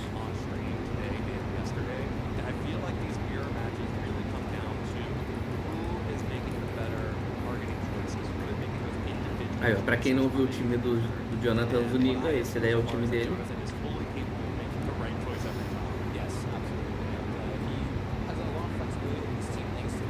Chat, vou pegar alguma coisa pra comer e já vou.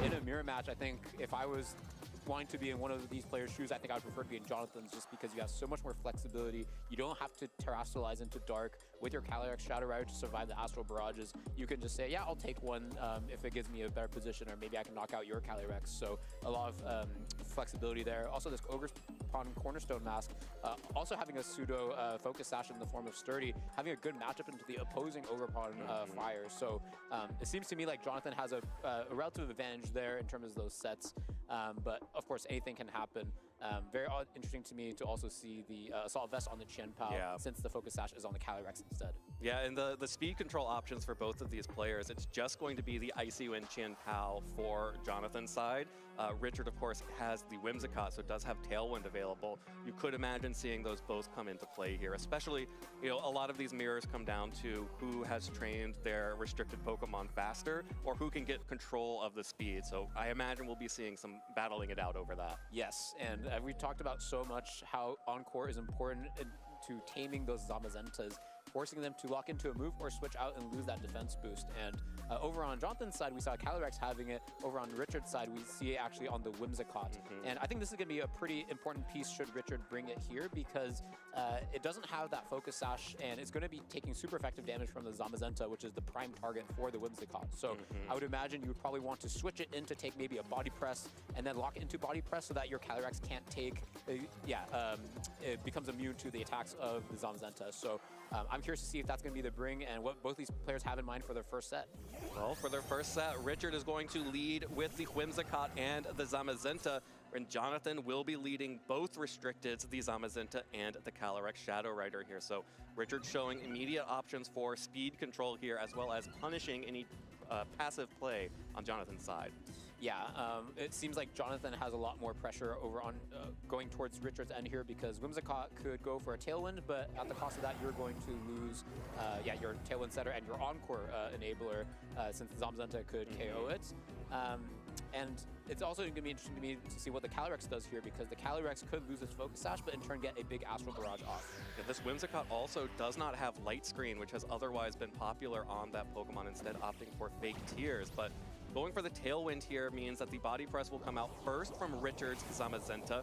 Both Pokemon will take an Astral Barrage in return. Whimsicott still hanging on, but Zamazenta taking good damage. The follow-up Body Press not quite enough to pick up the KO, but in red health already. So yeah, interesting choice for Jonathan to prioritize getting a lot of damage onto the Zamazenta rather than clearing out the Whimsicott, saying, okay, I can deal with the Whimsicott maybe later in the game, or I'm not too scared of the Encore pressure here. I'm just going to make sure I can deal with the Zamazenta first so that my Calyrex can get those Astral Barrages off later completely without having to worry about the wide guard. But now I think Richard has a bit more options than Jonathan now. You can lock the Zamazenta into a Body Press if you want to make sure your Calyrex is going to be in better shape the following turns. You could also preserve the Whimsicott to have the second Tailwind or have Encore later in the game, but having the speed advantage, you're also throwing a lot of damage onto both these Pokemon. Richard could knock out either of these Pokemon if they want to. Well, going to opt for the Encore onto Zamazenta on Jonathan's side, like you mentioned, that will mean that Calyrex will be totally safe from any type of damage coming out from the Zamazenta.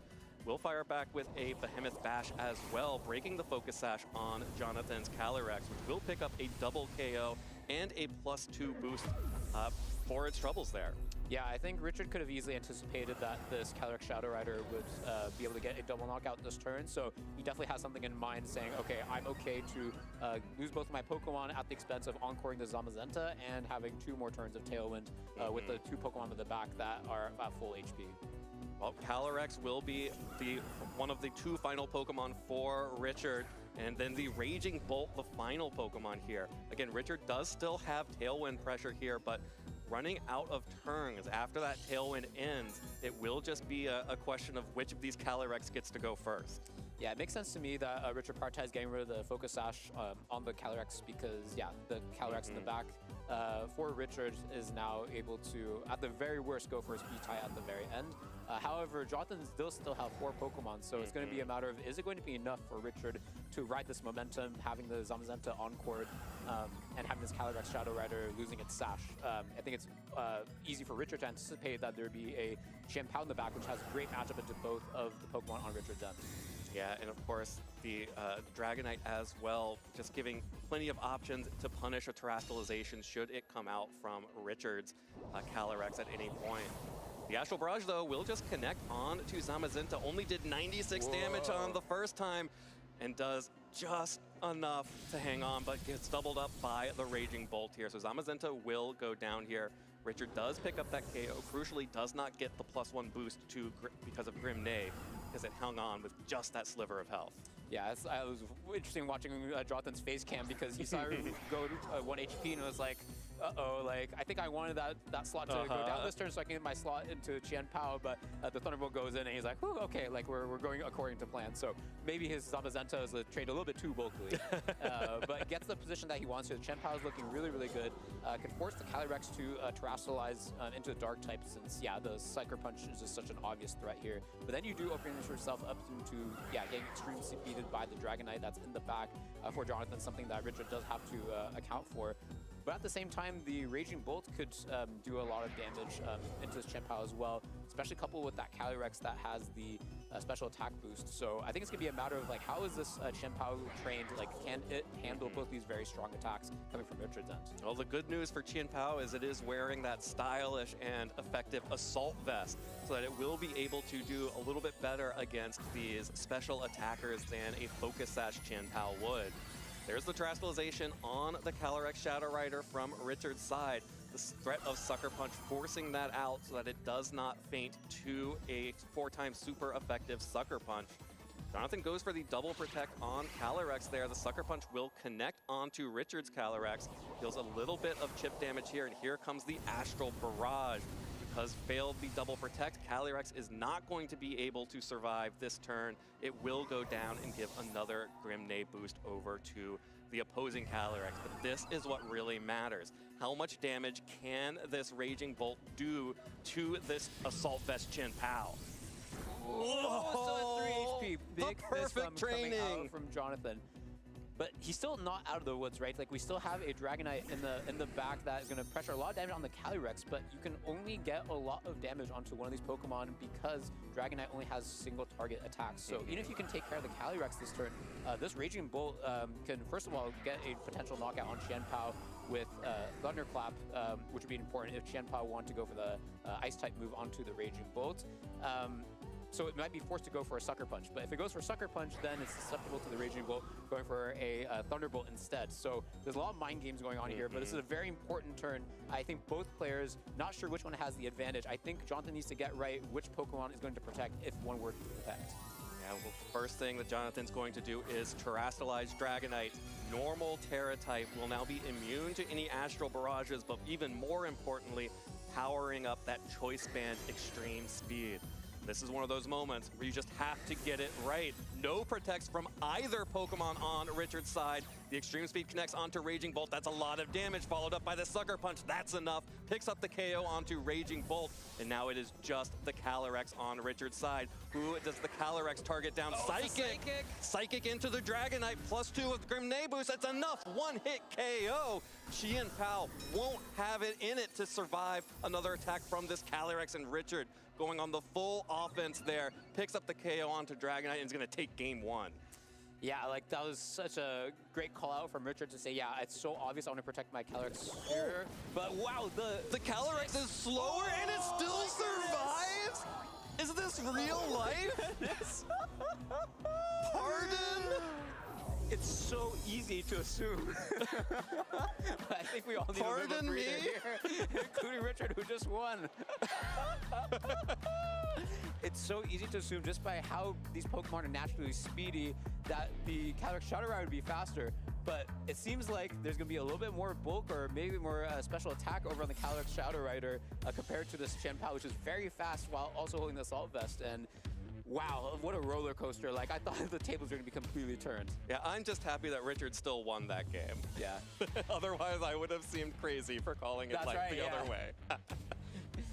But this was incredible. This was an incredible end game here, especially, you know, this was that moment you were talking about. You have to get it right here. And Richard just deciding to go on the full offense, not slowing down at all, targets down the Dragonite to get that piece off the board. Recognizes that everyone else protects Calyrex here, so I'm not going to, just because I know you think I will. Yeah, I'm also wondering, based on what we just saw with the speeds, like, is the Calyrex Shadow Rider going to be able, would it have tanked that extreme speed? Because if it did, then yeah, maybe it was actually pretty safe for Richard to not protect there, because he said, yeah, in order for you to KO either of my Pokemon, you're going to have to double into it, and that means I'm going to get a strong attack off regardless. So yeah, it's all going to be a matter of how Richard raised his Pokemon, and Jonathan needs to adapt now and say, okay, it's good to know that my Qian Pao is faster than, but like, what now? Like, is that an end game I want to play to again? Probably not. Yeah, that would be a very risky end game to play to for sure, but That's one of those things when you have this type of mirror match, you learn so much from the first game of the set. And I think both of these players have just learned a whole lot about how their teams match up against each other. Especially knowing that Calyrex was slower than the Chin Pao on Jonathan's side. That opens up a lot more opportunities for him that he's going to say, okay, I'm not opting into a speed tie, I just am faster. What do I do now? Yes, and I think something that was interesting about the early game there was that Jonathan did not knock out the Whimsicott, partially to say, I don't want to give you the momentum of knocking down Tailwind Setter immediately, but sort of did that on the second turn where he got the double knockout. So if there's going to be a similar pattern here, is it going to be the same? We see over on Richard's side, it's going to be the same leads, and it's going to be a Chin Pao adjustment over from Jonathan. Chin Pao instead of the Calyrex for Jonathan this time around. Both the Zamazenta facing off against each other, and the Whimsicott once more on the field to threaten a Tailwind. But this Chin Pao also feeling real threatened and will have to use the Terastallization to feel at all safe against either of these Pokemon. Yeah, it's definitely forced to go for the Poison Terra here since it's so free to go for the Tailwind and a Body Press over from the Zamazentas, and could opt to switch into the Calyrex, but then you still risk losing your Focus Sash, so it makes sense that you would go for the Poison Terra here. Here comes the Tailwind from Whimsicott on Richard's side, so once again, we'll have Tailwind up for the duration of this. A lot of damage onto Zamazenta. Well, Chin Pao will fire back an Ice Spinner onto Whimsicott that does pick up the KO, so immediately taking that Pokemon out on turn 1 this time instead of waiting for turn 2. On the receiving end of a Body Press from the Zamazenta on Jonathan's side is Richard Zamazenta, taken down to just under half as well. Yeah, for Jonathan's perspective, it's so obvious that the Chin Pao's under threat, so either you're going to Terastallize or you're going to switch into Calyrex, and Richard say, yeah, I'm not going to fall for that, I'm going to have my cake and eat it, so to speak, by forcing you to Terra and also not falling for it. So yeah, really good call from Richard on that turn 1, and yeah, sort of setting up the turn 2 that maybe he wanted in the first game, where he lets the Whimsicott faint in exchange for a lot of damage and also getting the Terra out from the Chin Pao. Well, it puts Jonathan on the back foot for sure here. Both the Zamazenta and Calyrex are potentially staring down Pokemon that they could KO here by Terastallizing into the Poison type. Chin Pao has opened itself up to a Psychic type weakness. Yeah, and Chin Pao not able to protect, and even with what's in the back, I don't know if Focus Sash Calyrex, for example, wants to take a Life Orb Psychic plus a Behemoth Bash. So I don't know if there's that many options for Jonathan to switch out, so it makes sense that he's going to stay in. But at the same time, Chin Pao not in a great position, doesn't really want to Sucker Punch either Pokemon on the opposing end with the Terra coming out. Yeah, the Sucker Punch once again forcing that Terra out of the Calyrex Shadow on Richard's side. Zamazenta the only Pokemon that will protect here, as Sucker Punch connects onto the now Dark Terra type Calyrex. Will take a Psychic in return. Is the Assault Vest going to be enough to survive? It is not. Even with the Assault Vest, Chin Pao goes down in 1 hit. And that means that this Zamazenta is left all alone. Fortunately, it protected, so it's not going to get knocked out this turn, but Calyrex just got another Grim Neigh boost. So yeah, Jonathan forces out the Terra from the opposing end on that Calyrex and makes it more vulnerable to the Zamazenta. The problem is that A, the speed advantage is on Richard's end, and B, the Zamazenta is really, really low on HP now. So even if the Tailwind expires, probably going to be taken down by an attack from both the Zamazenta or the Calyrex over on Richard's end. You see the Dragonite come out here, able to get some big damage onto the Calyrex, but not having access to the Sword of Ruin means, yeah, I'm not sure if you're going to be able to get that knockout. Not having access to the Sword of Ruin, not having access to the normal Terastallization either. All of those damage multipliers that make Choice Band Dragonite so scary, 2 of them are gone.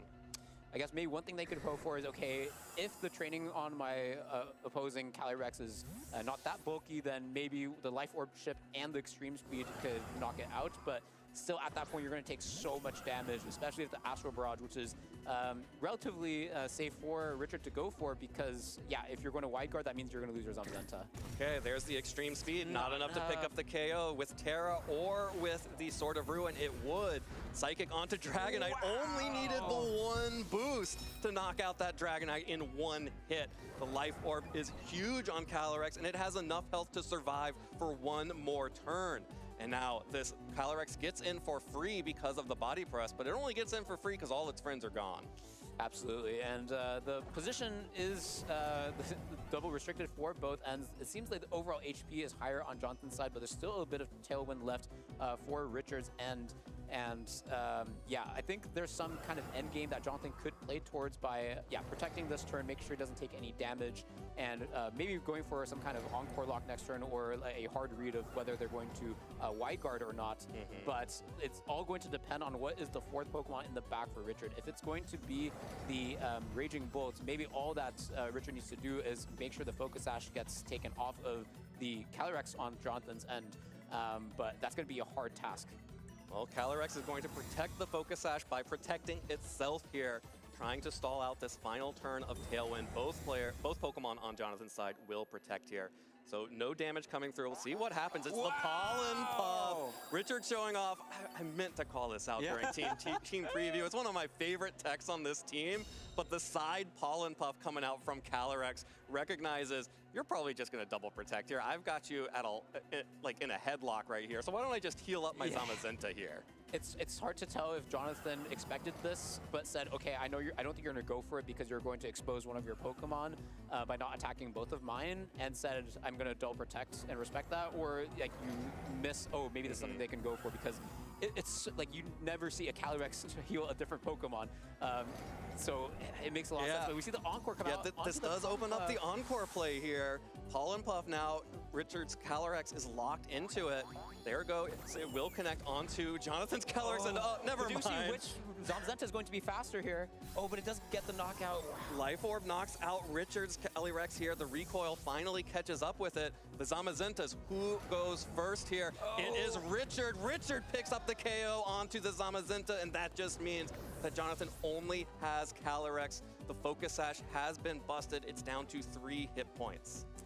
Yeah, and with the Raging Bolt, that's it. Yeah, there's no boost over on this Calyrex, so even if you get some read correct and get double critical hit over for Jonathan, I think it's just not going to be enough to take out these very tanky Pokemon. And yeah, that's going to send Richard into the finals. Congratulations! Wow, Richard Mogollon is our first voltei. finalist here in Orlando. Ó, o Richard tá na final? Eita, já? É, sinceramente pra mim é o que vai ganhar.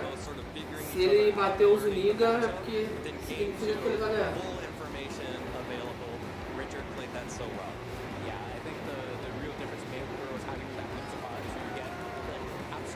Então já volto, gente.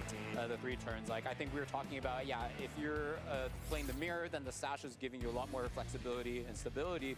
But if you're facing on all this aggression in the first few turns, maybe that Sash is actually not enough. Like, you actually want your own Tailwind. And Jonathan just didn't really have access to that because you have to utilize your Shanpow for Icy Wind, but that's just not the same multiplier that you're getting from Tailwind. Yeah, and the Covert Cloak on Whimsicott may have actually been really important here because they're after the Terrestrialization for going into the Poison type for Shanpow, maybe there is a place to go for Icy Winds to slow down the opposing Pokemon. But, with Whimsicott still having that Covert Cloak, you're not actually slowing it down. Yes. And Moonblast will eventually deal good damage, and the threat of Fake Tears, even though it never came out in this game, the moment you let Whimsicott get next to Calyrex and start Fake Tearsing Pokemon on the opposing side, there's nothing you can do about it at that point. Yeah, I just felt like Whimsicott had all the tools to force Jonathan to uncomfortable positions because game 1 basically said, I don't think your Whimsicott is that much of a threat, so I'm just going to, let it stay, and I also don't want to give you the momentum of KOing a Pokemon in the first turn of Tailwind, so I'm just going to do a lot more damage to your Zamazenta. But then he found out how much trouble he gets into by having your Zamazenta locked into a move in the middle of Tailwind and just letting your opponent attack that slot very freely. So turn 2, Jonathan adapts by saying, okay, I'm going to take out the Whimsicott so that I don't have to worry about it, but then that just lets you get a Calyrex in, and it just felt like no matter what Jonathan did, it was in a very uncomfortable position having to get through those Tailwind turns. Yeah, very uncomfortable for Jonathan there, and really paid off for Richard to have that option available, but I really enjoyed that matchup so much that I would like to see it back. I would like to see it again, and I would like to see it again with the kind of expertise and analysis you can only get from the Florida man in our swamp. Florida man. We've hopped in our airboat. We are zooming right through Top Cut here. That was our first semifinal match between Jonathan Zuniga and Richard Mogollon. What a match that was. A lot of offense, a lot of astral barrages, a lot of body presses. That was a really, really fun 2 games. And the first game really just came down to this one turn here as we jump right in. We have the Chan Pao and the Dragonite. We have the Calyrex and the Raging Bolt. These are the both trainers' final 2 Pokemon. Jonathan has not used his Terrestrialization yet. You see the Calyrex is a dark type there. Jonathan will be Terrestrializing his Dragonite into a normal type, going for extreme speed. The question is, where do you target? The Calyrex might be in range for extreme speed on its own, but if you sucker punch into extreme speed either of these slots on Richard's side, you will definitely be knocking out that Pokemon. But if you get that turn wrong, you just lose immediately. Let's say you extreme speed and sucker punch into a protecting Calyrex. Raging Bolt knocks out the Chan Pao, and suddenly it's a really, really tough decision to make here. And we see that Jonathan ends up targeting Raging Bolt with both extreme speed and a sucker punch. The Dragonite turns into a normal type, makes itself immune to that astral barrage, which is actually very helpful, and Raging Bolt does get knocked out. But because this Calyrex Shadow Rider had already got some Grim Day boost, this Psychic is able to just 1-KO Dragonite anyway. This looks like it should be muito doido, né? Morro, José Deodo e o Griffin já jogaram no Brasil. Faster than the Calyrex Shadow Rider. It might get knocked down. It barely survives. The Calyrex still closes out the game. What a super close, super tight game 1 between these 2 trainers. That would have been decided by either a single HP or 3 HP, and you really can't get much closer than that. So Richard takes the first game. Is 1 game away from making it into the finals here at the Orlando Regional Championship. The second game starts out very similarly. We have Whimsicott enabling Richard's Pokemon with Tailwind, with a lot of offense coming out right off the bat. But this is the final turn of Tailwind for Richard. His Pokemon have already gotten a lot of damage onto Jonathan's field, on the side of the field. The Chan Pao for Jonathan was knocked out by a Psychic after it was forced to Terrestrialize on the first turn of the game. So this Calyrex Shadow Rider has a special attack boost from the Grim Day. Jonathan's Pokemon are going to protect themselves. They want to survive this last turn of Tailwind, and then Jonathan thinks his Calyrex Shadow Rider is probably going to be the fastest thing on the field. Richard makes an incredible play here. Goes for the side Pollen Path into his own Zamazenta. This sets him up so well for the remainder of this game. Even if Jonathan's Calyrex Shadow Rider is faster, Você já precisa assistir esse vídeo. even though your own Calyrex Shadow Rider is Já mandou Jonathan's faster, you can't really trade effectively. Still has 1 more Pokemon, and Jonathan has lost 2. We're going to see Jonathan try to lock the Calyrex Shadow Rider into the Pollen Puff here, which is a nice play, but unfortunately this Pollen Puff is still more than enough to bring this Calyrex Shadow Rider very low after a Grim Day boost with that Life Orb. Does knock itself out to the Life Orb, so Jonathan might have a lifeline here if his Zamazenta can attack first and knock out Richards, but Richards wins that speed type. Maybe not speed type. Richards is faster. Richards attacks first, knocks out Jonathan's Zamazenta, and unfortunately, the Raging Bolt will be Richard's final Pokemon. This is going to lock up the game here, as you do have that priority Thunderclap to attack before Calyrex can potentially try and go for a double mega critical hit, Astral Barrage, and maybe try and win that game. So Richard wins a very, very fun top 4 set over Jonathan Zuniga. The power of the Calyrex Shadow Rider and the Zamazenta face off against each other, and only one of them can come out on top. Richard is in the finals of the Orlando Regional Championships. Who's going to join him? Let's find out immediately with our next top 4 match. Well, it's going to be one of Rushan Tumsey or Paul Chua joining Richard in the finals of the future generation. The introduction of Super Mega Double Crits because of the end of that last game. Yuki, that was a really fun set to watch. Now we have another incredible matchup here. I am so excited to see Rushan versus Paul. Yeah, it really feels like Vancouver versus Veteran here. We've seen Paul's name everywhere recently, right? Like having some success in the IC stage and on the regional stage across this year and past 3 years. And Rushan definitely having success in the regional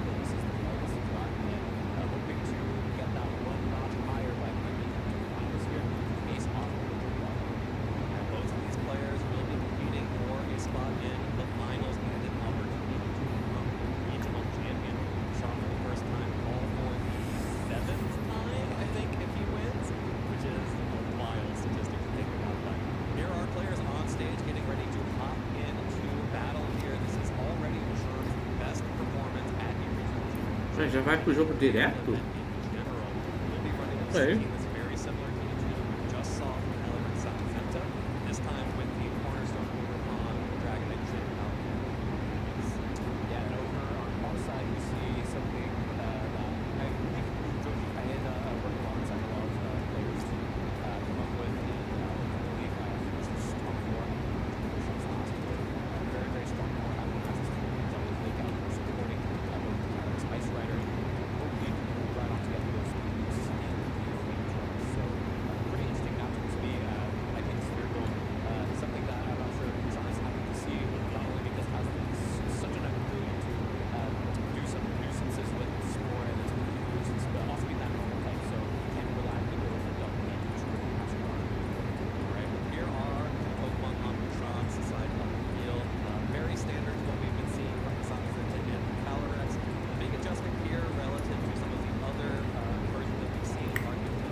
Vamos lá para a segunda parte do top 4.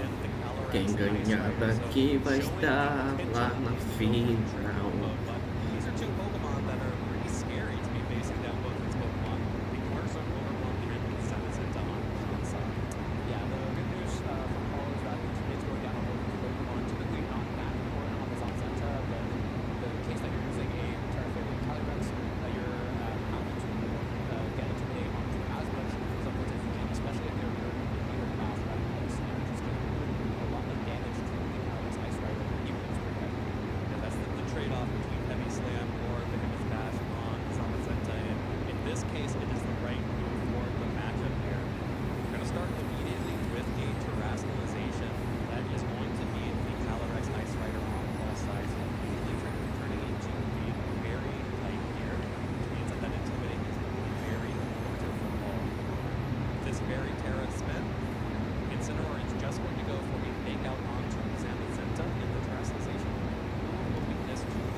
interaction as we see the Zamazenta protect here. The first stage of Bouchon's game plan for Trick Room is to stall things out with Zamazenta, avoiding the leech seed here, the primary way that these Calyrex Ice Rider teams deal with Zamazenta.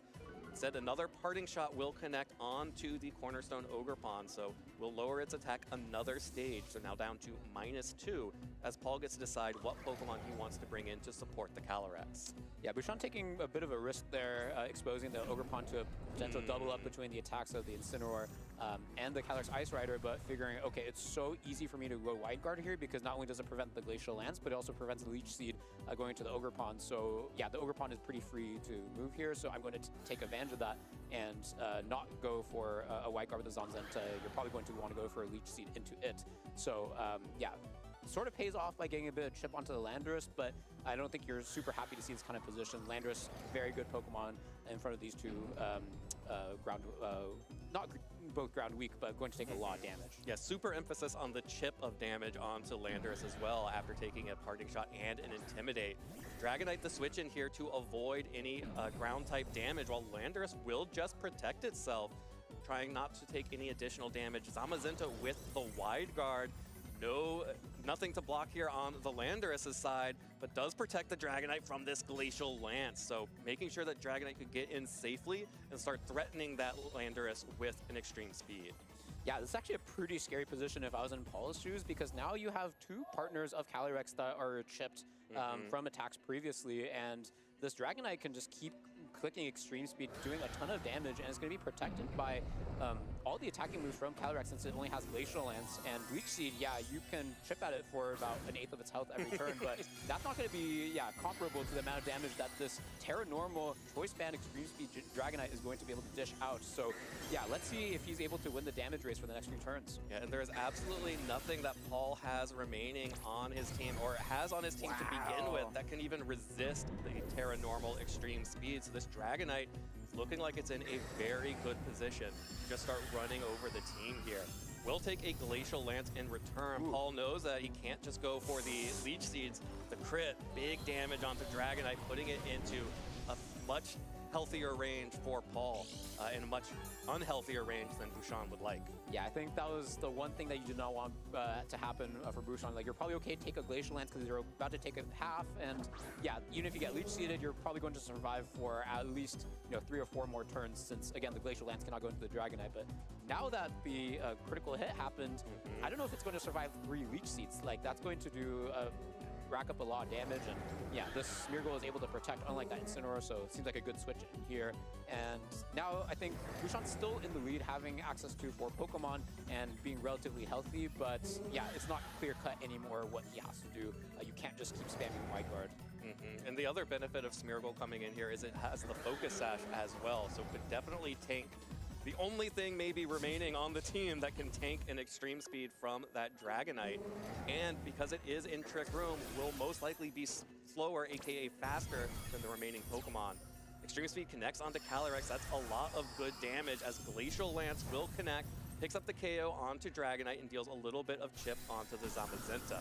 But now it is Smeargle's turn to move, and Smeargle is going to do what Smeargle does best here.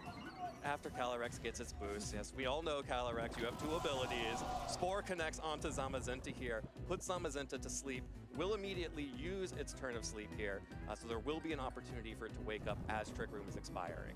Yeah, the speed tiers there really working out in favor of Paul, where if the Zamazenta happened to be slower than the Smeargle, then yeah, you can probably knock out the Calyrex Ice Rider before it gets put to sleep, and it would be not something you want to see in Trick Room, but yeah, will be very, very helpful once the Trick Room expires. And yeah, we have Ogerpon here, which is going to be immune to the spores coming out from the Smeargle, but is still going to be able taking damage from the Ruination, an attack move that not all Smeargle run, but do in this variant. So yeah, it's a little bit unclear now, like the Zamazenta asleep, not going to take a lot of damage from this Calyrex, and can only be... Foi ruim pra ele esse papo por causa do Trick Room, né?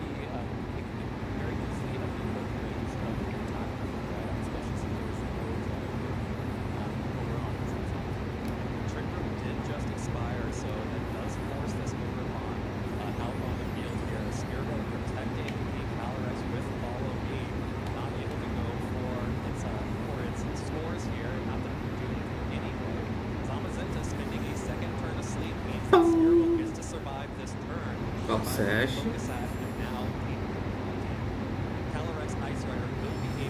Lá Silêncio, vamos ver. Sobreviveu por causa do Sturdy.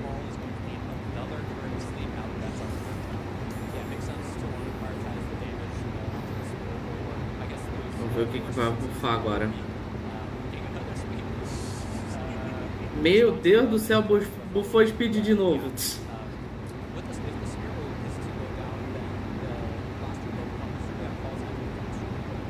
Caraca, esses Mirgo não se ajudam.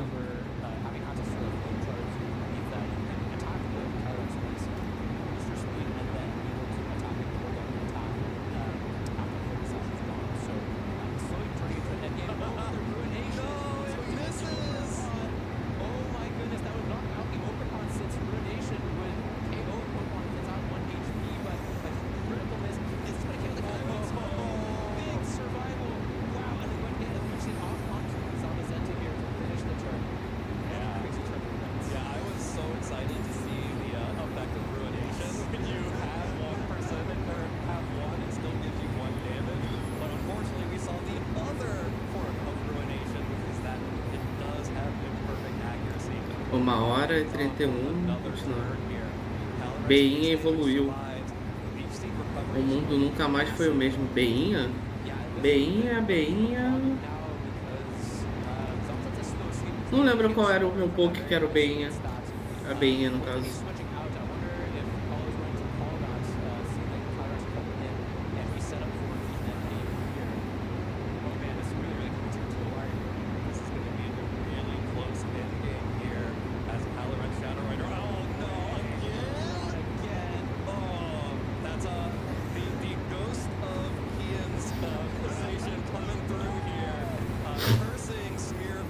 Mano, a Gepon do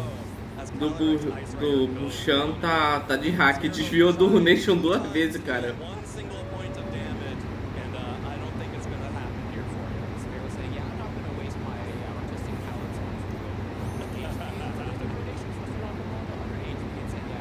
Mano, se desviar se esquivar uma terceira vez vai ser muito engraçado, cara.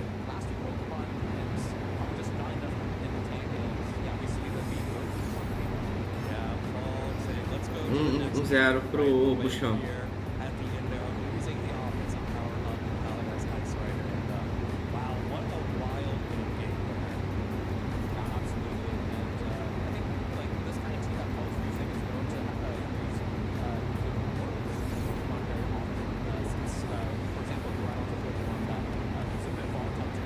Poxa, vai perder? Será? Poxa, fez isso tudo.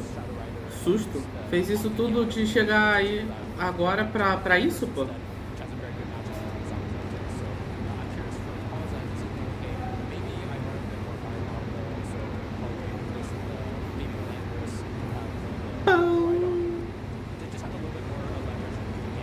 Mano, Marlon, eu não sei se é só eu, mas toda vez que a Urgepon usa a Ivy Cudgel, independente da Urgepon de pedra, de fogo, de água, a de grama mesmo, toda vez que ela bate no inimigo, sabe aquele barulho que o seu Madruga faz quando ele bate no Chaves?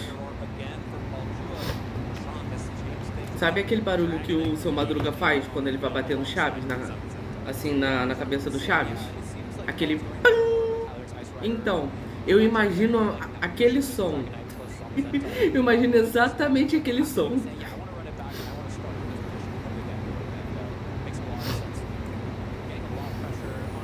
Ai, cara, agora pronto. Se você não via desse jeito, Marlon, agora você nunca mais vai ver do mesmo jeito.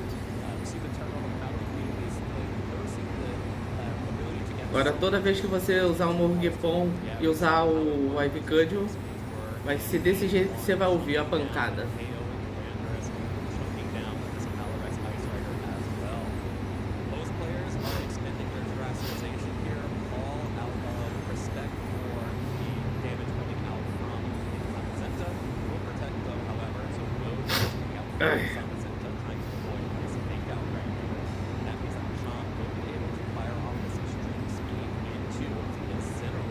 Lindras, que dia legal, eu provando pra sociedade porque eu sou mais louco.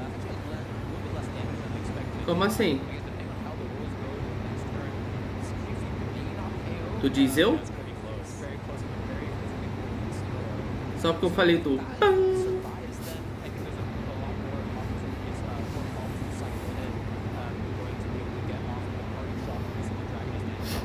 Você? Por quê? O que você está fazendo para ser o mais louco?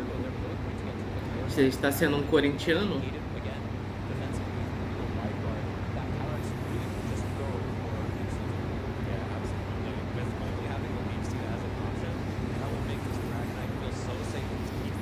Sabe o Ellison? O que tem ele?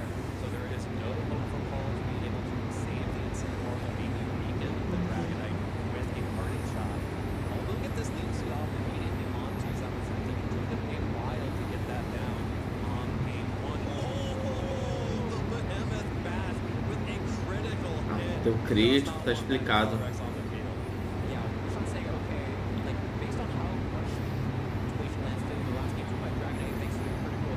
Bem, digamos que eu, Yuri, Satoru, Agaputi e Alexandre alupramos com ele.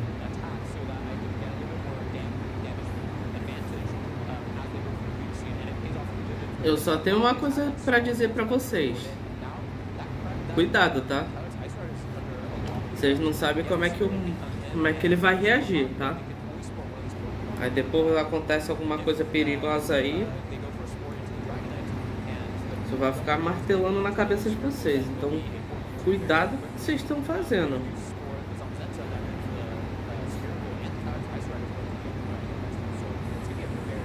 O Alisson ficou quieto.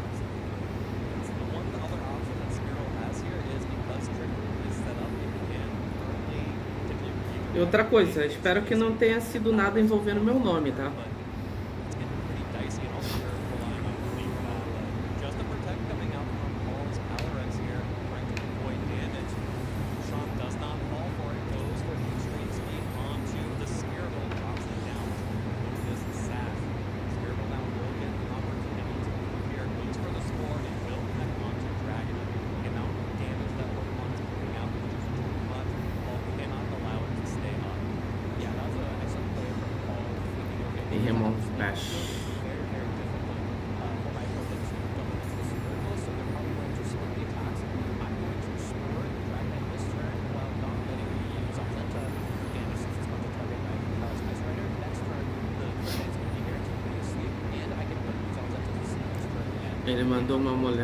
Ele mandou uma mensagem muito específica e falando que ele queria ser a mulher.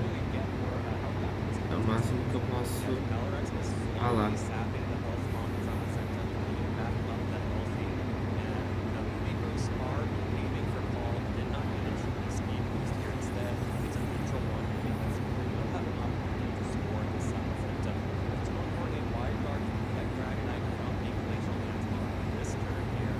Mas qual é o contexto? É mais fácil me mandar no privado, depois eu vejo. Mas se ele te mandou isso do nada, sem você ter falado alguma coisa, aí é estranho da parte dele, mas cada um é cada um, né? Sei lá.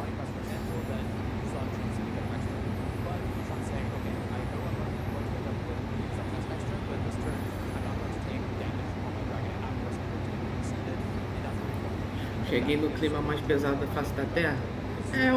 Os caras estão criando um monstro ali, Zuri. Aí um serzinho desse faz um atentado aí depois se perguntam o porquê.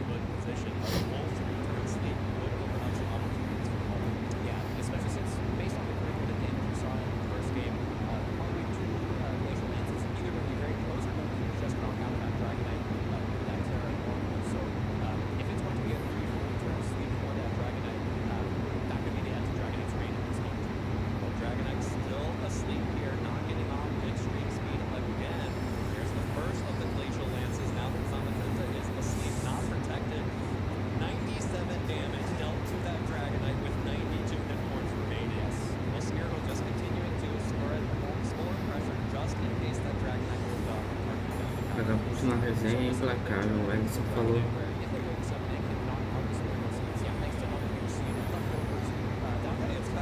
Meu Deus do céu, vocês são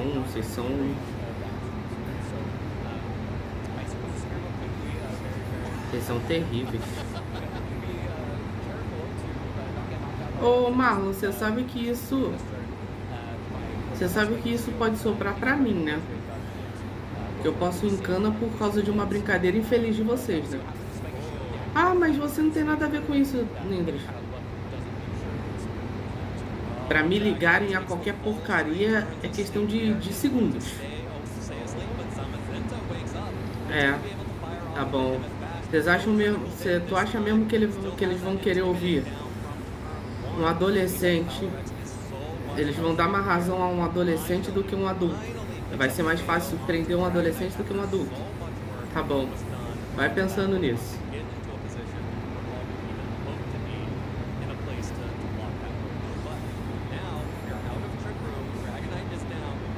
Vai achando que o sistema é desse jeito mesmo.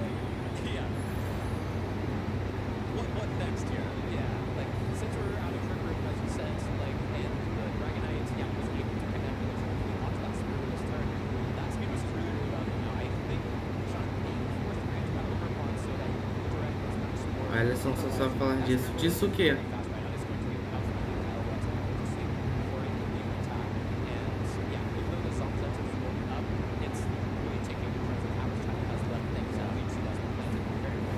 Que bom aí.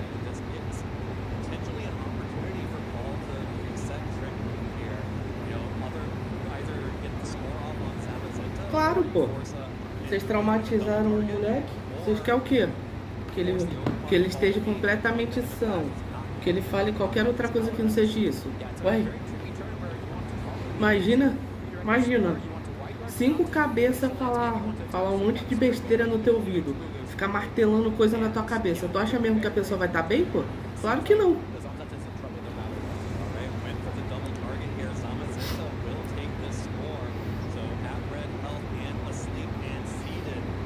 O pior de tudo é você falar com maior naturalidade, porque não vai pesar na tua consciência isso.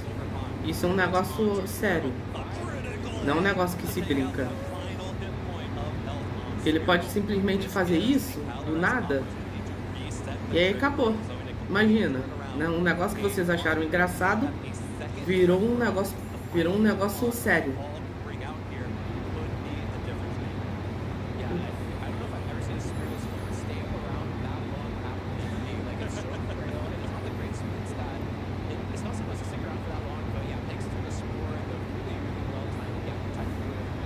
Mano, o Pochoa conseguiu virar o jogo, cara. Meu Deus do céu.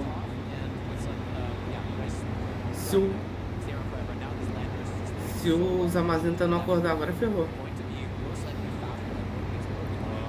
Eu acho que não devolvi a empatia.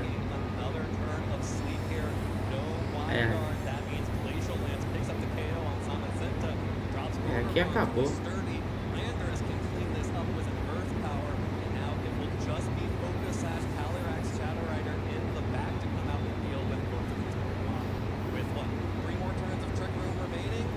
Já pode, com essa atitude, já pode cancelar esse sonho então, o Marlon. Fazendo esse tipo de bullying. Que isso não é brincadeira não, isso é bullying, né? É com abre aspas, brincadeiras assim que vocês falam que tem atentados em escola, entendeu? Que tem atentados em escola, que leva milhões não, né? Várias crianças, entendeu? Tudo começa assim, por brincadeiras, entre aspas, de vocês. Tu acha que o cara entrar numa escola e mandar um monte de criança de Vasco é simplesmente porque ele quer? É porque ele porque ele foi traumatizado por pessoas igual você, Marlon. É por causa disso. Ah, mas é uma brincadeira, Nindras. É um negocinho bobo que não sei o que. Não é não. Não é. Pra quem sofre o negócio, não é. E o pior de tudo é que a pessoa que faz fica na cabeça, É só uma coisa boba, não vai dar em nada. E dá, entendeu? É porque não é você que tá sofrendo na pele, não é você que tá sendo ridicularizado, humilhado. Por isso.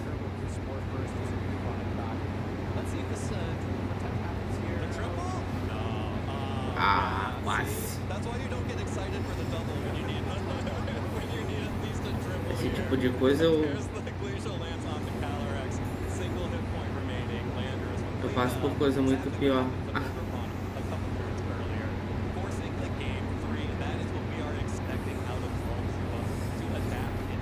Passa por coisa pior, tem certeza? Você é você. O Ellison é o Ellison. Então, de repente, o estopim que ele precisava é exatamente o que vocês fizeram. Esse tipo de coisa, desculpa, mas eu acho inaceitável. Não é o tipo de coisa que eu nunca vou sustentar esse tipo de coisa. Então, brincadeira é uma coisa, zoação é outra coisa. Você tem que conhecer muito bem a pessoa pra zoar ela. E zoação tem limite. Quando esse limite ultrapassa, você não reconhece.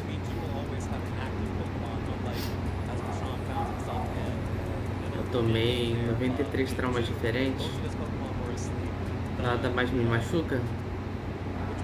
Sempre tem alguma coisa pra machucar. Sempre tem uma coisa a mais. A gente sempre acha que tá preparado, mas nunca tá.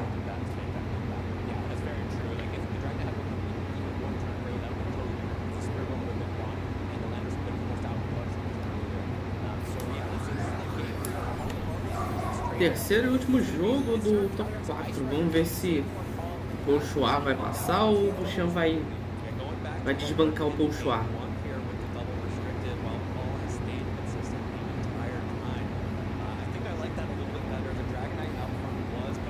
O papo mó sério e o Marlon me manda uma dessa, meu Deus do céu. Definitivamente não é levar o assunto a sério.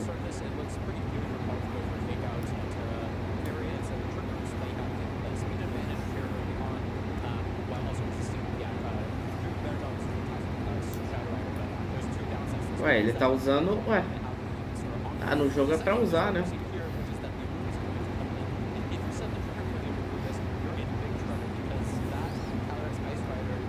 Se no jogo tá escrito pra fazer... Se o jogo deixa ficar dando 300 mil spawn, jogar em Trick Room, dá certo, ué, por que não?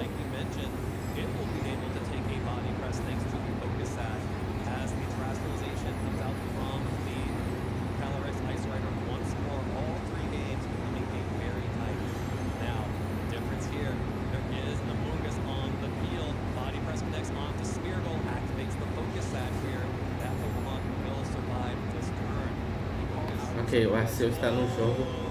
Eu tô falando que é possível usar, não tô dizendo que não é possível usar. E Arceus é possível usar. Nas ranqueadas da Regulation J, você podia usar Mítico. Você pode usar o Arceus no seu time se você quiser, dependendo do jogo. Então, tá do mesmo jeito, tá no jogo pra usar.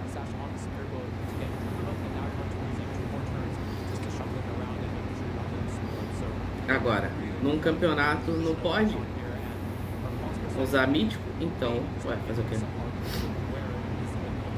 Possível, acabou a temporada dos míticos. Então, eu falei, na Regulation J foi possível usar.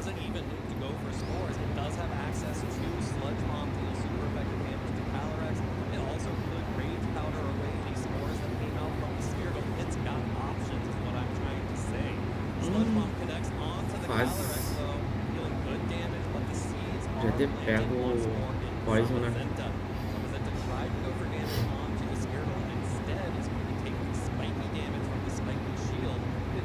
De metazinho com Trolla que só tinha Arceus. Não, ué. Arceus estava forte, pô.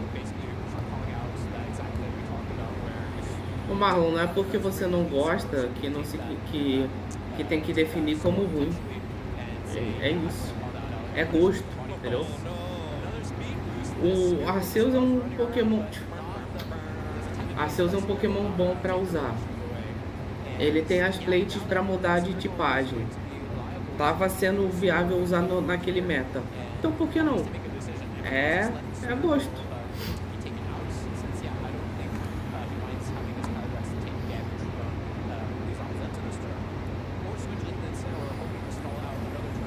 Foi exatamente do jeito que eu caí. Arceus, Mirada, Incinerar, Mundus, Mendes e Shifu. Então.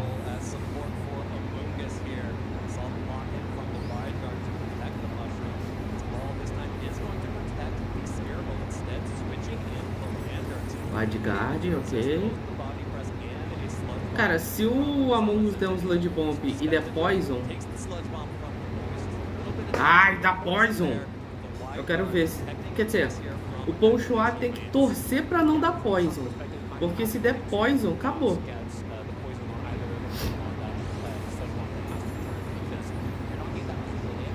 Se o Calyrex ou o Lando ficar com Poison aqui, se pá, acabou.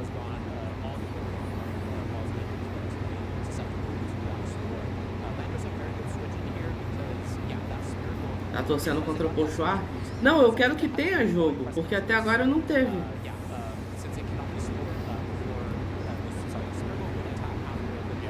Eu quero que tenha jogo. Eu quero ver, a situação... Aí, boa. Eu quero que a situação esteja no limite ali pra ver. Olha o estilo do jogo desse cara. O Calyrex não morre. Ué, ele não tá errado, pô. Nossa, gritou.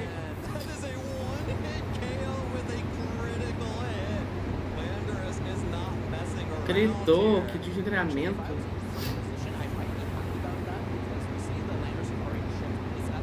Ué, tá torcendo contra o Ponchoá, concordo. Vamos, do nada? Ué. Agora acerta um Extreme Speed. Astral Barrage, será que não? Não sei se vai bater. É porque é cavalo fantasma, né, cara?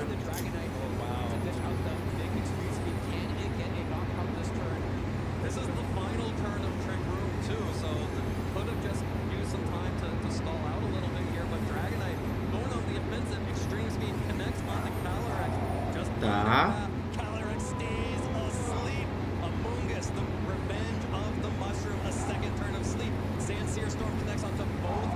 Desconfio dele igual o Brasil. Igual confiou o Brasil na Copa. Ué, então, lascado, né? Então, que bosta de confiança, né? Porque nem o Brasil mais confia que vai ganhar a Copa. Que dirá... Então, meu Deus do céu.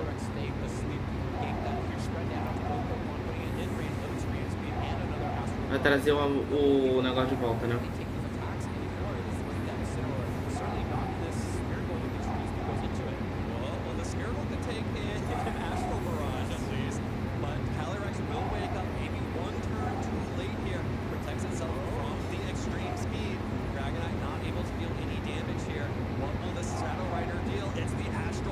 É, nossa, não funciona no Smeargle.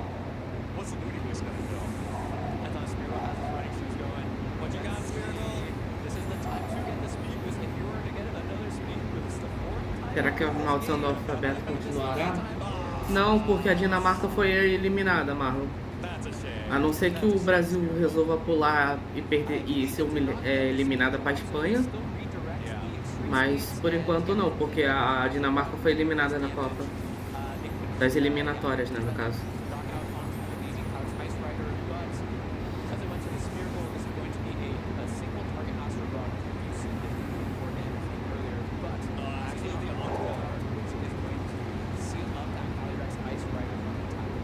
Nossa! Complicado. 1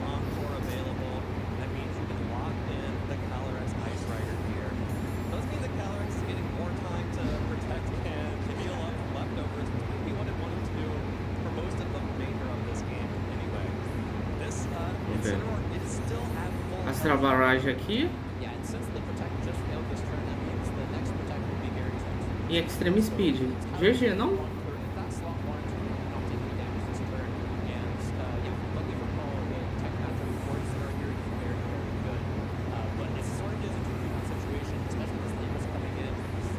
Oh, the champion.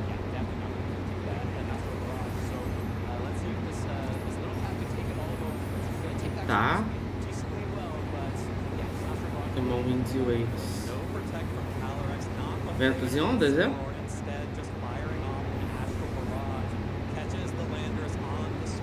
Cara, se eu for jogar, eu só vou jogar mesmo em português, porque pra ficar mais dinâmico,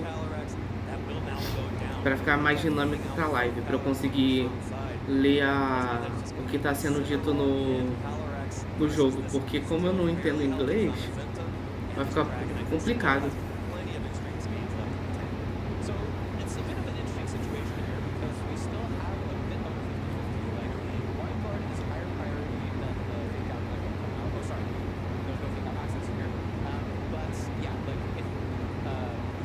Vai tentar Protect? Não tentou Protect?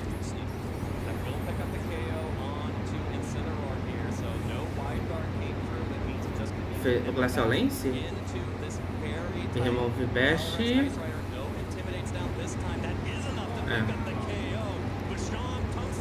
Ué, ele confiou? Eu não entendi por que ele não tentou se proteger, pô. Ué, por que o Paul Chua não tentou proteger o cavalo, pô?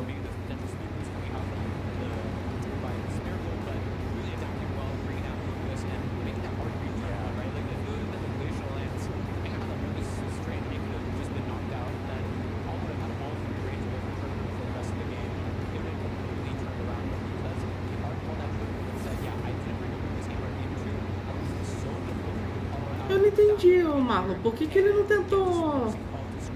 Por que ele não tentou proteger o cavalo aqui?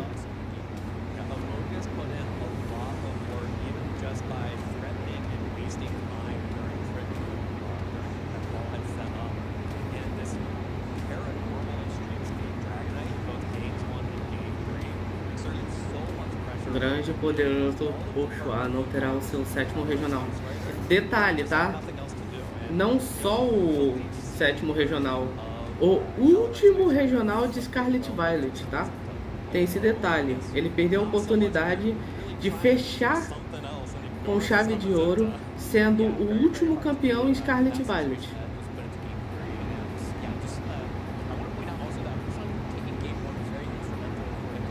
Tem esse pequeníssimo detalhe.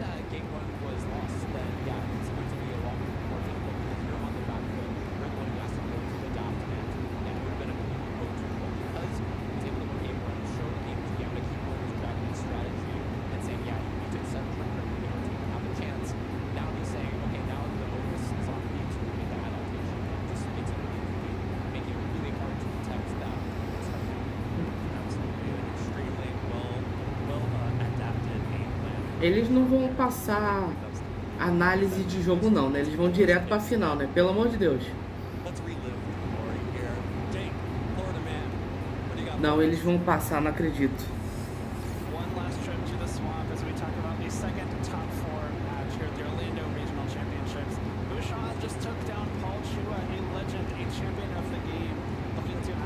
Caraca, mano, é sério que eles fizeram isso? Quem se lembra do Mundos Elementais? Eu tenho ele instalado no meu telefone até hoje. Algumas pessoas dizem que não dá mais pra achar o jogo. Sky, Filhos da Luz. Nossa, que jogaço, tá? Ainda vou rejogar esse jogo no Switch, a qualidade melhor, porque caraca, que jogaço, na moral.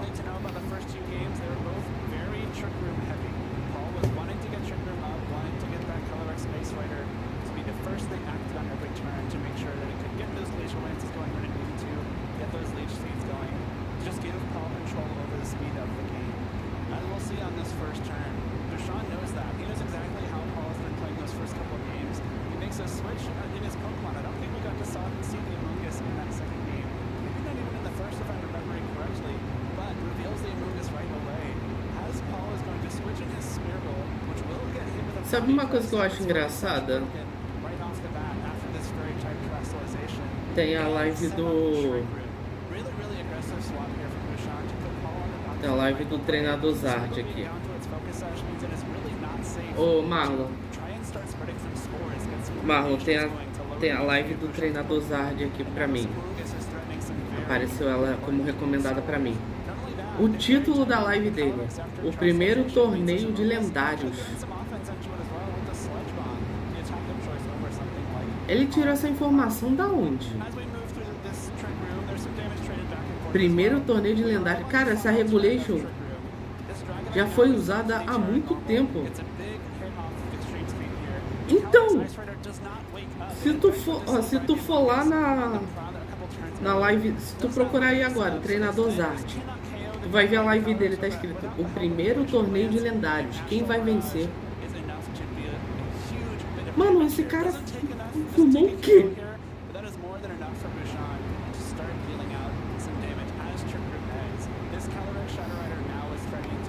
Então, não, ele tá fazendo graça na live dele lá. Ele tá mexendo com alguma coisa. Ele deve ter falado: ó, chat, se o Bolshoi perder, eu fico branco.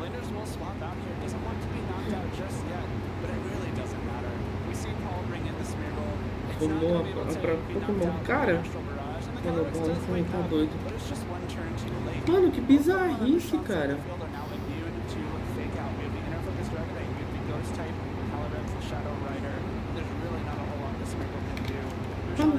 Cara, ó, eu não conheço o treinador Zard, tá? Se por um acaso isso aqui chegar a ele, se por um acaso isso aqui chegar a ele, a pessoa que fizer esse corte, por favor, faça o corte completo, tá bom? Mas eu vou falar, eu não conheço o treinador Zard. A live dele apareceu aqui pra mim.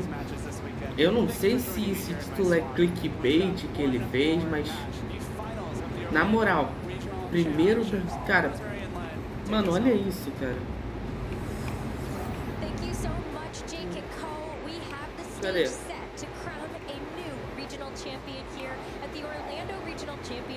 Mano, é bizarro isso, cara.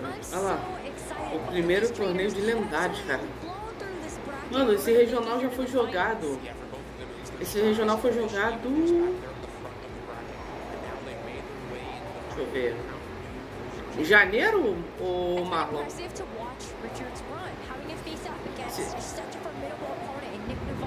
Então, essa regulation foi jogada em janeiro, agora? Eu não lembro, mas a gente tava numa... A gente ainda tava... Eu acho que esse ano a gente ainda chegou a ver jogos dessa regulation, cara. Não lembro. Então, cara, Marlon, essa regulation foi jogada no Mundial do ano passado. Como é que ele... Cara, como é que ele fala o primeiro Mundial de lendário? O primeiro regional... Oh, meu Deus do céu. Primeiro torneio de lendário, cara. Pelo amor de Deus. Ah, mano. Cara, eu espero muito que seja clickbait. E se for clickbait, que bosta de clickbait, cara. Na moral.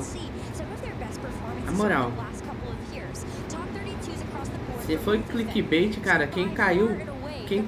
Quem abriu a live pra ver esse clickbait, desculpa, cara, mas você é muito otário. Sério, sério, na moral. É a mesma lenda que chamou o Mega Feraligator de roubado? Ah, foi ele? É por causa da habilidade, né, que transforma os ataques em tipo dragão, né? Os ataques normais em tipo dragão, né?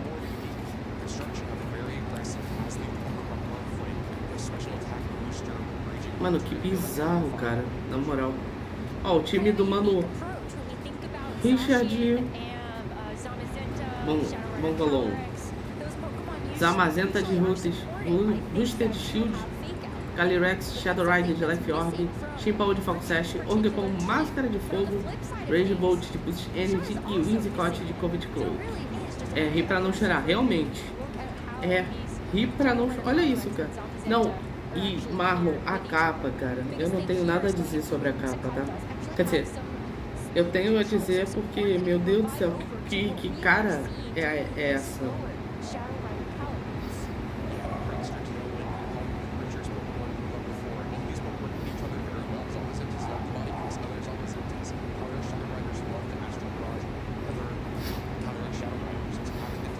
Mano, cara, os outros pra chamar atenção é bizarro, né?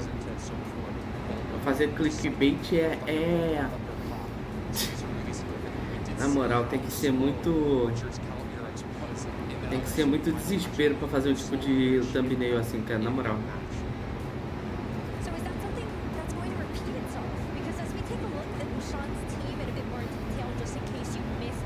Reagibait.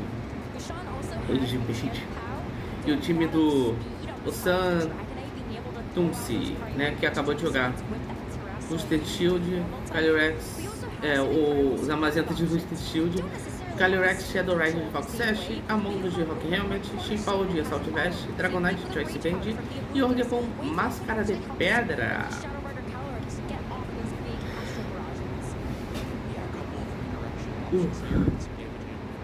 Que capa, senhoras, menos os senhores.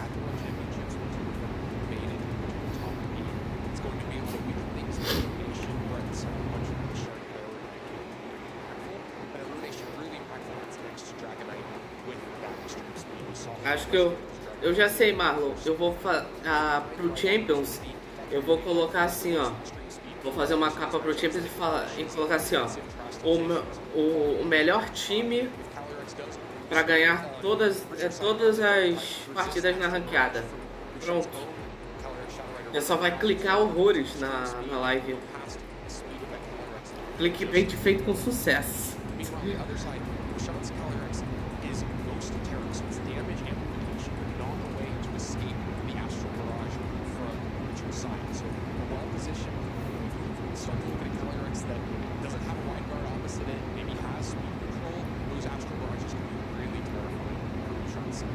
Big difference between the Shadow Rider Calyrex is also going to be in the item that they're holding. While Richard's just holding a life orb, there is a focus sash that Bouchon can play around with just to give an extra turn. É isso, senhoras e senhores. O último.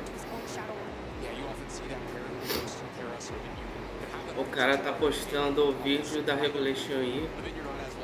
O cara me vem com o primeiro formato de lendários. Então, né?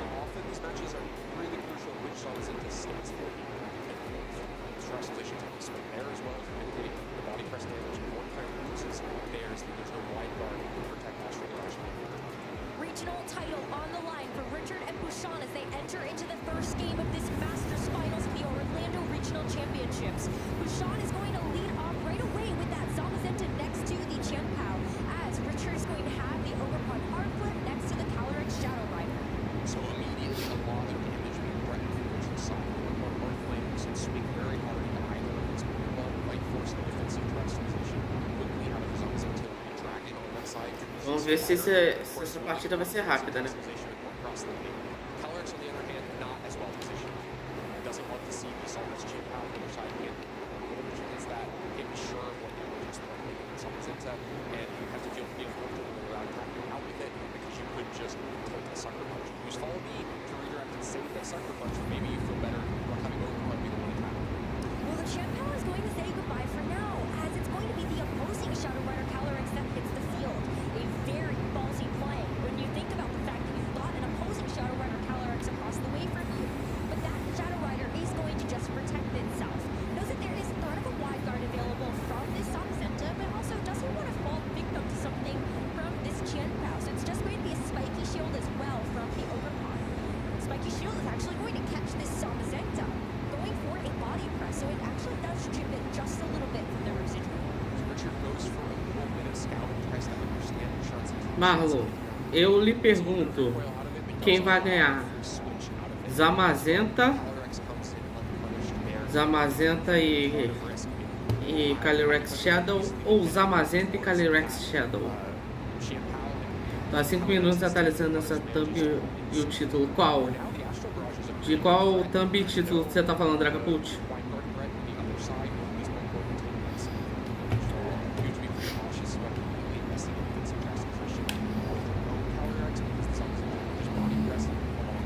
sorte.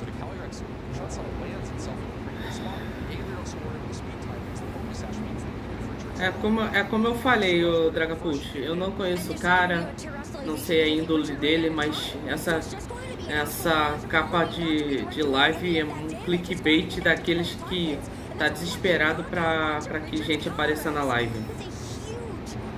Parece muito, na moral. Porque, cara, tu me coloca primeiro torneio de lendários, cara.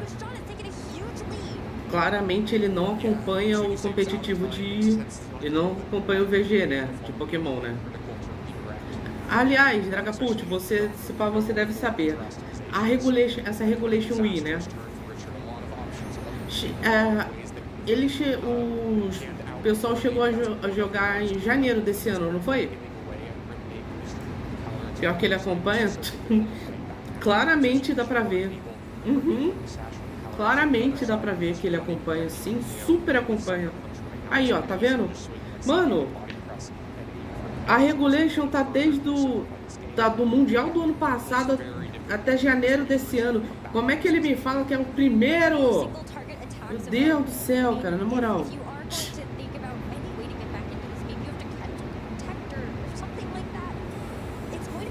Agora eu não lembro se ficou, eu acho que foi, né, final de janeiro que acabou, não foi?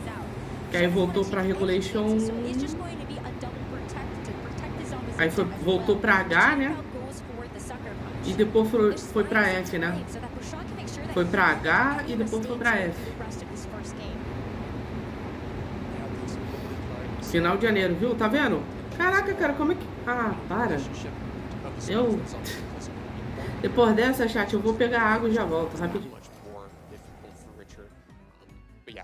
A lot of damage is going to be traded between these two sides no matter what. The problem is that you can't accept giant damage trades when you're down 4 Pokemon to 2 clean. Talk about the HP of these Zamazentas being so important in this game. There is a body press that could threaten a lot into Bouchon's Zamazenta, but that's where you can see something like a terrestrialization be very effective. One thing that maybe Richard is going for is that this Dragon Terrestrialization can be a double-edged sword. You can get the body press and at least be able to take out the super effectiveness of that, but you also now make yourself vulnerable to something like the Ice Spinner. Jianpao is now stuck. It can only go for Sucker Punch here, so that's one way that Bouchon is actually going to neutralize that threat. As Zamazenta goes for the body press, you're starting to chip away at the Zamazenta a little bit, but you're taking a huge one back in response. This Jianpao is stuck between a rock and a hard place. Richard's gonna throw in the towel now, and now think about game 2. Yeah, just too much to come back from there. Didn't commit to a defensive terrestrialization on either side against that body press, and so allows it into Zamazenta. Yeah, just a really disastrous turn where the Astral Barrage manages to pick up the KO onto the Calyrex on the other side. We know also that Richard's Calyrex is fairly slow, so it's always going to move slower than the Calyrex on Bouchon's side. Really tough because on that turn, you would have wanted to have that. It was a lock into the Dark Terra, but then no input of the Astral Barrage.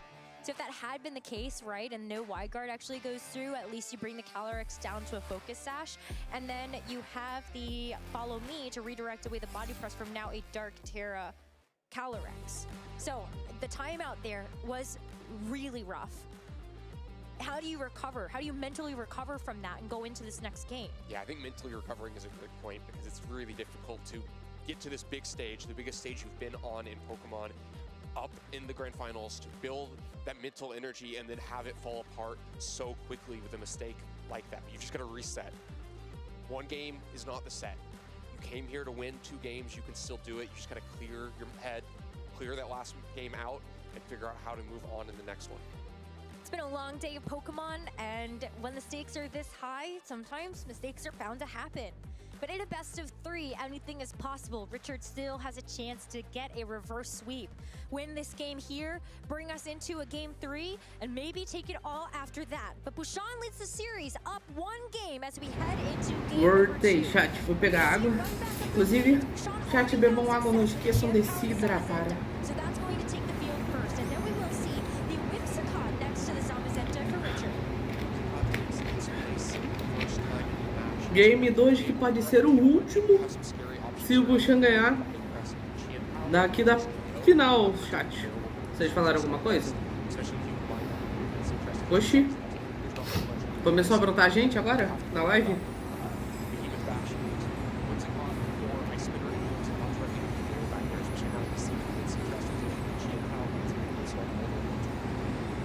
Última final, exatamente. Quem ganhar aqui, lembrando, vai ser o campeão do último regional jogado em Scarlet Valley. A final das finais, exato.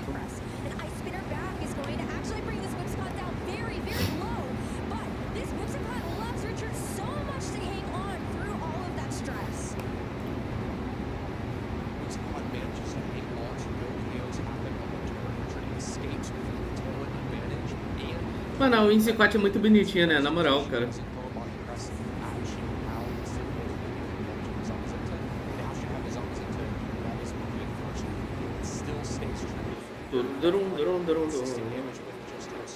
Animação 10/10 em IGN. Então, né? Ultra HD 4K, ó. Olha lá. Na verdade tá Full HD só. Não tá 4K.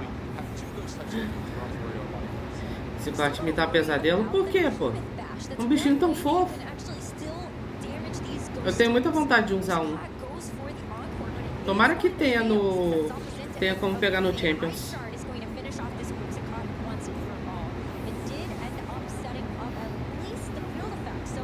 Astra Barrage puro.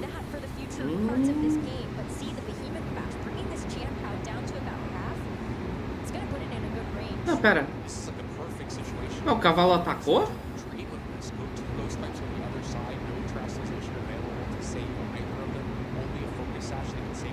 Ué, o cavalo atacou?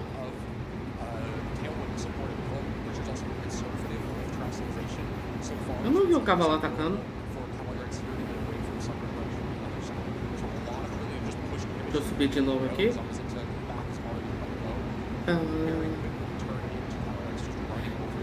Cara, subiu pra 5 pessoas do nada. O pessoal deve estar falando e o YouTube deve estar barrando vocês falar, provavelmente, gente. Se tiver alguém além do Dragapult falando no chat, tenta mandar uma palavra só e aperta. Aperta pra enviar pra ver se vai, tá?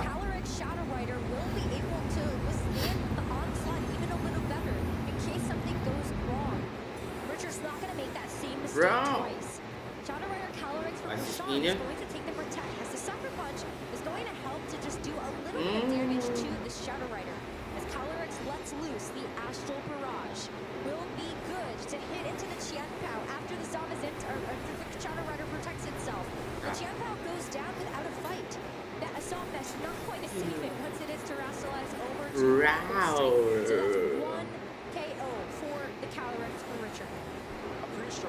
Green Knight.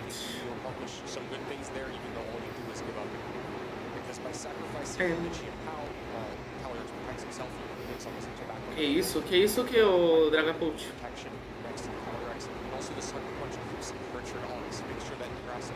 Que isso que eu estou escutando? Como assim? Essa pedrada de música? É do jogo.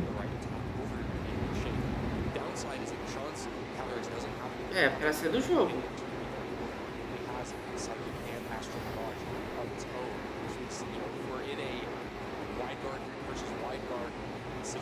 Do nada você falando Rau.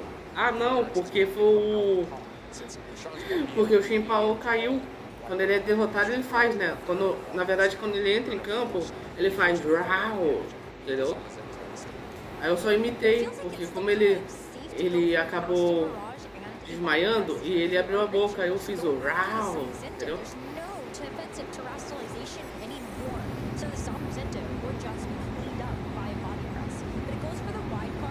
Clicou? Tá.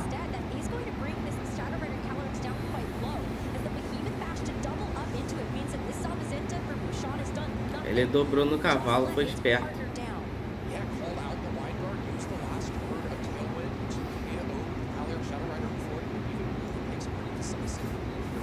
Okay. Imitação 10/10, contratem ele para dublar o Shinpao no filme de Pokémon. Não, mas aí o Chimpao vai ter voz própria, provavelmente.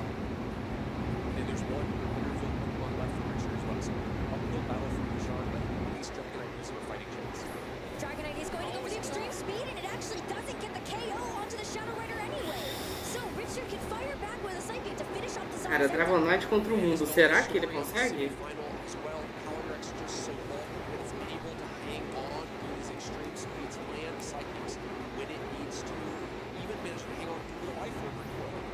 Body press just start to chip away at this Dragon Knight. Even though an extreme speed can finish off this Shadow Rider, you still have to deal with the Zamazenta on the other side. And a fourth and final unrevealed Pokemon here for Richard.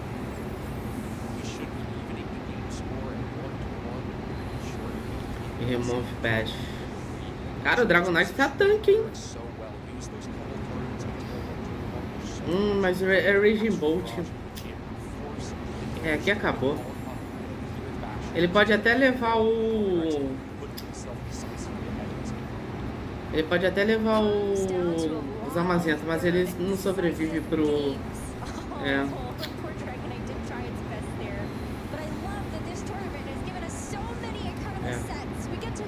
Senhoras e senhores, temos um jogo.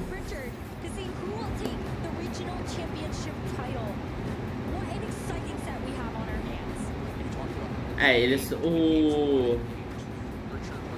Esse mano só não pode trazer o... Pode trazer o Dragon Knight. Vamos ter o último jogo da última final do fim de Scarlet Violet. Exatamente.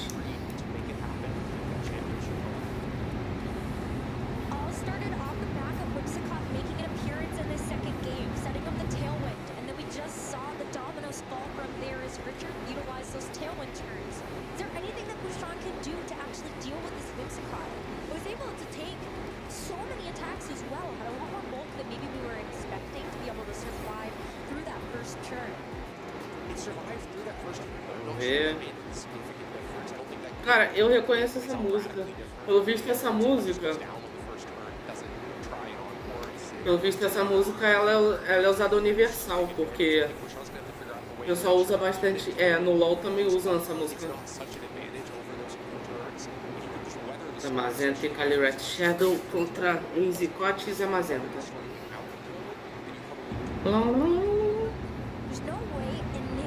Ô, Dragapult, essa habilidade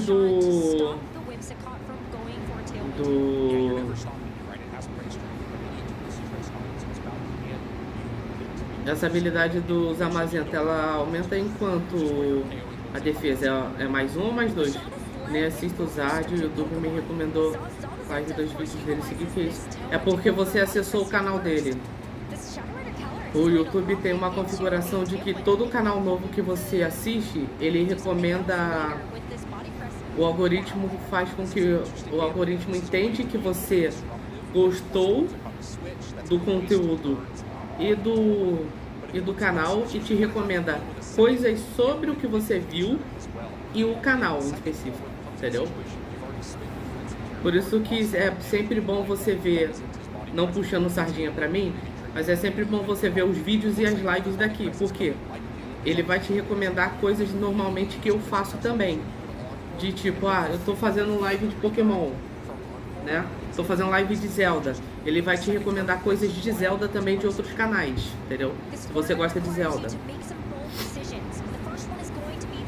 Eu só vejo seu canal, o Wolf e o Reagindo. Então, por isso, você por ser só o que você vê, o algoritmo entendeu que, opa, coisa nova, então recomenda pra ele, entendeu? É isso que acontece.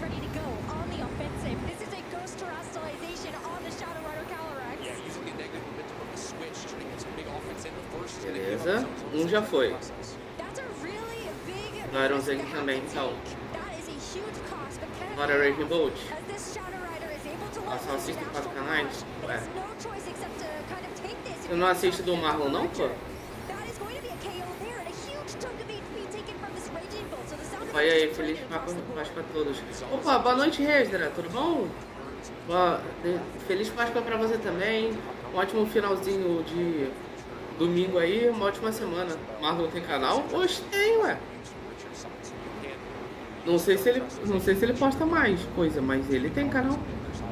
Como é que você tá, Racer? Como é que foi sua Páscoa? Comeu muitos ovos? Comeu muito peixe? Foi um dia bom aí? Estamos aqui nos trabalhos do último regional de Scarlet Violet, porque a partir de agora vai ser o Champions, né? E, inclusive, lembrando, gente, dia 8 o Pokémon Champions lança. Estaremos fazendo live aqui no canal, beleza? Espero vocês, hein?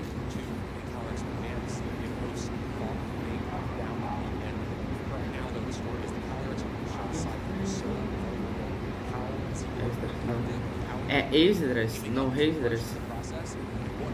Então eu sempre falei errado. Por que você não me corrigiu da última vez então, poxa?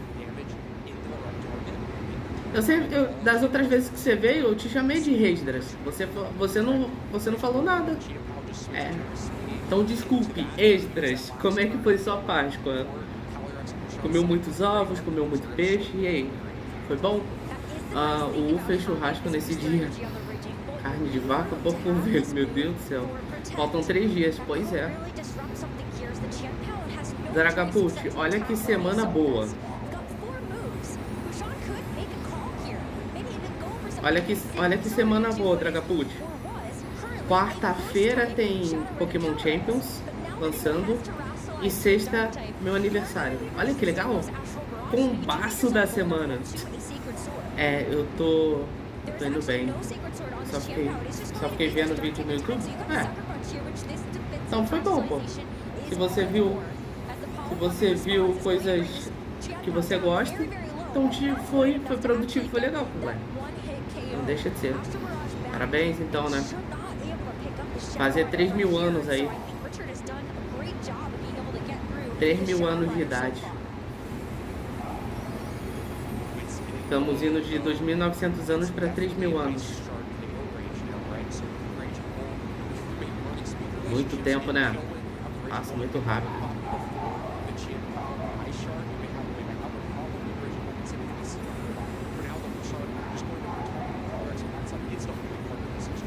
Três?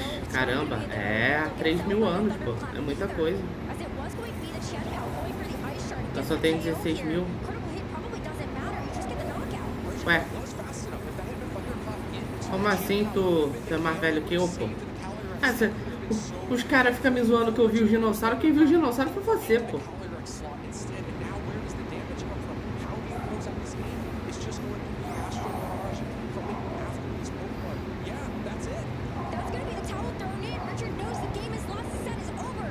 Meu amigo, eu errei. Eu montei nos dinossauros, então. Mano, eu errei, eu achei que o... Ó. Tá, o Polchoa pode ficar feliz. Ele pelo menos perdeu pro cara que venceu o regional aí, ó. Eu fiz a primeira pintura rupestre.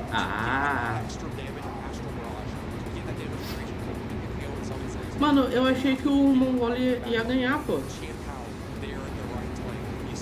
Então, parabéns aí pro cara. O cara ganhou o último regional Scarlet Violet. Vai ficar marcado na história. Tá explicado. Pera. Ô Dragapult, tá explicado porque o cara ganhou.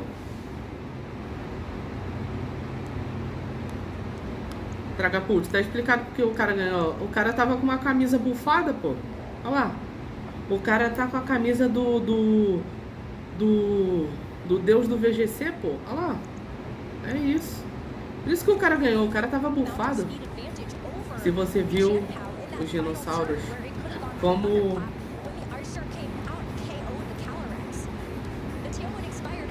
me fale. Não, peraí. Eu não entendi nada que você escreveu, Extras, mas peraí. Se você viu os dinossauros, me fala como eles fugiam. Claro, o papel amarelo amassado na mão. Era assim, né?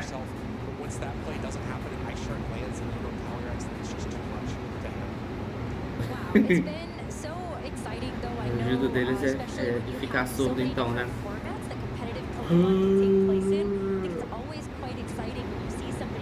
Exatamente. Não, o Dragapult é o Rau, Rau. É o Rau, Rau. Belo rugido. eu tentei, Esdras, eu tentei. Não, garanto que não é o meu melhor rugido. Um dia quem sabe,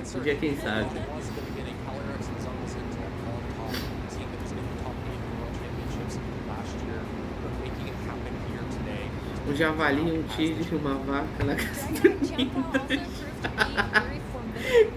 do nada. Ai, mano, do nada.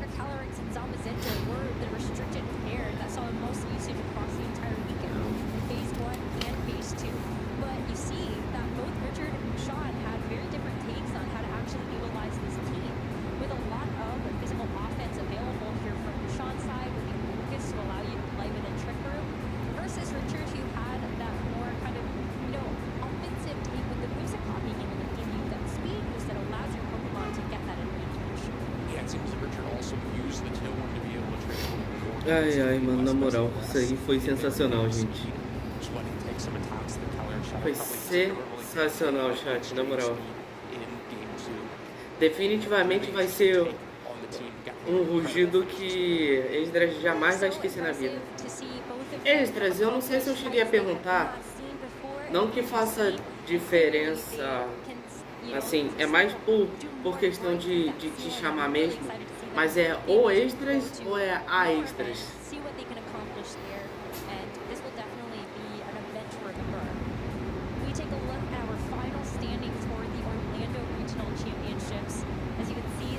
Só por questão de dúvida mesmo. Esdras fala U. Falei U, ué. Você queria que eu fizesse o quê?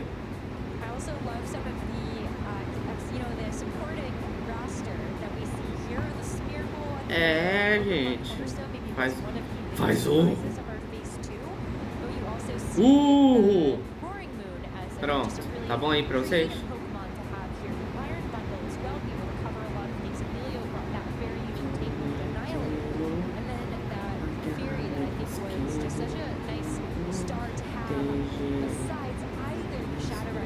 Você some? Ok.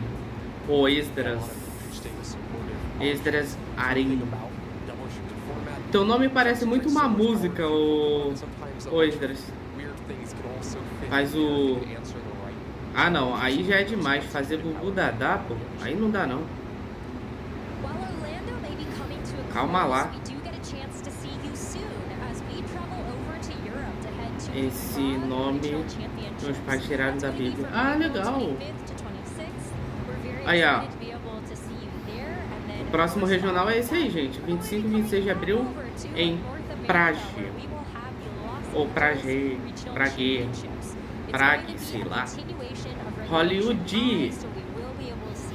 E aí temos o de Los Angeles Regional Championship. Opa. Faz o Alibaba. Alibaba. Alibaba.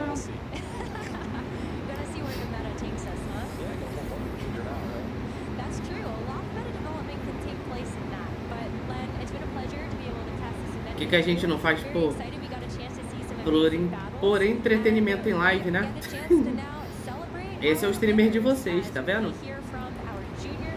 O streamer de vocês faz essas palhaçadas aí.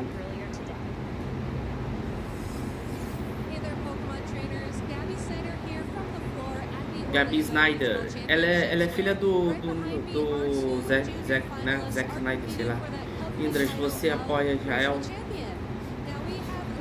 Marlon, coisas sobre política, religião e orientação sexual, eu estou fora de questão sobre falar disso. Entendeu? Aqui o conteúdo destas lives e desta conversa são propriamente sobre ser leve, descontraído, ser um lugar legal para vocês, um lugar seguro para vocês conversarem, se sentirem bem, entendeu? Sobre qualquer assunto dos 3 citados que eu falei, eu não irei comentar nada sobre, entendeu? E prefiro que não comentem também, porque cada um tem a sua. Respeito acima de tudo, beleza? Porque todos nós somos seres humanos. Então, respeito ao próximo acima de tudo, beleza? É isso.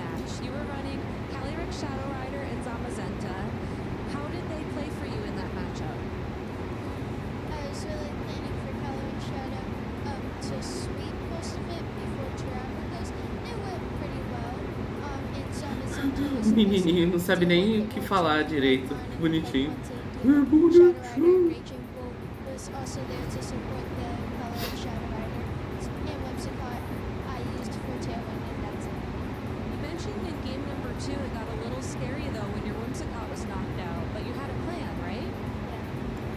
Faz o rugido do leão. Não sei fazer. É o máximo que eu acho que dá pra fazer.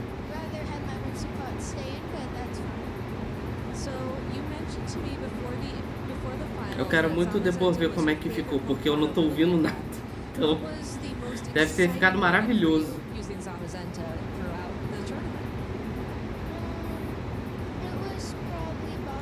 Indras, qual é o seu Pokémon favorito? Gengar. Extras. Meu Pokémon favorito é o Gengar.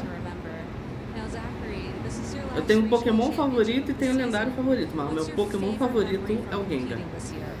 Amo muito aquele fantasminha com carinha de eu vou aprontar. Ele tem muito essa cara de que vai aprontar alguma coisa, sabe?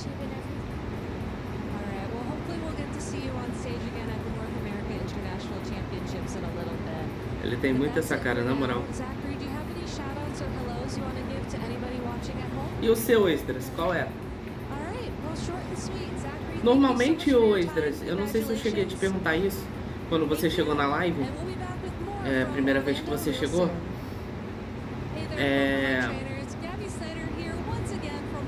Normalmente quando o pessoal chega na live, se gosta de Pokémon, eu pergunto, né? Pokémon favorito, região favorita, jogo de Pokémon favorito e personagem de Pokémon favorito. Se quiser responder, é contigo aí. Chat, bebam água, não esqueçam de se hidratar.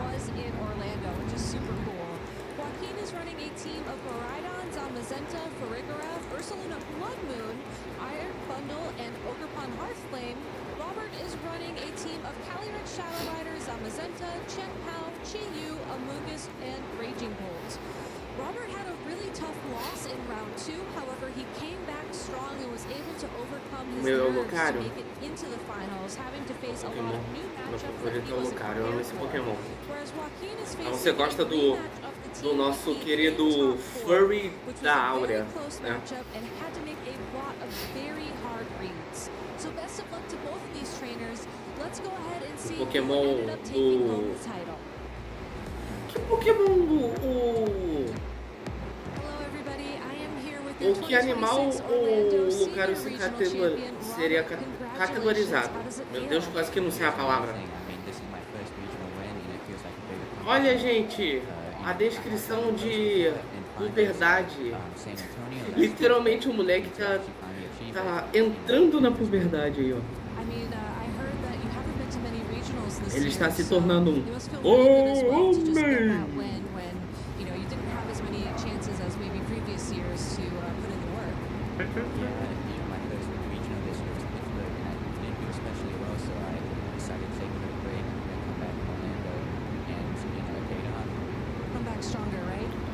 Perdeu a alma um pouco regional. Então, né? Ele deve estar ali, o Dragapult, não deve estar se aguentando. Ele deve estar assim, ó. Eu não aguento mais. Eu só quero ir pra casa comer alguma coisa.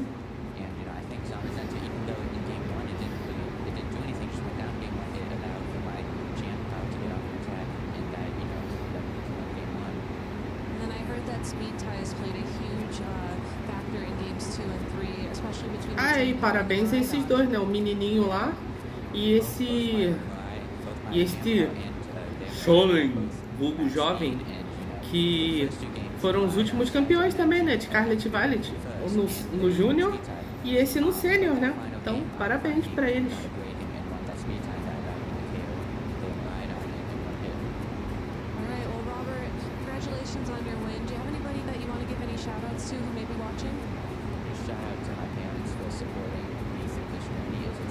Caraca, o moleque tem fãs?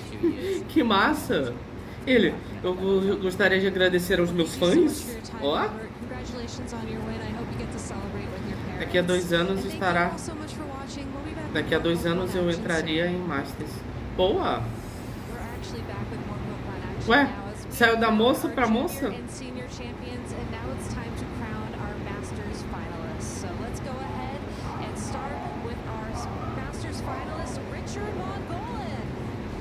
Richard Macaulay. Aí, ó, só falar do Gengar ali, ó. Ó o Genguinha.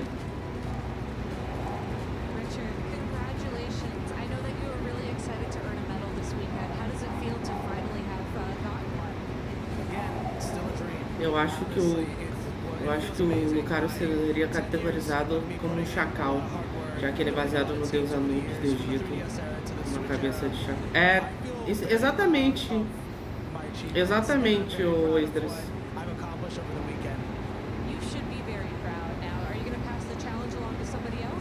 Seria, o pior que realmente seria. Isso que é massa, né? O Lucario, que é um bicho, que é um Pokémon, né? Muito... Tem uma fama bem grande. Ter referências com... Ter referências com mitologia, essas coisas, né? Fãs, mãe, pai, tio, cachorro e a avó que tá no céu. Ué, não deixa de ser fãs, Dragapult.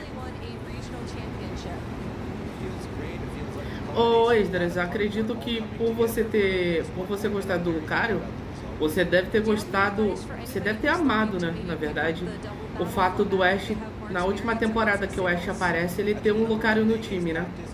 E ter sido o Pokémon meio que o Pokémon principal, entre aspas, da temporada, né? Porque ninguém tira o brilhantismo do Pikachu. Mas, assim como em XY, o Greninja foi o Pokémon principal, né? O Pokémon com a maior ligação ali do Ash. Em Jornadas, foi o Lucario, né? Basicamente. Vai estar feliz. Agora ele poderá até o dinheiro comprar cigarro, então, né? E nunca mais voltar, né, Dragapult?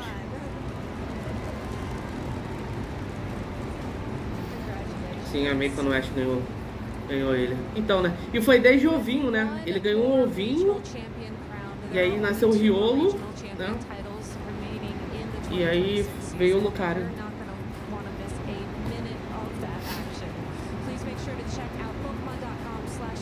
É isso, gente.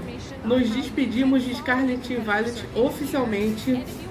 O campeonato no jogo de Switch, desses jogos de Switch Scarlet Violet, está oficialmente finalizado. Mas começamos uma nova temporada agora no Pokémon Champions, que estaremos jogando quarta-feira, dia 8, beleza, gente? Estaremos jogando dia 8. Estaremos aqui em live jogando. E jogaremos também um campeonato online, beleza? Então, muito obrigado desde já, Scarlet Violet, por ótimos jogos, por ótimos regionais. E é isso, gente. Vamos lá. E ainda usou a mega evolução dele, sim. E o jogo bugado da miséria, que isso? Tchau, Scarlet Violet. Nunca mais sentirei sua falta. Sei. Ô, Esdras, o negócio é... Eu só não sei até hoje aonde fica a mega pedra dele. Porque o Ash colocou como luva, né? Se eu não me engano. O Ash colocou na luva, né? Ele tem uma luva que tem a Keystone, né? Pra fazer a ligação com o Lucario, né? Mas a mega pedra do Lucario eu não sei onde fica. do Lucario do Oeste em específico, né?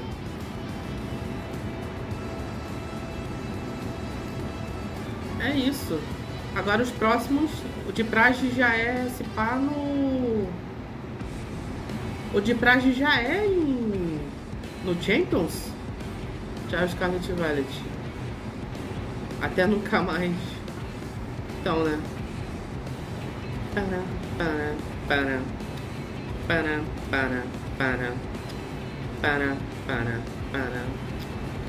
Quer dizer, a gente acha que é o último regional, né, o Dragapult. Aí em Prague, que é o próximo, vai em Scarlet Violet também, né? Já pensou? Ia ser engraçado. Mas é isso, chat. Alguém tem mais alguma coisa a dizer? Já vamos finalizar aqui a live. Alguém tem mais alguma coisa a dizer? Antes da gente finalizar a live? Porque se eu der play, vai acabar. Então, e aí, chat? Vocês querem dizer mais alguma coisa? Considerações finais aí?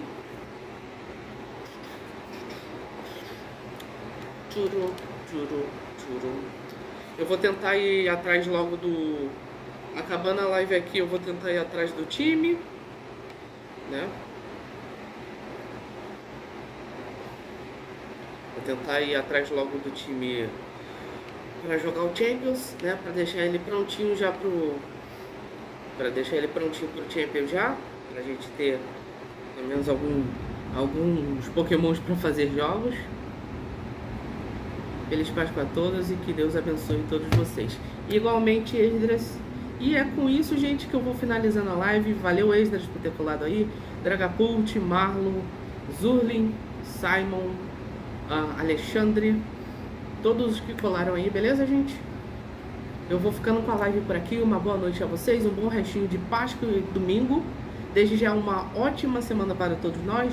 Nos vemos amanhã, provavelmente com Zelda, beleza? Então amanhã às 7 horas estamos em live aí de novo. E é isso, chat. Eu vou ficando por aqui. Um abraço a todos. E é isso. Falou! Não esqueçam de beber água, hein, chat. E é isso.